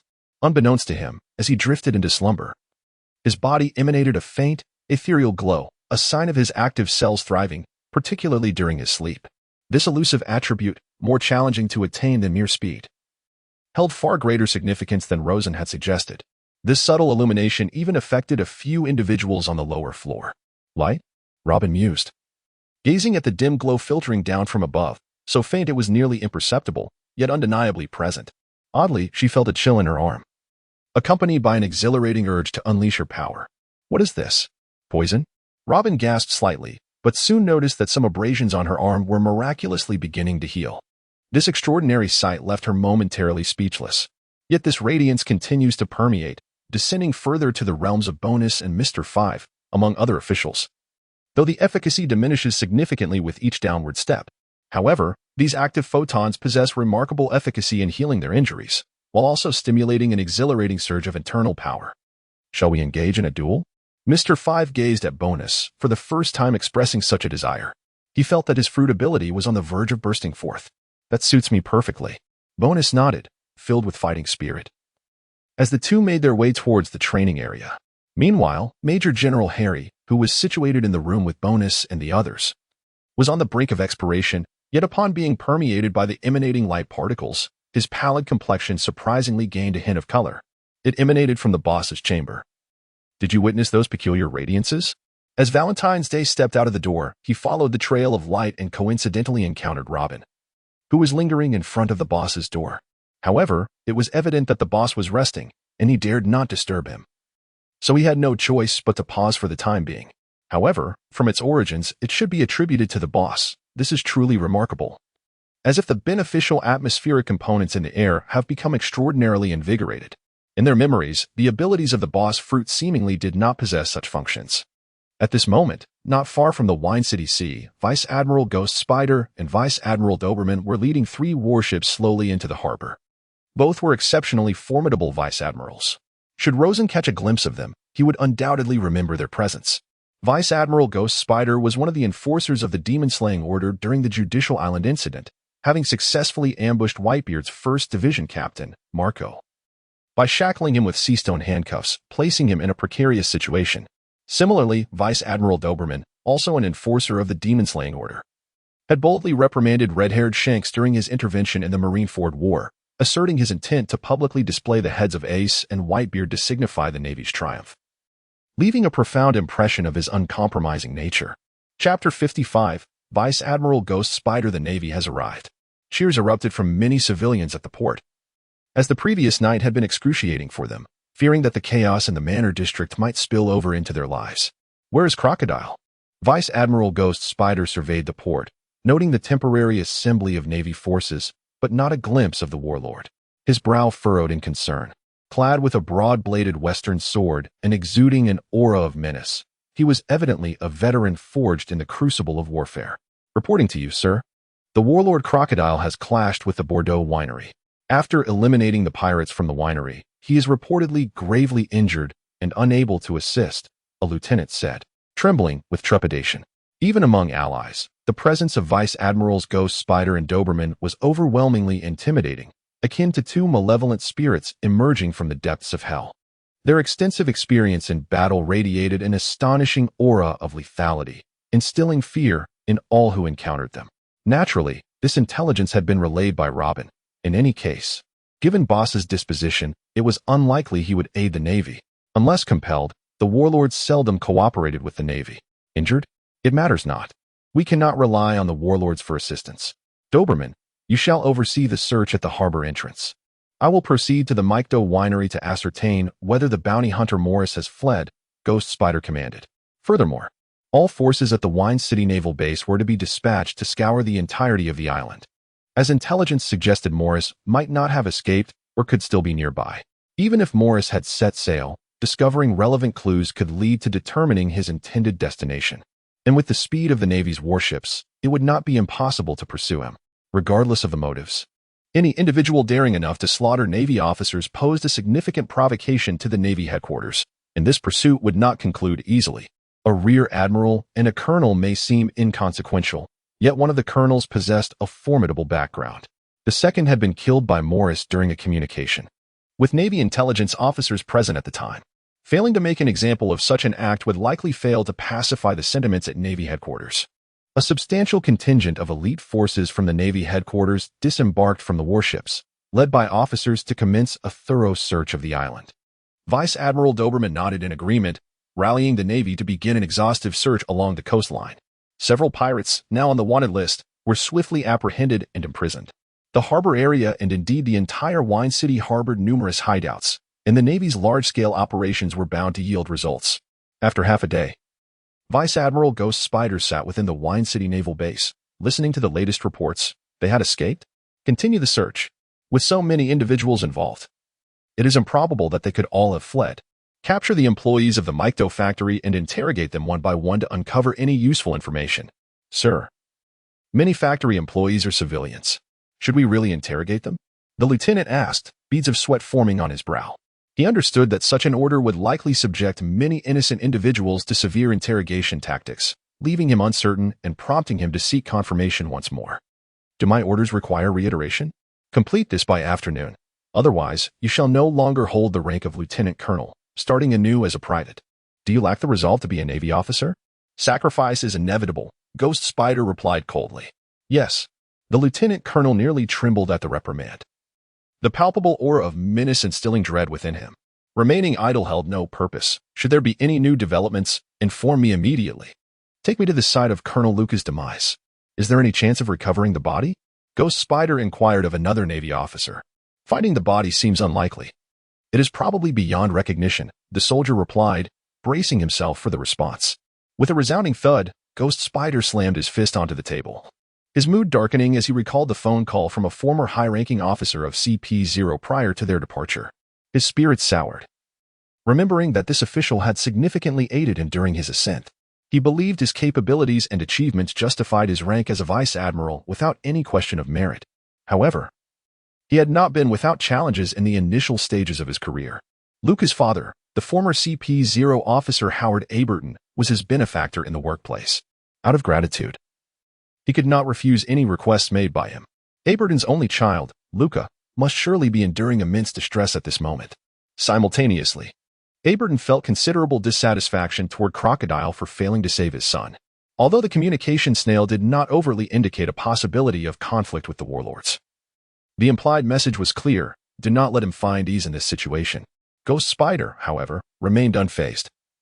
He was inherently a staunch pro-war hawk and opposed the warlord system. However, the whereabouts of Morris remain elusive, and with Crocodile not participating, it becomes rather challenging to deal with. Nonetheless, Crocodile's involvement was merely incidental. The primary focus is still on Morris. Originally, the plan was to send someone to search for Luca's remains, but to their dismay, not even a trace of his bones was left, making it quite difficult to explain to Aberton. Take me to the scene of the incident, Ghost Spider insisted, wishing to confirm any remnants, however insignificant, that might prove useful. Understood. At that moment, Bonus and MR5 had been engaged in a prolonged scuffle in the training area until the ship's doctor remarked on the dwindling supplies of medication. It became apparent that substantial quantities would be needed for the subsequent treatment of the boss. With nothing pressing on their agendas, the two decided to venture out to procure medicinal supplies, especially as, during such heightened vigilance across the island, these materials had become a priority for oversight.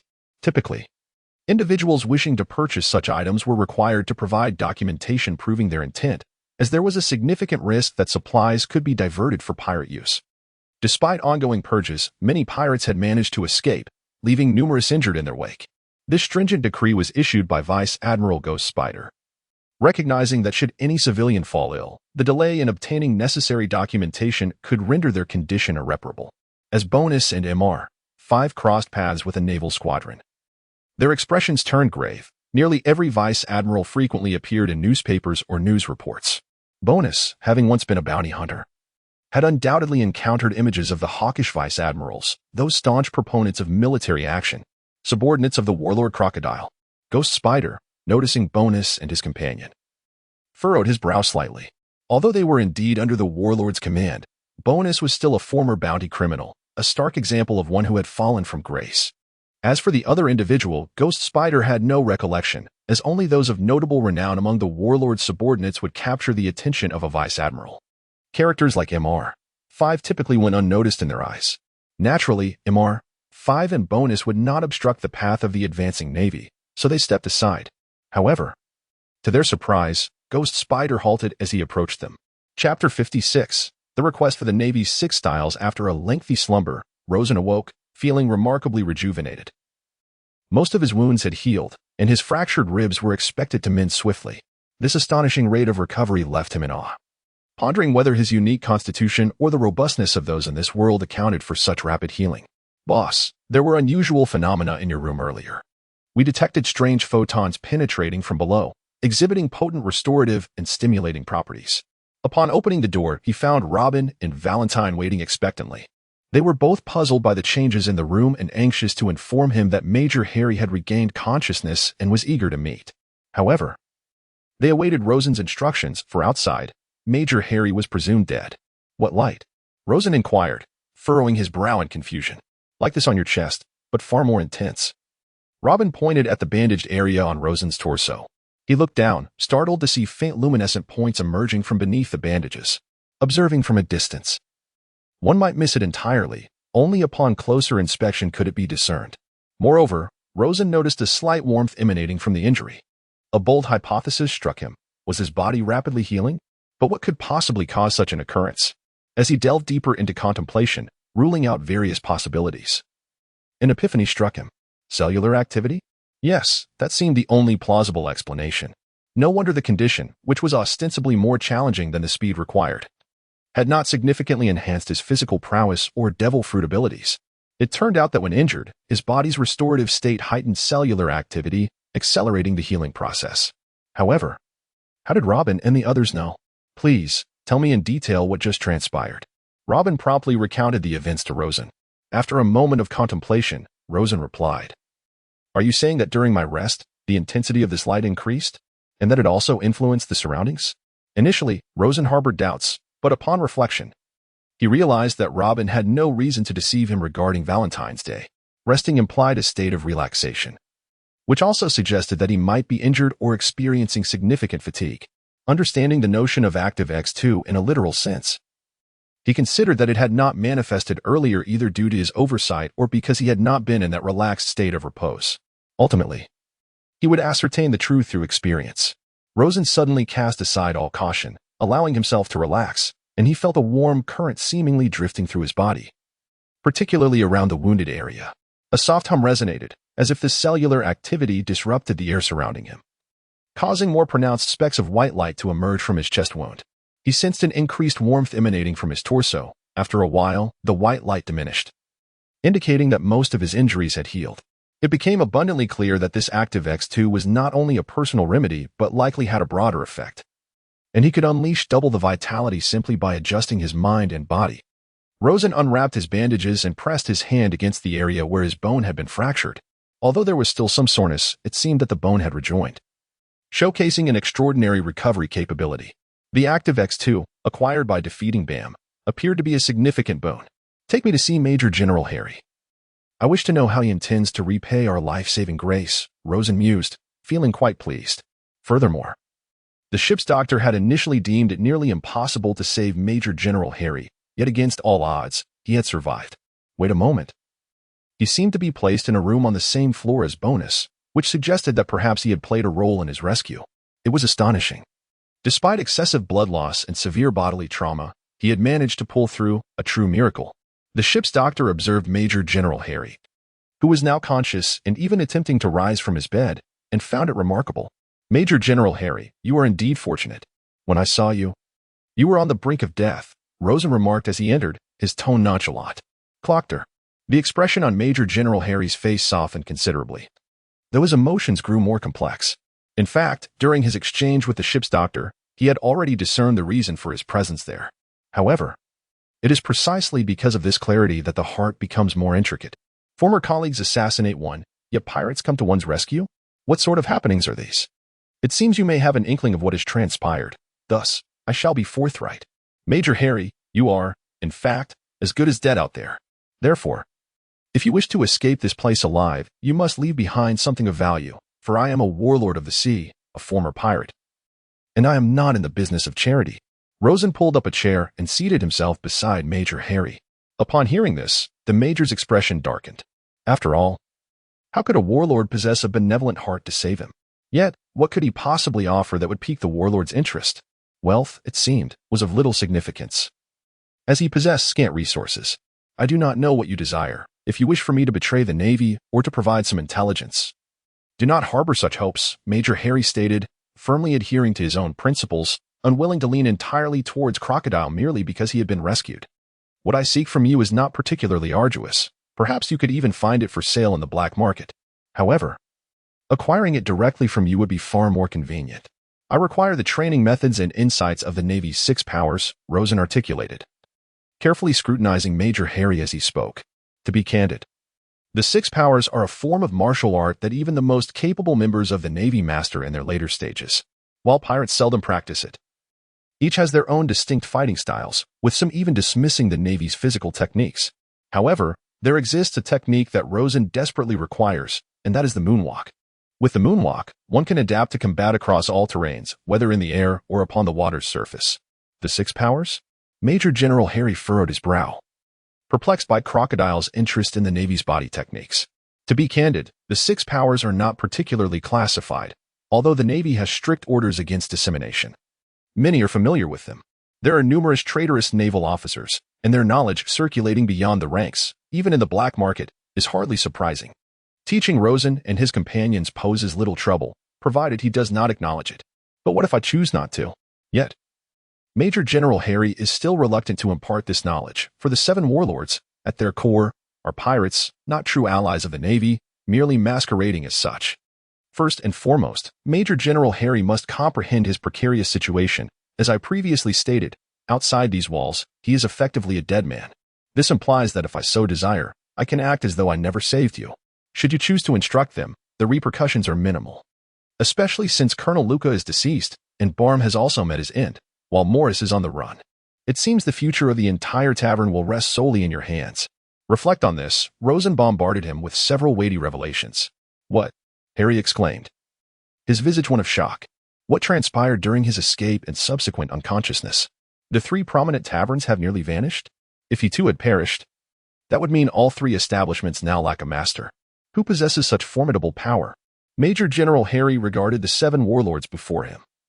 A gnawing intuition suggesting that this matter undeniably pertained to him. Since his arrival, the situation in the tavern district has begun to shift. After a moment of hesitation, Major General Harry arrived at a decision, nodding his assent. Bring me paper and pen. You are not as cruel as the rumors suggest, and I believe you shall not engage in indiscriminate slaughter in the future. Robin, silently listening nearby, interjected, Major, are you perhaps mistaken? Cruelty and indiscriminate killing have always been synonymous with Crocodile. Although the tavern's behavior is indeed peculiar, the persona you have exhibited is that of a blackmailer and a thug. A wise choice. Additionally, you may notify the Navy to send personnel and arrange for the children's return. Strictly speaking, Major General Harry is not particularly virtuous, however. He possesses qualities that Colonel Luca lacked, a sense of conscience and responsibility. Thus, Rosen felt no qualms about entrusting the children to him. Chapter 57. Choices. Troubles approach. Are all provisions prepared? Tomorrow marks the 3rd day, and the recording pointer should be set. It is time to prepare for departure. As he watched Major General Harry and the children depart from the bow of the ship, Rosen inquired of Robin. Everything is in order. However, do you trust what the Navy provided? Robin referred to the items given by Major General Harry. The logic, structure, and reasonableness of it all align perfectly. If it were hastily concocted, I find it hard to believe one could exhibit such remarkable editorial skill on the fly, with not a single contradiction present. Moreover, if Major General Harry were unwilling to offer it, he would likely have declined outright, having no need to deceive me over items of relatively minor value. Furthermore, I am, after all, his savior. If he were the type to betray his benefactor, I would not have entrusted the children to him. Rosen possessed his own judgments. While he could not assert absolute certainty, the likelihood of Major General Harry misleading him in this matter seemed quite low. Besides, the techniques he transcribed are merely exercises. Practicing them incorrectly would not lead to dire consequences, serving only to enhance physical fitness, albeit without the expected martial prowess. Your earlier demeanor hardly resembles that of a savior. Even I can scarcely discern what manner of person you truly are, Robin remarked, uncharacteristically candid, gazing out at the distant sea, momentarily at a loss. What kind of person? This is indeed a profound inquiry. Many traverse through life without ever understanding their true selves. Yet, it appears we are a group with tasks at hand. Which suffices for now. Rosen too found himself pondering the complexities of this question. However, does it truly matter? At times, it may not hold such significance. As long as one comprehends their desires, they should pursue them. Overthinking, incessantly weighing gains and losses, and adhering rigidly to one's self-image are actions reserved for those who live for the approval of others. Yet, I do perceive the essence of your character. Rosen, noticing Robin's distracted demeanor, took the initiative to speak. Are you referring to betrayal, or to my past existence? Robin was momentarily taken aback, unprepared for Rosen's candidness. No. I speak of the future. One cannot remain tethered to a single identity indefinitely. Inevitably, we shall attain what we yearn for. Rosen's words struck a chord deep within Robin, evoking memories of someone who had once imparted similar sentiments. Rosen feared that darkness might envelop Robin's heart, especially after the events in the Wine City, which had profoundly illuminated Robin's capabilities in intelligence gathering. If possible, she hoped that Robin could harbor aspirations for the future, for such hope would unlock greater potential. This would only serve to benefit her as well. Robin remained silent for a protracted moment, gazing at the tranquil sea, before eventually responding, "What is it that you desire?" My current life is precisely what I seek, perhaps fraught with peril and not entirely filled with dawn, yet it allows me to witness the wonders of this world. And that is what I crave. This sentiment resonated with Rosen. What could be more fascinating than surviving in this bizarre world? She believed that, for now, no alternative could be found. If this is what you wish for, I shall assist you. With that, Robin uttered a light farewell and departed. From his abandonment of Alabasta to his rescue of innocent children in the wine city, as well as his protective gestures at the gala, Crocodile had transformed in certain respects. And she was beginning to accept this reality. If his sole intention was to bear witness to this world, she would honor her promise. "Are you not always aiding me?" Rosen retorted to Robin. "Mr. One wishes for me to be more attentive. Do not express your gratitude to me, but rather to him." Robin glanced back with a smile. Feeling significantly lighter, as if in their conversation, he no longer bore the weight of countless betrayals and darkness. Had he been accepted? Rosen beamed. Though uncertain of Bonus's role in this, she felt a sense of reassurance. She could detect the sincerity in Robin's tone and the less oppressive nature of his spirit. She knew he could be of use to her, even if they had yet to achieve the depth of a life-and-death bond. For the time being, that sufficed. He did harbor concerns that Robin might one day betray him. Yet aboard the vessel, there was no one more adept than her in intelligence, nor anyone with such profound knowledge. Should another betrayal arise, Rosen was uncertain whether he would choose to retain her. Upon their initial meeting, she had entirely assumed the guise of Crocodile, a fact that had little impact on Rosen. However, Robin's recent statements have made Rosen considerably cautious, for he has previously gleaned insights into Robin's character through the unfolding narrative, enabling him to discern the veracity of her words. Perhaps not all occurrences involving alcohol are inherently negative. As the sun begins its descent, Rosen sits at the bow of the ship, fishing, yet succumbs to drowsiness. Indeed, this pastime of passing time may not be suited to him, as he merely wishes to relish this rare moment of leisure. Primarily, his body requires additional time for full recovery, rendering him unable to engage in exercise, and providing his body with the necessary recuperation period. On the ship, however, there are few means to occupy his time, suggesting that future entertainment facilities ought to be enhanced.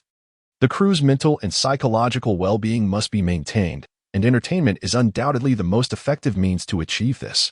The sea breeze gently caresses, imbued with a coolness, while the water sparkles, and the fish have long since nibbled at the hook. Yet, Rosen remains oblivious, only awakening when the maid delivers dinner before him. He accepts the plate and inquires of the maid, "Have Bonus and the others returned?" "Not yet," the maid replies, her head bowed in calmness. "It seems the island may not be tranquil at present. Fetch a telephone bug. I must inquire about the situation." Rosen furrows his brow. The ship's doctor mentioned that Bonus had gone to procure some medicinal herbs. Even if he sought a bit of amusement along the way, it is now evening, and he should have returned by now. "Boss." Just as the maid departs, a bloodied figure appears on the shore, carrying Bonus. This is the voice of Mr. 5.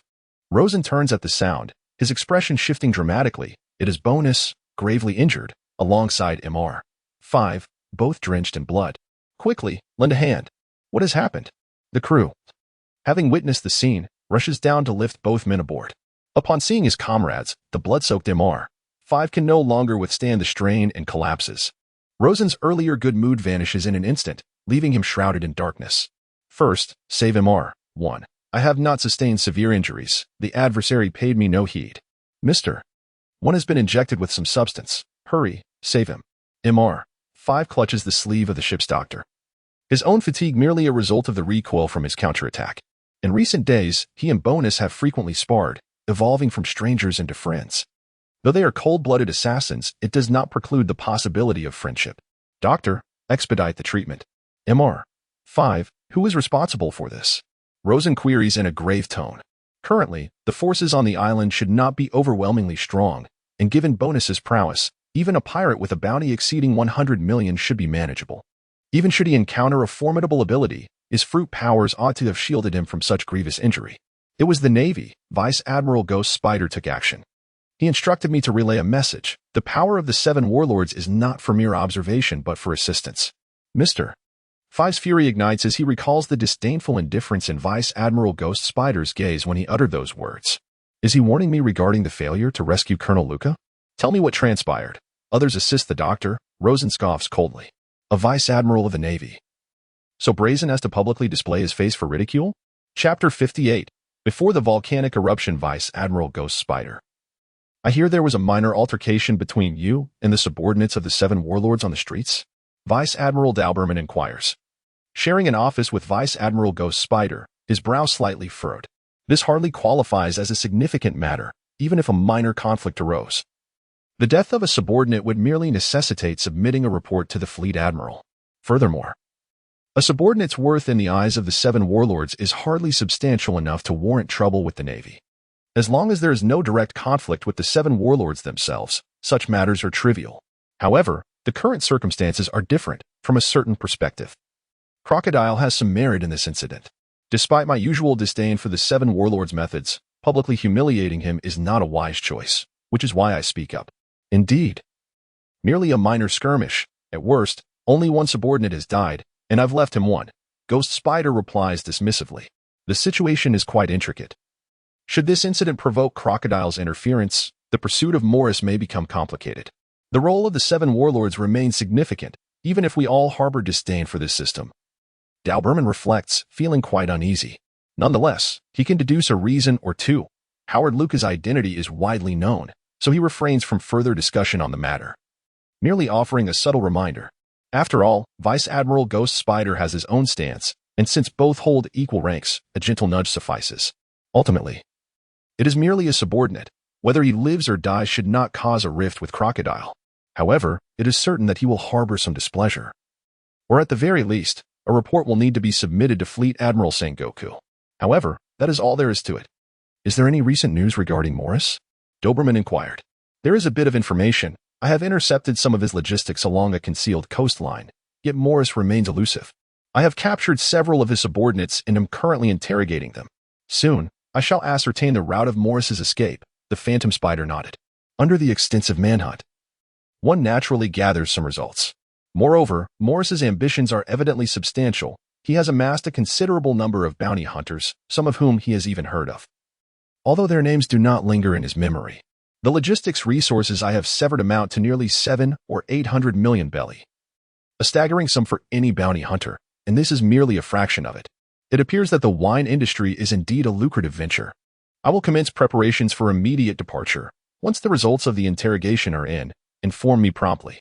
Both Marshal Warlord and Admiral Kizaru are keenly interested in this matter, and the naval headquarters awaits our triumphant return. Upon hearing of the news, Doberman immediately began to prepare for action. Morris, rather than adhering to the path of a conventional bounty hunter, dares to pursue the establishment of a bounty guild. Even going so far as to kill a naval officer, he deserves nothing less than death. The Phantom Spider's icy demeanor radiated a palpable aura of murderous intent.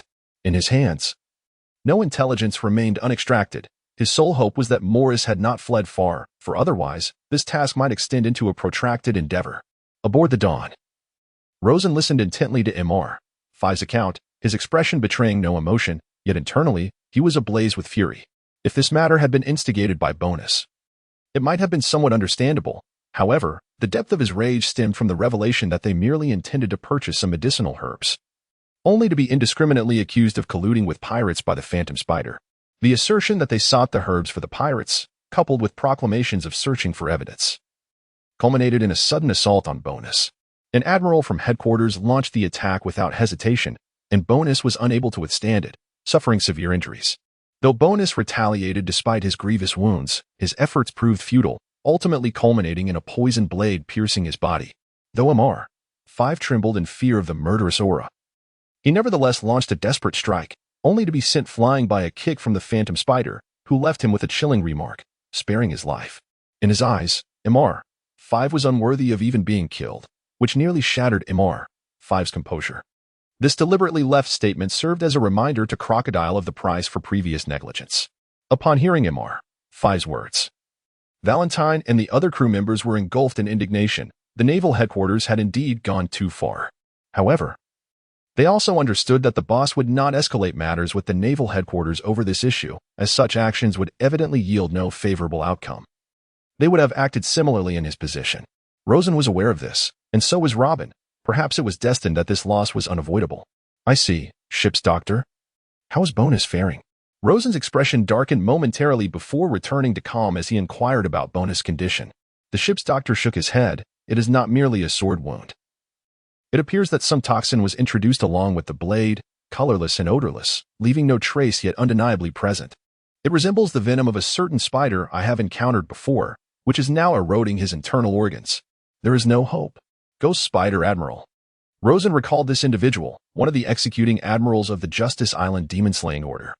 whose abilities had indeed demonstrated a multi-limb capacity akin to that of a spider during the Marineford War. Is there truly no way to remedy this? Rosen sought confirmation once more. None. The toxin has disseminated throughout his body. Unless we can perform dialysis to analyze the distribution of the venom and meticulously extract it, no one in the world could achieve that with the current medical standards. Once it infiltrates the organs, even an antidote would be futile. The damage inflicted cannot be suddenly reversed. The ship's doctor shook his head. His medical expertise and experience lent significant weight to his words. Everyone's spirits were considerably dampened. While death itself might not be significant, the loss of someone close was an entirely different matter. Perhaps you could try employing your unique healing abilities, boss. Robin suggested at an opportune moment. Rosen suddenly realized he had almost overlooked this possibility. Relaxing his mind and body, he released particles of light from himself, which gradually settled upon Bonus. Bonus was a fiercely loyal and powerful subordinate. To speak bluntly, if Bonus were to die, Rosen would have no one formidable left aboard the ship. Although Mr. 5 had been training and was growing stronger, he was still not sufficient to stand alone. As for Valentine's Day, he had hardly trained at all. Robin's combat prowess was mediocre. One might argue that the Sea Cow's abilities were somewhat better. Killing a vice admiral was not merely eliminating a subordinate, but rather severing one of Rosen's closest aides. It would be a falsehood to claim he was not angered. Yet all must be carefully considered. Since the naval headquarters was evidently attempting to issue a warning, he too should prepare a retaliatory gesture in return. After some time, the active cellular components emanating from Rosen enveloped Bonus entirely. Rosen once again inquired about the situation. The sword wound is slowly healing. Yet the toxin affixed to the internal organs remains present. However, it seems to have temporarily ceased its activity. Even so, this only serves to prolong his life momentarily. True salvation appears unlikely. The ship's doctor's assessment left everyone disheartened. Then let us maintain this state for now. I will make time to visit him daily. Inform me immediately of any changes. As for the rest of you, continue with your tasks, Rosen instructed, turning to Robin. Come with me. I have matters to discuss with you. Robin was somewhat taken aback. Did he still have plans given the current situation? Yet, whether it was to retaliate against the Navy or seek an explanation, such actions would be of little consequence. Moreover, would he truly risk a confrontation with the Navy for Bonus? The potential cost might be more than he could bear. What more could he possibly intend? Despite the myriad of questions swirling in his mind, Robin followed closely behind him into the room. Chapter 59. A discussion, is it truly feasible? Rosen inquired earnestly. Gazing at Robin, are you certain you wish to proceed with this? If it were to fail, the repercussions would extend beyond mere complications with the Navy. Robin faced Rosen's recently proposed suggestion, filled with uncertainty. Did he genuinely intend to pursue this course of action? Yet, the prevailing emotions were shock and a tinge of fear. I possess a rather volatile temperament. By the way, when you arrive on the island, please procure all the recent newspapers for me, particularly those concerning the new generation of pirates. Acquire several copies of those from the North Sea, as perhaps Bonus has not yet met his end. At this moment, Rosen suddenly recalled a character from the original narrative, a pirate known as the Surgeon of Death. He would eventually ascend to the status of a warlord of the sea, recognized as one of the most formidable members of the supernova generation. Moreover, the devil fruit he consumed is valued at over 5 billion berries. Coupled with extraordinary medical skills and the ability to scan and dissect the human body for treatment, if such capabilities exist, there may still be hope for Bonus, though it resembles searching for a needle in a haystack. Nevertheless, since he and Luffy are both supernovas, it stands to reason they embarked on their journeys around the same time, as they are contemporaries. If fortune favors him, he should presently be navigating the first half of the Grand Line. Given his status as a supernova, he must have previously engaged in some noteworthy actions to warrant a bounty. Thus, if I can locate pertinent news articles, I may be able to speculate about the journey ahead and perhaps test my luck. Trafalgar Law, let us hope to uncover information regarding this pirate. Understood. I shall return promptly. Wait, I shall accompany you, Rosen suddenly declared. Although the likelihood may be slim, should the extreme hawkish Navy encounter Robin, there is a chance they might act again. If Bonus is his left arm, then Robin serves as his right, one a force of combat, the other a bastion of intellect. He cannot afford to lose either. Do not fret for me. The Navy is not so easily able to capture me, Robin asserted confidently. Very well, I shall await your news. Also, procure additional log poses. Acquire any that can facilitate travel from this island to others, Rosen mused. After years of evasion, Robin must possess her own methods. And remaining aboard the ship would be far more prudent, lest the Navy instigate further actions. With him at the helm, the ship would be considerably safer. Yet the atmosphere aboard now felt somewhat oppressive. However, it is also understandable that being bullied at one's doorstep while having to endure in silence would leave anyone feeling unsettled. Yet, from a rational and objective perspective, such circumstances are often unavoidable. At this moment, to the north of the wine city, a tempestuous sea of rocky outcrops is raging with howling winds and torrential rain. The ominous clouds have loomed over this maritime expanse for quite some time, with several sailboats taking refuge beside massive rocks, concealed from sight unless one ventures closer. At the bow of the largest sailboat, Morris is currently indulging in a drink amidst the downpour, occasionally glancing up at the tempestuous sky. The crew members beside him are fervently urging Morris to seek shelter indoors. But upon realizing their pleas are in vain, they resort to holding umbrellas while reporting the current situation. Captain, half of the logistics crew and our funds were unable to be transferred in time and have been captured by the Navy. They may divulge our route, murmurs a bespectacled gentleman exuding sophistication and courtesy. Bet, Morris's first mate and closest confidant, presses further. What is the extent of our losses? Morris furrows his brow, feeling the weight of having been thwarted by the seven warlords, which has thwarted many of his plans and rendered him considerably vulnerable. Next time I encounter him, he shall face the consequences. To suffer setbacks at the hands of two seven warlords, could it be that they are my nemesis? Over 700 million berries and 70 crew members were seized by Vice Admiral Ghost Spider from the Navy headquarters. Bet continues. Unfortunate luck is beyond our control. The Navy likely hopes to use these losses to draw us out. However, since they have been captured, we cannot remain here for long. It is not a place for concealment. Prepare everyone for departure. We shall settle this score another day. Morris ponders for a moment, making a resolute decision. Engaging the Navy head-on may not lead to his downfall. Indeed, it might even yield some beneficial outcomes. However, the subordinates will undoubtedly suffer significant losses. Moreover, if two generals, particularly two elite or top-tier ones, engage in battle, it will not be easily resolved. Boss, the intelligence station in the wine city has received a call. A subordinate is rushing over, clutching a ringing phone book. Has the intelligence station been compromised? It was hidden so deeply, yet it has been unearthed? Bet was astonished, realizing they were aware of the events occurring in the wine city due to some exceptionally covert informants remaining on the island. The intelligence station, regardless of the circumstances, refrains from external communication. This has been a new regulation in recent days. With the situation escalating, if the call is intercepted by the Navy, their sources would be compromised. For particularly crucial information, communication would occur on a neighboring island. Thus, typically, it is the case that they require information from here to relay over there.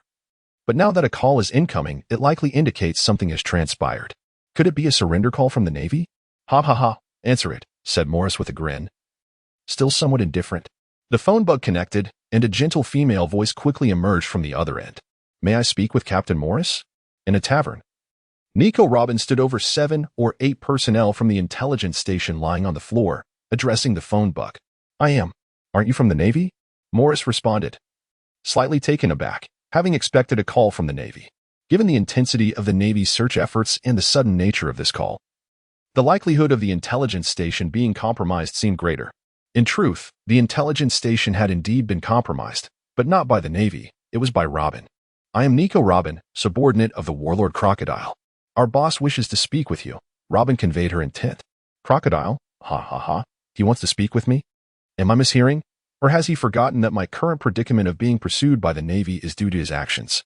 Morris appeared to find this utterly amusing. No. Captain Morris, I believe you are merely unfortunate. This message is conveyed on behalf of our boss. What do you say? Robin smiled, recalling her boss's earlier clever maneuver at a critical juncture. Morris fell silent, while Bet whispered beside him, Boss, this could be a trap set by the warlords in conjunction with the Navy. There is that possibility. Prepare the main force to set out, leaving behind the fastest ship. This way, should it be a trap, we can make our escape. I am curious to see what Crocodile desires to discuss. Morris pondered but could not discern the other's objective. The time and place will be determined by me. Please relay this to your boss. Of course, Robin nodded, well aware of human curiosity, and she had her own speculations about her boss's intentions, though she wondered if it might be too audacious. Chapter 60. A bounty of 500 million. That night, a small boat departed from the dawn, taking advantage of the cover of darkness. The sea was shrouded in fog, and the wind was brisk. A total of 4 individuals were aboard, 2 strongmen rowing, alongside Rosen and Robin. The Dawn was under constant surveillance by the Navy's watchful eyes. If a large ship set sail, it would be monitored from a distance, and returning would appear suspicious. Thus, it was best for the small boat to leave silently. Could they be lying in ambush, waiting for us? We might face total annihilation. Robin habitually envisioned the worst-case scenario. That's hard to say. Rosen exhaled a thick cloud of smoke, uncertain about the risks inherent in such a perilous endeavor. Furthermore, if they were struck by cannon fire on the small boat, it would pose a grave danger for those with abilities. It seemed upon returning from this event, mastering moonwalk would be imperative. The other 2 rowers shivered at Robin's words. If such a small vessel and crew were indeed ambushed, their fates would be dire. However, having made a decision, there was no room for retreat.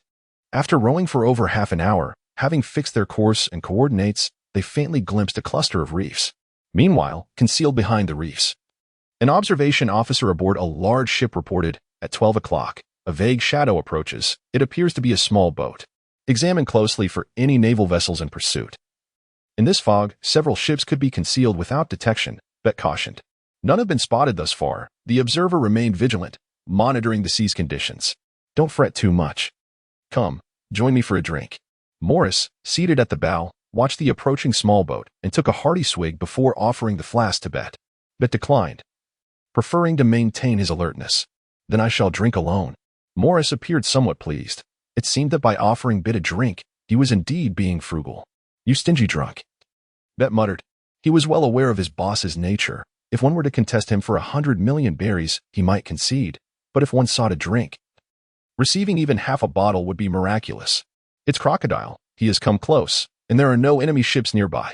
As the small boat approached Morris's large ship, Rosen and Robin leaped aboard. The rain did not bother Rosen. On the contrary, it provided a sense of comfort and safety. However, his fruit ability was not fond of it. Such weather was detrimental to his sand fruit powers. Upon boarding, Morris's crew unsheathed their swords with a clamor. To which Rosen frowned. Am I not here with sincerity? Is this your hospitality? Stand down. Do not make a fool of yourselves. Besides, he is not someone you can handle. Morris waved his hand, motioning for his subordinates to retreat a considerable distance, leaving only Bet by his side. State your purpose.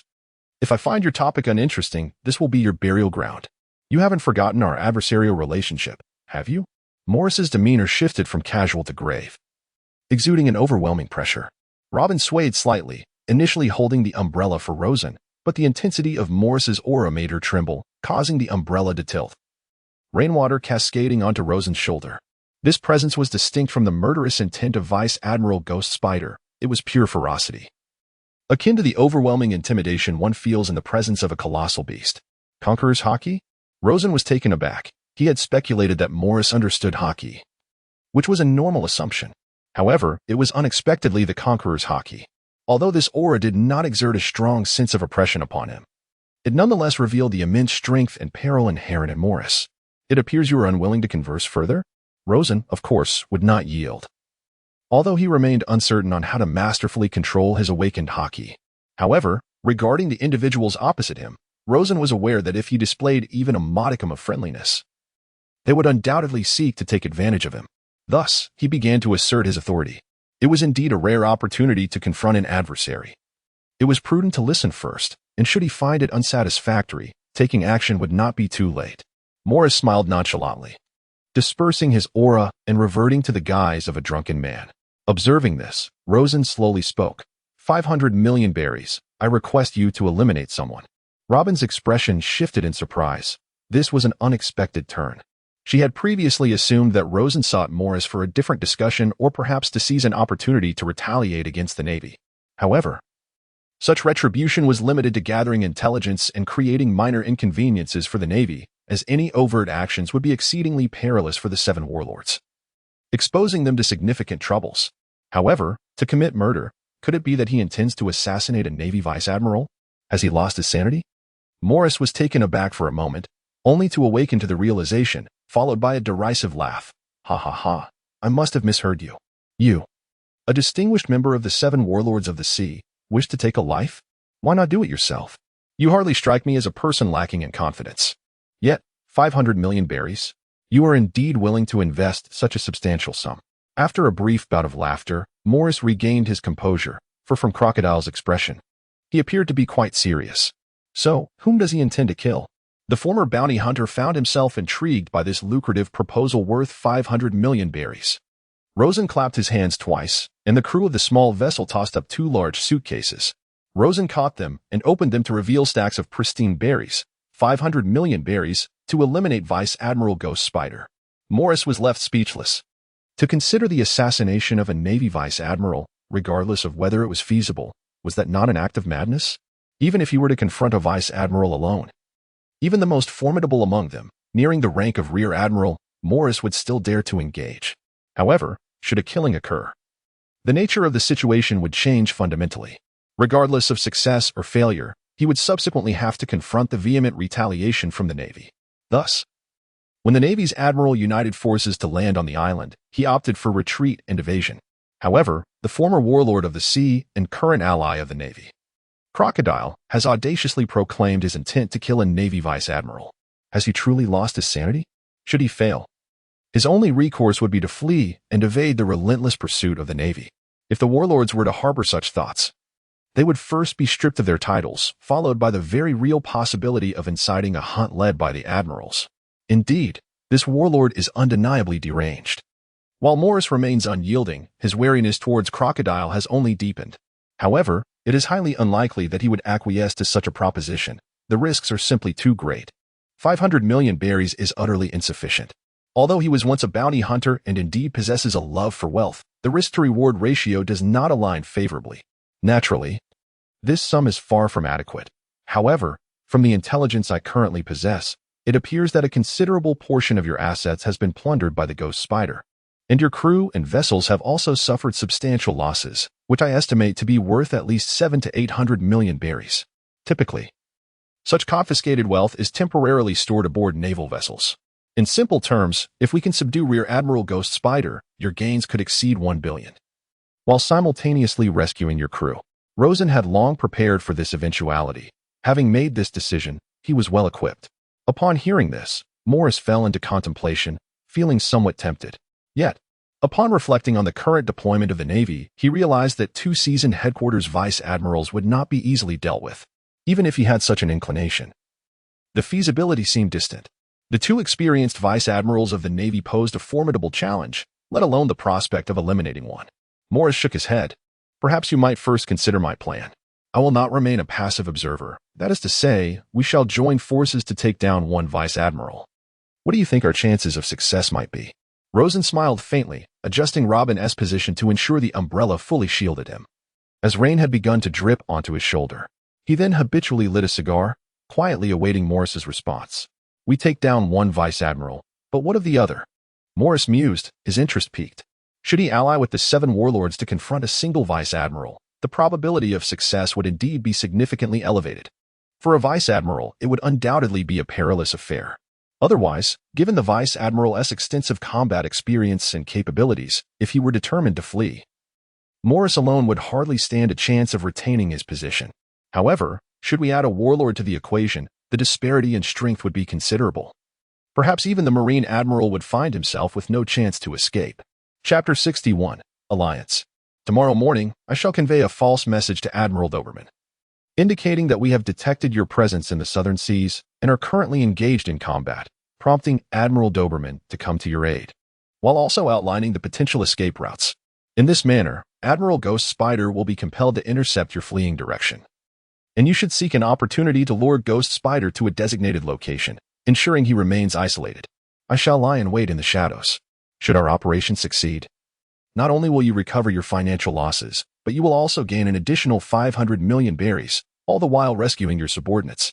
Rosen briefly outlined the plan. If the call is made to Ghost Spider, it will likely be him who departs early. If it is made to Doberman, then he shall be the one to offer support. Furthermore, to mitigate the risk of unforeseen events, we could orchestrate minor incidents on the island to hinder Ghost Spider's departure. This could be easily achieved, perhaps by employing a few ruffians to create disturbances, such as a sudden ship malfunction that delays Ghost Spider's exit.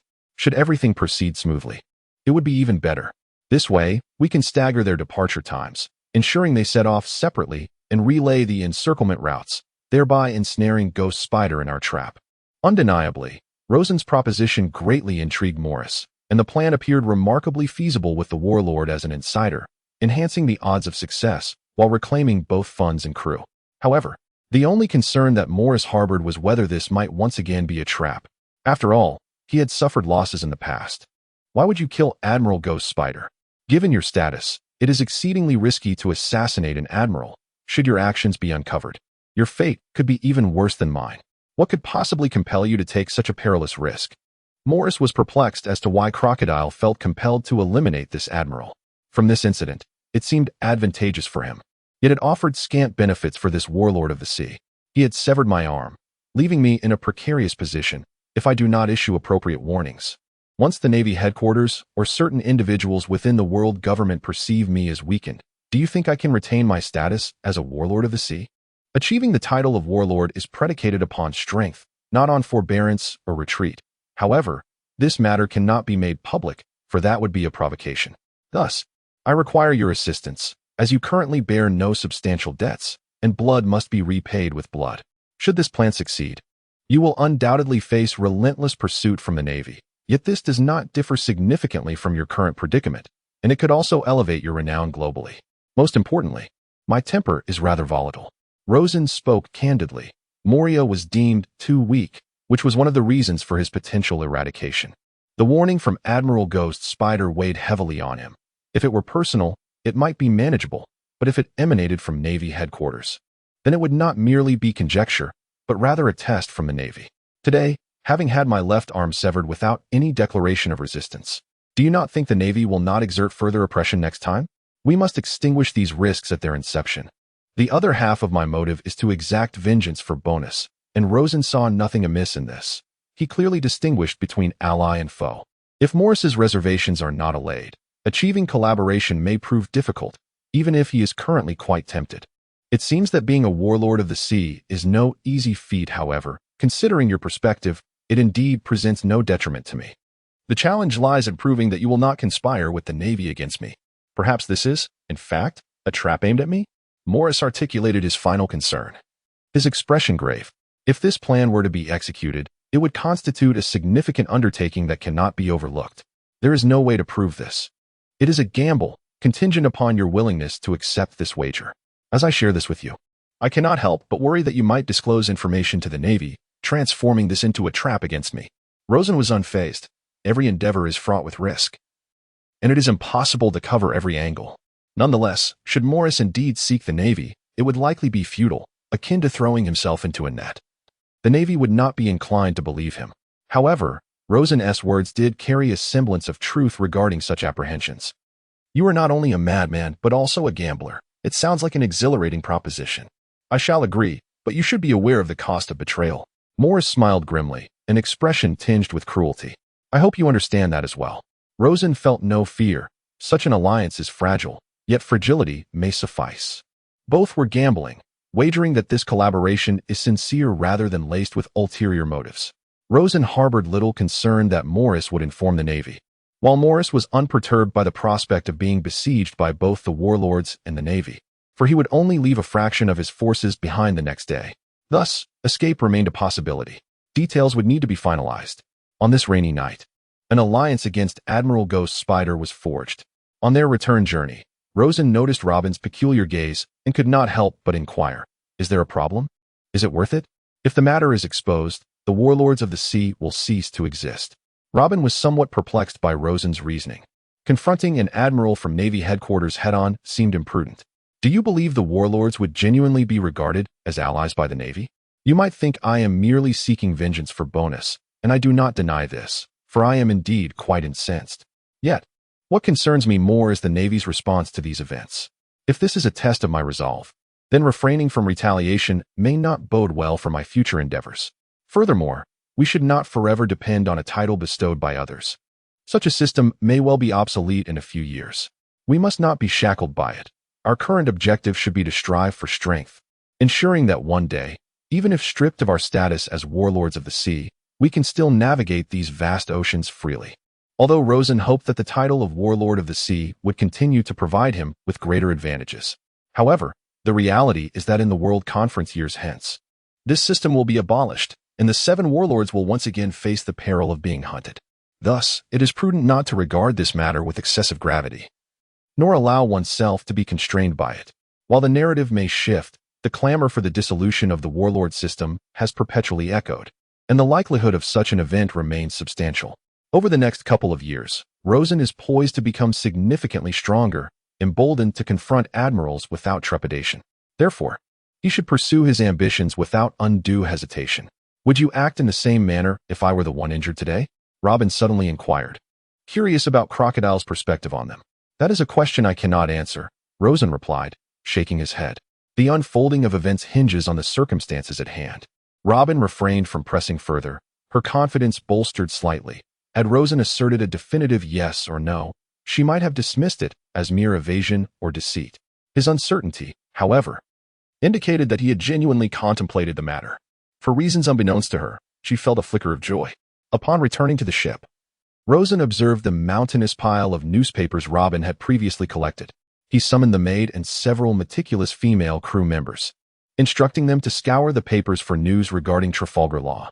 Robin joined the search, her capabilities enabling her to accomplish the work of many, and her meticulous nature ensured that no valuable information would evade her grasp. However, she did not comprehend why Crocodile sought a pirate from the West Sea. Did he know him? From his uncertain expression and ambiguous statements, it seemed he did not. Yet, if he was unfamiliar, how could he be so confident in finding relevant reports in the newspapers? Despite the peculiarity, Robin diligently continued her search. Rosen remained silent, as he too was uncertain about this matter. He couldn't ascertain whether Law was in the Grand Line or if he had made a name for himself there. Regardless of his current status, since there was a possibility, it was worth a try, as it wouldn't consume much time. Is this it? Trafalgar Law? Hailing from the West Sea, currently in the Grand Line, here is an extensive report about him concerning his victory over the Navy base at Landis Island, with a bounty of 100 million. Robin swiftly located the report on Trafalgar Law. This was promising news, yet he was already marked with a bounty of 100 million. However, by the time they reached Sabaody Archipelago, it had escalated to 200 million. Chapter 62. A trap for the gentleman. The following day, the tavern remained bustling, while the Navy's manhunt temporarily reached a lull. The Navy had received accurate information that Morris was indeed no longer on the island, and they had deduced his rough course from the captured criminal's confessions. Just as the Navy was preparing to set sail, Doberman received an urgent call from the warlord Crocodile, reporting that Morris had been spotted at sea, and the two were engaged in a fierce battle. Without much hesitation, Doberman gathered his men and set off towards the location indicated by Rosen. Morris's fleet turned towards Gyre Island, anticipating that if the situation became dire, Morris would attempt to flee. Thus, they needed to intercept him via the Gallen route, where a deserted island lay on their path. I can't hold him for long. I hope you can send someone to intercept. We must flank Morris and cut off his escape route. Rosen spoke with a hint of tension while signaling the crew to fire the cannons. The booming sounds of cannon fire were deafening, accompanied by Morris's furious roar. Crocodile, mind your own business. Is being a dog for the Navy worth this? Don't let them escape, Rosen urged, as the cannon fire seemed to intensify. Understood. I shall arrive immediately. Please, hold Morris for as long as possible, Doberman replied, though concern lingered in his heart. Still, if the situation was as dire as reported, he needed to reach the battlefield swiftly to have a chance at capturing Morris. After departing, Doberman contacted Vice Admiral Ghost Spider. Vice Admiral, Crocodile has encountered Morris and is currently engaged. I am heading to support. You should set out for Orlon Island at full speed. We must cut off Morris's retreat without delay. Warlord? Why has Crocodile suddenly become so proactive? Ghost Spider's voice conveyed confusion over the transponder snail. Previously, Crocodile had been lethargic in his duties, yet now he exhibited such unusual enthusiasm. From the current perspective, it appeared Crocodile had indeed come across Morris, and, being a clever individual, likely would not act foolishly. I shall depart now, Doberman thought, harboring little doubt. Little did he know that Crocodile was presently plotting against Vice Admiral Ghost Spider. Understood, I will set off immediately, Ghost Spider replied, albeit with a hint of skepticism. However, this is a judgment formed out of habit. The opportunity is fleeting, and he possesses complete confidence in his abilities, capable of addressing any unforeseen circumstances. Presently, on the desolate island of Orlon, two ships lie anchored side by side, not engaged in combat in a distant sea. but rather awaiting the arrival of Vice Admiral Ghost Spider. At this juncture, there is no cause for concern. I shall first have my men conceal the vessel on the opposite side of the island. I will seize the opportunity to act while you lure him into battle on land. There are far too many naval forces aboard the warship, and I have no desire to be pursued by the Navy due to a few elusive adversaries. Rosen concluded his call with the snail, addressing Morris beside him. Of course, Morris replied, having gleaned the situation from Rosen's conversation. It appears that this collaboration is devoid of ulterior motives, which indeed heightens the anticipation. Eliminating a vice admiral could recoup the losses of 700 to 800 million belly and save some crew members. Simultaneously, it presents a lucrative opportunity with Crocodile. However, if Crocodile harbors no significant grievances in the future, it would be wise to avoid provoking him. The losses he has incurred likely pale in comparison to his own. Rosen gestured for Robin to conceal the Dawn on the other side of the island. He found a vantage point atop the rocky isle, which measured merely a few kilometers in diameter, and took cover. The distance must be sufficient to evade the Vice Admiral's imposing presence. The performance is about to commence. Rosen focused on adjusting his mental state, feeling a twinge of tension. The prospect of ambushing a Vice Admiral is exceedingly perilous. The ramifications of failure are dire. Thus, even with the significant advantage in combat power on this side, one cannot afford to relax. Time passed quietly, and the distance between Doberman and the engagement point designated by Rosen was still over an hour's journey. However, Ghost Spider would not require such time to arrive. Approximately half an hour later, Rosen retrieved his snail and made another call. Damn it, Morris is exceptionally formidable and has already escaped. I will continue the pursuit on my end. Ensure that you promptly intercept him. If Morris exits this maritime realm, capturing him again will prove challenging. He should be nearing now. Vice Admiral Ghost Spider is likely already lying in wait near the island. Do your utmost to prevent Morris from deviating from his course. There is no need to press too tightly. Once Vice Admiral Ghost Spider intercepts him, we will accelerate, leaving Morris with no avenue of retreat, Doberman stated swiftly. If this is indeed the case, then Doberman's assessment is undoubtedly astute, demonstrating a keen understanding of the fugitive's mindset. Understood. Another half an hour elapsed, and a military vessel belonging to Ghost Spider, along with two smaller naval ships temporarily allied, emerged in the waters surrounding Orlon Island. Finally, they have arrived. A cold smile graced Rosen's lips. His crew was not easily subdued. Vice Admiral, the intelligence is accurate. We have sighted Morris's vessel, and it is now within firing range as we approach Orlon Island, reported a naval officer standing at the bow. Relay the command. As soon as we are within range of Morris's ship, open fire. Vice Admiral Ghost Spider coldly issued his orders. Understood. Boss, they have truly arrived. There are no excess naval forces, and Vice Admiral Doberman is absent. Although our available manpower is limited, in close combat, my presence will adequately divert their navy, Bert declared. Accompanied by 100 spirited combatants. Many were unaware of the plan, but the prospect of engaging a Vice Admiral instilled great courage among the soldiers. Inspired by such a decisive leader. Then let us engage. Prepare to unleash every cannon on the ship as we inch closer to Orlon Island. I will extend a greeting, Morris said, clutching a specialized cannonball with a grin. Weighing the cannonball in his hand, he hurled it with great force, sending it soaring beyond the cannon's range. Artillery? Impossible. We are still out of range. Could their cannons be more advanced than ours? A naval gunner exclaimed in astonishment as he observed the incoming projectile. A power user? Vice Admiral Ghost Spider furrowed his brow slightly, gesturing with one hand as a blade of air shot forth, striking the cannonball directly. However, the shell did not detonate. Instead, it suddenly fragmented into denser, smaller pieces. Approximately 30 fragments plummeting onto the ship. Initially, Vice Admiral Ghost Spider paid little heed, but soon discerned the impending peril. Take cover. Ghost Spider's warning barely escaped his lips when the fragments that had fallen onto the ship erupted in a series of thunderous explosions. It was in the moment of this fragmentation that the true power of the specialized bombs revealed itself. Despite Ghost Spider's swift caution, many were caught off guard and propelled away by the blasts. This left Ghost Spider's expression grim, as he realized that his earlier strike had likely missed the shell, allowing it to self-fragment. Vice Admiral, we are within range. Came the urgent call. Fire. On the surface of the sea, shells began to soar, erupting into towering columns of water. However, at such a distance over the sea, the likelihood of truly hitting the target is significantly diminished. The undulating waves of the ocean can render the artillery incapable of accurately focusing on its objective. Even a slight swell may cause the already aimed target to go awry. However, the relentless barrage of firepower proved overwhelming, and despite the presence of skilled fighters on both sides, sinking a ship was no simple task.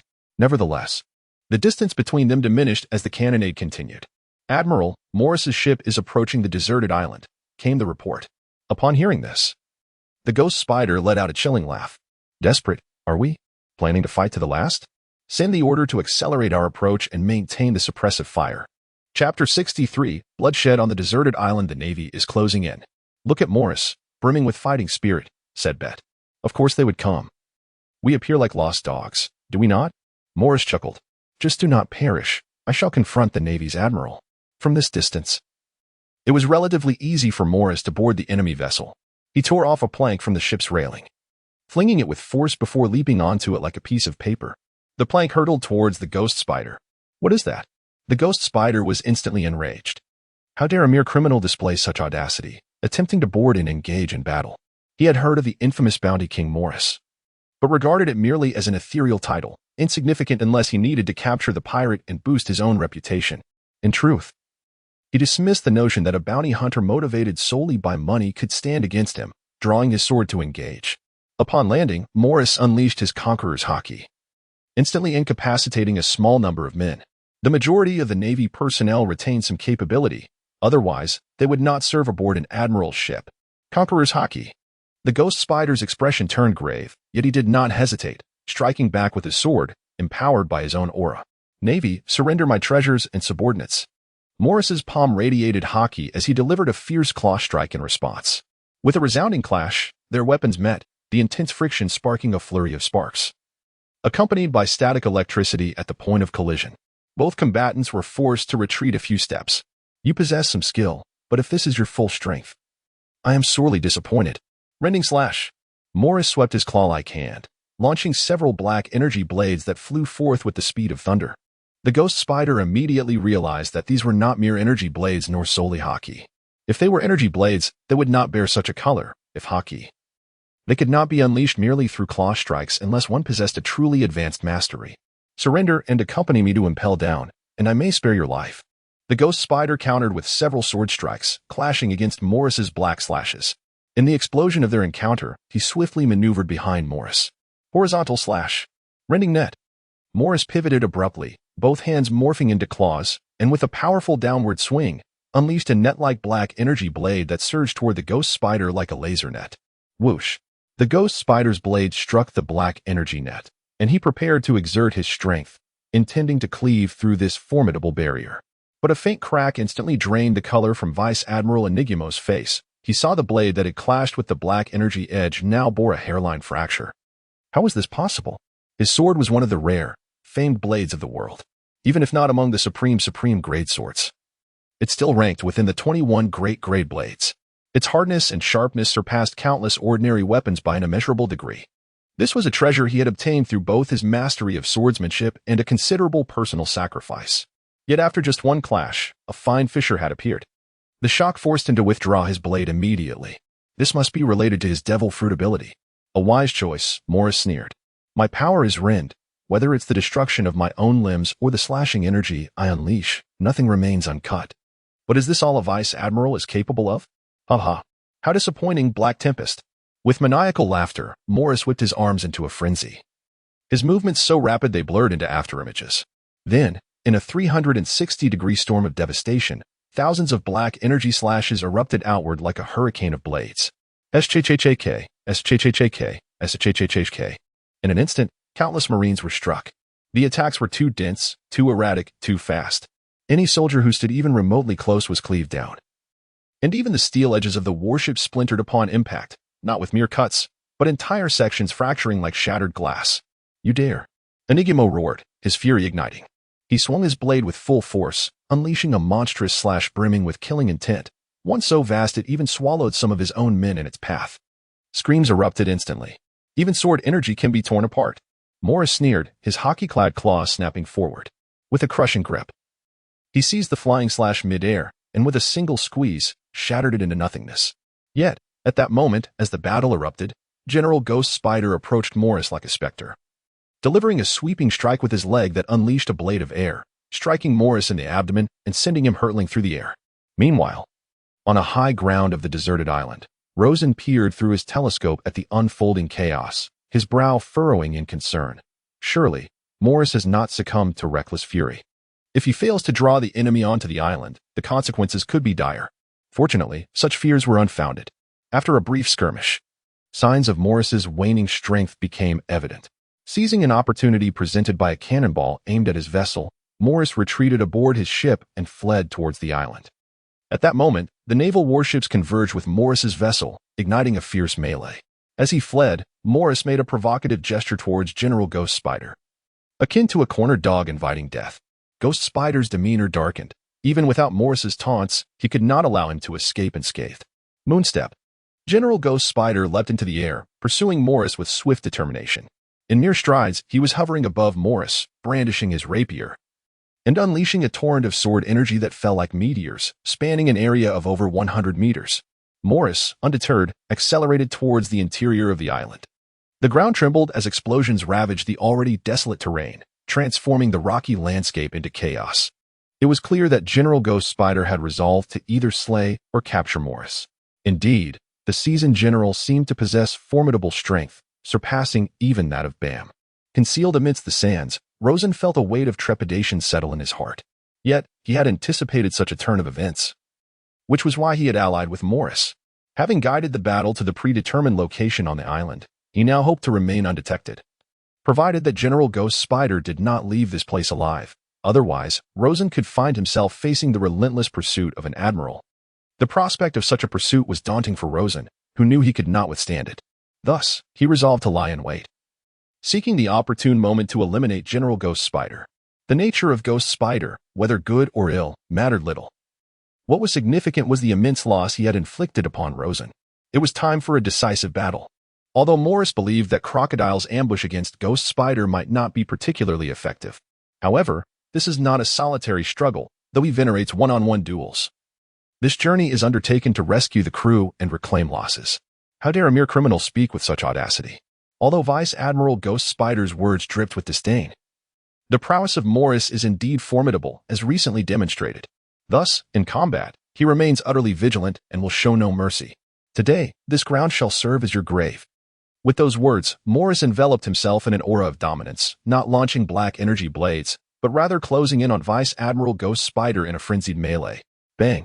Caught off guard, Vice Admiral Ghost Spider received a punch, realizing the force was even greater than that experienced aboard the ship. Do not merely focus on defending against my abilities. Every pirate who encounters me dubs me the demon of might. Even with your physique, after a few blows, I am confident we shall discern a victor. A cruel smile played on Morris's lips. It was his first time hunting a Navy Vice Admiral. Chapter 64. Rosen takes action. Boom, boom, boom.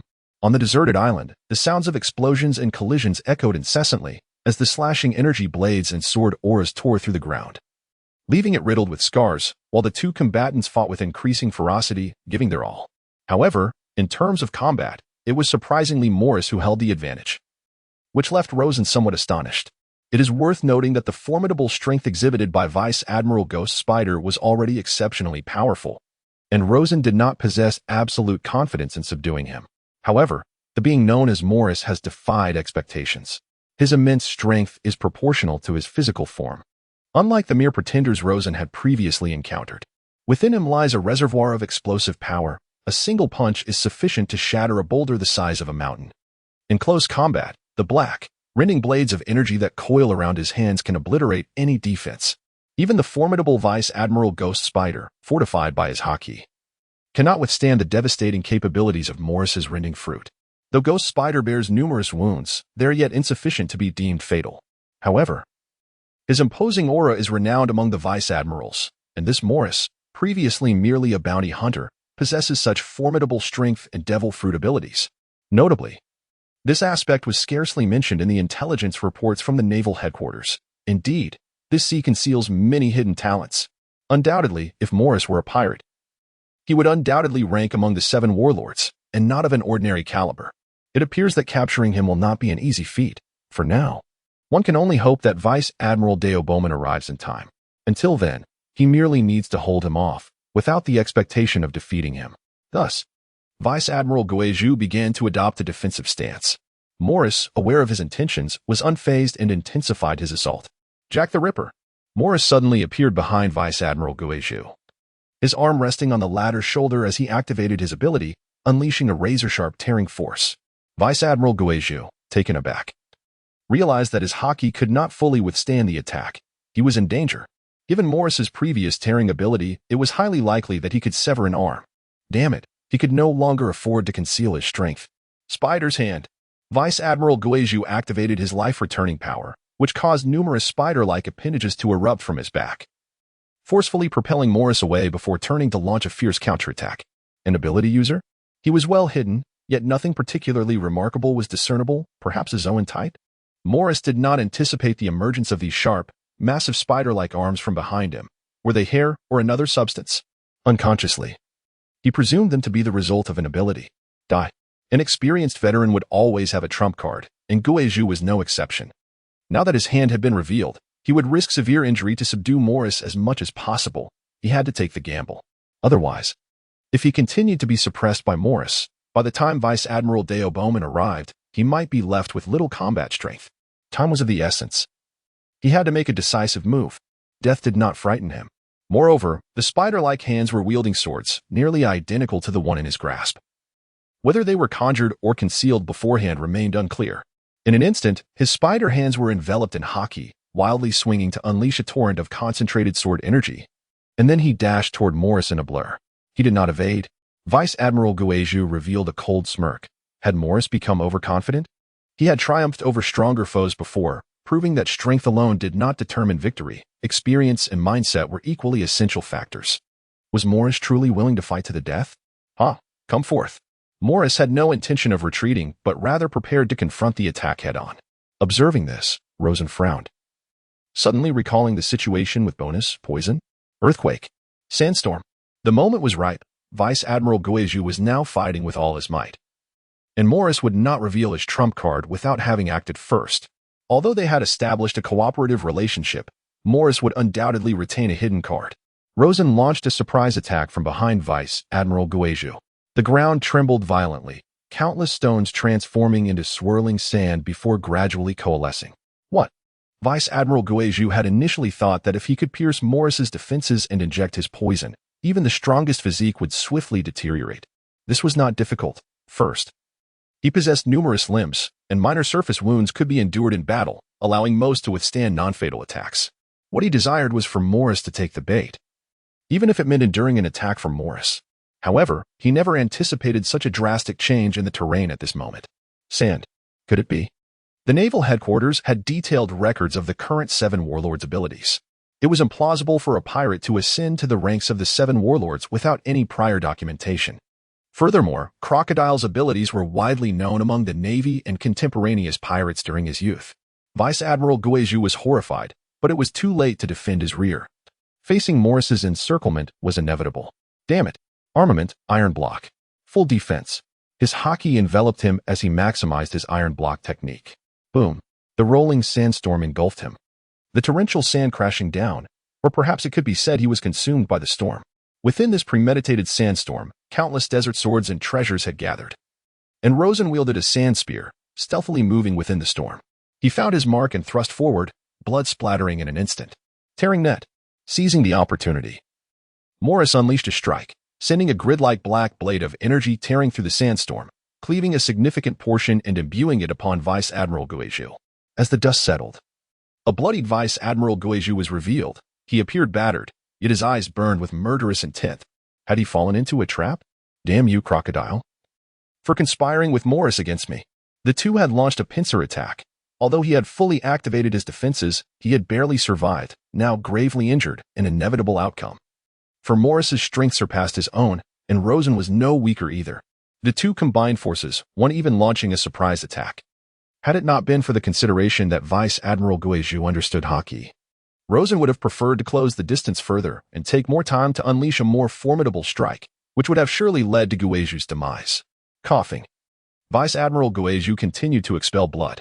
Despite his severe injuries, with proper treatment, he could still survive. However, given the current situation.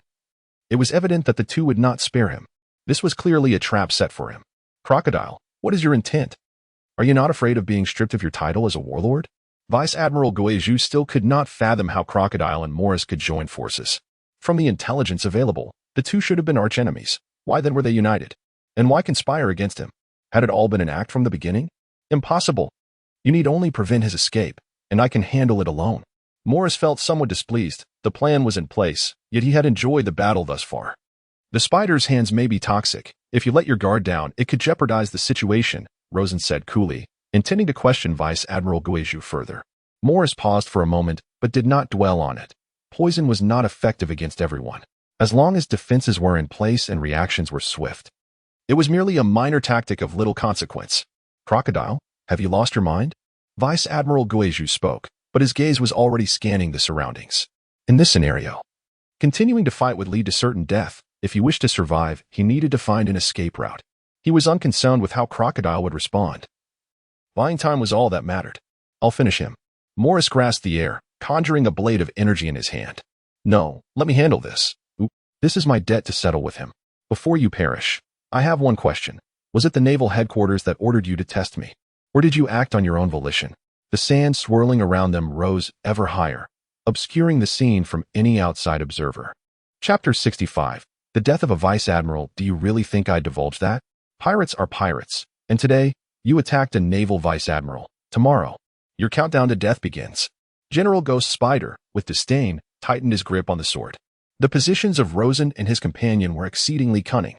No matter from which direction he approached, he would invariably confront one of them. Ultimately, the specifics were of little consequence. He had already adhered to the directives from the Navy headquarters, and it was time to bid farewell. Rosen remarked coolly, indicating that seeking the antidote from him had become an impossibility. Are you truly willing to take my life merely for the sake of a subordinate?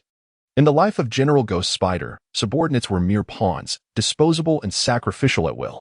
He had executed numerous brutal tasks that others deemed devoid of humanity. He perceived Crocodile as a similar individual, yet from this vantage point, he appeared mad and powerful, but not sufficiently ruthless. To lose his life simply for the death of a subordinate from the Seven Warlords would be profoundly ironic and utterly ludicrous. He could not afford to await his demise.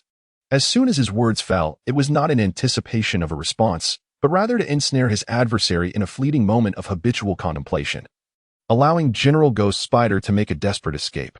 Moonwalk. Despite the excruciating pain coursing through him in such dire circumstances, he resolved that even death was preferable to remaining trapped in this place.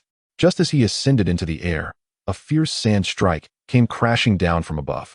Simultaneously, Morris extended a single finger, void split.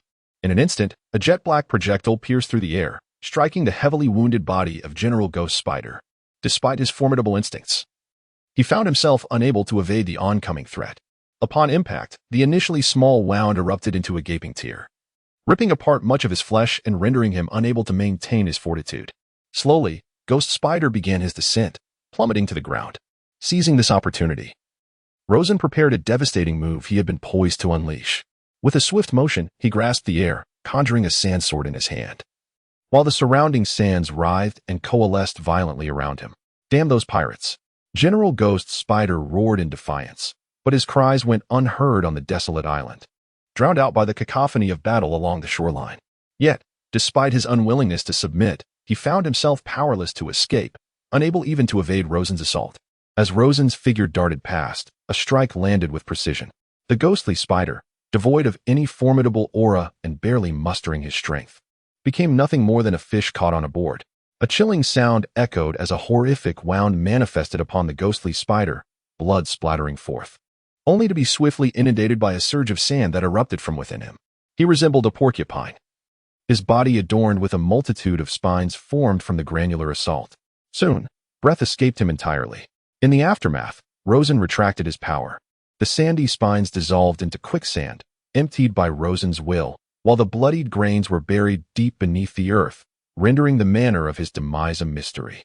However, to Rosen's astonishment, the mission remained unfulfilled. It was inconceivable that this vice admiral bore no worth exceeding 400 million berries. The only plausible explanation was that this adversary had not been entirely vanquished by his hand alone.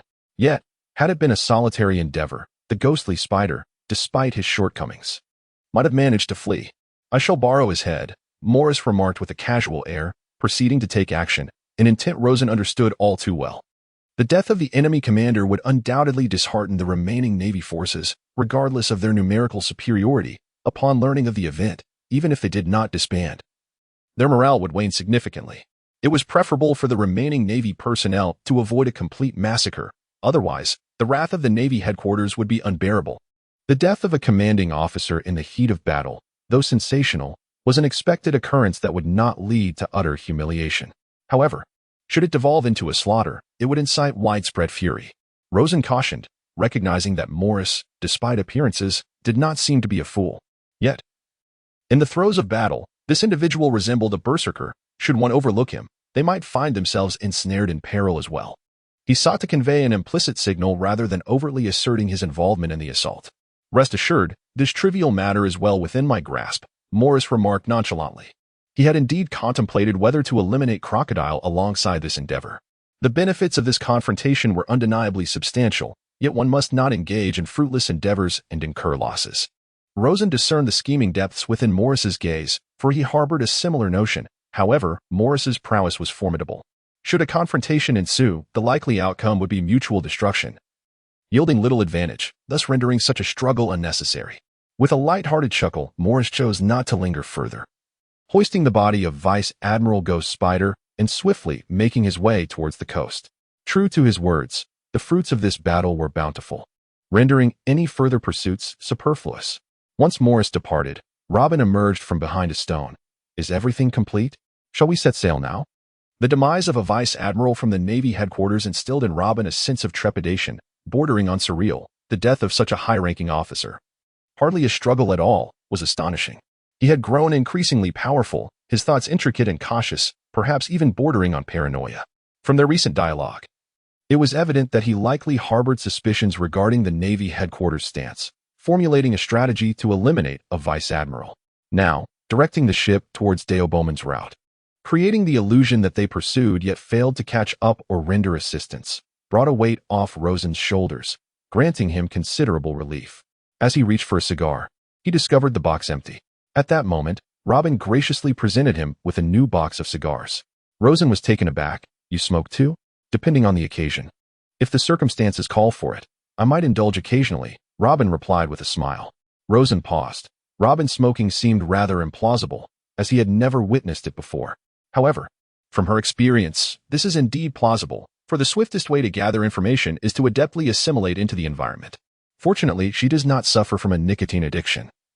Her need is merely one of social pretense. Why does the boss wear such an astonished expression? Do you harbor a disdain for women who smoke? It's nothing significant. Just a bit unexpected. Let us hasten our departure. By the way, has the new route been established? Let us first ascertain the situation regarding bonus. Make a call to the ship and then consider other matters, Rosen inquired. No, the condition has not improved. Robin will have news shortly. A phone call can resolve this matter swiftly. Rosen had anticipated such an outcome, realizing that the affliction was not venomous in nature, but rather something else. Initially suspecting spider venom, he deduced it was likely not related to abilities, but rather something collected by the ghost spider. Did he possess a peculiar fascination with spiders? Therefore, seeking Trafalgar Law might prove fortuitous. It is worth a try. The plans have been formulated, and the recording device is ready. But are you certain you wish to journey to that island? I have gathered considerable intelligence, much of which is disheartening. It is reported that the island is currently experiencing a rapid spread of disease. Robin expressed her uncertainty.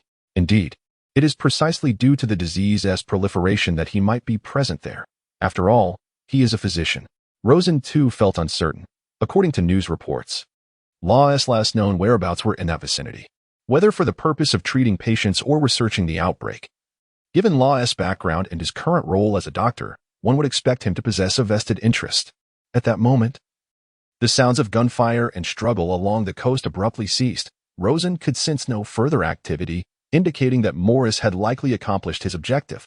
Minutes later, Admiral Doberman gazed upon the looming Orlon Island, observing the naval vessels stagnating while Morris's ships hastily departed. What is happening? Did Admiral Ghost Spider fail to intercept Morris? At that instant, the phone bug beside Admiral Doberman rang, and he swiftly answered it, only to be met with shocking news. Admiral Doberman. Admiral Ghost Spider has perished in battle. How is this possible? Admiral Doberman exclaimed incredulously, his voice laced with disbelief. Chapter 66, Mourning Across the Forces. Headquarters stance Admiral Ghost Spider. As Doberman listened intently to the details, his expression darkened considerably. It is known that even in the New World, an admiral does not fall in battle easily unless amidst a colossal conflict. This can be clearly recalled from the previous Marineford War, where admirals wield significant power. Yet now, not only has Admiral Ghost Spider been defeated, but the prisoners and treasures aboard the warship have also been reclaimed by Morris and his cohorts, leaving most of the Navy severely injured. Is Morris truly that formidable? How could he have vanquished Admiral Ghost Spider in such a brief span, unable even to escape? Does he possess the strength of an admiral or vice admiral? Otherwise, how could he achieve such a feat? But how could this be conceivable? Where is Crocodile? Admiral Doberman's tone brimmed with lethal intent. Just arrived, and Morris has already fled, the Navy on the other end continued. This is outrageous. Doberman could not help but ponder Crocodile's role in this affair. Was his late arrival intentional, or did Morris have some sort of pact with him? Yet, currently, there was no evidence to support such claims. Moreover, he had already observed Crocodile's ship directly ahead, en route to provide assistance. However, since Morris has been engaged for quite some time, why does Crocodile's speed seem comparable to his own? It is evident that the most likely explanation is a lack of effort. Ceasing the pursuit and reassessing the situation, Doberman issued the command to abandon the chase. With uncertainty surrounding Morris's true capabilities, it would be unwise to act recklessly. He had to exercise caution. Vice Admiral Ghost Spider ranks among the elite in the Navy, nearing the status of a rear admiral. Yet, despite this, he still could not escape. At Navy headquarters, Fleet Admiral Sengoku fell into silence upon receiving Doberman's report, his expression darkening. Meanwhile, an urgent meeting of high-ranking officers, presided over by Admiral Kizaru, was about to commence. The flags at Navy headquarters were lowered to half-mast in mourning, and soon the conference erupted with suggestions for punitive action. The Intelligence Department proposed a public bounty on the notorious Morris, despite his formidable strength. Considering the attitudes of other pirates and bounty hunters, the initial bounty was set at 350 million berries, based on a comparative analysis of danger levels, estimated strength, and potential for destruction. A mid-ranking officer from the Intelligence Department stated, "Are there any objections?" No objections were raised. In truth, if it could be confirmed that Vice Admiral Ghost Spider was killed by Morris, and if bounty hunters were not intimidated, a bounty of 500 to 600 million berries would be more fitting given Morris's demonstrated danger level. This estimate was made even without solid confirmation of Ghost Spider's demise at Morris's hands. It was based solely on the mastermind's threat and actual risk. Nevertheless, the initial bounty of 350 million was already exceedingly high for a first-time warrant. It was inconceivable to set it lower at 100 or 200 million, as Morris's threat level far surpassed that range, especially since he had killed a vice admiral. Morris's perilous nature was undeniable. Setting the bounty at 350 million was reasonable for a debut warrant, and this figure would undoubtedly shock the world and bounty hunters alike. After all, a wanted notice is not akin to a game where one gradually levels up. It reflects one's strength and danger. Next, 3 vice admirals would reassemble 4 warships to pursue Morris, determined to capture him. Otherwise, the Navy's reputation would be irreparably tarnished. Specific arrangements would follow. The intelligence vice admiral continued. At the same time, new intelligence regarding the warlord Crocodile has surfaced. Vice Admiral Doberman believes that Crocodile bears some responsibility for Ghost Spider's demise. According to the information provided by Doberman, Ghost Spider had previously killed or severely wounded Crocodile's subordinates in the City of Wine, raising the possibility that Crocodile may have responded passively or even conspired to ambush Ghost Spider. Revenge? A subordinate is dead, and what? Are we to be warned? A hot-tempered vice admiral seethed. Damn the warlords. They never bring peace of mind. In my view, the warlord system should not exist. Kill them all. This matter had been reported to the world government, which advised caution. Thus, Crocodile would not be removed from his position for the time being. However, all present were warned to remain vigilant when encountering him. Understood. What a troublesome individual. Not long ago, we received a report from Alabasta claiming that Crocodile is a usurper. How terrifying. The warlords are growing increasingly restless. Just as we leave Alabasta, we are embroiled in the warlords' conflicts. Now with a connection to Ghost Spider's death, Kizaru remarked casually. Yet his words heightened the awareness of everyone present. Is there no concrete evidence to substantiate the crimes of this warlord? If so, report it to the world government, and we could apprehend him directly and deliver him to impel down. Many in the Navy despise the warlord system. It has been reported, but currently, there is no solid evidence. The world government, considering Crocodile's strength still poses a significant deterrent to other pirates, has issued only a verbal reprimand, the intelligence vice admiral replied, shaking his head. This meant that Crocodile would not face any substantial repercussions for his lack of effort, and in fact, his standing with the world government had even risen. Why is he not content to retire peacefully in Alabasta? What ambitions does he pursue? Kazara pondered, though the primary objective remained to capture Morris. I shall personally take a trip. I wish to witness how strong the current pirates truly are. After taking a sip of tea, Kazara made a decision that invigorated everyone present. However, locating Morris amidst the vast ocean would not be an easy task. It would be more of a supervisory endeavor. And should they encounter him, that would be fortuitous. Otherwise, there was little that could be done. The Grand Line contains many undiscovered islands in treacherous conditions, and crucially, the Navy's intelligence network does not cover numerous islands within this region due to their sheer number. Thus, plans regarding Morris's bounty and capture, alongside keeping a safe distance from Crocodile, were meticulously arranged. The following day, a bounty notice spread across the world, inciting a frenzy among countless bounty hunters. While many pirates began to take notice of a newly emerging captain, a man once renowned in the bounty world, now the captain of the Bounty Guild pirate crew. Simultaneously, another veteran caught the attention of many, with several passages in the text mentioning Crocodile, primarily concerning his conflicts with the warlord's subordinate, Bamu. At this moment, in Dressrosa, a golden-haired birdman laughed heartily within the palace, pondering the implications of Crocodile's departure from his sanctuary after so many years. What has he been planning? Has he succeeded? Things are about to get lively, it seems. The new world is beginning to stir. The tide of this era has commenced its rise. I suppose it is time to discuss matters with him, Doflamingo stated, growing increasingly exhilarated. Young master, he has killed the notorious wine devil, a subordinate of our important partner. Should we not intervene? Diamante inquired. Do not intervene, but send him detailed intelligence. After all, our cooperative relationship remains intact. However, he is unlikely to leave his territory. A man capable of seizing a piece of meat from the four emperor's mouths is not easily swayed. Furthermore, we have nothing to conceal. The show is about to begin. Doflamingo chuckled. Dressrosa is temporarily in your hands. I shall step outside for a moment. Meanwhile, in the new world, on Shadow Island, where ominous spirits and monsters lingered, a robust figure rose from a pool of wine, emotionlessly processing his subordinate's report. Bamu is dead too? Truly useless brothers.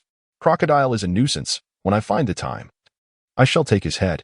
Chapter 67. The dismissal of Major General. Simultaneously, an unforeseen event unfolded in the city of Wine, where Major General Harry and Rosen were taken by surprise. The following day, Major General Harry received a notification of his dismissal from the naval headquarters. The essence of the communication indicated that at a critical moment, he had failed to manage the security operations of the city, which resulted in the death of Colonel Luca.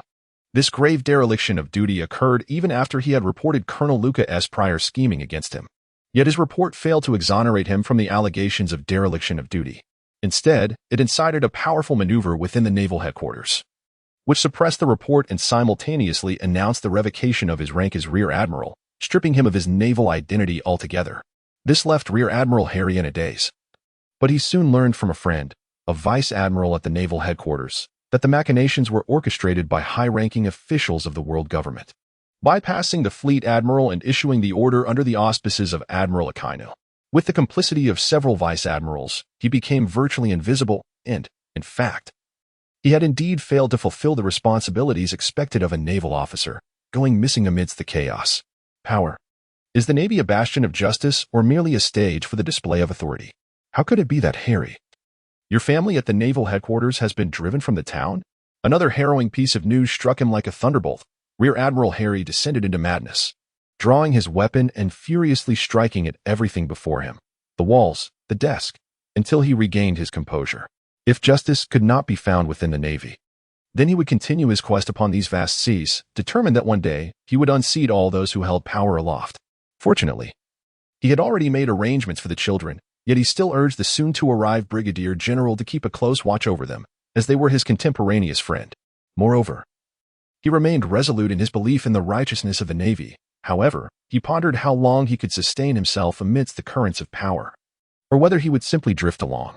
At present, the paramount objective was to bring back his family, secure their well-being, and then venture into the vast ocean in search of answers to the question, can power truly govern all? He remained unconvinced. In this chaotic sea, how could the Navy dare to expel his family from the town during such tumultuous times? Did his years of dedication hold no value in their eyes? Haha. Brigadier General Harry suddenly found this notion quite ludicrous. At that moment, he recalled the deeds of Crocodile, and in his view, the current actions of the Navy paled in comparison even to those of past pirates. What a bitter irony.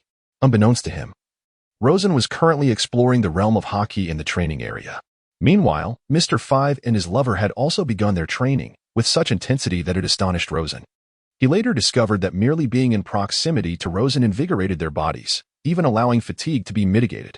Indeed, after the battle with Bam, he had noticed a swift recovery rate, and after conducting several experiments, he realized that Active X2 not only encompassed wound healing, but also accelerated recovery and heightened vitality in a collective manner. This included the fading of some of Rosen's old scars, such as the prominent horizontal scar on his face. He even harbored hopes that his arm might one day regenerate. Although that seemed unlikely at present, he speculated whether future Active X10 or X20 might possess such remarkable effects. If so, this ability would rival that of a potent devil fruit. In light of Bonus's situation, Mr. Five had been tirelessly training, even delving into literature, particularly those concerning explosives, such as gunpowder or advanced technologies from certain isolated islands. Rosen observed this diligently but refrained from commenting, while also distributing the Rokushiki body training methods to everyone. Given Rosen's prowess, he had quickly mastered the moonwalk, the most essential of the Rokushiki techniques for him, having met the physical requirements long ago. He merely needed to refine his technique, which the methods delineated clearly. However, others found it challenging to grasp the techniques. In truth, Rosen was quite eager for Bonus to learn the Rokushiki, for such an enhancement in conjunction with his quick-draw abilities would yield tremendous strength. Yet, Bonus was currently reliant on medication and the Active X2 to sustain his life, as the poison had penetrated deep within, rendering treatment nearly impossible. Thus, when Vice Admiral Ghost Spider had demanded an antidote, it was clear that none could be provided, and even if it could be, it would be futile. Moreover, Ghost Spider could only kill. Any lapse in vigilance might allow him to escape or alert others to his demise, thereby posing an excessive risk. Hence, extermination was deemed the safest course of action. Their current objective was Landis Island, a place ravaged by disease and nearly sealed off by the Navy headquarters from the surrounding seas. However, it is conceivable that Trafalgar Law could be found there. With his medical expertise and the powers of the Opop no Mi, he might indeed be able to bring him back to life. After all, during that time, Luffy had not only sustained severe injuries but had also repeatedly overexerted his body, yet he was still saved, indicating that his medical skills were remarkably advanced. If one were unaware of such a person, it would be one thing. In this era, death could occur at any moment.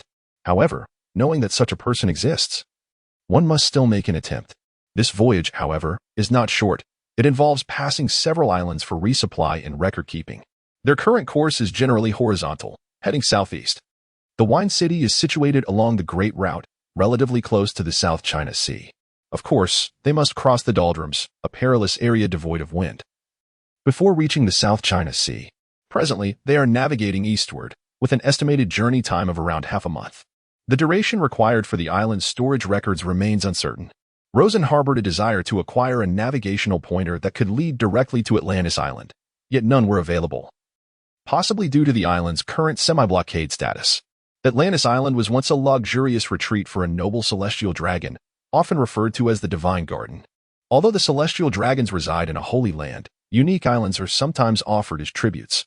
However, 5 years ago, a chemical factory leak rendered the entire island abandoned, confining all residents. It is said that the disease resulting from this incident is highly contagious, leading to strict entry regulations. Only those permitted may enter. While the surrounding waters are encircled by approximately 8 smaller islands, each fortified with naval presence. Any unauthorized attempts to leave the island would invite naval retaliation. Robin disclosed the limited intelligence she possessed to Rosen, providing detailed accounts of historical events, geographical features of the nearby waters, and potential dangers. Upon hearing this, Rosen furrowed his brow. Contagious disease? Factory leak? A naval blockade? These circumstances hardly resembled those of an ordinary island. It was evident that more than mere illness was at play, especially given the involvement of the world's elite celestial dragons. Chapter 68.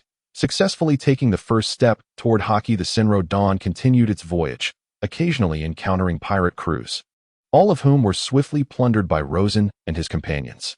This bolstered their financial resources to 300 million berries. Engaging in black-on-black crime is a privilege of the Seven Warlords, a practice that Rosen found acceptable. During these days, Rosen primarily occupied himself in the training area, exploring the intricacies of Haki. He recalled Rayleigh's teachings to Luffy, which distilled into the essence of belief, concentrated willpower, and the development of one's sixth sense.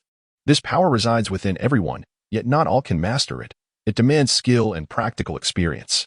While armament Haki and observation Haki can typically be cultivated through training, Conqueror's Haki is an innate ability. Conqueror's Haki encompasses both armament and observation Haki, adding an element of intimidation. The formidable can even translate this intimidation into tangible harm. Imagining oneself clad in invisible armor signifies the importance of belief. Only by trusting in the existence of this power can one sense and harness it, necessitating intense concentration for both visualization and perception. The training of observation Haki involves blindfolding oneself, enhancing the sixth sense to perceive not merely airflow or scent, but also the sounds of living beings, akin to unique biological signatures. The pinnacle of observation Haki allows for brief glimpses into the future. With some speculating, it can even gauge the emotions and thoughts of adversaries. At present, Rosen's body has awakened Conqueror's Haki, but the intimidation aspect cannot be trained. It evolves with personal charisma and presence. Naturally, heightened strength amplifies both presence and charisma. Rosen is aware of the general methodologies for cultivating armament and observation Haki, as these concepts have been introduced in the original text, offering a sense of familiarity and assurance that not every known narrative thread would be in vain. Despite this knowledge, even with his robust physical condition, it took Rosen nearly a week to first manifest armament Haki over his arm. He struck a steel plate with a fist enveloped in armament Haki, producing a resounding crash as the plate dented under the impact. This left Mr. 5, who wielded explosive fruit yet failed to dent the plate, utterly astonished. Why was it that he, the bomb man of high explosive damage, was outperformed by the boss? Undeniably, the boss exhibited formidable strength, yet for pinpoint explosive damage, Mr. 5's abilities should have sufficed. But what was this dark substance enveloping the boss's fist? Was sand truly that color? Despite the mystery, Mr. 5 recognized that their leader had grown stronger. Recently, even the Valentine's Day celebrations had engaged in training, with Robin occasionally joining in, as most of their sailing time was devoid of activity. Using explosive abilities, strike me, Rosen mused, cigar clenched between his teeth, extending an arm covered in Haki, as he had yet to achieve full body coverage. However, he felt that his strength and defense, bolstered by the enhancement of armament Haki, had significantly improved. I have arrived. Mr. 5's explosive punch collided with Rosen's fist, producing a resounding boom. Yet, Rosen remained entirely unmoved, scarcely registering any sensation in his fist. In the past, even if Mr. 5's strength was not formidable, an explosion would still impart some impact or burn, but now, with Haki enveloping him, he was utterly unfazed. His overall strength had increased by at least 50%, albeit limited to the areas covered by Haki, marking a considerable enhancement. Moreover, as he became more familiar with Haki, his strength would escalate further. During the 2 years, Luffy's power had multiplied several times over, a conclusion that Rosen had deduced. In conjunction with the encounter against the pacifista, it was evident that Luffy, lacking an understanding of Haki, required an entire crew to laboriously defeat a single pacifista. However, 2 years later, Luffy, now versed in Haki, dispatched one with a single punch. Achieving such a feat without a several-fold increase in strength was nearly impossible, though his overall strength had only risen by several degrees. His enhancement data had also undergone transformation. Human enhancement attributes: name, Sir Crocodile, Rosen, ability, unawakened sand fruit. Intermediate, proficiency, 710-1000, martial arts, intermediate, proficiency, 640-1000, Haki, Conqueror's Haki awakened, proficiency, 8100, armament Haki, proficiency, 5100, observation Haki, proficiency, 3100, swordsmanship, beginner, proficiency, 14300, enhancement count, 3 effects, defense x2, speed x2, vitality x2. Experience Pack X1 Next Enhancement Conditions. Defeat a foe with a bounty exceeding 400 million berries. Strength X2. Random Reset Task. Defeat a foe with a bounty exceeding 200 million berries. Defense X2. Devil Fruit Capacity Additional Task. Current Progress 15. Pig Fruit. Suggestion. Upon completion, body defense must reach at least X8 to safely activate. Transfer is optional. First and foremost is Haki, as it is in the awakening stage. Proficiency increases relatively swiftly. However, the enhancement of Haki's strength is already reflected in his martial arts, leading to the most significant change being the proficiency in martial arts. Regarding his fruit abilities, Rosen is currently unable to apply Haki to the sand that he conjures. This task is considerably more complex than merely covering his fists, nevertheless. He will gradually experiment, confident that achieving that level is merely a matter of time. Should he succeed in weaponizing the sand while simultaneously enveloping it in Haki, he would need to split his focus to adequately manage the sand's state. Currently, in the awakening stage, each use of Haki demands Rosen's complete concentration. Mastering this duality will require time for him to adapt, but once achieved, he will experience a substantial boost. His martial arts proficiency surged from 480 to 640. A remarkable increase of over 100 points, an immense enhancement. His speed, strength, and defense have all improved, and the recorded data should reflect his utmost state. Although Rosen can sense that his defense and speed have been augmented, these enhancements do not manifest in the system's effects, as they are categorized under his martial arts proficiency rather than being system-declared tasks. However, this is of little consequence. The advancement in martial arts signifies a true enhancement of his combat prowess. Rosen deduced that whether through the doubled effect of defense or speed, both can be summarized as improvements in martial arts or fruit proficiency. In essence, martial arts, swordsmanship, and fruit proficiency represent the aggregate of an individual's genuine strength. Even the enhancement from Haki is categorized under martial arts. The multiplicative effects indicate an individual's areas of specialization. For instance, Rosen's effects include defense X2 and speed X2. Thus, with his martial arts proficiency currently at over 600, defense and speed are his areas of expertise. Conversely, others with similar proficiency might excel in stamina, strength, or technique. As for swordsmanship, Rosen felt he was on the verge of forgetting it, likely due to a lack of earnest training. Thus, even though Haki is awakened, its primary manifestation remains physical. Perhaps with more practice in swordsmanship, he would experience significant improvement. Presently, Rosen has yet to learn how to envelop Haki around weapons, a principle akin to applying Haki to the weapons derived from the sand fruit. Regrettably, swordsmanship is not Rosen's main focus, and he occasionally encounters skilled swordsmen, using their data for comparative analysis. Chapter 69. Individual Progress in Terms of Haki. Rosen has chosen to primarily focus on armament Haki, having only lightly dabbled in observation Haki. Nonetheless, he can currently achieve a basic level of perception, though it does not allow for a clear and detailed awareness. One could describe it as a fortified sixth sense, unable to achieve the radar-like capability of surveying a vast area. It appears that while Conqueror's Haki cannot be cultivated, a strengthening of observation and armament Haki will enhance the intimidation effect of Conqueror's Haki, as evidenced by Luffy's increasingly potent Conqueror's Haki in the later stages.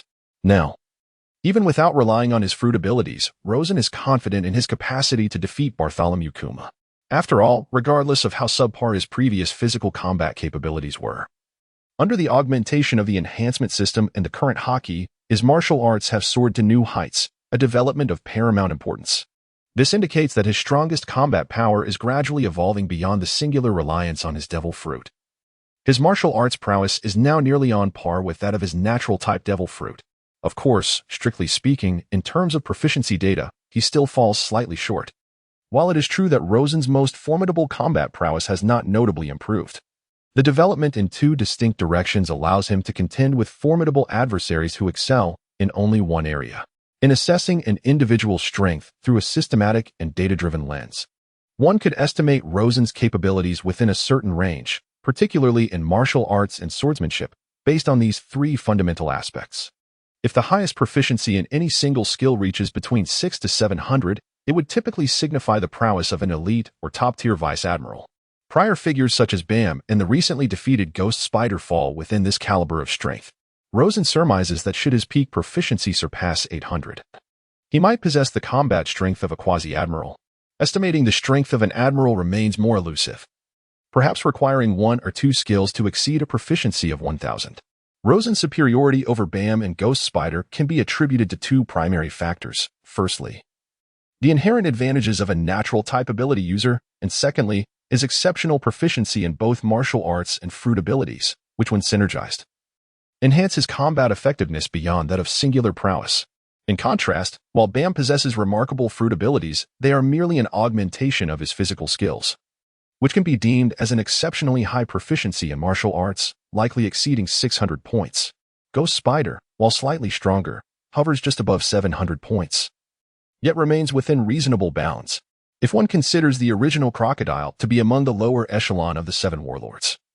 Rosen has ascended to the elite tier of that group, akin to the most distinguished vice admirals, approaching quasi-admiral levels of combat strength.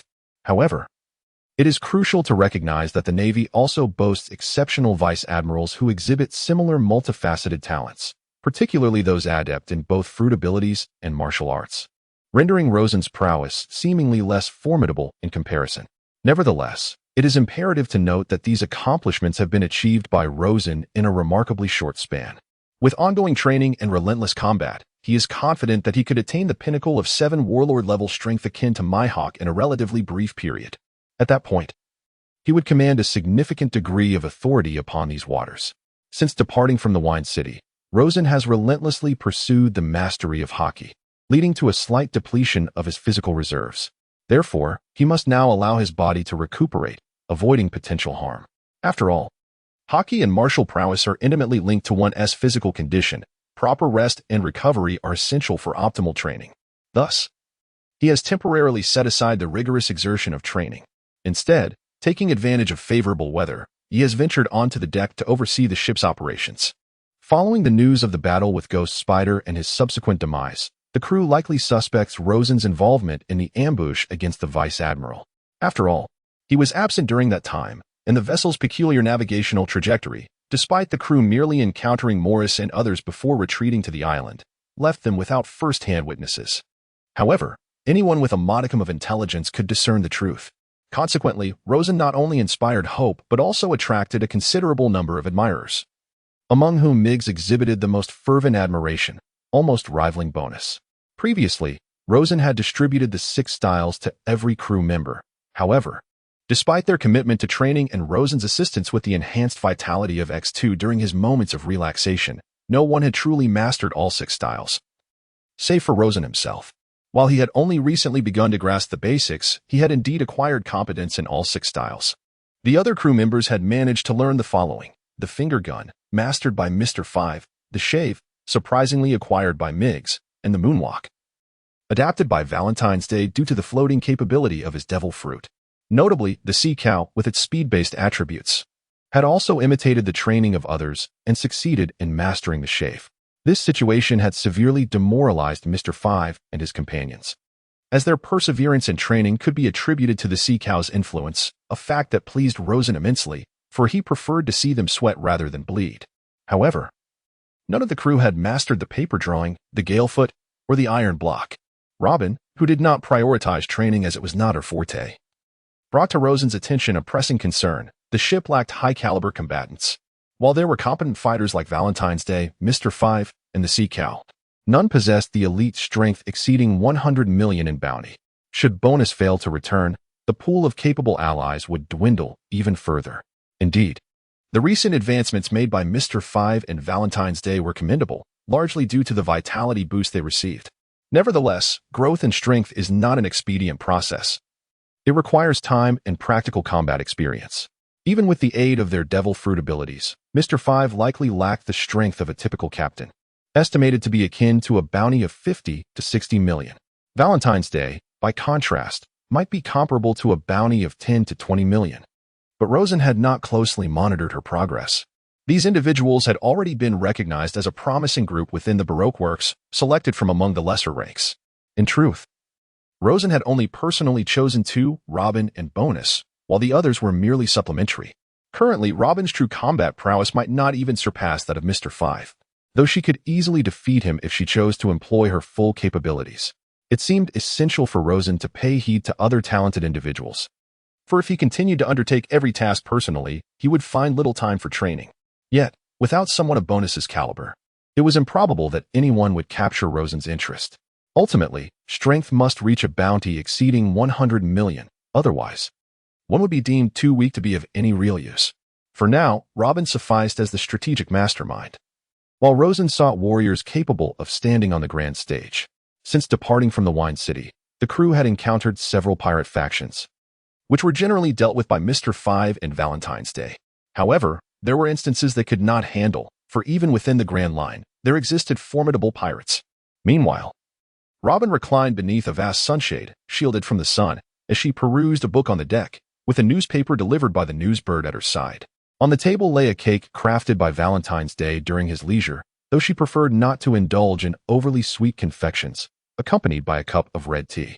The newsbird proved to be an excellent courier, frequently appearing even amidst the expansive sea. After purchasing a newspaper, a heavy snowfall had ensued, forcing the newsbird to take shelter aboard the ship until the storm passed. Having encountered myriad sentient beings, Rosen had grown accustomed to their presence. Morris is wanted? What is the bounty? Rosen had not closely followed the recent news, though he had received critical calls from the Navy headquarters. Nevertheless, he deemed himself a victor in the grand scheme of things, and that was sufficient. Chapter 70. The Storm at Sea. 350 million berries. Robin had already read this news. It was low. While such a bounty is exorbitant for most pirates, it appeared disproportionately modest when considering the strength Morris had previously displayed. In this vast sea, pirates with bounties exceeding 100 million are typically those who have gained notoriety worldwide. 350 million was several times higher than the original bounty of the boss, a fact Robin found amusing, indicating her good spirits that day. Has he not been captured by the Navy? Rosen inquired. Although Morris was technically an adversary, his capture could lead to complications for Rosen. While there was likely no substantial evidence against him, the prospect of a truth-telling devil fruit was concerning. No, but I heard that Admiral Kizaru had an encounter with him. Robin replied, her expression darkening at the mention of the Admiral. After all, he was one of the Navy headquarters' 3 highest combatants. Even the boss would be wary of provoking him. It seems I truly am his calamity, Rosen chuckled, devoid of shame. Ah, boss, how unexpectedly cunning of you, Robin remarked, feigning astonishment. Please, next time you say that, add an also for emphasis, Rosen replied, his mood buoyant, as his mastery over Haki propelled him toward the pinnacle of his journey. Robin paused momentarily before comprehending, covering her mouth as she stifled a laugh. A storm is approaching. The winds will be fierce. Furl the sails. Miggs, the captain and navigator, shouted as tumultuous clouds gathered ominously on the horizon, prompting the crew to spring into action. Robin quickly stowed away her small stool and table as the dark clouds rolled in, accompanied by flashes of lightning, transforming the previously clear sky into a void of darkness. As if the world were on the brink of annihilation, the oppressive clouds descended, unleashing a torrential downpour. Although this drastic shift in weather was not a novel experience, each time Rosen witnessed it, he felt a profound sense of insignificance in the face of nature's overwhelming power. Even formidable figures like Rayleigh and Ace had encountered perilous maritime disasters, and the distinction between natural calamity and a confrontation with foes often blurred. Should it be the former? It was evident how treacherous the Grand Line could be, earning its grim reputation as a graveyard. The crew scrambled up the rigging, braving the wind and rain to secure the sails. Such an immense storm could easily tear the ship apart if they failed to act swiftly. Standing at the bow, Rosen suddenly furrowed his brow, sensing an ominous presence lurking in the surroundings. Something stirred beneath the water. Crew members on the rigging looked down, spotting a colossal shadow emerging from below, and it was rapidly growing larger, suggesting it was ascending with great speed. The ship is being lifted. What should we do? The entire vessel was gradually lifted by the surging tides, far more formidable than the tempest, as an unknown creature began to rise beneath the ship, slowly revealing its colossal form. Rosen furrowed his brow. In such weather and confronted by the denizens of the deep, his abilities seemed of little consequence. He was unable to engage in underwater combat. Thus, he could only await the emergence of the creature to seize an opportunity for action. Bring me the shells, Mr. Five bellowed at a crew member, prompting 2 individuals to swiftly retrieve a box of ammunition from the armory. Fire the grenade. Mr. Five grasped the shell with both hands, channeling his powers as he stood at the ship's edge. With every ounce of strength, he hurled the shell into the sea. This was no ordinary projectile. It was a specially designed shell imbued with concentrated gunpowder, and when combined with Mr. 5's explosive fruit abilities, It detonated with a thunderous roar, sending a towering column of water spiraling into the air. The enormous creature beneath seemed startled, shifting its position, while the towering waves calmed down. Fortunately, had it been lifted too high by the waves, the subsequent fall could have proven perilous, especially with so many individuals possessing abilities aboard the ship. Adjust the sails. Set a course to 3 o'clock, and let the current carry us away from this spot, instructed Migas after studying the storm's winds and the tide's trends for some time. Suddenly, not far from the surface, a mountainous silhouette erupted from the water. The giant creature, a sea king of sorts, though not as exaggeratedly powerful as those found in the calm belt. However, it was at least comparable to a dozen vessels the size of the Dawn. Its crimson eyes fixed intently upon the Dawn, clearly regarding it as prey. The creature that had just lurked beneath the Dawn resembled a hedgehog, covered in an array of black spines, with 2 pairs of powerful limbs protruding from its underbelly. Each limb alone was nearly half the size of the Dawn.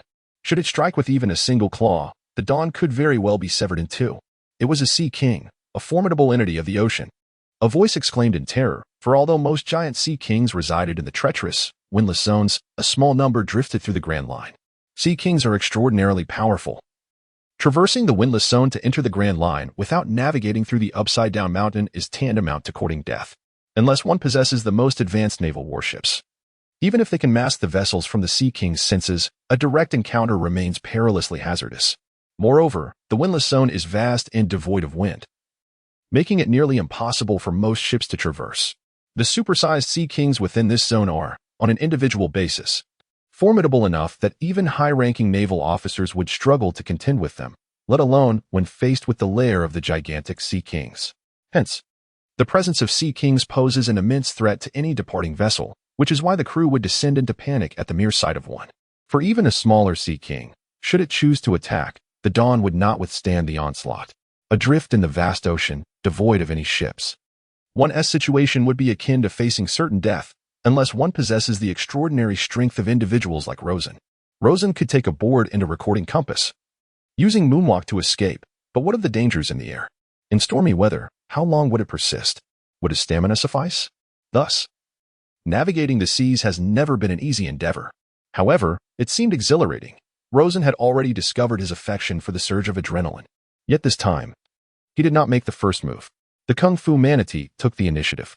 It appeared to be quite intrigued by the hedgehog-like Sea King. The small figure leaped from the vessel into the ocean, creating a splash upon hitting the water, and swiftly propelled towards the Sea King amidst the tempestuous waves. "Secure the cargo. Hold on to the ship," Miguel shouted, for amidst the torrential rain, one must raise their voice to ensure they are heard. The monstrous waves approached. Desert barrier. Rosen frowned. Although the rain hindered his elemental transformation, his abilities remained intact. The sand he controlled, however, was quickly soaked by the downpour. Yet this had minimal impact on his defensive capabilities. In the midst of the storm, everyone was already drenched, with the deafening sounds of crashing waves and thunder reverberating in their ears, while the wind grew ever stronger. Another wave approached. The ship adjusted its course, riding the tides. Yet anxiety gripped every heart. In such a natural disaster, a moment's carelessness could lead to catastrophe.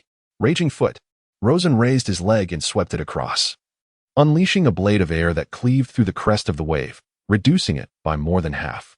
The remaining force crashed onto the deck, fortunately causing little damage. The drainage system was activated to its fullest capacity as Miguel directed 2 others to operate it. "The Sea King is approaching?" Mr. Fai's expression changed dramatically as he gripped a cannonball, ready to launch it. After all, it would not be lethal. "As long as we can drive it away, that is sufficient. Otherwise, they faced the peril of raging storms ahead and predatory Sea Kings behind, a situation fraught with danger." Upon hearing this, Rosen did not dare to be complacent. Had the martial sea cow been defeated? If the adversary were indeed a Sea King, it did not seem implausible. Chapter 71. Landing on the nameless island. Mr. 5. Cease your actions. That Sea King appears to have been tamed by the sea cow. Rosen observed a multitude of tiny figures seated atop the Sea King's head, as the martial sea cow waved towards the others. The demeanor of the 2 creatures suggested a pact had been forged rather than a battle erupted. If a confrontation had ensued, Rosen harbored little faith in the sea cow's chances. While formidable against humans, facing such a colossal being would likely render its might insignificant. Unless, of course, the sea cow possessed the mastery of Haki. The sea cow soon whispered something to the Sea King, which then submerged. slightly elevating the dawn as its limbs grasped the vessel's edge, propelling it in a specific direction. Were they to be taken away from the storm? To a place of safety? Robin pondered. The others, equally astonished, had anticipated a confrontation with the Sea King, but were instead taken aback as it transformed into their vessel's aid.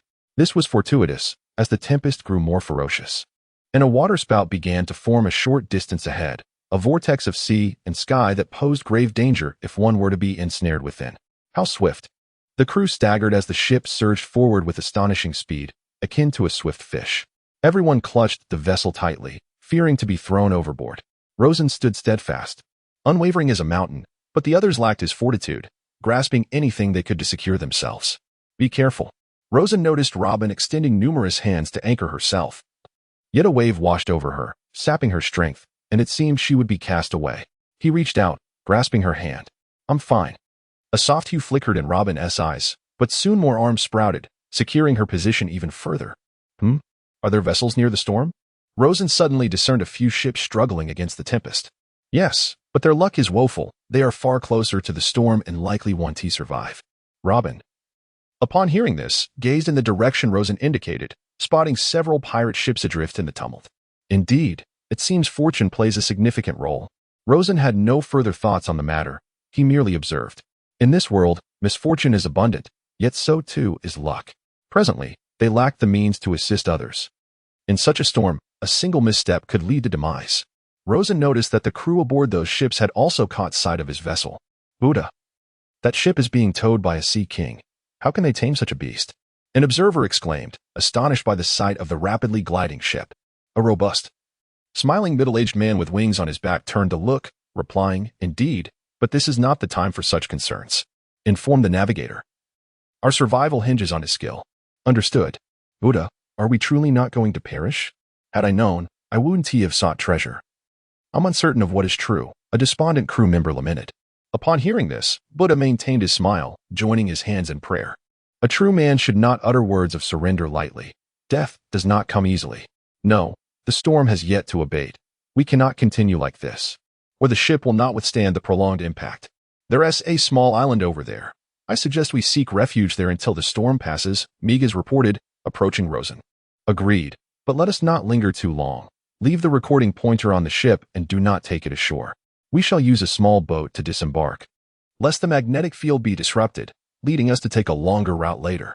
Rosen contemplated, acknowledging that though the island was unknown, it was certainly preferable to enduring the storm. After all, he was quite satisfied with the ship overall. Its destruction would indeed be regrettable. Sea Cow. Let us land on that island and rest there for the time being. Rosen instructed the Sea Cow perched atop the Sea King's head. The Sea Cow understood and nodded, patting the Sea King's head, pointing towards the island amidst the storm.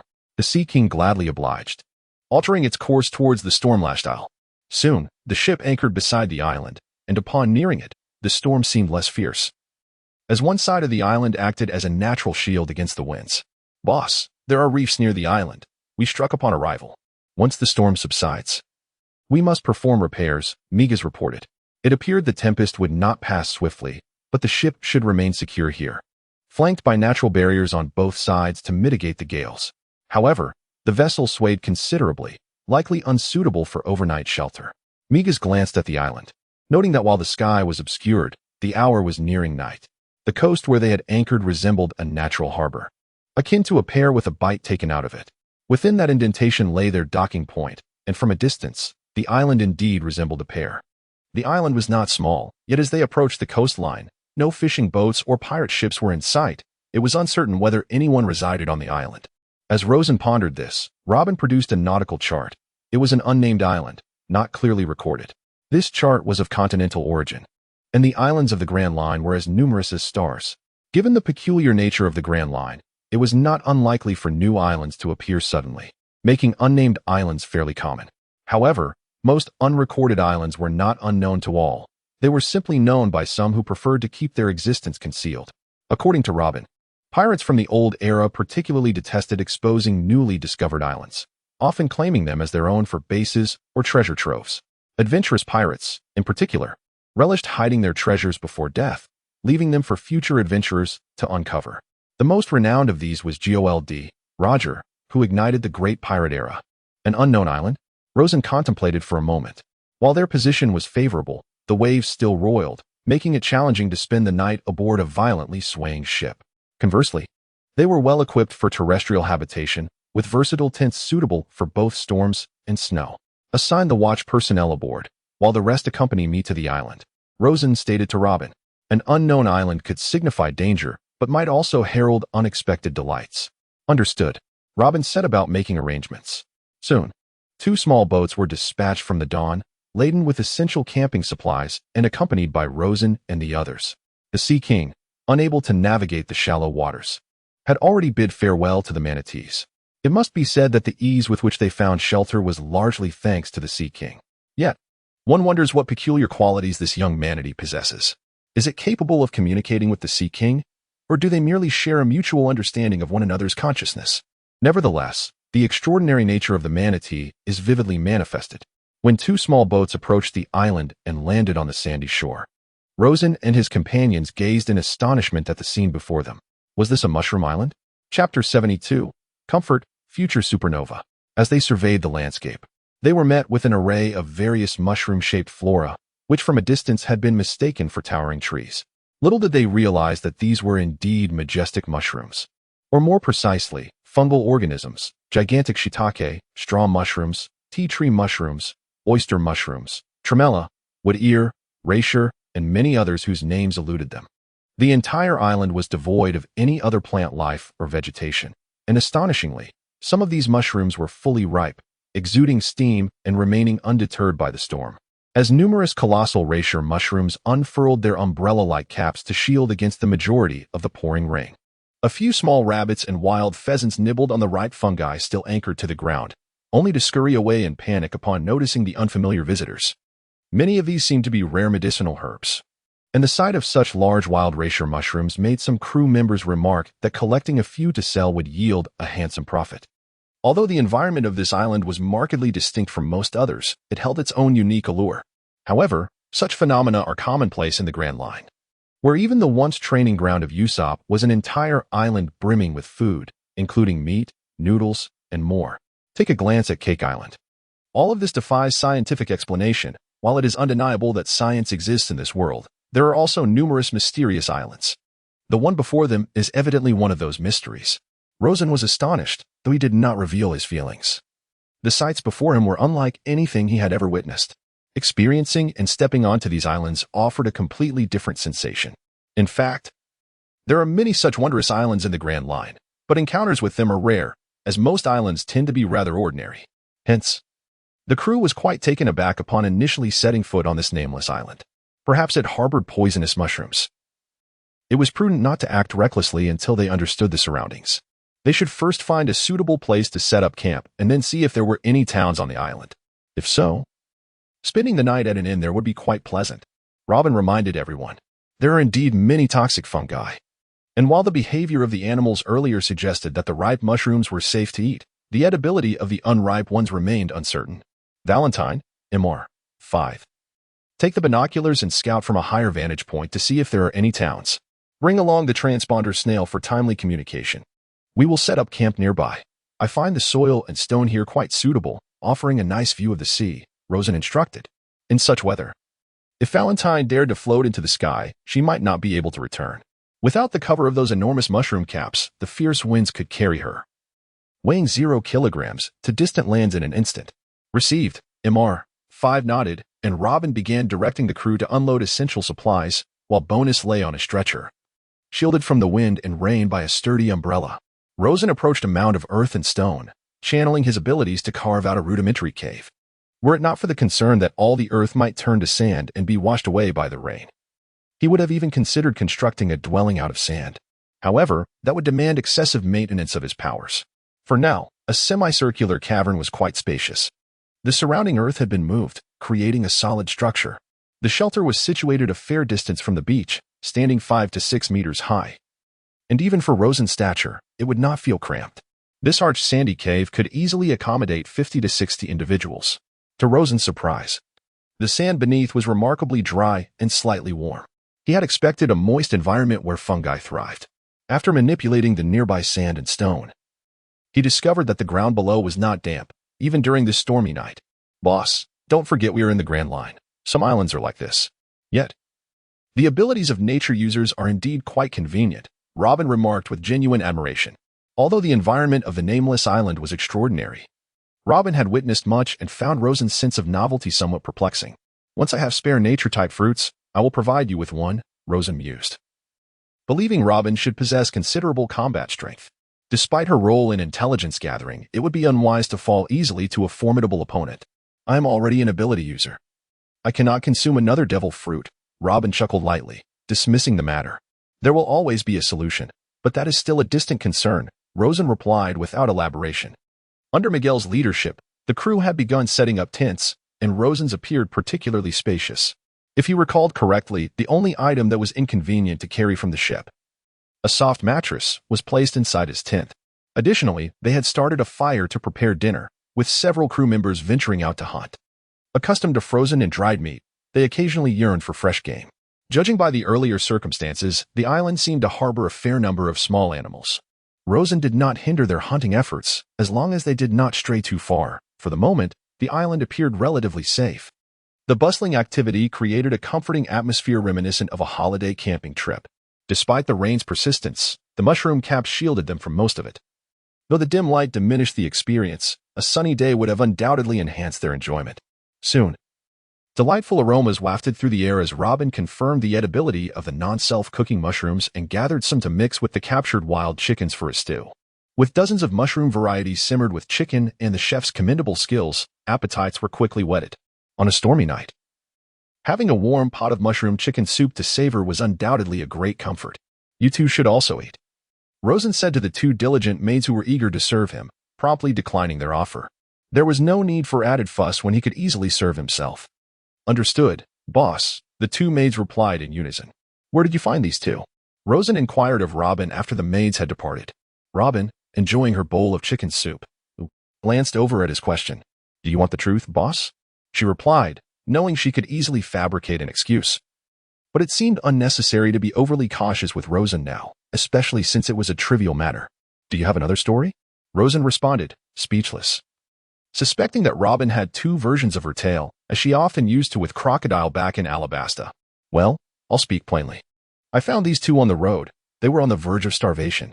I thought I might as well recruit them to assist with your needs, she explained.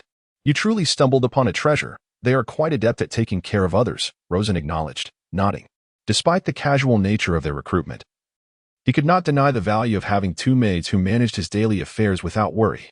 Boss can compliment others. How rare. You must have taken a liking to them, Robin teased, nearly causing Rosen to spit out his soup. To his surprise, before he could respond, a strange voice interrupted. This place is quite lively. I wonder if I might join you all temporarily to escape the rain. The voice, echoing before the owner appeared, startled the crew, who had grown familiar with one another over time. The sound was unmistakably unfamiliar. Instantly, weapons of all kinds were raised, for they were pirates. Viewed as rogues by ordinary folk, and vigilance was essential. A tall figure approached, leading a group of bedraggled subordinates, and upon seeing the leader, Rosen recognized him as a character from a familiar narrative, the infamous monk, Urge, captain of the fallen monk pirates, known as one of the supernovas in the era of great evil. Chapter 73, Something Feels Off. Dressed in monk's robes, adorned with large red prayer beads around his neck and wings on his back, he was tall and robust. A smile on his face that froze upon meeting Rosen's gaze. Warlord of the Sea. The Warlord of the Sea, Crocodile. How unfortunate must one be to casually inquire of another and stumble upon a world-renowned pirate. It is well known that encounters among pirates often lead to conflict, and he does not believe himself capable of contending with such seasoned and formidable figures as the warlords. Thus, the situation has become rather awkward. The monk, Urge, has seen two of his three pirate ships succumb to the storm, leaving only a battered vessel that has barely managed to reach the shore. He intended to land on the island to assess the situation and address his needs for sustenance and shelter. The ship was significantly damaged, although the keel remained intact. Repairs would require a considerable amount of time. Besides disembarking to resolve his immediate needs, he also sought to explore the island for any peculiarities, as his map indicated that treasure was likely hidden on this very isle. Unfortunately, the treasure map bore no more detailed markings. Nonetheless, as it had circulated among the Sky Islands for nearly a millennium, he was unwilling to relinquish it easily. Upon disembarking, he did not catch sight of the dawn. as visibility was poor in the storm, and the vessels were anchored at a considerable distance from one another. As he first set foot on the island, he was taken aback by the environment. Soon, he noticed a flicker of firelight in the distance and decided to investigate. Though his bounty stood at a mere 54 million berries, he was confident in his own strength and was not particularly fearful of encountering ordinary pirates. Moreover, the primitive earthen structures near the fire suggested that they were likely the dwellings of locals. Thus, he made a distant greeting, only to unexpectedly intrude upon the territory of a warlord of the sea. This predicament had become rather complicated. Upon first sighting the monkeyurage, Rosen was equally astonished. This was the individual who had ranked lowest among the supernovas at Sabaody Archipelago. Yet, after approximately 2 years, he had acquired the strength to rival a commander of the 4 emperors, a growth in both prowess and capability that could not be overlooked. Though he had battled the 4th commander, Snag, who had been stripped of his title after defeat, it was evident that Urage's strength was comparable to that of the warlords, as Snag himself boasted a bounty of 600 million berries. This indicated that Urage's strength at that time was likely on par with what one would expect from a warlord. The notorious reputation of the worst generation suggests that these individuals later became formidable forces, standing out among the new breed of pirates. Although he was subsequently defeated by Kizaru, he managed to survive and even encountered Kaido, who had attempted suicide by jumping into the sea in the New World Sky Islands.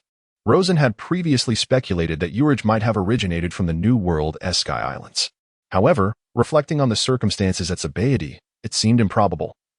If he hailed from the New World, there would be no necessity to traverse Sabaody Archipelago to re-enter it. According to the information available at the time, the supernovas had reached Sabaody via established routes, departing from the first half of the Grand Line. Viewed in this light, Urage's presence in this earlier segment appeared quite reasonable. Although Urage's bounty was comparatively low, this might be attributed to his past as a monk. Judging by his demeanor and actions, he did not strike Rosen as particularly brutal, suggesting a lower level of danger, which could explain his modest bounty. However, 2 years later, when reflecting on other supernovas, it seemed that Kidd and Hawkins had not achieved any remarkable accomplishments. Aside from the protagonist and Laud joining forces to defeat Doflamingo, it appeared that he was the only one to have made significant progress, having bested a bounty of 600 million. This piqued Rosen's interest in him. "Excuse us. We shall take our leave now." Urage noticed Crocodile's unwavering gaze upon him and felt a twinge of unease. He was not particularly strong at the moment, and although he had potential, he was still far from Rosen's level. Even if some time passed and he reached the level he was at during the Sabaody Archipelago incident, he would still pale in comparison to Rosen. Urage was self-aware and thus did not intend to disturb Crocodile. "Since we are here, let us stay and converse. I have some questions that I wish to clarify. Please, take a seat." Rosen indeed had inquiries to make. Urage was taken aback, but then smiled at him. Somewhat perplexed, was Crocodile not planning to let them leave? However, his demeanor did not suggest an intention to forcibly retain them. Although he held Crocodile in awe, he would not shy away from conflict if it arose.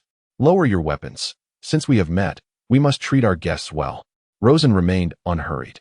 Upon hearing the boss's words, the crew members gradually put down their weapons, and some began to set the table for them. Urage's party consisted of only 7 or 8 individuals, which was manageable. "Should we?" Urage's subordinate expressed concern, for the reputation of the 7 warlords should not be underestimated.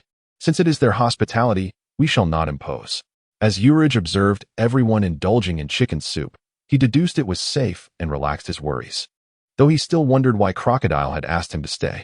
Was he also interested in the treasure map? Yet, aside from a vague leak by a subordinate on a certain island, not many were privy to that information. "Before we proceed, may I witness the strength of the warlords?" Though Urage was not bloodthirsty, he was combative.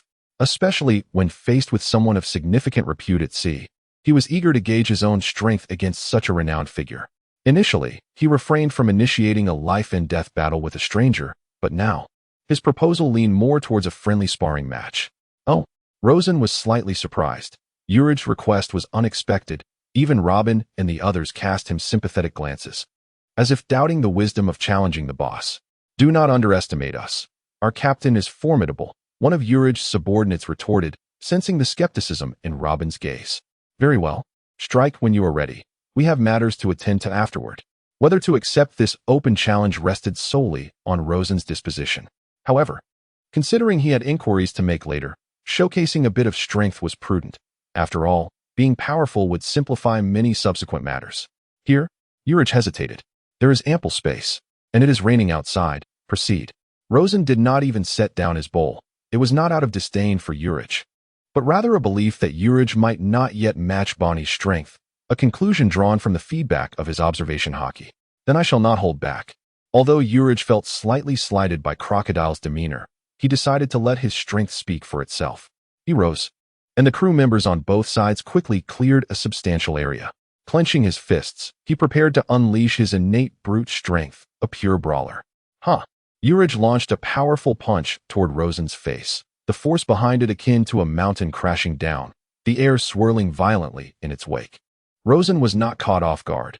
He had some understanding of this individual, and the punch was indeed substantial.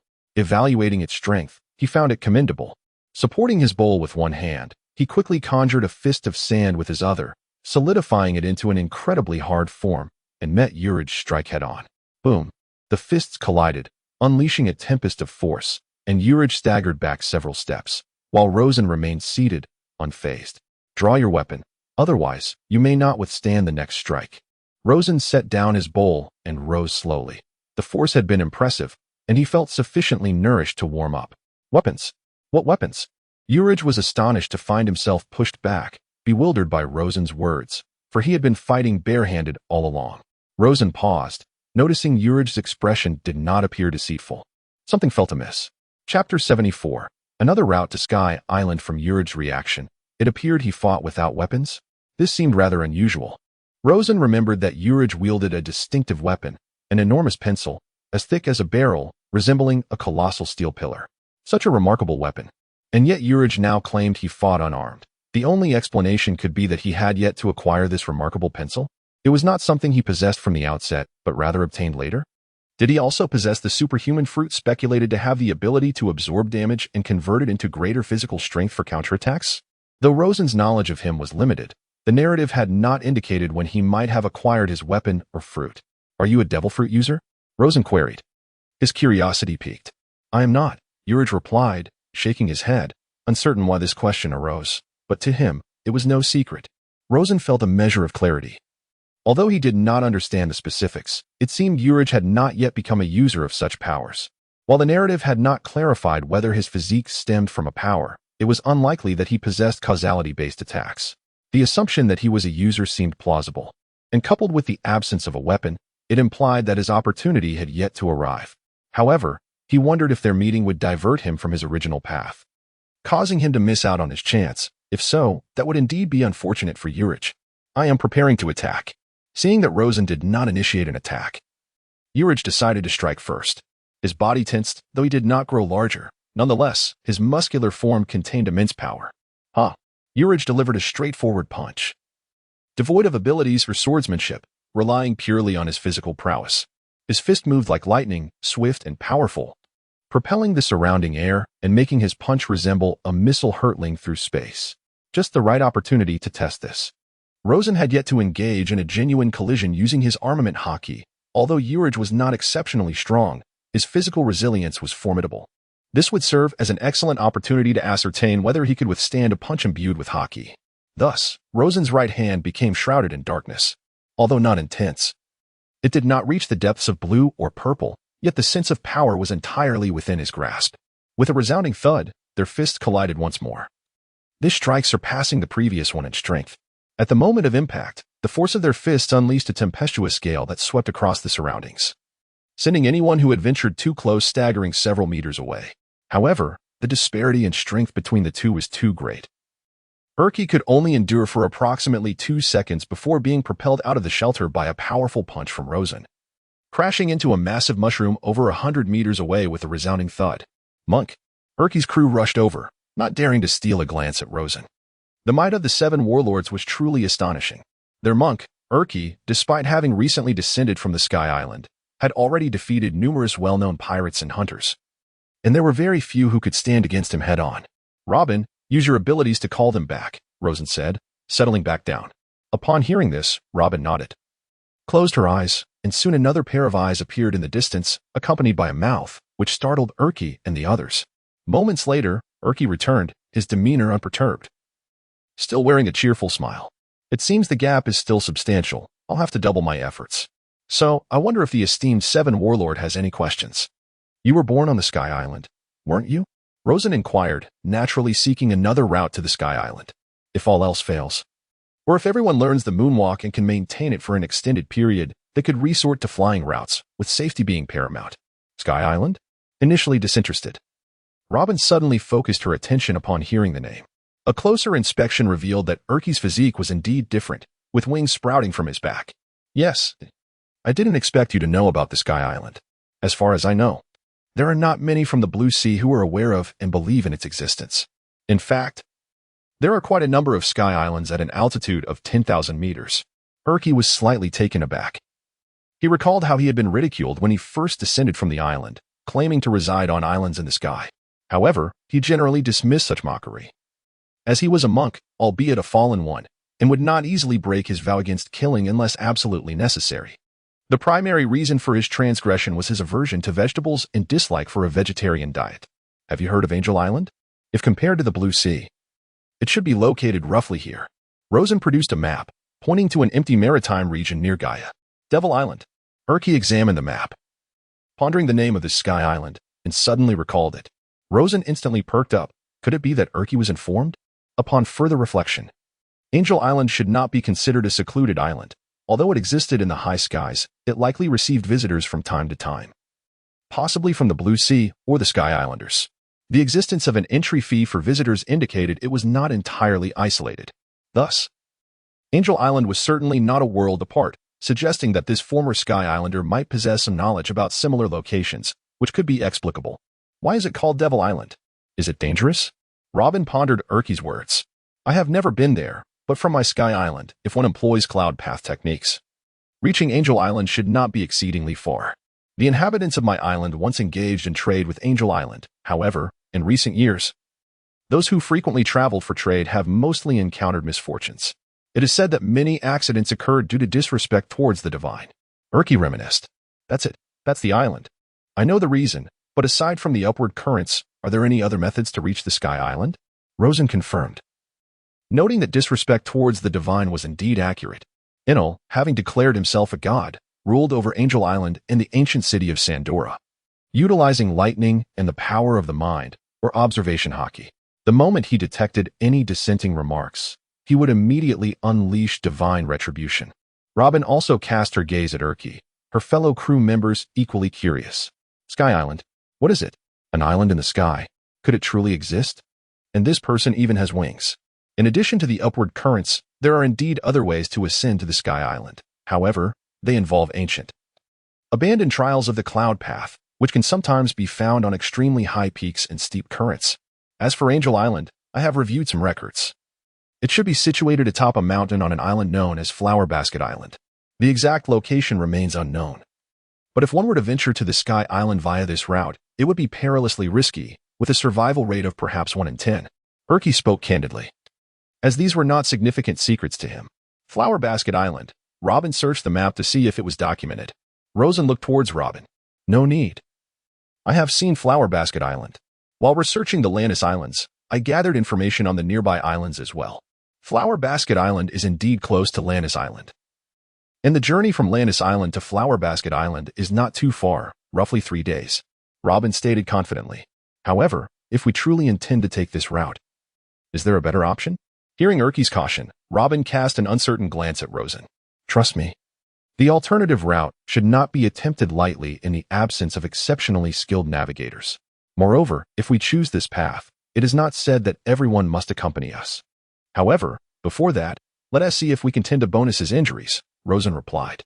Although he was unaware of how the spring man Bellamy had reached the island, he had heard that he had indeed lost many subordinates. Thus, this may very well be the route we can take. And since Bellamy managed to survive, I am confident that I can as well, even if I bring a couple more people along. It seems you firmly believe in the existence of the Sky Island. Haha. It's been a long time since I've met a Blue Sea person who believes in the Sky Islands. Erky laughed heartily. Suddenly, a phone bug in Rosen's arms rang. It was MR5, who had gone out on reconnaissance. Rosen frowned. The call from the phone bug indicated there was a situation.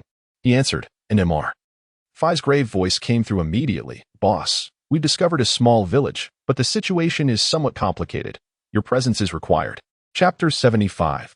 Victims beneath the blade in the northeast direction of the nameless island. Within a sunken basin, approximately 70 to 80 households resided, scattered in the low-lying terrain. After finding a suitable observation point, Mr. 5 and Valentine's Day beheld a fire that burned defiantly through the torrential rain, seemingly impossible to extinguish. At first, they suspected a fire had broken out in the village, but after observing for a while, they noted the absence of any inhabitants. As they drew closer, they discovered an entire village had been mercilessly slaughtered. Elders, children, men, and women all had fallen victim. The earth stained crimson with blood, houses ablaze, and blood washing through the rain, flowing everywhere. Mr. 5 observed that these individuals had recently perished, with evident knife and gun wounds, clearly the work of some marauding bandits. The varying calibers of the gunfire indicated the weapons were not standardized. This meant that other dangerous groups might still inhabit the island. And judging by the methods and weaponry employed, they were likely pirates. While Mr. 5 felt little compassion, he deemed it necessary to inform the boss. Not a single survivor. As Valentine's Day approached, a light snowfall began to fall, rendering the surroundings more distinct. However, her countenance appeared rather grim. She had indeed taken the lives of many. Yet she had never participated in such a harrowing massacre, feeling a profound aversion towards pirates who spared neither children nor the elderly. After a thorough search, it became evident that not a single survivor remained. Soon, Rosen, along with Haki and others, followed the route provided by Mr. 5, ultimately locating the two individuals and discovering the village. The horrific signs of devastation deeply unsettled Rosen, particularly upon witnessing the lifeless bodies of the elderly and children. Yet he understood that on this vast ocean, true pirates engage in such deeds, arson, slaughter, and plunder, devoid of humanity. Upon witnessing this, Haki's visage was wrought with sorrow. He clasped his hands in prayer, seated upon the ground, offering solace to the departed souls. After a considerable time, he spoke. I bear responsibility for this. At these words, Rosen furrowed his brow and turned his gaze towards Haki, his voice as frigid as ice. Was it your men who did this? He had nearly forgotten that Haki, by nature, was a pirate himself. No, my subordinates are but a remnant. The tempest has taken too much from me. However, this island appears to be isolated, devoid of ships and significantly cut off from external communication. The likelihood of it being secluded is quite high, and under normal circumstances, such occurrences would not transpire easily. Yet, regrettably, prior to our arrival on this island, one of my subordinates inadvertently divulged the location of the map. I suspect it was that band of pirates responsible. Haki replied in a somber tone. Could it be a treasure map? Robin inquired, her intellect swift to grasp the implications. It is indeed challenging to attract the attention of greedy pirates without something akin to a treasure map. Indeed, it seems they reached this island before us, Haki acknowledged. The monks were somewhat perplexed, questioning why Haki would divulge the matter of the treasure map to this unfamiliar individual before them. However, the subordinate who was closest to Haki was acutely aware that the abbot's heart was currently overwhelmed with sorrow and guilt, even though the one who had inadvertently revealed the treasure map had already perished in the tempest. However, this does not imply that Haki's heart can be entirely at ease. Wealth stirs the soul, much like sunflowers in the desert. Rosen sighed, placing his hand on the ground, invoking his powers. However, he was powerless to alter events that had already transpired. A large section of the ground had sunk, burying all the corpses and houses to prevent them from being devoured by animals. This island was not small, and the band of pirates should still be searching for treasure on it. Would you mind if we examined the treasure map together? Rosen inquired, directing his gaze at Haki. Were it not for Haki's unyielding honesty throughout their encounter, he would not have hesitated to engage in a treacherous alliance. After all, he had frequently partaken in such dealings of late, yet he found Haki to be quite likable overall. Rosen was intrigued to see what kind of treasure map could incite pirates to commit such heinous acts as village slaughter. Very well, these occurrences should never have taken place. It is my own greed that has led us here. This map has been passed down in our Sky Island for nearly 1,000 years. But it merely indicates that the treasure is located on this island without providing any further specifics, rendering it of limited utility now. Haki had witnessed far too much death that day and found it difficult to maintain an optimistic outlook. As he spoke, he produced an aged map and handed it to Rosen, who glanced at it but could not decipher its meaning before passing it to Robin. Could you discern any additional information from it? Robin nodded, taking the map into her possession. After scrutinizing it for a moment, she too found no further useful details, but suggested that she might need some time to study it more thoroughly. Before Rosen could respond, Erky interjected, "Take it. Here. It serves little purpose. I shall seek justice for these people." Without waiting for Rosen's reply, Erky vanished into the rainy night with his remaining subordinates. However, the island was vast, and locating a group of individuals amid a storm that obscured all traces would not be an easy task. Rosen found himself slightly unsettled by Erky's ease in relinquishing the treasure map. "If we truly uncover a treasure, half shall belong to you." He had initially intended to merely observe the map, but Erky's immediate dismissal was rather unusual. After all, it was commonplace for individuals to engage in fierce battles over a treasure map. Was it possible that Erky did not value wealth? That certainly could be the case. Alternatively, he might have deemed the map truly useless, recognizing that the strength of the 7 warlords was too formidable. Engaging in conflict over a map of little worth would be unwise. Such a scenario could lead them to meet the same fate as those villagers. Though the present 7 warlords did not appear to be such individuals, one could never truly know what lay within a person's heart. Regardless, Erky had demonstrated an admirable ability to let go when necessary, which earned him Rosen's respect. "What an intriguing individual," Robin remarked, observing Erky's retreating figure. "If memory serves me correctly, he is indeed a pirate and a wanted criminal, yet he seeks the perpetrator at this moment. He certainly seems to be a decent person. The next time we encounter him, I shall extend an invitation to join the Dawn." Rosen mused thoughtfully. "Are you considering recruiting him?" Robin exclaimed. "Is that so objectionable? I find his abilities commendable, and he possesses a certain charm." Rosen replied candidly, acknowledging his need for capable individuals. Even if Erky were only to grow strong enough to defeat pirates valued at 600 million berries, that would still be an impressive strength. According to the original narrative, the supernovas would undoubtedly become more active in the later stages, suggesting that his potential was remarkable and would only continue to rise. Moreover, Erky did not seem to be an individual driven by overwhelming ambition. Not every seafarer aspired to become the pirate king, and even if they did, it was hardly a matter of great concern. "That is not the issue. It is simply rare to encounter a pirate worthy of the boss's attention," Robin countered, shaking her head. "Inform everyone to remain vigilant, arrange for additional personnel on duty, and ensure timely communication of any news. Maintain contact via Din Mushi at regular intervals." While the others rest for now, Rosen instructed. They had weathered a storm, and many were fatigued. Rest was essential. After all, not everyone possessed Rosen's robust physique and stamina. Thus, the group returned to their resting quarters, and the night passed peacefully, save for the storm.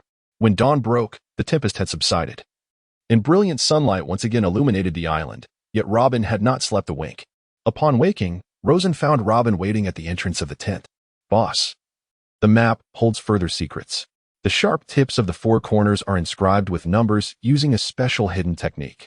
If I am correct, when combined, these numbers should represent the geographical coordinates of the treasure's location." "You are truly an exceptional archaeologist," Rosen remarked sincerely. "No. I merely attempted various methods to uncover potentially hidden information over the years," Robin replied with a smile. "The skies have cleared. So let us embark on our quest for treasure. Since we have pinpointed the exact location, we cannot simply ignore it. Moreover, it originates from the Sky Island, which may yield intriguing artifacts." It was peculiar how treasures from the Sky Island might end up in the Blue Sea. However, who could say for certain? Perhaps, long ago, there had been a close connection between the Sky Island and the Blue Sea. MR5 and a few others escorted Bonus back to the ship, heightening vigilance. Should anything arise, they were to signal immediately with flares or Din Mushi. It was impractical for everyone to pursue the treasure, as bringing Bonus along would be inconvenient. Additionally, the ship needed protection. Otherwise, they risked attacks or theft, which would undoubtedly lead to complications. Although MR5's strength was not exceptionally formidable, he could easily handle 100 ordinary strong pirates without difficulty. To the average pirate, MR5 was already considered quite powerful. Nodding in acknowledgement, MR5 recognized that Boss entrusting him with the safety of the ship was a sign of trust. While he felt a tinge of disappointment at not being able to join the treasure hunt, he resolved to perform his duties to the best of his abilities, seizing the opportunity to train further. Over time, MR5 had transformed into a fervent practitioner, and when he focused intently on a single task, his mind often brimmed with innovative ideas. This is how individuals tend to grow rapidly. With arrangements in place, Rosen set forth with Robin and the aerial scout, Valentine, toward the treasure site. Robin produced measuring tools for the coordinates and instructed Valentine to ascend into the sky to survey the island's general outline. Soon, Rosen observed Robin circling the intersection of the coordinates on a blank sheet of paper. Lacking a map of the island, they had no choice but to employ this method. Having a map would have made it considerably easier. It should be here. Let us head southeast. Robin quickly deduced a location. Their journey was mostly uneventful.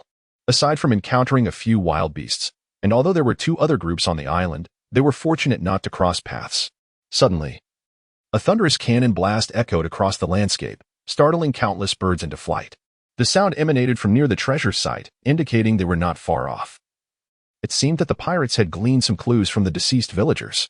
Robin deduced that, since Haki had left with individuals who were not equipped with heavy weaponry, one could preliminarily conclude that the sound of cannon fire was not generated by Haki and his companions, and indeed, the reality aligned with this assumption. At this moment, in the southeastern corner of the nameless island, there lay a gorge, through which a river meandered gracefully towards the horizon, flanked by clusters of exquisite blue mushrooms. Dense and enchanting.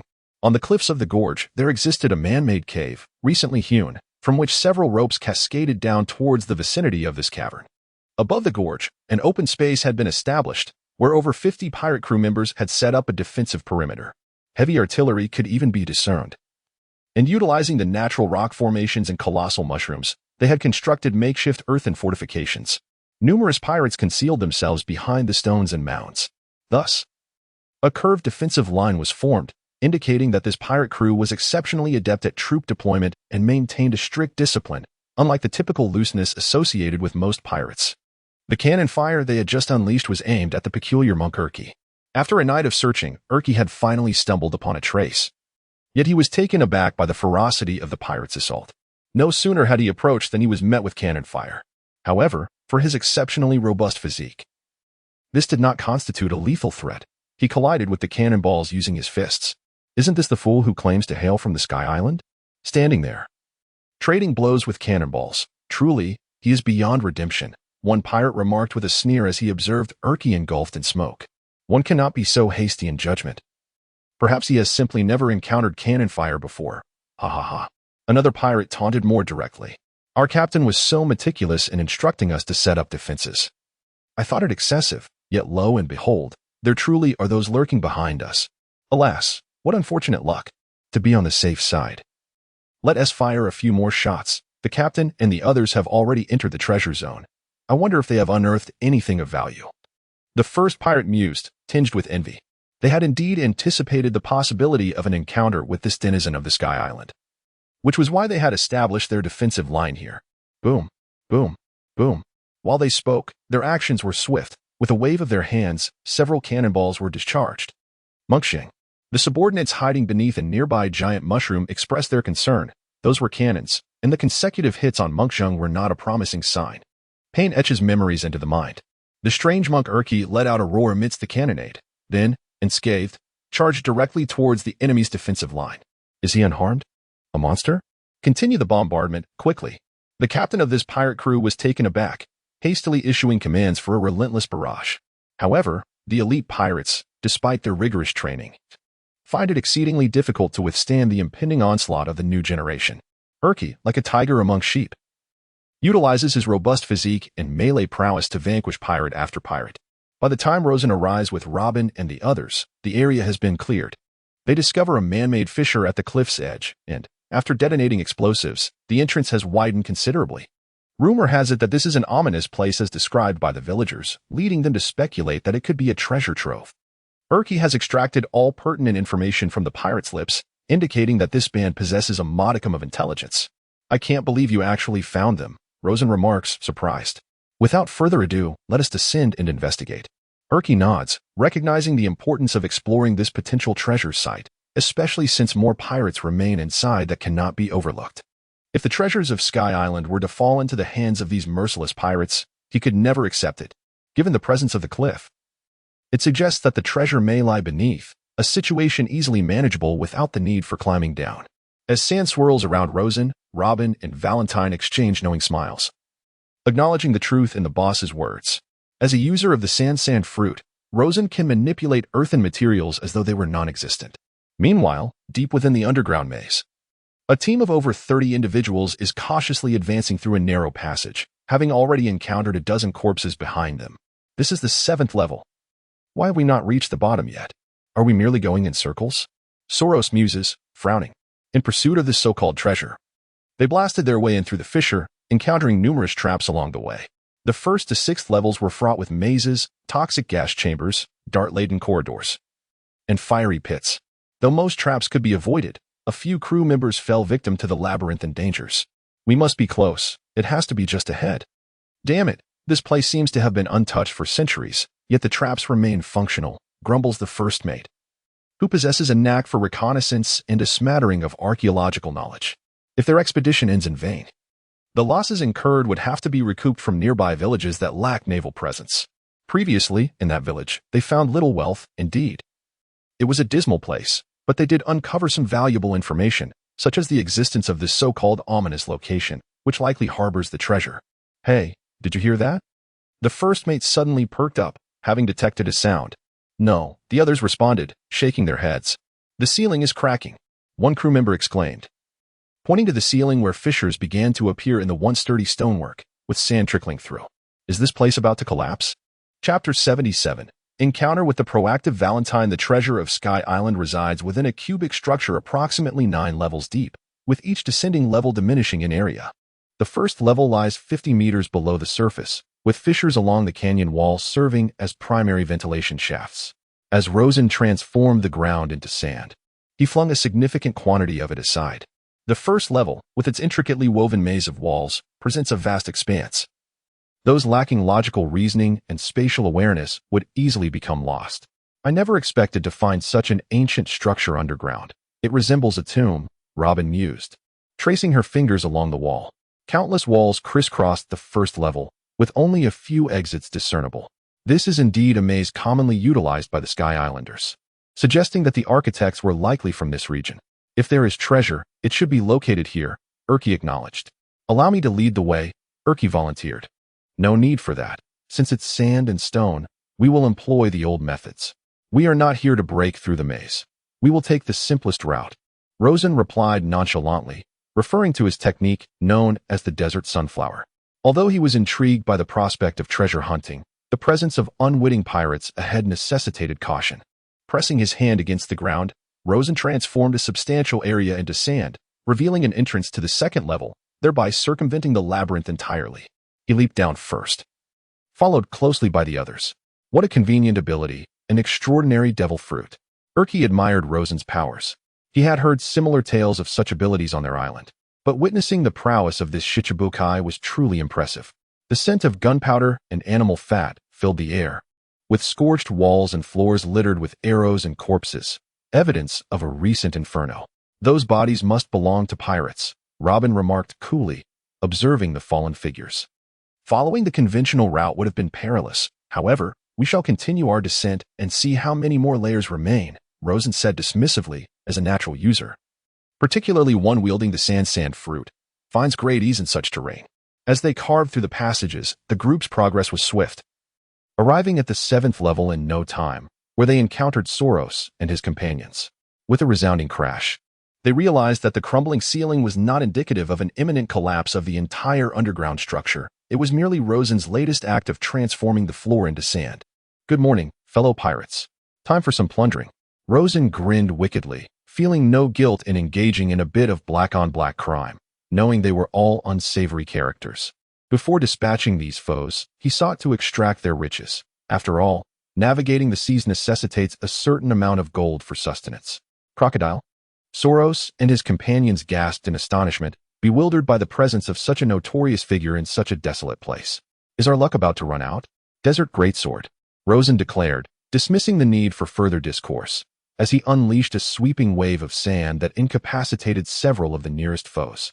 In the narrow passage, there was no room to evade unless they possessed similar natural abilities or could phase through walls, leaving them with no choice but to absorb Rosen's assault. Damn it! Open fire! Soros roared, his expression darkening as gunfire erupted, but the bullets merely fizzled against Rosen's elemental form, producing not even a spark. What is this? A devil fruit user? Soros and his crew were struck with horror. They had never encountered a natural ability user before. and even if they had heard of such powers, they could not comprehend its manifestation, given how rare natural abilities are. Sandstorm. Rosen initiated another swirling tempest of sand, trapping the pirates like sardines in a can within the passage, leaving them with limited mobility. The razor-sharp grains and whirlwind decimated numerous pirates in an instant. Have we eliminated them all? As Urki and his companions touched down, they were greeted by a gruesome sight. The corridor was littered with the lifeless bodies of pirates.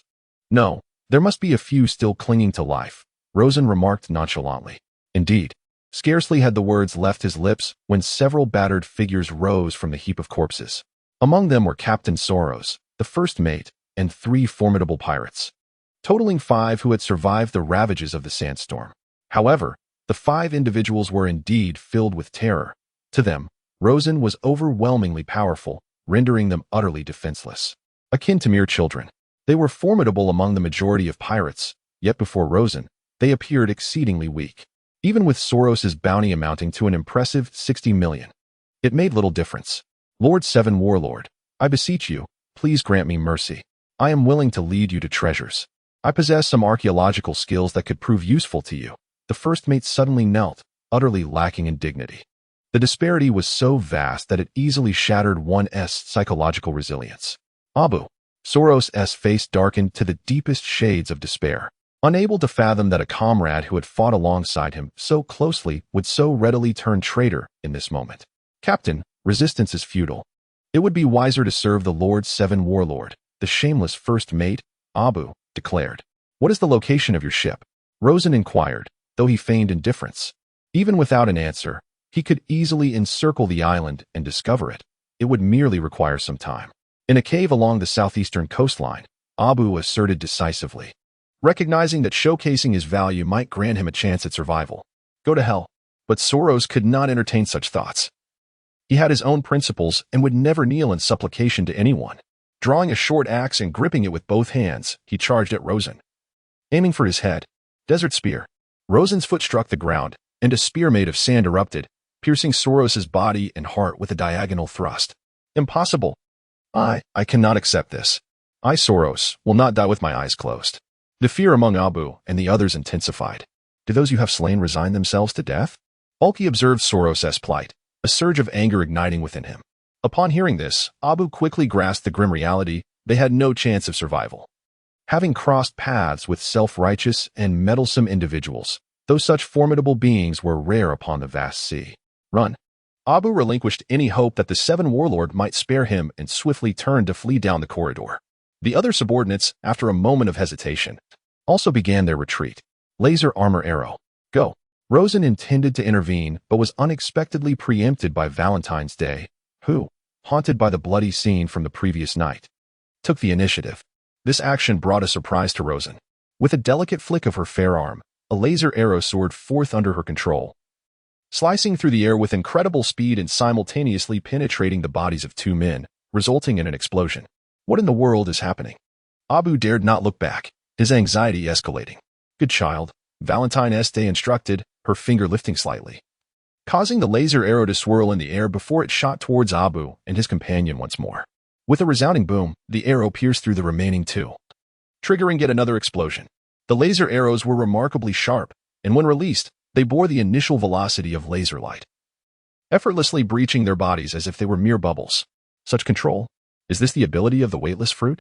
She can manipulate the weight of objects aside from herself?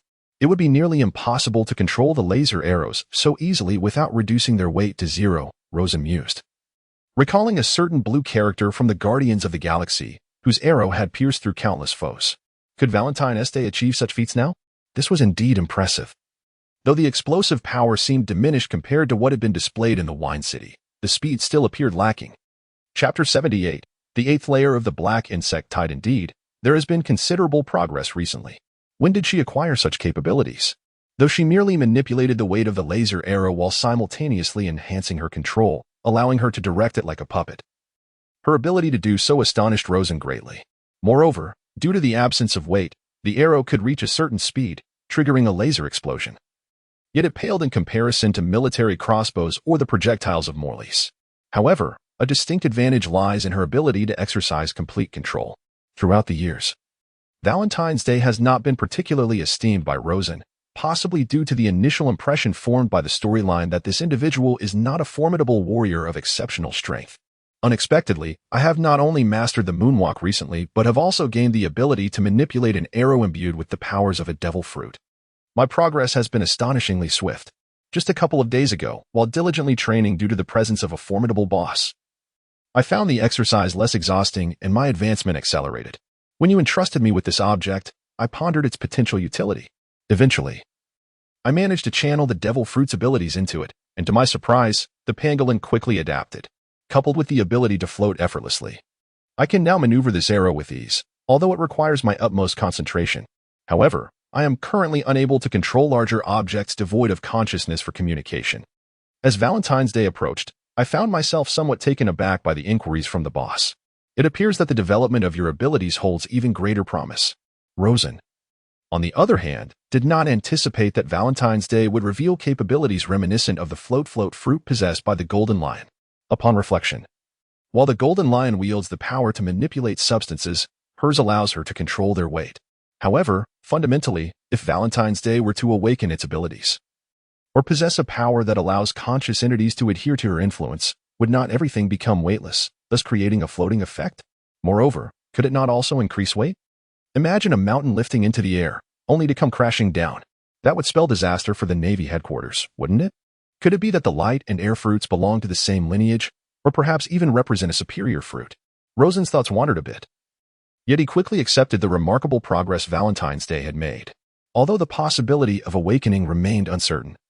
Even the ability to manipulate this single aspect would significantly enhance her strength. Having cleared the debris, let us continue our treasure hunt, Rosen mused with a faint smile. His spirits slightly lifted. As he pressed his hand upon the ground, he descended into the 8th layer. The moment they arrived, a shiver ran down their spines. The 8th layer revealed itself as a grand hall, and as they descended, they were surrounded by an overwhelming swarm of black, mushroom-shaped insects, densely covering the walls and floor, all fixated on Rosen and his companions. To these creatures, they were an anomaly, intruding upon their domain. These insects were relatively small, each the size of an infant's fist. Yet their numbers were staggering. Be cautious, Rosen warned, noticing the insects swiftly advancing towards them. He observed that 4 passageways branched out from the hall, each teeming with the creeping creatures. Suddenly, one of the crew members, caught unaware, was bitten by one of the insects, resulting in a gruesome tear of flesh.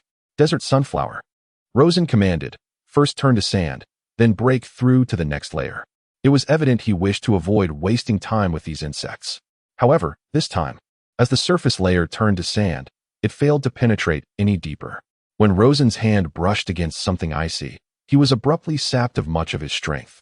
Sea prism stone. He was taken aback. Although he had never encountered the stone before, the sensation beneath his hand was unmistakably that of stone, and it rendered him powerless. Thus, it could only be the sea prism stone. He rose to his feet, pondering the implications. Did this mean that the subsequent floors were entirely paved with sea prism stone? Such extravagance! However, this is of little importance. What truly matters is that we are in trouble. Prepare for battle, take care of yourselves, and do not disturb the surface of the ground. Beneath it lies sea stone flooring, and breaking the surface will render those with abilities powerless. What? Sea stone is beneath the floor? Robin and the others were taken aback, realizing they would have to confront this group of creatures lurking in the darkness head-on, which was utterly dreadful. Sandstorm. Rosen hesitated to exert too much force for fear of flattening the ground, but a small sandstorm swept away a large number of the insects. However, as soon as one area was cleared, another wave surged forth from the passage. How annoying. Robin positioned herself behind Rosen, reluctant to use her abilities to capture these filthy creatures. Valentine and the others also began to engage in battle. Even Valentine was repulsed by the insects, tearing a stone slab from the ground and smashing it down upon a multitude of them, turning them into a mushy mess. Teleport. Valentine manipulated the laser arrows to weave through the swarm of insects, instantly piercing a number of them and causing explosions that cleared a considerable area. Yet more and more insects continued to pour in. The remaining crew members wielded their weapons, yet many were still bitten. Rosen, however, remained unconcerned as a natural type ability user. He knew these creatures could not harm him as long as he did not come into direct contact with the sea stone.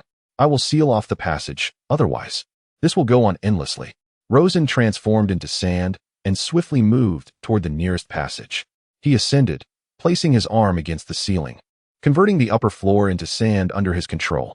Sand fist. Targeting a passage, Rosen unleashed a powerful sandstorm punch, causing a tremendous crash as sand surged into the passage, instantly blocking it. At least several dozen meters of the passage were filled with sand, making it difficult for the insects to emerge again, effectively halting the previous swarm. Rosen proceeded to seal the remaining 3 passages, thereby allowing the crew to clear the insects in the hall without facing an unending onslaught. Sandblade Storm. Rosen raised his hand and unleashed thousands of sand blades, clearing away a significant portion of the black insects in a single move. The remaining ones were swiftly dealt with by the collective efforts of the crew, who stood apart, occasionally eliminating any insects that emerged from the sand. It must be said that these insects are quite formidable. Their limbs could leave clear marks on the stone walls. Check the injured for any signs of poison. These creatures inhabit such deep underground environments, and their cleanliness is questionable. Rosen remarked, "There are no signs of infection, so they should be non-toxic. I did not expect such creatures to exist so deep underground. Are they bred here? How do they survive? Cannibalism?" Robin pondered, seemingly considering the possibility. "What do we do now?" Haki inquired of Rosen. "Since the layer below is sea stone, if it is merely the floor above, then it should be manageable. I can seep in from the side without issue." Rosen approached the wall, transforming the sand into a passage and walking forward for about 10 steps. Continuing this way, they exited the hall's confines, entering the previously established depth of the passage, albeit through a newly created path devoid of insects. Unless they could excavate within the stone to survive. After proceeding a distance, Rosen pressed his palm to the ground, successfully transforming the sand. He leaped down, quickly exploring the underground beneath the sea stone floor, soon discovering an alarming situation. "What is it?" After seeing Rosen return shortly after, Robin asked. "It is not good. The bottommost layer is a completely sealed chamber of sea stone, every side covered in it, directly beneath the hull, resembling a box. It seems the treasure should be contained within this 9th layer of sea stone box." Rosen shook his head. "Breaking the sea stone is not so simple. Moreover, forcefully breaking it could potentially damage whatever is inside, which is not his intention. Let me think. If that is the case, then the mechanism to open the box below must be within this hull. It is improbable that there exists a box that cannot be opened. If it truly wishes to remain closed, it would be better tossed into the sea." Robin began to contemplate. The others also started to examine the walls and floor, attempting to uncover any mechanisms. "This mural looks familiar. It resembles a legend passed down from our sky island." Haki approached the wall, suddenly speaking as he observed the mural. "What legend?" Robin inquired, intrigued by this information. "It is a legend concerning the true God, saying that one day a being will emerge who can enable the people of the Sky Island and the Blue Sea to coexist in a harmonious life. Look at this mural. It depicts the people of the Blue Sea and the Sky Island sharing a sun, symbolizing an existence of equality and freedom." Haki pointed to the mural before them. "You previously mentioned that this treasure map was handed down from your Sky Island, correct?" Robin questioned, while Rosen remained silent, as this was not his area of expertise. "Indeed. It dates back to the blank historical period." Haki nodded. "Thus, it seems likely that the mechanism is embedded within this mural, originating from the Sky Island. Coupled with its unique legends, this suggests that the intended future discoverers of this treasure are the people of the Sky Island. Examine this mural closely and see if it aligns perfectly with the legend from your Sky Island, paying attention to the details." Robin deduced a possibility, regardless of its validity.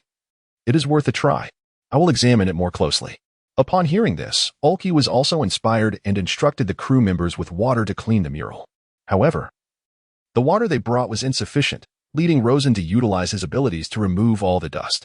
Then, Haki began to scrutinize it closely. The mural is quite large. It is not merely a single piece, but an entire story encircling the wall. Rosen, feeling curious, began to observe as well. The mural resembles a comic strip of sorts. Although lacking text, it vividly narrates a story. It depicts a Blue Sea person arriving on the Sky Island, receiving a warm welcome, with scenes of bonfire feasts and joyous celebrations. There are also images of joyous unions. This Blue Sea individual appears to be quite popular. Yet one day, the mural began to change. More Blue Sea individuals arrived on the Sky Island, but these newcomers differed in appearance from the original visitor. Subsequently, the mural transitioned into scenes of war, with the first Blue Sea person engulfed in flames as conflict erupted between the Sky Islanders and the new group of Blue Sea individuals. Numerous scenes ensued that Rosen could not comprehend. However, what ultimately unfolded was the shattered dwelling of the Sky Islanders, a mere relic of shadows. Rosen speculated that it must have been an extraordinarily formidable deterrent weapon. Could it be the Sky King?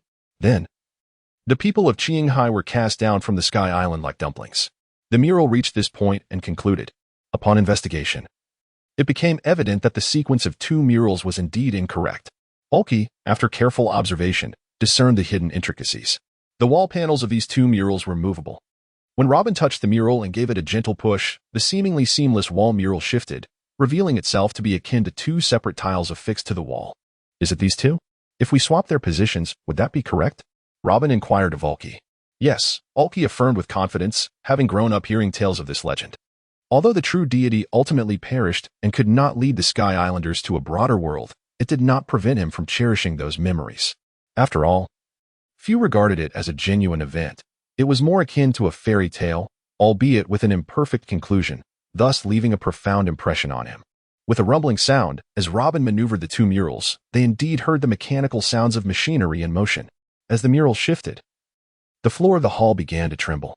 The layers of soil and stone on the ground cracked first, unveiling the sea tower stone floor, which subsequently receded, gradually revealing a treasure buried for nearly a millennium. Gold.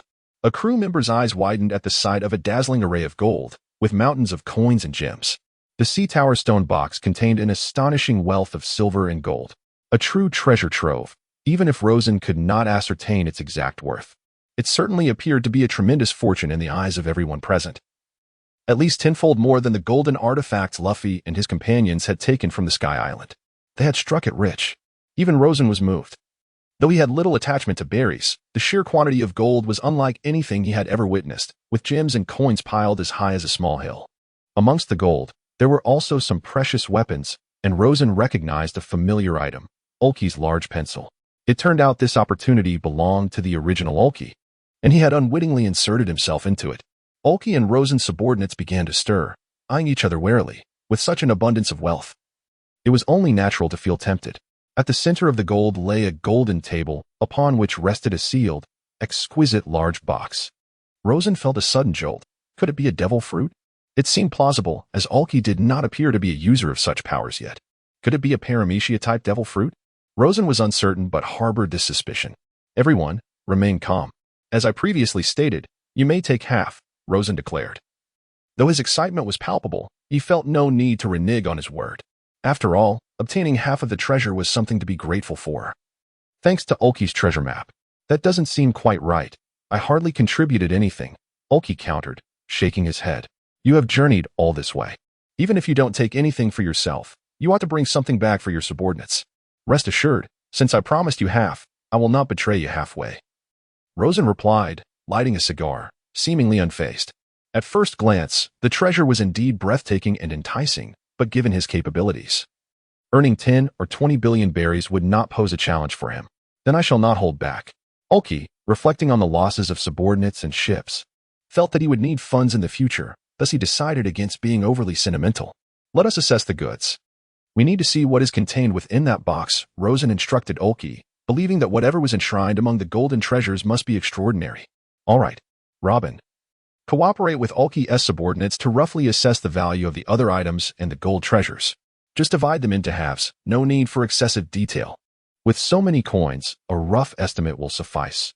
Who has the time to count them one by one? Understood. Rosen and Ulki approached the golden trove and opened the box, revealing a single devil fruit before their eyes. Beside the fruit lay a piece of yellowed parchment, inscribed with a line of text. This line of writing instantly captivated both their gazes, prompting Ulki to read aloud. When the Sky Islanders once again pursue legends to reach Qinghai and open this box.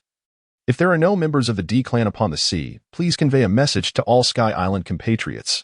Do not descend to Qinghai. Do not consume the devil fruit. The final signature read, Andesti, Manchue and I. The legend was indeed true. There truly existed a person who once united with the god of Qinghai, a Sky Islander. Had she later descended from the Sky Island? Ulki's face was a mask of astonishment. Chapter 80. Invitation and Banquet Boss. I have discovered something remarkable, and I fear it may be difficult to allocate, Robin announced. approaching the two with an exquisite long knife in hand. Her words jolted them back to reality. They had been lost in contemplation over the letter. Why should the Sky Islanders refrain from descending to Qinghai if there were no D-clan members? Would consuming the devil fruit lead to complications? Who was Manchue and I? Judging by Ulki's expression and tone, it appeared that Manchue and I was a figure akin to a fairy tale within the Sky Island lore, perhaps comparable to Snow White from Rosen's former world.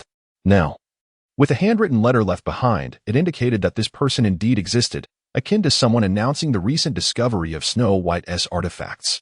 Thus, Ulki's shock was entirely understandable. What is it? Have you found something? Rosen inquired. Look at this knife, if I am not mistaken. It should be one of the 12 supreme blades known as the Tianluanyang knife. This knife has not appeared in public view for centuries.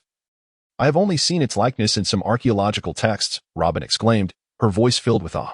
Upon hearing this, Rosen was taken aback as well. A supreme blade, akin to the black sword wielded by Mihawk. Such a remarkable item was hidden within this treasure? Who, then, was the master of this trove? Not only did they possess such wealth, but they also concealed a devil fruit and a supreme blade, alongside many other valuable weapons. A preliminary estimate of the total worth of these items would likely exceed 5 billion berries, an astonishing sum, comparable to the bounty of a Yonko. Rosen examined the so-called supreme blade closely. The scabbard was unadorned, yet it was evident that it was a katana-style sword, nearly 160 centimeters in length. Intrigued, Rosen drew the blade, which revealed a dual coloration. The robust spine was a cloud-white hue, while the entire blade was adorned with fiery golden patterns, resembling a sun aflame within the sword itself. A supreme blade. Rosen could feel that the sword was not light, indicating a high density and strong hardness. It likely did not belong to the renowned black blades, which are famed for their exceptional durability. Zoro had once mentioned that the black blade, Shisui, would not bend even a millimeter under the weight of a dinosaur. It is evident that the legendary swords in this world possess remarkable strength. With a gentle swing, Rosen effortlessly severed the golden table. He was not a true swordsman and could not fully harness the sword's capabilities, yet he recognized its keen sharpness. The devil fruits and weapons belong to you. We are already quite satisfied with the treasures we have obtained, Ulqui interjected at an opportune moment.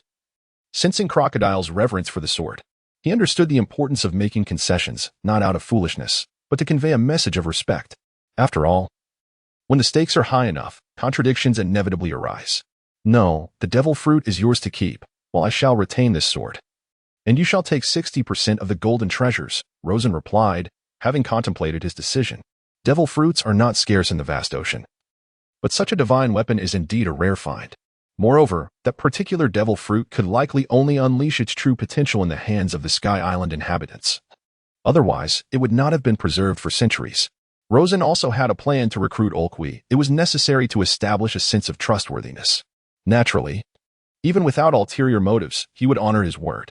Ulqui was genuinely surprised that a pirate, a member of the Shichibukai, essentially a pawn of the world government and navy, could uphold a promise in the face of such substantial gain. He is quite a decent person, he mused. Thus, it is settled. In truth, I believe I have benefited somewhat, Rosen said, smoking leisurely, feeling elated to have stumbled upon such a treasure with little effort. Since that is the case, I shall not decline. Ulqui smiled, equally in good spirits. Let us act quickly. Moving so many items onto our ships will not be easy. By the way, those pirate ships docked on the shore are for you to handle. There may still be some stragglers, Rosen instructed. As for the meager treasures on those pirate ships, they were hardly worth Rosen's time, and Ulqui likely regarded them with similar indifference. Black on black? No. With sufficient funds, how much could those petty minions possibly possess? Not worth the time. Let Ulqui handle the cleanup, Rosen decided, and Ulqui was more than willing to oblige. Not a problem. That pillar looks quite impressive, Ulqui remarked, finally eyeing his ideal weapon, the gigantic pencil. Thus, they worked until sunset, loading their respective treasures onto their ships. Although Rosen had not yet converted these riches into currency, there was no denying his newfound wealth. Even MR5 was rendered speechless upon witnessing such an abundance of treasure. As the sun began to set, prompted by Robin's suggestion, Rosen organized a grand feast on the beach. Such a bountiful harvest surely warranted celebration, though it was somewhat regrettable to have missed the devil fruit. One mustn't be overly greedy. If Ulqui were willing to join him as a crew member, then both he and the devil fruit would be rightfully earned. Sometimes, having a broader perspective might yield greater rewards. Even if not, this journey had already proven fruitful for Rosen. Alqui also participated in the festivities. A gathering is only lively with many in attendance. Bring forth the finest wines, Rosen commanded, pleased to see everyone enjoying themselves around the bonfire. Under the warm glow of the sunset, the flames danced, the aroma of grilled meat wafted through the air, and the clinking of bottles echoed among the pirates.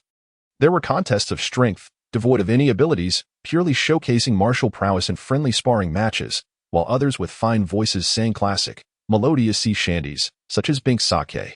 Life at sea can be monotonous, and these songs, known to almost every sailor, serve as delightful distractions.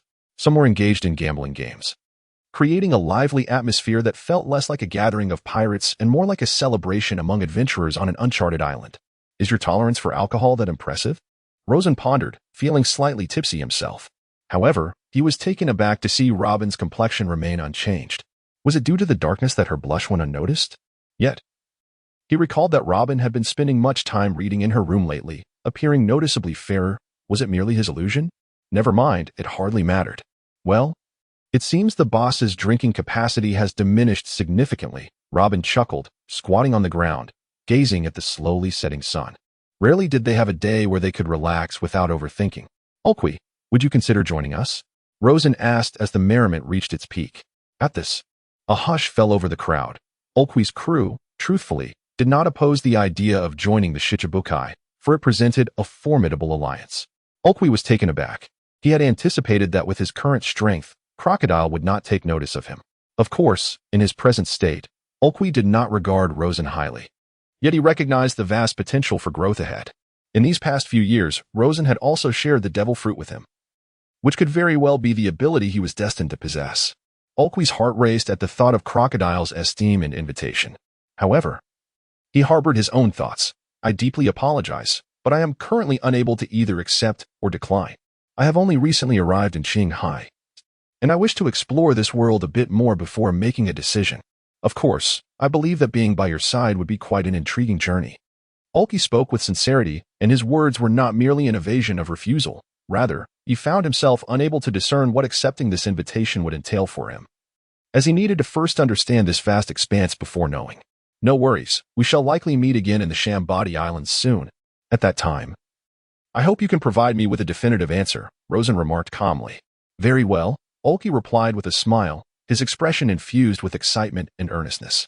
Although he had declined, no, it could not be termed a refusal, Alqui remained in a state of hesitation. However, this was sufficient. Rosen did not consider himself a person of great charm, nor did he expect that as soon as he spoke, Alqui would readily acquiesce. Yet, since he has been stirred, there remains a possibility that he may become part of his crew in the future. Even if that does not come to pass, Rosen would certainly feel a tinge of disappointment, yet he would not dwell on it, for some matters are simply beyond one's control. Come, everyone, let us continue to drink. Mr. 5, go catch a few large fish for us to roast. These provisions are insufficient. Rosen instructed Mr. 5 to run the errand. We shall assist as well. The festivities persisted, with laughter and merriment echoing throughout the night. By the following day, both parties parted ways, embarking on their respective journeys. Crocodile, you ask? Rosen's ship set sail first, yet at that moment, Haki could not shake off the memory of Crocodile's invitation from the previous night. Perhaps it was not such a bad prospect. Powerful and trustworthy, he was not the archetype of a ruthless pirate, and Haki anticipated their next encounter. It seemed that his decision to leave Skypiea was indeed a judicious one. The vastness of the blue sea was not only immeasurable, but also teeming with individuals as numerous as the stars. He realized he must strive harder to become stronger. The crew prepared to set sail, with no room for idleness. It was essential to double their training efforts, for the faster their strength progressed, the greater their rewards would be. Haki turned to his surviving subordinates beside him and declared, "Aye." The crew responded with enthusiastic cheers, for this time, the windfall would not solely belong to Rosen. Each of them would reap substantial rewards as well. Chapter 81. Wealth in the Divine Garden. Ultimately, Haki could not quite grasp the meaning of the letter. Yet Rosen revealed to him that there were still quite a few individuals from the D clan upon the seas. When all the treasures were converted into berries, each person would receive a reward of 20 million berries. Robin stood at the bow of the ship and announced the results of their treasure hunt, detailing each crew member's earnings. Oh well. As soon as those words left her lips, the crew erupted in exuberance. They were pirates, living a life fraught with uncertainty. And any money they had was typically spent. After a year, they would often find themselves empty-handed.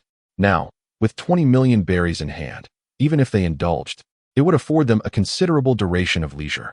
If they merely maintained their basic living expenses, it would last even longer, of course. The pirate lifestyle inherently demanded higher expenditures for weapons, ammunition, food, and entertainment. Rosen originally intended to allocate 40 million to each individual. However, Robin advised against it, asserting that excessive wealth could foster a sense of complacency, which was untenable for pirates. Unless the day came when Rosen no longer required anyone to sail. Some crew members might feel they had earned too much, leading to a shift in their mindset. Rosen found her reasoning sound, and this indicated that Robin was genuinely considering his interests. The mountain-like heaps of golden treasure indeed engendered a sense of fulfillment. And even Rosen sought Robin's counsel on how to spend newfound wealth. Admittedly, such thoughts might seem a tad extravagant. Yet it was implausible to acquire wealth and not utilize it. However, many of the small islands they passed lacked the capacity to convert such an abundance of gold into cash, only exchanging a portion. However, from the moment of the first exchange, the provisions and accommodations aboard the Dawn had undergone a remarkable transformation. The most notable change was seen on the ship itself, which had undergone an extravagant renovation while docked at a trading island. These opulent enhancements not only beautified the crew's quarters, but also significantly elevated their comfort. From the luxurious mattresses and bedding to the exquisite lighting and wallpaper, everything had been upgraded to a higher standard. The dining ware was predominantly crafted from silver, and the culinary offerings had transitioned from ordinary cured meats to rare, high-calorie delicacies like exquisite seafood jerky, enhancing both flavor and resourcefulness. Moreover, the freshwater and alcoholic beverages had been replaced with distinctive island specialties, and even the firearms had been upgraded to the latest and most powerful models. The affluence of life aboard the Dawn profoundly altered each member of the crew, and Rosen was not one to be frugal in this regard, particularly since the total expenditure was a modest 20 million berries. In the context of a treasury valued in the billions, this was indeed a considerable investment. Yet the estimated worth of the ship's treasures, primarily in gold and gems, easily surpassed 2 billion berries, even after accounting for crew bonuses. Even Robin's beloved tea and coffee supplies had seen significant enhancements in quality. It was no wonder so many longed for the sea, where the prospect of sudden wealth could be so tantalizingly simple. Rosen began to grasp the motivations behind those who ventured into piracy in search of fortune. The ocean was rife with tales of pirates, a reflection of a world dominated by the sea, where countless treasures lay buried beneath the waves. Should fortune favor them one day, discovering such a treasure could transform one's life entirely. If Rosen wished, he could easily find a prosperous island with good order and live out his days as a wealthy gentleman without a care in the world. Ah, boss. I exchanged your cigar for a finer one while passing through the trading town. I also procured some premium coffee ingredients. I hope you don't mind, Robin said. After attending to her tasks, she found a shaded spot in the center of the ship and began to read. The familiar sunshade, the small bench and table, and the aromatic coffee enveloped her senses. With a smile, she savored her freshly brewed cup of coffee, simultaneously pouring a steaming cup for Rosen. He took a sip. It was indeed pleasant, though he couldn't quite discern its merits. Nonetheless, he entrusted Robin with complete financial authority, preferring to remain uninvolved in such trivial matters, as Robin's financial freedom would facilitate her intelligence-gathering efforts. After all, information often equated to wealth. Oh, boss, the shipwright mentioned that they have refined gold and are crafting a new hook for you, Robin suddenly recalled. Hearing this, Rosen felt a twinge of exasperation. Glancing at his empty left hand, he acknowledged it was rather unappealing. But why a gold hook? Couldn't it be fashioned into a different style? Perhaps something arm-sized. Despite the lack of fingers, it would at least be more aesthetically pleasing. A gold hook is impractical. A larger design could serve as a weapon as well. Very well. Robin nodded, unfazed. How far is it to the island of Atlantis? Rosen inquired. Not far now. However, this area is known as the Forbidden Sea, according to some news reports I came across. Are we truly going to proceed so openly? Robin expressed her concern, as the intelligence she had gathered on Atlantis was vague and inconclusive. One thing was clear. The 8 islands surrounding Atlantis were in a region deemed forbidden. No merchant ships, passenger vessels, or even noble ships were permitted entry without prior application. Any attempts to breach the boundary would be met with naval fire. Even naval vessels required authorization to land on the outer 8 islands. However, the vastness of the sea made complete enforcement nearly impossible. Those who slipped through were often pirates, hunters, or criminals, while merchant and passenger ships were cautiously deterred by explicit warnings. According to Rosen's understanding, the waters between Lantis and the 8 islands were referred to as the divine domain. Lantis had once served as the garden retreat for the world's aristocracy. The celestial dragons, also known as the Sacred Garden. Without direct orders from the world government, even the Navy was prohibited from large-scale landings in this sacred maritime territory. Lantis was an immense island, home to 8 large cities and a resident population exceeding 1 million. Such a concentration of people in the pirate world constituted a true nation. And a large one at that. If one were to envision Lantis using a Cartesian coordinate system, it could be divided into 4 quadrants. Overlaying this with an X-shaped division would yield nearly 8 sectorial regions. The intersection of these coordinates marked the former residence of the celestial dragons, known as the 9th Sacred Garden. It is worth noting that while Lantis comprised 8 major regions alongside the 9th Garden, the sizes of these areas varied significantly. Rosen was not particularly informed about the current state of affairs on Lantis, having only seen mentions in the news regarding chemical plant leaks. He would have to wait until they arrived at the island for clarity. There appears to be a vessel approaching from the front. It seems to be a merchant ship. We should encounter it in about 10 minutes, the lookout announced from the crow's nest. A merchant ship? Rosen raised an eyebrow, surprised. Isn't it said that merchant vessels are rare in these waters? It seems the Navy's prohibition is not strictly enforced if we can encounter one so easily. The situation grew more concerning as the merchant ship was followed by a naval fleet. Just as the lookout finished speaking, a piercing sound sliced through the air. Incoming fire. Take cover. Rosen quickly reacted, and the crew sprang into action, skillfully deploying several cannons. Boom, boom, boom. The naval fleet unleashed a barrage of cannon fire, with over 10 vessels simultaneously targeting the merchant ship. Though many of the cannonballs lacked precision, the sheer volume ensured several struck the merchant ship, igniting a devastating conflagration. In mere moments, a vessel even larger than the Dawn sank beneath the waves. Chapter 82. The mysterious naval fleet. The merchant ship had been sunk, and the naval forces continued their bombardment of the ocean's surface. Was this truly the Navy, or could it be pirates masquerading as such? Rosen observed the sunken merchant vessel being relentlessly targeted by the advancing naval fleet, sealing the fate of any potential survivors. This was indeed peculiar. Typically, the relationship between merchant ships and the Navy was amicable, as taxes from merchant vessels were a significant source of income for naval forces. Robbins rested her chin on her hand, feeling a profound sense of bewilderment, as the brutality of the situation struck her as exceedingly callous. In this world, even the most infamous pirates typically prefer to capture their foes alive whenever feasible, for the value of a living prisoner far surpasses that of a corpse, which holds little utility. Generally, even when pirates sink an enemy ship, they tend to cease their assault, recognizing that few can survive the treacherous waters teeming with sea beasts unless driven by a deep-seated vendetta. Hence, it is rare for them to deliver a fatal blow when the enemy is already doomed. Everyone, be on high alert, Rosen commanded with a wave of his hand, reminding all crew members. Though their numbers scarcely exceeded 20, operating the cannons was a manageable task. Is it not over yet? Robin observed as the naval fleet did not retreat but rather drew closer to the site of the sunken merchant vessel. To her horror, she witnessed a large contingent of indifferent Navy personnel wielding enormous nets, retrieving bodies from the watery grave. Corpse after corpse was hoisted aboard, and occasionally, a survivor, still gasping for breath, was met with a merciless shot to ensure their demise. Such actions, upon any reflection, appeared far more extreme than those typically exhibited by regular naval forces, verging on the brutality of pirates themselves.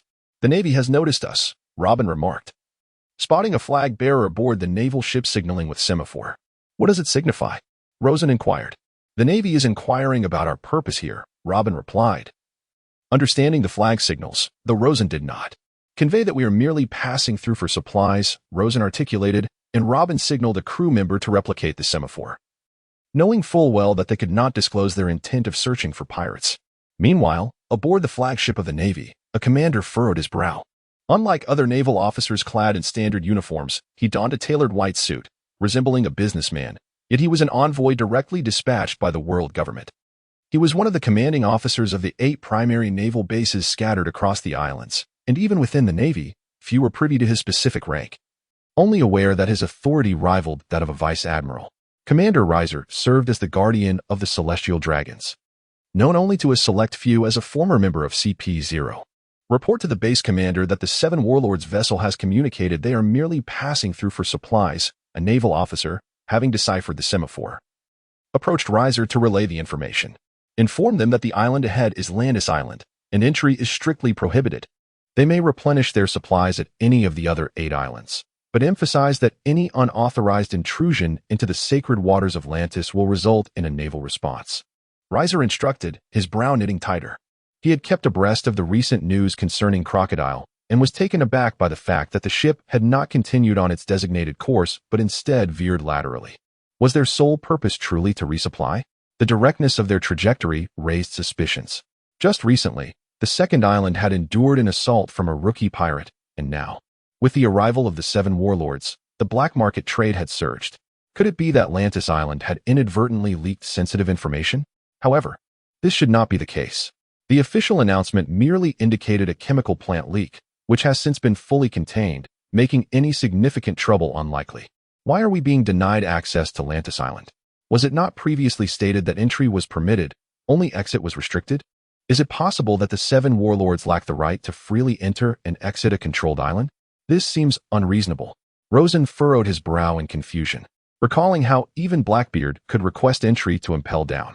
It is inconceivable that one of the 7 warlords would be unable to land on a controlled island. This is simply abnormal. It is unclear, but the Navy's stance is resolute.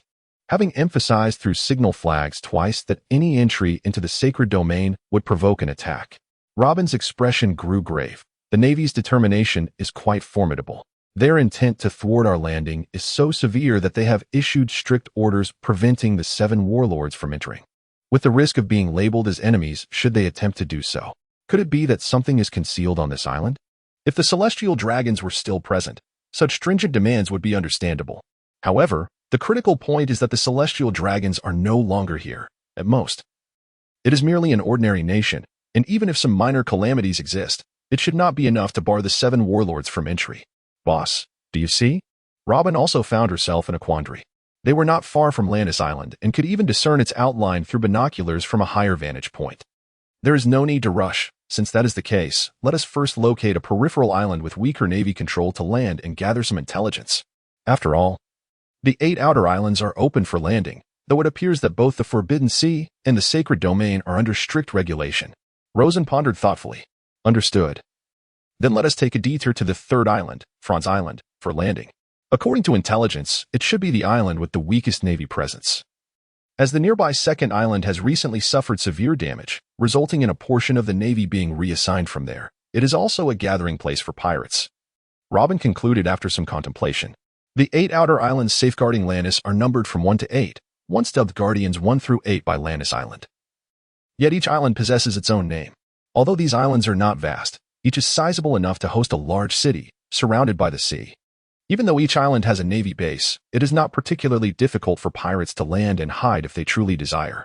In this era, pirates are as numerous as locusts, and it is impossible to capture them all.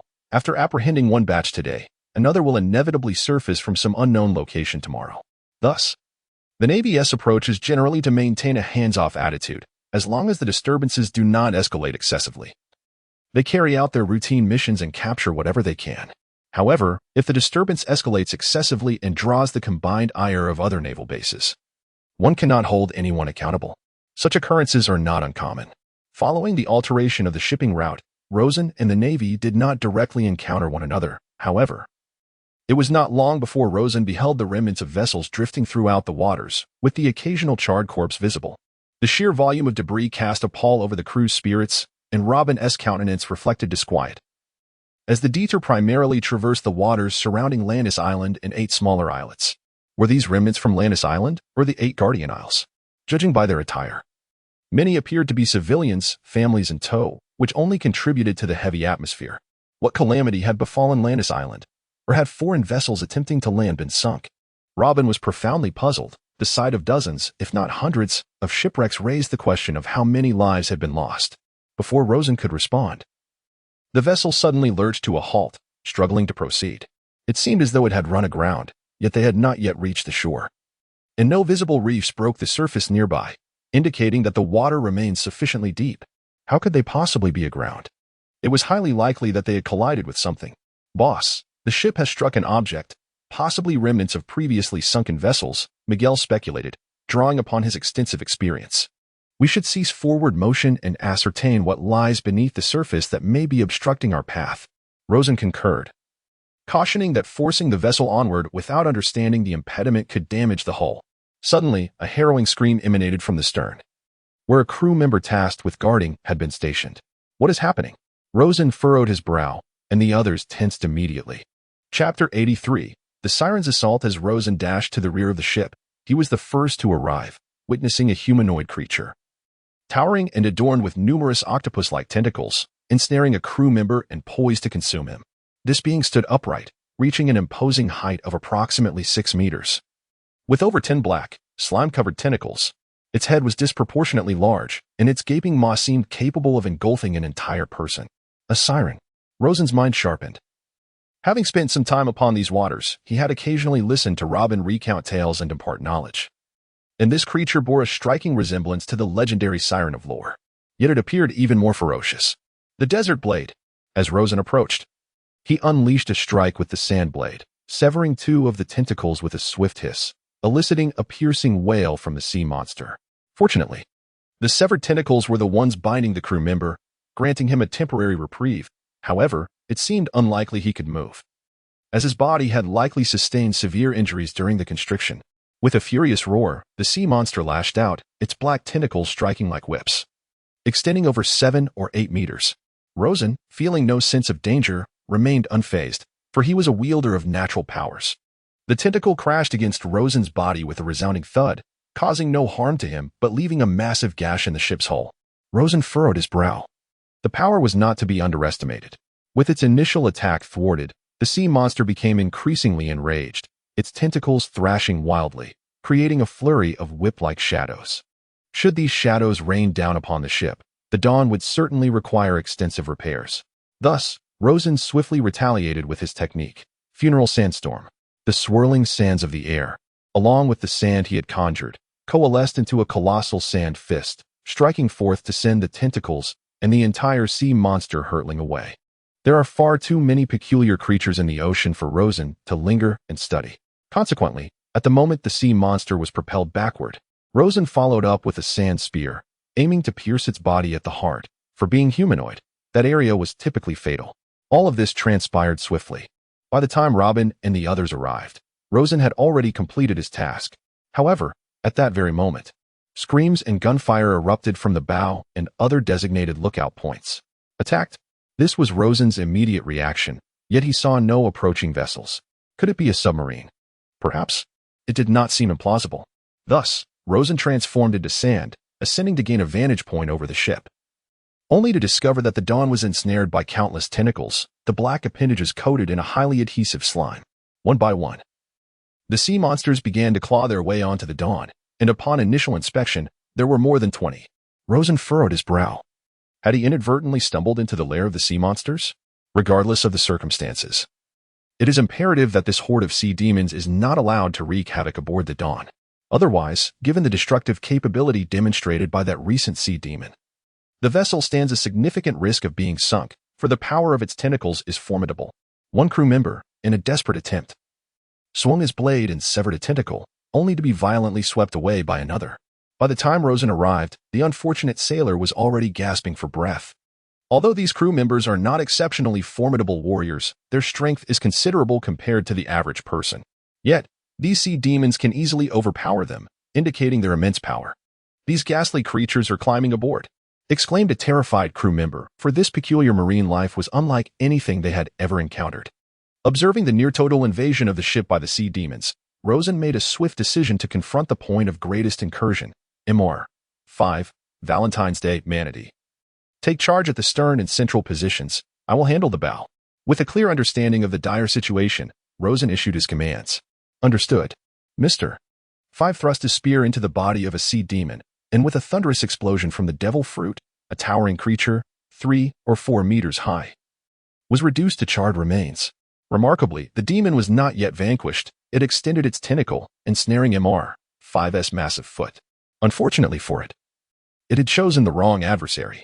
As soon as it made contact, another explosion obliterated the entire tentacle. Mr. 5 scoffed, foolhardy creature. Light surge. Valentine's Day commanded a barrage of laser arrows, piercing through the bodies of the sea demons.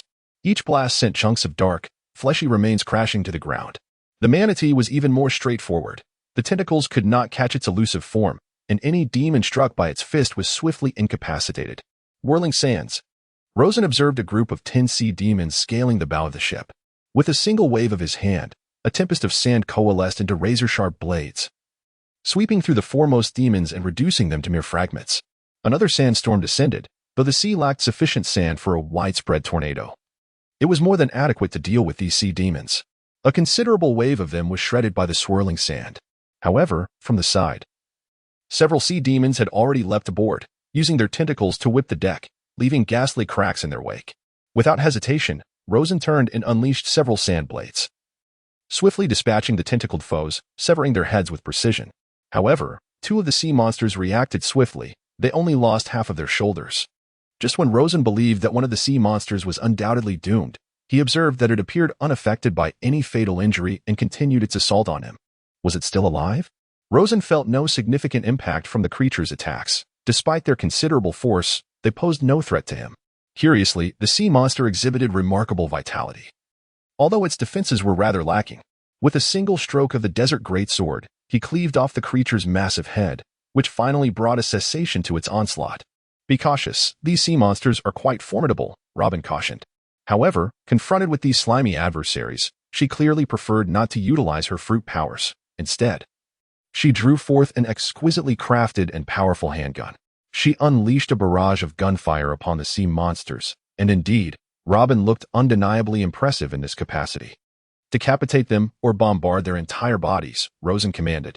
However, firing cannons aboard the ship was impractical, as it could easily damage the vessel or injure their own crew. Targeting their heads, however, was considerably simpler, for the head serves as the driving core for most creatures. He had previously discovered that severing the head would result in the demise of the sea monster. Before long, the advancing sea monsters were thoroughly dispatched. These creatures were no pushovers. With their numerous tentacles and tenacious life force, they proved to be quite a challenge. However, they encountered a warlord, making it rather improbable for them to inflict any significant harm upon Rosen and his companions.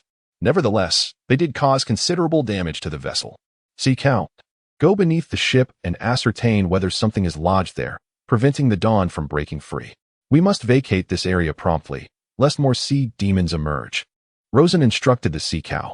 In this predicament, it was only prudent to send the sea cow below the waves. Many of them were capable individuals, and it would be unwise for ordinary crew members, lacking special abilities, to venture into the depths, even if they were adept swimmers. After all, human beings struggle to exert their full capabilities underwater. Should they encounter a sea demon, it could lead to dire consequences. The sea cow nodded obediently, leaping into the ocean's embrace. Chapter 84. Franz Island. The ocean felt like home to it, a realm of boundless freedom. As the sea cow descended to the ocean floor, it indeed discovered a sunken ship grounded upon a raised mound of earth, with the ship's mast lodged against the hull of the Dawn.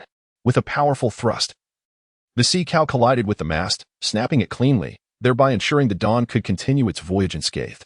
However, the manatee suddenly sensed the tumult of the ocean currents. Lowering its gaze, it beheld that the previous mound of earth was, in fact, a colossal mass formed by countless sea spirits entwined together.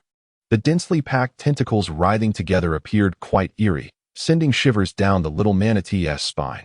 Hastily, it ascended to the surface and leaped onto the ship, fervently waving its small flipper at Rosen. The urgency was palpable. Dangers still lurked beneath the waves. Rosen comprehended the situation swiftly, for the manatee was remarkably astute, displaying a high level of intelligence. Miguel promptly commanded the vessel to set sail, and the Dawn embarked towards its destination. Shortly after the departure, they witnessed the sunken ship being hoisted to the surface by innumerable tentacles, as a multitude of sea spirits leapt onto the wreck, scanning their surroundings in search of purpose. Many sea spirits surged from the depths towards the Dawn, and from his elevated vantage point, Rosen observed the scene with clarity. However, their swimming speed appeared rather mediocre, comparable to that of an ordinary human. Such a velocity could hardly match that of the Dawn. It was perplexing. Robin had never heard of such creatures before.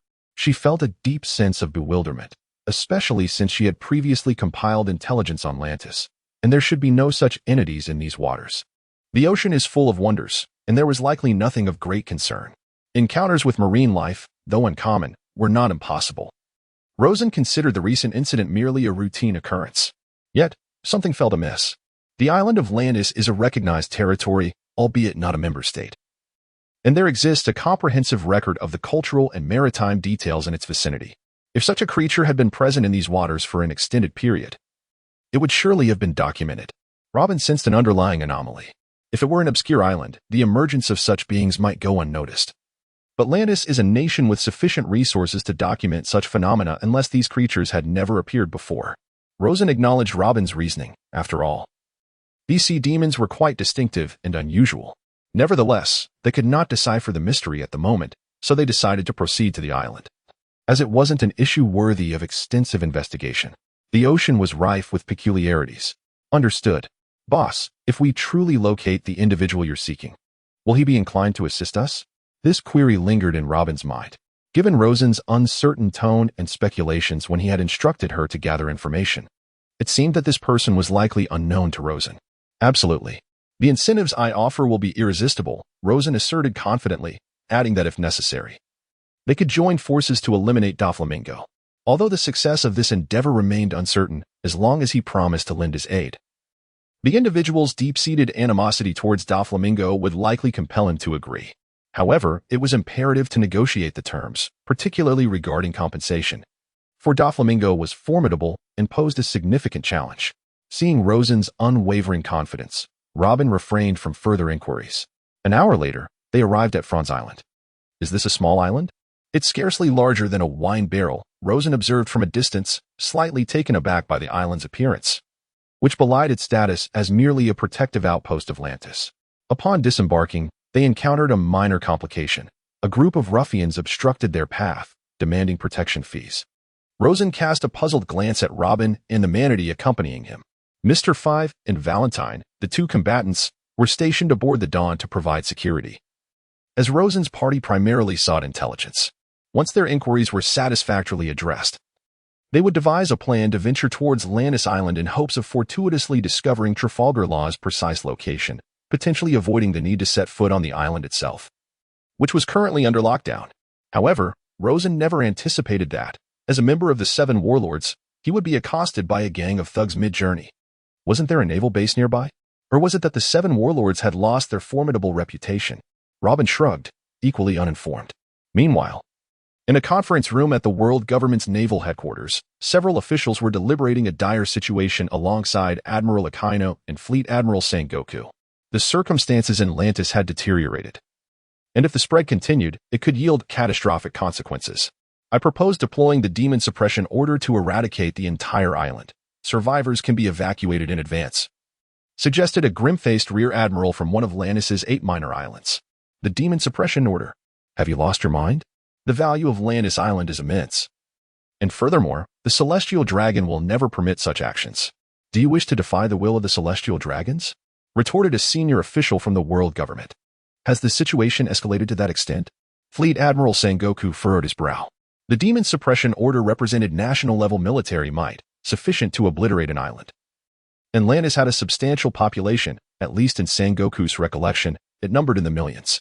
Fleet Admiral, marine species have emerged in Lantis. If we do not swiftly extinguish the source of this calamity, nearby islands will also suffer, and that is no exaggeration, the Rear Admiral asserted firmly, with a hint of fear in his voice. Marine species? You mean creatures capable of surviving in the ocean? Fleet Admiral Sengoku exclaimed, realizing the gravity of the situation. If we deploy the demon suppression order, I advise against evacuating Lantis's civilians. Should there be carriers among them, the order's effectiveness may be compromised, Akainu stated, his voice low yet chilling. Not evacuating civilians translates to tens of millions of lives at risk. No, we must not resort to the demon suppression order. Haven't we stationed over 20,000 Marines at the 8 Guardian Islands? As long as we maintain a blockade, there should be no problems, insisted world government official Warren, resolutely. I also do not believe that the demon suppression order is a prudent course of action. The island's mineral resources and the lives of its inhabitants are incredibly valuable. Perhaps we could allow the Navy to land and attempt to eliminate the source of the disaster or research a remedy for the disease's spread. A more moderate naval officer suggested. That is indeed a viable option, Fleet Admiral Sengoku acknowledged, recognizing the merit in eradicating the source of the contagion.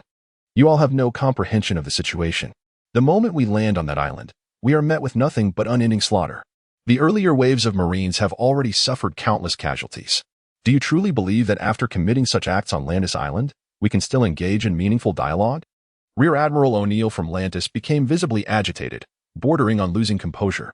Sengoku and Akainu exchanged glances, their brows furrowing at O'Neill's unusual display of emotion, which was uncharacteristic of him. Fleet Admiral Sengoku began to sense that something was amiss. What exactly had transpired on Lantis Island? Chapter 85. A shocking revelation as Sengoku spoke. A heavy silence fell over the small conference room. The decision not to convene a formal naval headquarters meeting stemmed from a desire to prevent the Celestial Dragon scandal from reaching a wider audience. However, from O'Neill's demeanor, it is clear that the matter has escalated beyond a mere scandal. General O'Neill furrowed his brow, hoping that Admiral Walrand would discern the caution within his words. Walrand, although you are the direct governor of the Celestial Dragons under the world government, I implore you not to meddle excessively in the affairs of the naval headquarters. Marshal Sengoku immediately perceived Walrand's intentions. Was he attempting to exert pressure on General O'Neill? Why? Was it merely due to the chemical plant leak? General O'Neill, you must disclose everything you know, Marshal Sengoku intoned gravely, yet Walrand's expression began to darken. Admiral Akainu remained silent. I apologize, but even at the cost of my rank, I cannot remain silent on this matter.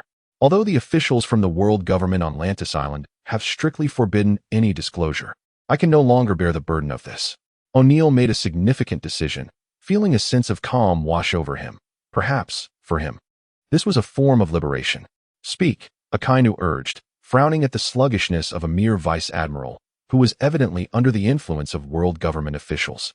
Although Akainu would later ascend to the position of marshal, he remained an advocate of hardline policies. His subsequent treatment of the Five Elders and CP0 reveals his discontent with the actions of the world aristocracy, yet his rank necessitated an adherence to certain unspoken protocols. O'Neill turned away from Walrand and spoke directly. There are no civilians left on Lantis Island. Only monsters remain. The living are merely grotesque shadows of their former selves. Over 5 years ago, more than 90% of the island's populace perished, leaving behind only pitiable souls struggling to survive. Not only did our Navy fail to provide assistance, but we also enacted a blockade, allowing countless survivors to perish. I have had enough of witnessing the daily death of innocents while simultaneously severing their last hope for survival. Meanwhile, the Navy continues to engage in nonsensical observations, with countless comrades falling each day. Why must we unconditionally obey the commands of the Celestial Dragons? As O'Neill spoke, he seemed to experience a profound release. The guilt and remorse that had long been suppressed within him surged forth. These emotions had once battled against his position and power, repressed by his ambitions, yet now they became unbearable, particularly after the recent observation mission on the island, which had cost him several comrades who were as close as brothers, friends with whom he had grown up, enlisted, and faced life and death together. But can we truly blame the survivors on the island? No, absolutely not. One must hold oneself accountable. Had he not succumbed to the promises of high-ranking officials from the world government or faced coercion when the situation first deteriorated, perhaps more innocent lives could have been spared. His close subordinates would not have perished repeatedly while gathering data and observing the changes. The recent reports of intensified consequences from the chemical factory leaks stem from the fact that the island's condition has deteriorated to a point beyond the control of both the Navy and the world government. If immediate action is not taken, the nearby 8 islands may soon suffer the consequences. Thus, a flicker of conscience compelled O'Neill to reveal the truth at this moment. Furthermore, there are matters he finds difficult to articulate. Every night he awakens from nightmares, unable to stomach meat. And each recollection of his experiences on Lantis Island provokes a wave of nausea. Upon uttering these words, apart from the officials of the world government, the others, including Akainu and Admiral Sengoku, were left in utter disbelief. How could this be? Lantis Island had a population of over 1 million. So many lives, nearly all extinguished. Admiral O'Neill, is what you say truly factual? Admiral Sengoku's demeanor shifted to an unprecedented gravity and seriousness. Indeed, since the last observation, the number of survivors on the island has dwindled to fewer than 50,000, down from approximately 12 million 5 years ago. O'Neill spoke the truth. Albeit with a spirit that felt as if it had been extinguished, he had resigned himself to the fate that lay ahead. 50,000. 12 million? The death of 1 million souls is an abomination. Admiral Sengoku erupted in fury, delivering a blow that distorted O'Neill's face, dislodging teeth and sending blood splattering. The death of over 1 million people is no ordinary occurrence. Should this knowledge become public, it would incite immense upheaval, a global tumult. 1 million lives represent a superpower in this world, nearly equivalent to a nation of Alabasta's caliber, with only minor differences. And now Admiral O'Neill informs him that the survivors may be fewer than 50,000. What has Landis Island become? A hellscape? How could such a catastrophic annihilation of 1 million lives transpire unbeknownst to him, alongside a collusion with the world government that has deceived him for so long? How did this calamity unfold? If it were a massacre, it would have been impossible to conceal from the Navy's intelligence. Following his fury, Admiral Sengoku gradually regained his composure. As the fleet admiral, he must rationally consider the ramifications. He needed to temper his emotions. Landis is not a member state, he began, but was interrupted by Admiral Sengoku. Silence. I will communicate directly with the Gorosei regarding this matter. Sengoku admonished, while Vorlin's expression darkened. However, the wrathful Sengoku was not someone he could easily oppose. Even though he was a subordinate of the Celestial Dragons, he was not yet entitled to engage in equal discourse with an admiral, especially not at this precarious juncture. It was a research experiment. At the time, Desmus Minglai was vacationing in the Ninth Garden, gathering some ability users and unknown gases, claiming to create something entertaining. Ultimately, the experiment failed, resulting in an explosion and a dense fog that led to the death and mutation of a significant portion of the population, O'Neill recounted candidly. Outrageous. Sengoku nearly lost his sanity, yet rationality prevailed, calming him. The event has transpired. However, it is unwise to publicize it. Secrecy must be maintained. Yet we cannot initiate a demon-slaying order. We must strive to rescue the remaining survivors before making further plans. Although Admiral Sengoku felt an immense rage upon hearing this, he understood the necessity of restraint. However, he is aware that the 5 Elder Stars are undoubtedly cognizant of these matters, and perhaps their presence is even interwoven within them. The experiments on those with abilities? Such matters have long been within his comprehension. However, it was unexpected that the Celestial Dragon himself took action, and such matters cannot be made public. It is easy to deduce that if this were to be disclosed, the consequences would be dire and unimaginable. Even if they wished to announce it, the 5 elders would certainly prevent such an occurrence. Thus, the only feasible course of action now is to focus on rescuing the living survivors and finding a way to eliminate the mutated creatures. Previously, Sengoku believed the mutations were merely a low-probability incident arising from a chemical plant, but it turned out to be a national crisis. The ineffectual Marshal Sengoku realized that unless a full-scale war was initiated, the survivors on the island would not heed commands, especially with the Crimson Queen present. Even a vice admiral landing on the island could be slain. O'Neill felt a lingering fear. Just a few days prior, it was his first encounter with her. Had it not been for the protection of his guards, he doubted he would have survived. She was the very embodiment of slaughter. The current situation on the island is exceedingly complex. Admiral Akina frowned as he listened to the account. The Crimson Queen? Sengoku pondered. Are there leaders among the survivors? If so, given the Navy's blockade of the island over the years, how could negotiations even commence? After all, in their eyes, the Navy is also a butcher. Indeed, had there been ships available to cross the sea, or if she required food to sustain the survivors, she would likely have broken through the Navy's blockade long ago. Over the years, there have been instances of individuals escaping from Landis Island. Achieving absolute lockdown is impossible, and the results have been far from favorable, O'Neill continued. Sengoku found himself in a dilemma, furrowing his brow in contemplation, while the other naval commanders wore solemn expressions. Aside from the initial shock, Admiral Akina maintained a calm demeanor. Chapter 86. Dispatching the 7 warlords. The naval meeting extended for quite some time until Sengoku presented a proposal. Akina would soon head to the New World to observe the conflicts involving the 4 emperors.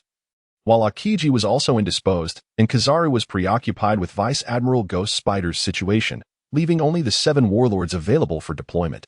Sengoku, are you suggesting? First, we negotiate. Let the 7 warlords engage with the leader of the survivors to see if they can persuade her. If she agrees, we can facilitate their departure from the island and inform her that the Navy is willing to offer them a new island. Second, I will allow personnel from the Science Division to accompany you to the island to assess the situation and explore any possible avenues for salvation while securing the coastline.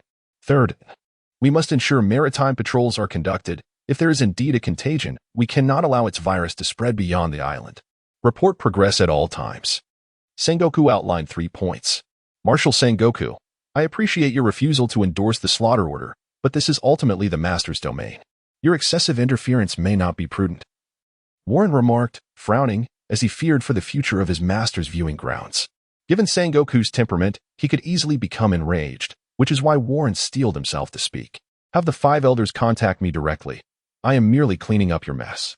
Do you think I desire this? Sengoku replied coldly. Warren fell silent.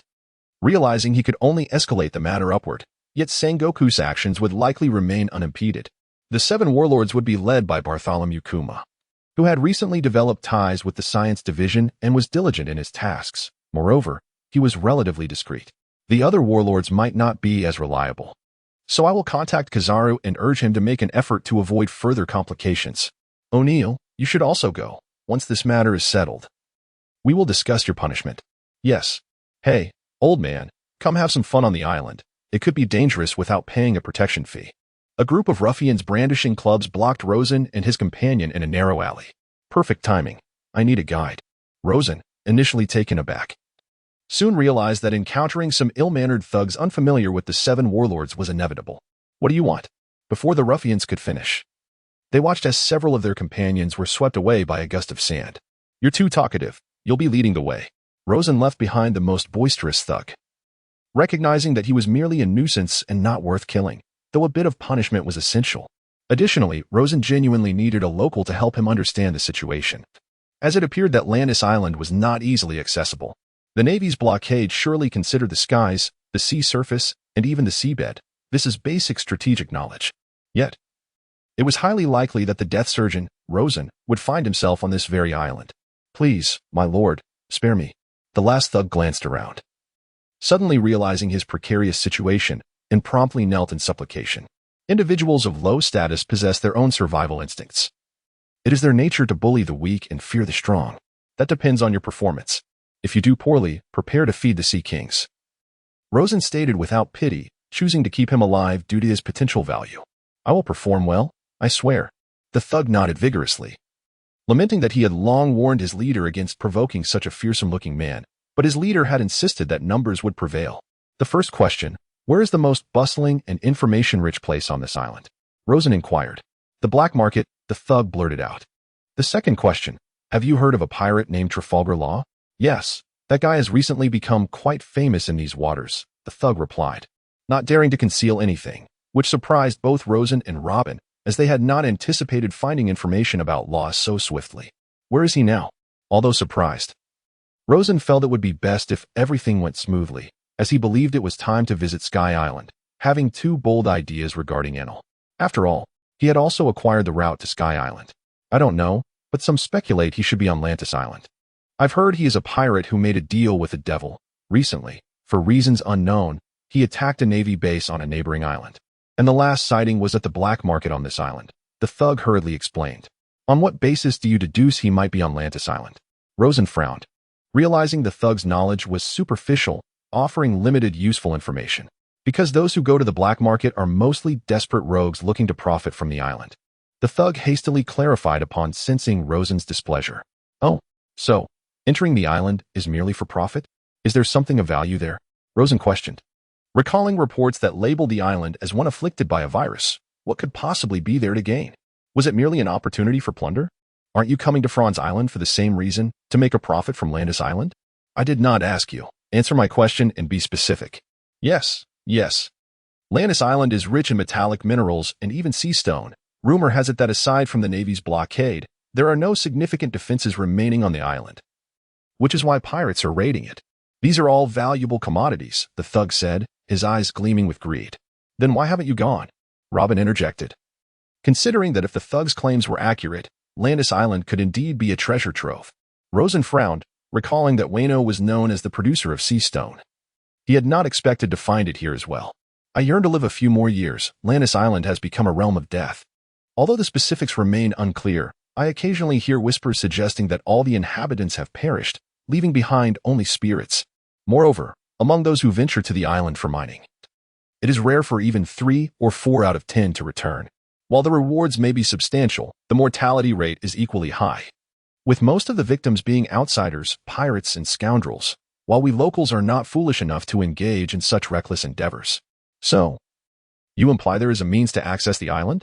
Is the Navy's blockade merely a fade? Rosen pondered this, realizing it diverged from the intelligence reports, which stated that the Navy had sealed off the entire isle. Indeed, the blockade is real, yet the black market merchant Blunt possesses his own clever strategies and has connections within the Navy.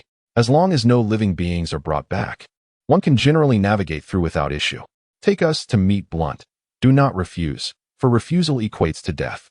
Rosen ominously threatened, sensing the cowardice in the scoundrel. Knowing that a mere scare would suffice to gain control, the rogue displayed visible hesitation, yet ultimately conceded. I can take you, but please refrain from causing trouble. Otherwise, once you leave, I too shall face a grim fate. My lord, you cannot jeopardize my life. Though we engage in robbery and extortion, we have never taken a life, merely striving to survive in a world plagued by the vile on Franz Island. Enough of your prattle, lead the way. Rosen dismissed his concerns. Indifferent to the rogue's nature, focused solely on achieving his own objectives. Yes, the rogue, Peters, muttered dejectedly. It's over. I've encountered a formidable figure devoid of mercy. My ploys of sympathy are futile now. To lead him could spell doom at Blunt's hands. To refuse could mean immediate demise. Chapter 87. Are devil fruits for sale? The black market is the most sordid refuge on Franz Island, a haven for pirates and lawbreakers, where theft and violence abound. It is a dilapidated thoroughfare. Should a seemingly virtuous individual enter, their fortune may allow them to emerge with but their undergarments intact. The unfortunate souls may instead await scavengers to drag their corpses into the light. Upon entering the black market, Rosen beheld half-concealed doorways showcasing various stolen goods. Alongside the ubiquitous firearms and blades, there lay treasures stained with blood, as well as an abundance of extravagant second-hand garments and jewels, each item bearing a tainted origin. Rosen, after surveying the scene, paid it little mind. Under Peters' guidance, the two navigated through a labyrinth of alleyways until they arrived at an exceedingly ordinary, dilapidated storefront. In such dealings, regardless of wealth or influence, ostentation is shunned in favor of utmost discretion. Upon crossing the threshold, Rosen felt as though he had stepped into an entirely different realm, filled with a cacophony of sounds and a myriad of stalls sprawled across the expansive area. It bore a striking resemblance to the large indoor markets he had frequented before, albeit those markets primarily offered local specialties, while here, a plethora of unsavory items were for sale. Exercise utmost discretion. If you cause a disturbance here, no matter your prowess, you will likely be carried out, Peters whispered, gesturing towards the patrolling security personnel, most of whom were notorious pirates with bounties exceeding millions. Slave trading.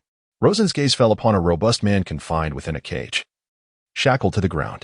A frown creased his brow. The notion of selling a person as mere merchandise was distasteful to him. Yet he recognized the futility of attempting to effect change. Indeed, Blunt had origins in the slave trade, and the hall was filled predominantly with common goods. Rumor had it that the upper levels housed the truly premium merchandise, including the coveted devil fruits, which were said to be worth many times their weight in gold. As Peters spoke of these legendary fruits, he seemed to momentarily forget his precarious situation, lost in dreams of acquiring treasures beyond imagination. It appears he possesses some influence. Rosen mused, acknowledging that if devil fruits were attainable, this black market merchant was no mere third-rate trader. He must have genuine connections and capabilities. Stop. Unauthorized personnel are not permitted upstairs. 2 armored security guards blocked their path as Peters and Rosen approached the staircase. Peters quickly altered his approach, saying, Gentlemen, we seek to prospect on Lannis Island and wonder if Lord Blunt might be available. He spoke with a submissive demeanor, casting down his eyes at the guards.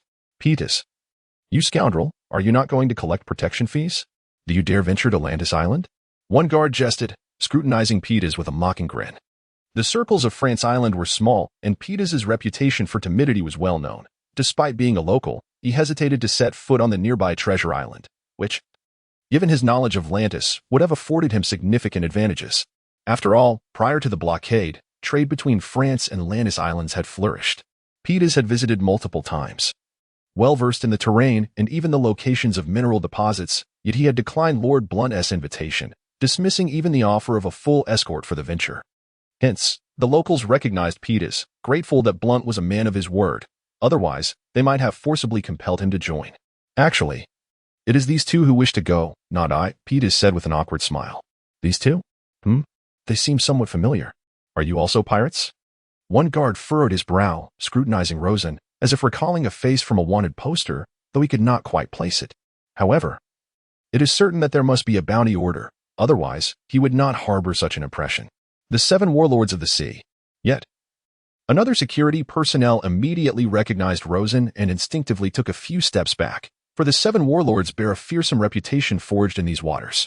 Although the bounty orders for the 7 warlords are no longer issued, and the rewards have ceased, he, as a novice venturing into the sea, had once studied the figures on those bounty notices, for he had once aspired to achieve global renown. The 7 warlords? Peters and the other 2 were equally taken aback. When did their humble little island become a haven for the 7 warlords? Take me to your boss, Rosen remarked nonchalantly. Accustomed to such scenes. Please wait a moment. I will escort you in, the security personnel replied, contemplating whether to report to their superior before seeking his opinion. However, gazing at the impassive Rosen, an invisible pressure enveloped him, rendering him nearly breathless. Thus, he hastily altered his words. Unbeknownst to Rosen, he did not consciously exert his imposing aura, yet his every action exuded an immense sense of oppression to those of lesser strength, as if they belonged to entirely different tiers of existence. The security personnel pointed out Blunt's room as Rosen proceeded toward it. Robin, curious, inquired, "What just happened? You weren't that intimidating, were you?" "I don't know. Perhaps it was you who were frightening," Rosen pondered, reflecting that he had little about him that could instill fear. Even with his left arm now adorned in gold, Robin fell silent. Peters, drenched in sweat, bore a forced smile that betrayed his desire to weep. Realizing he had just robbed one of the 7 warlords, his fate seemed sealed. Who would care for those mischievous little ones at home? Was it too late to change careers? As Rosen walked away, the security personnel dialed Blunt's room, relaying the situation. Another guard, perplexed, asked, "Why didn't TU try to intervene? Were you so timid? Why didn't TU speak up?" He felt as if he were drowning in the gaze of that man, utterly beyond his control. The door was grand and luxurious. Standing at the threshold, he could hear the sounds of playful banter between a man and a woman, which soon fell silent.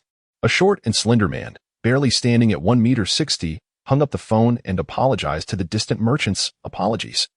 It seems we must postpone our discussion. We have a visitor." "No problem, but I hear conditions on Lannis Island are deteriorating. The Iron Mother and Sand Steel shipments next month won't be lacking, will they?"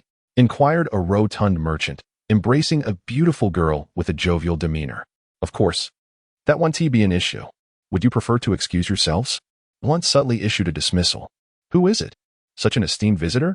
We've only just sat down," grumbled the wealthy merchant, realizing that in France Island, no one warranted such deference. The other merchants, too, displayed mild annoyance. After all, Blunt had gathered quite an impressive array of beauties, and it would be disappointing not to enjoy their company tonight.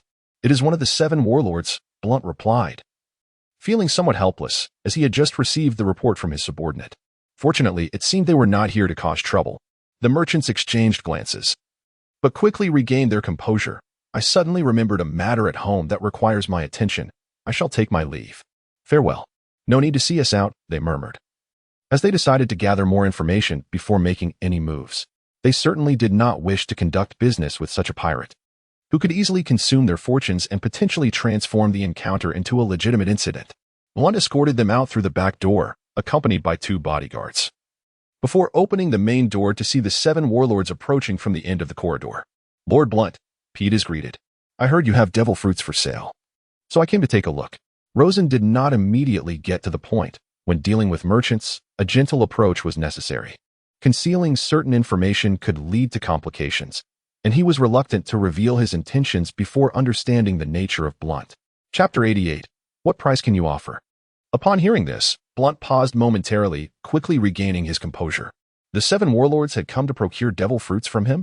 If that was the case, negotiations would be manageable. Although acquiring devil fruits was challenging, there were indeed individuals on the island who possessed them. If the price were right, a deal could certainly be struck. "Please, take a seat." Blunt invited Rosen and the others into his reception room. Upon entering, he discreetly signaled to the girls, but upon noticing Robin, he shook his head. It was best to avoid any complications with guests who brought women. Peter settled down as the little sea cow leapt from Robin's shoulder, happily munching on an apple. Relax, I am not here to cause trouble. I am here for business, though my uninvited presence may seem abrupt, Rosen remarked, observing the tension in the bodyguard's muscles as they fixated on his every movement. It appears you truly possess devil fruits. Initially dismissive of the notion, Rosen recognized Blunt's lack of apprehension upon the mention of devil fruits, leading him to suspect that this merchant indeed had them. If you genuinely wish to purchase, arrangements can be made, but the price? Blunt, unclear of Rosen's intentions, followed the topic accordingly. If the price was reasonable, he would be willing to procure them. However, should Rosen attempt to exploit his status as a warlord for a lower price, Blunt would not hesitate to protect his interests, potentially involving the Navy to mediate. The price will not fall below market value. For Rosen, matters that could be resolved with money were hardly an issue. Well, I wonder if you have any specific preferences for the devil fruits, Zoan, Paramecia, or Logia. Of course, I do not mean to imply that I have Logia, rather. I wish to clarify your requirements. If I cannot procure them, it is better to inform you in advance to avoid wasting your precious time, Blunt replied with a smile. Any will suffice, as long as they are devil fruits. I will send over a deposit of 100 million. Once you acquire them, I will settle the remaining balance, Rosen declared, impressed by Blunt's thoroughness. He was unafraid of being deceived, as Blunt's foundation lay here. Should he betray Rosen, the latter would consider it a lucrative opportunity. Rosen had his boundaries. If one wished to engage in business, he would comply, but any ulterior motives would lead to consequences. As he spoke, Rosen summoned a crew member to bring the money. Witnessing Rosen's sincerity, Blunt promptly responded, "That is agreeable. If all goes well, I should be able to procure at least one within 2 days." At least one? Does that imply you can acquire more? Rosen's regard for Blunt rose. He was indeed a capable merchant. Do you require more? Blunt inquired, surprised. It appeared that this warlord sought more than just one devil fruit. How many do you have? Rosen pressed. Give me 3 to 5 days, and I should be able to secure 2, but the price may be significantly higher. I will need to request one from another branch, and the transportation and protection fees are not trivial. Blunt's heart raced at the prospect of selling 2 devil fruits at once, a substantial profit for him. The price is not an issue. Rosen nodded. Very well. I raise my glass to you. Blunt could discern that Crocodile was not jesting, and a hint of excitement flickered across his face. By the way, I have heard of a notorious pirate in these waters named Trafalgar Law. Do you recall him? Rosen inquired casually. Blunt did not ponder long.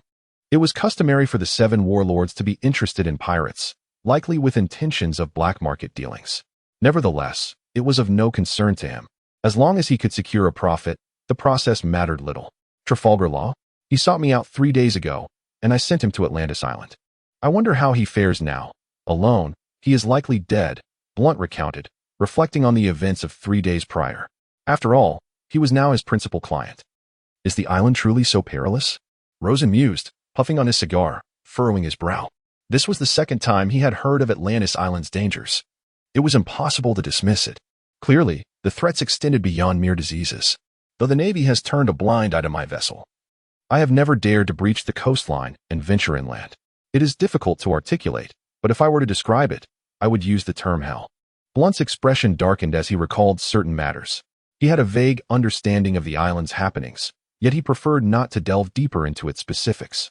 He was a businessman. If someone desired passage, he would provide it, return at the agreed time to collect them, and acquire whatever treasures they might have unearthed. You remain unaware of the island's true nature? Is the Navy's blockade so stringent? Rosen expressed his astonishment, yet he was grateful to have obtained a lead on law. I do not wish to delve too deeply. Knowing too much can be detrimental. However, the god of food in the North District certainly possesses knowledge. Being the only merchant who trades with the leader of Atlantis Island, Blunt added, do you have a means to locate Trafalgar Law? There were approximately 7 days until the agreed rendezvous, and Rosen intended to be there to retrieve him. Of course, if he exceeded the time limit, his ship would depart. And should Law still be alive, he would need to escape on his own. Any unfamiliar vessels entering the divine domain would be sunk. Blunt sipped his red wine as he spoke. I wish to visit the island. Can you facilitate this? 7 days might not seem long, yet the wait was excruciating. Rosen was reluctant to delay, and he harbored a keen interest in such islands. He was eager to uncover what the Navy was concealing. Some information could be lethal, while for those with strength, such knowledge could be wielded as a powerful bargaining chip. Absolutely. A prospecting vessel is set to depart tomorrow. However, Your Excellency must contemplate this carefully. I may not have made myself clear. The mortality rate for recent island visitors is a staggering 90%. The remaining 10% often suffer from mental instability. Furthermore, should any illness manifest on the island, we will not permit them to leave, Blunt warned, his brow furrowed. He was not concerned for Crocodile's safety, but feared that an untimely demise could jeopardize their business. Fear not. Even if I encounter misfortune, the trade will continue. She will remain temporarily on Franz Island. Rosen indicated towards Robin. Given the island's perilous nature, it was perhaps best not to have Robin accompany him. As a Logia type, she had strong self-defense capabilities, and her elemental nature might shield her from infection, unlike Robin. Very well, Robin smiled, her hands caressing the manatee, gnawing on an apple. That is not my intention. However, if Your Excellency is determined to proceed, I shall make the necessary arrangements. Just remember, do not leave the ship until we reach the shore. If the Navy's lookout spots you, they may fire directly upon us, Blunt said with utmost seriousness. Chapter 89. Dinner together, the crew delivered the deposit and then departed, leaving Blunt with a beaming smile. Since they would not set sail until tomorrow, Rosen felt no urgency. After all, the route had been negotiated with the Navy, and it was best not to deviate from it. In truth, he could traverse the skies to Atlantis Island using moonwalk, but the Navy monitored the airspace as well, and an attack could lead to trouble. The Navy's current blockade was evidently severe. Even Blunt, well acquainted with the Navy, could only land on the island once every few days. Both parties had their needs. However, to avoid unnecessary conflict, Rosen intended to adhere to their regulations. As Blunt had mentioned, he could transport him to Law's disembarkation point. With nothing else to occupy his time, Rosen decided against returning to the ship. After all, they would embark at dawn with the first light of day. Thus, he opted to find nearby accommodations. With the manatee by Robin's side, Rosen felt reassured, for the creature was formidable and ordinary bounty hunters would pose little threat to it. The night on Franz Island was lively, particularly with trade activities. Yet according to Peters, prior to the blockade of Atlantis Island, trade had flourished even more, now reduced to less than half of its former volume. My lord, this is the finest inn nearby, the Solifong Inn. It boasts the best cuisine, the most comfortable rooms, and top-tier wines. If there is nothing else, may I take my leave? Peters led Rosen and Robin to a magnificent building, which, though quite antiquated, appeared quite splendid. He wore a broad smile. I heard from Blunt that you were well acquainted with Atlantis Island? Rosen inquired suddenly. Peters immediately fell to his knees, tears streaming down his face. My lord, I was wrong. I truly made a mistake. I will never again collect protection fees. Please spare me. I do not wish to die. I beg you. Silence. You do not appear to be a ruthless, heartless criminal. You collect protection fees, but lack the audacity. Thus, you must require money or something else, correct? Rosen assessed him accurately, confident in his judgment. Peters' courage was insufficient for engaging in illegal activities, and if he had, it indicated a pressing need. Yes, my lord. I have never killed anyone. I merely struck a few honest folk, not even a disabled person. I was compelled to join them to earn some money. Please, spare me. Peters pleaded desperately. I will offer you 10 million berries to accompany me to the island and provide the necessary basic intelligence. Rosen contemplated, realizing the need for a guide. Even with a map, locating the right places could prove challenging. 10 million. Peters had intended to plead for mercy, but upon hearing the sum, he swallowed his words in an instant. 10 million berries, a staggering fortune. With such wealth, he would not have to worry about hunger for at least a decade. While this amount may seem trivial to renowned pirates, for those at the bottom of society, it represented a chance to become immensely wealthy overnight. Peters felt a stirring in his heart. Typically, receiving a protection fee of 1,000 or 2,000 was considered fortunate, as the strong were not to be provoked, and occasionally, encounters with troublesome individuals could result in a beating. Other forms of work on Franz Island were generally perilous, and legitimate industries rarely employed individuals of his kind. In simpler terms, due to your unwarranted aggression towards me, should you refuse to comply, I reserve the right to pursue your accountability. If you agree, the 10 million will still be yours. Rosen, of course, did not wish to waste time seeking another acquaintance familiar with Landis. Do I have a choice? Peters replied dejectedly. Yet he was not entirely averse to the proposition. 10 million. After all, it was 10 million. In truth, he had no choice, as finding someone anew would be a cumbersome process. With a faint smile, Rosen stepped into the Sola Maple Inn. The inn was spacious and opulent. Had it not been labeled as an inn, Rosen might have mistaken it for a luxurious hotel. The service was exceedingly warm. Rosen booked 3 rooms, one for each of them. He did not feel the need to compel Petus. If he chose to flee in the dead of night, Rosen would not waste his time pursuing him. However, Petus seemed intrigued. Rosen was quite eager to indulge in the culinary delights of this world, many of which he had yet to experience. With money in hand, both Robin and Rosen were prepared to spend lavishly. After inspecting their respective rooms, they followed the attendant to the dining area of the inn. What was the point of earning money and unearthing treasures if one did not know how to enjoy it? Thus, Rosen immediately ordered the most extravagant set meal. The main course featured a type of incredibly succulent meat, sourced from the great Routes doldrums, an enormous crab. Esteemed guest, this is the Sea King butter crab, the most famous delicacy of Franz Island. Enjoy your meal, the attendant announced, bringing forth a butter crab weighing no less than 30 pounds. Other servers followed suit, presenting various appetizers. The crab shell boasted a delicate hue of yellowish red. An enticing color indeed. Butter crab? Rosen was pleasantly surprised. He had not anticipated encountering such a culinary gem here, let alone one of such size. But could he manage to consume over 30 pounds? Although the shell constituted a significant portion, there remained ample crab meat and butter. Of course, if he truly endeavored to eat, he could manage it, provided it was exceptionally delicious. Generally, he preferred to eat until he was comfortably full, unlike the voracious Luffy. Moreover, food in the pirate world was typically high in energy.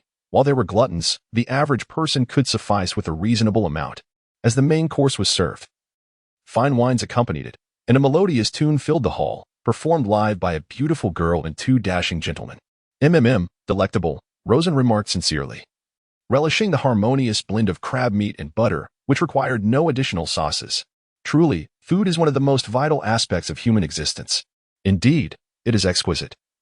Robin concurred, satisfied, considering the Sea King butter crab was quite costly. Petus mused that if he saved the cost of this crab, he and his children could eat well for at least 2 to 3 months. I must remember to bring some back to store in the ship's freezer.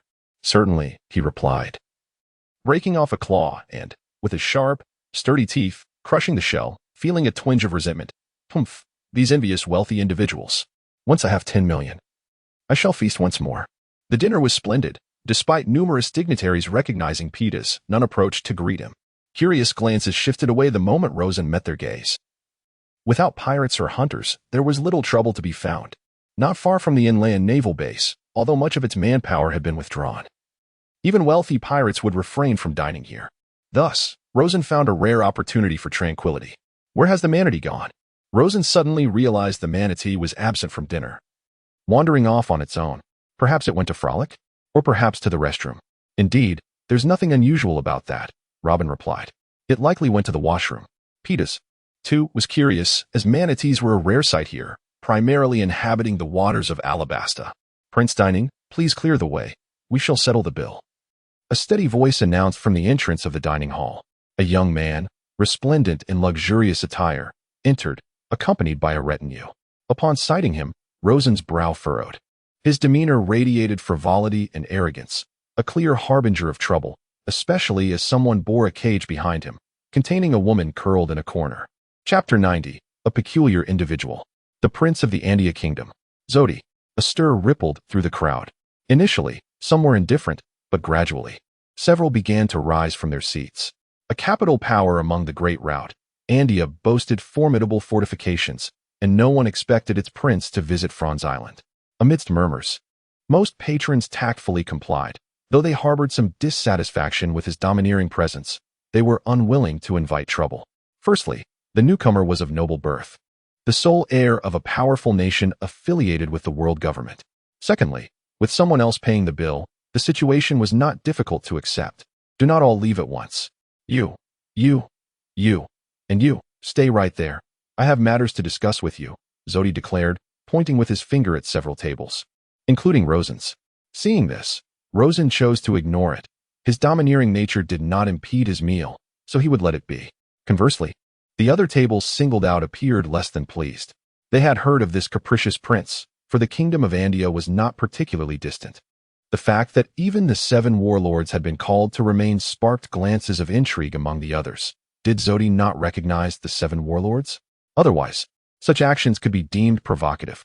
However, the few tables of patrons who remained dared not voice their concerns, for Zodi commanded a formidable contingent of over 20 soldiers, each appearing to be a seasoned warrior.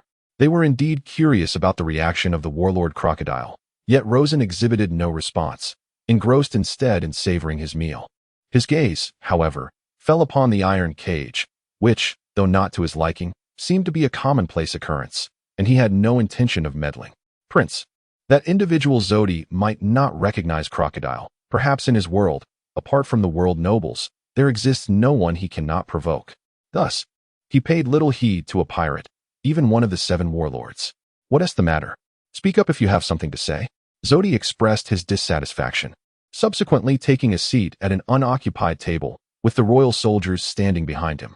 The waiter, along with the innkeeper, promptly brought forth an array of the finest dishes and wines the establishment had to offer, all the while wearing forced smiles. Zodi glanced at the food, drew his prized sword from his waist, and with a sweeping motion, sent all the dishes flying. Do not present me with such lowly fare, should this occur again. I shall take your head.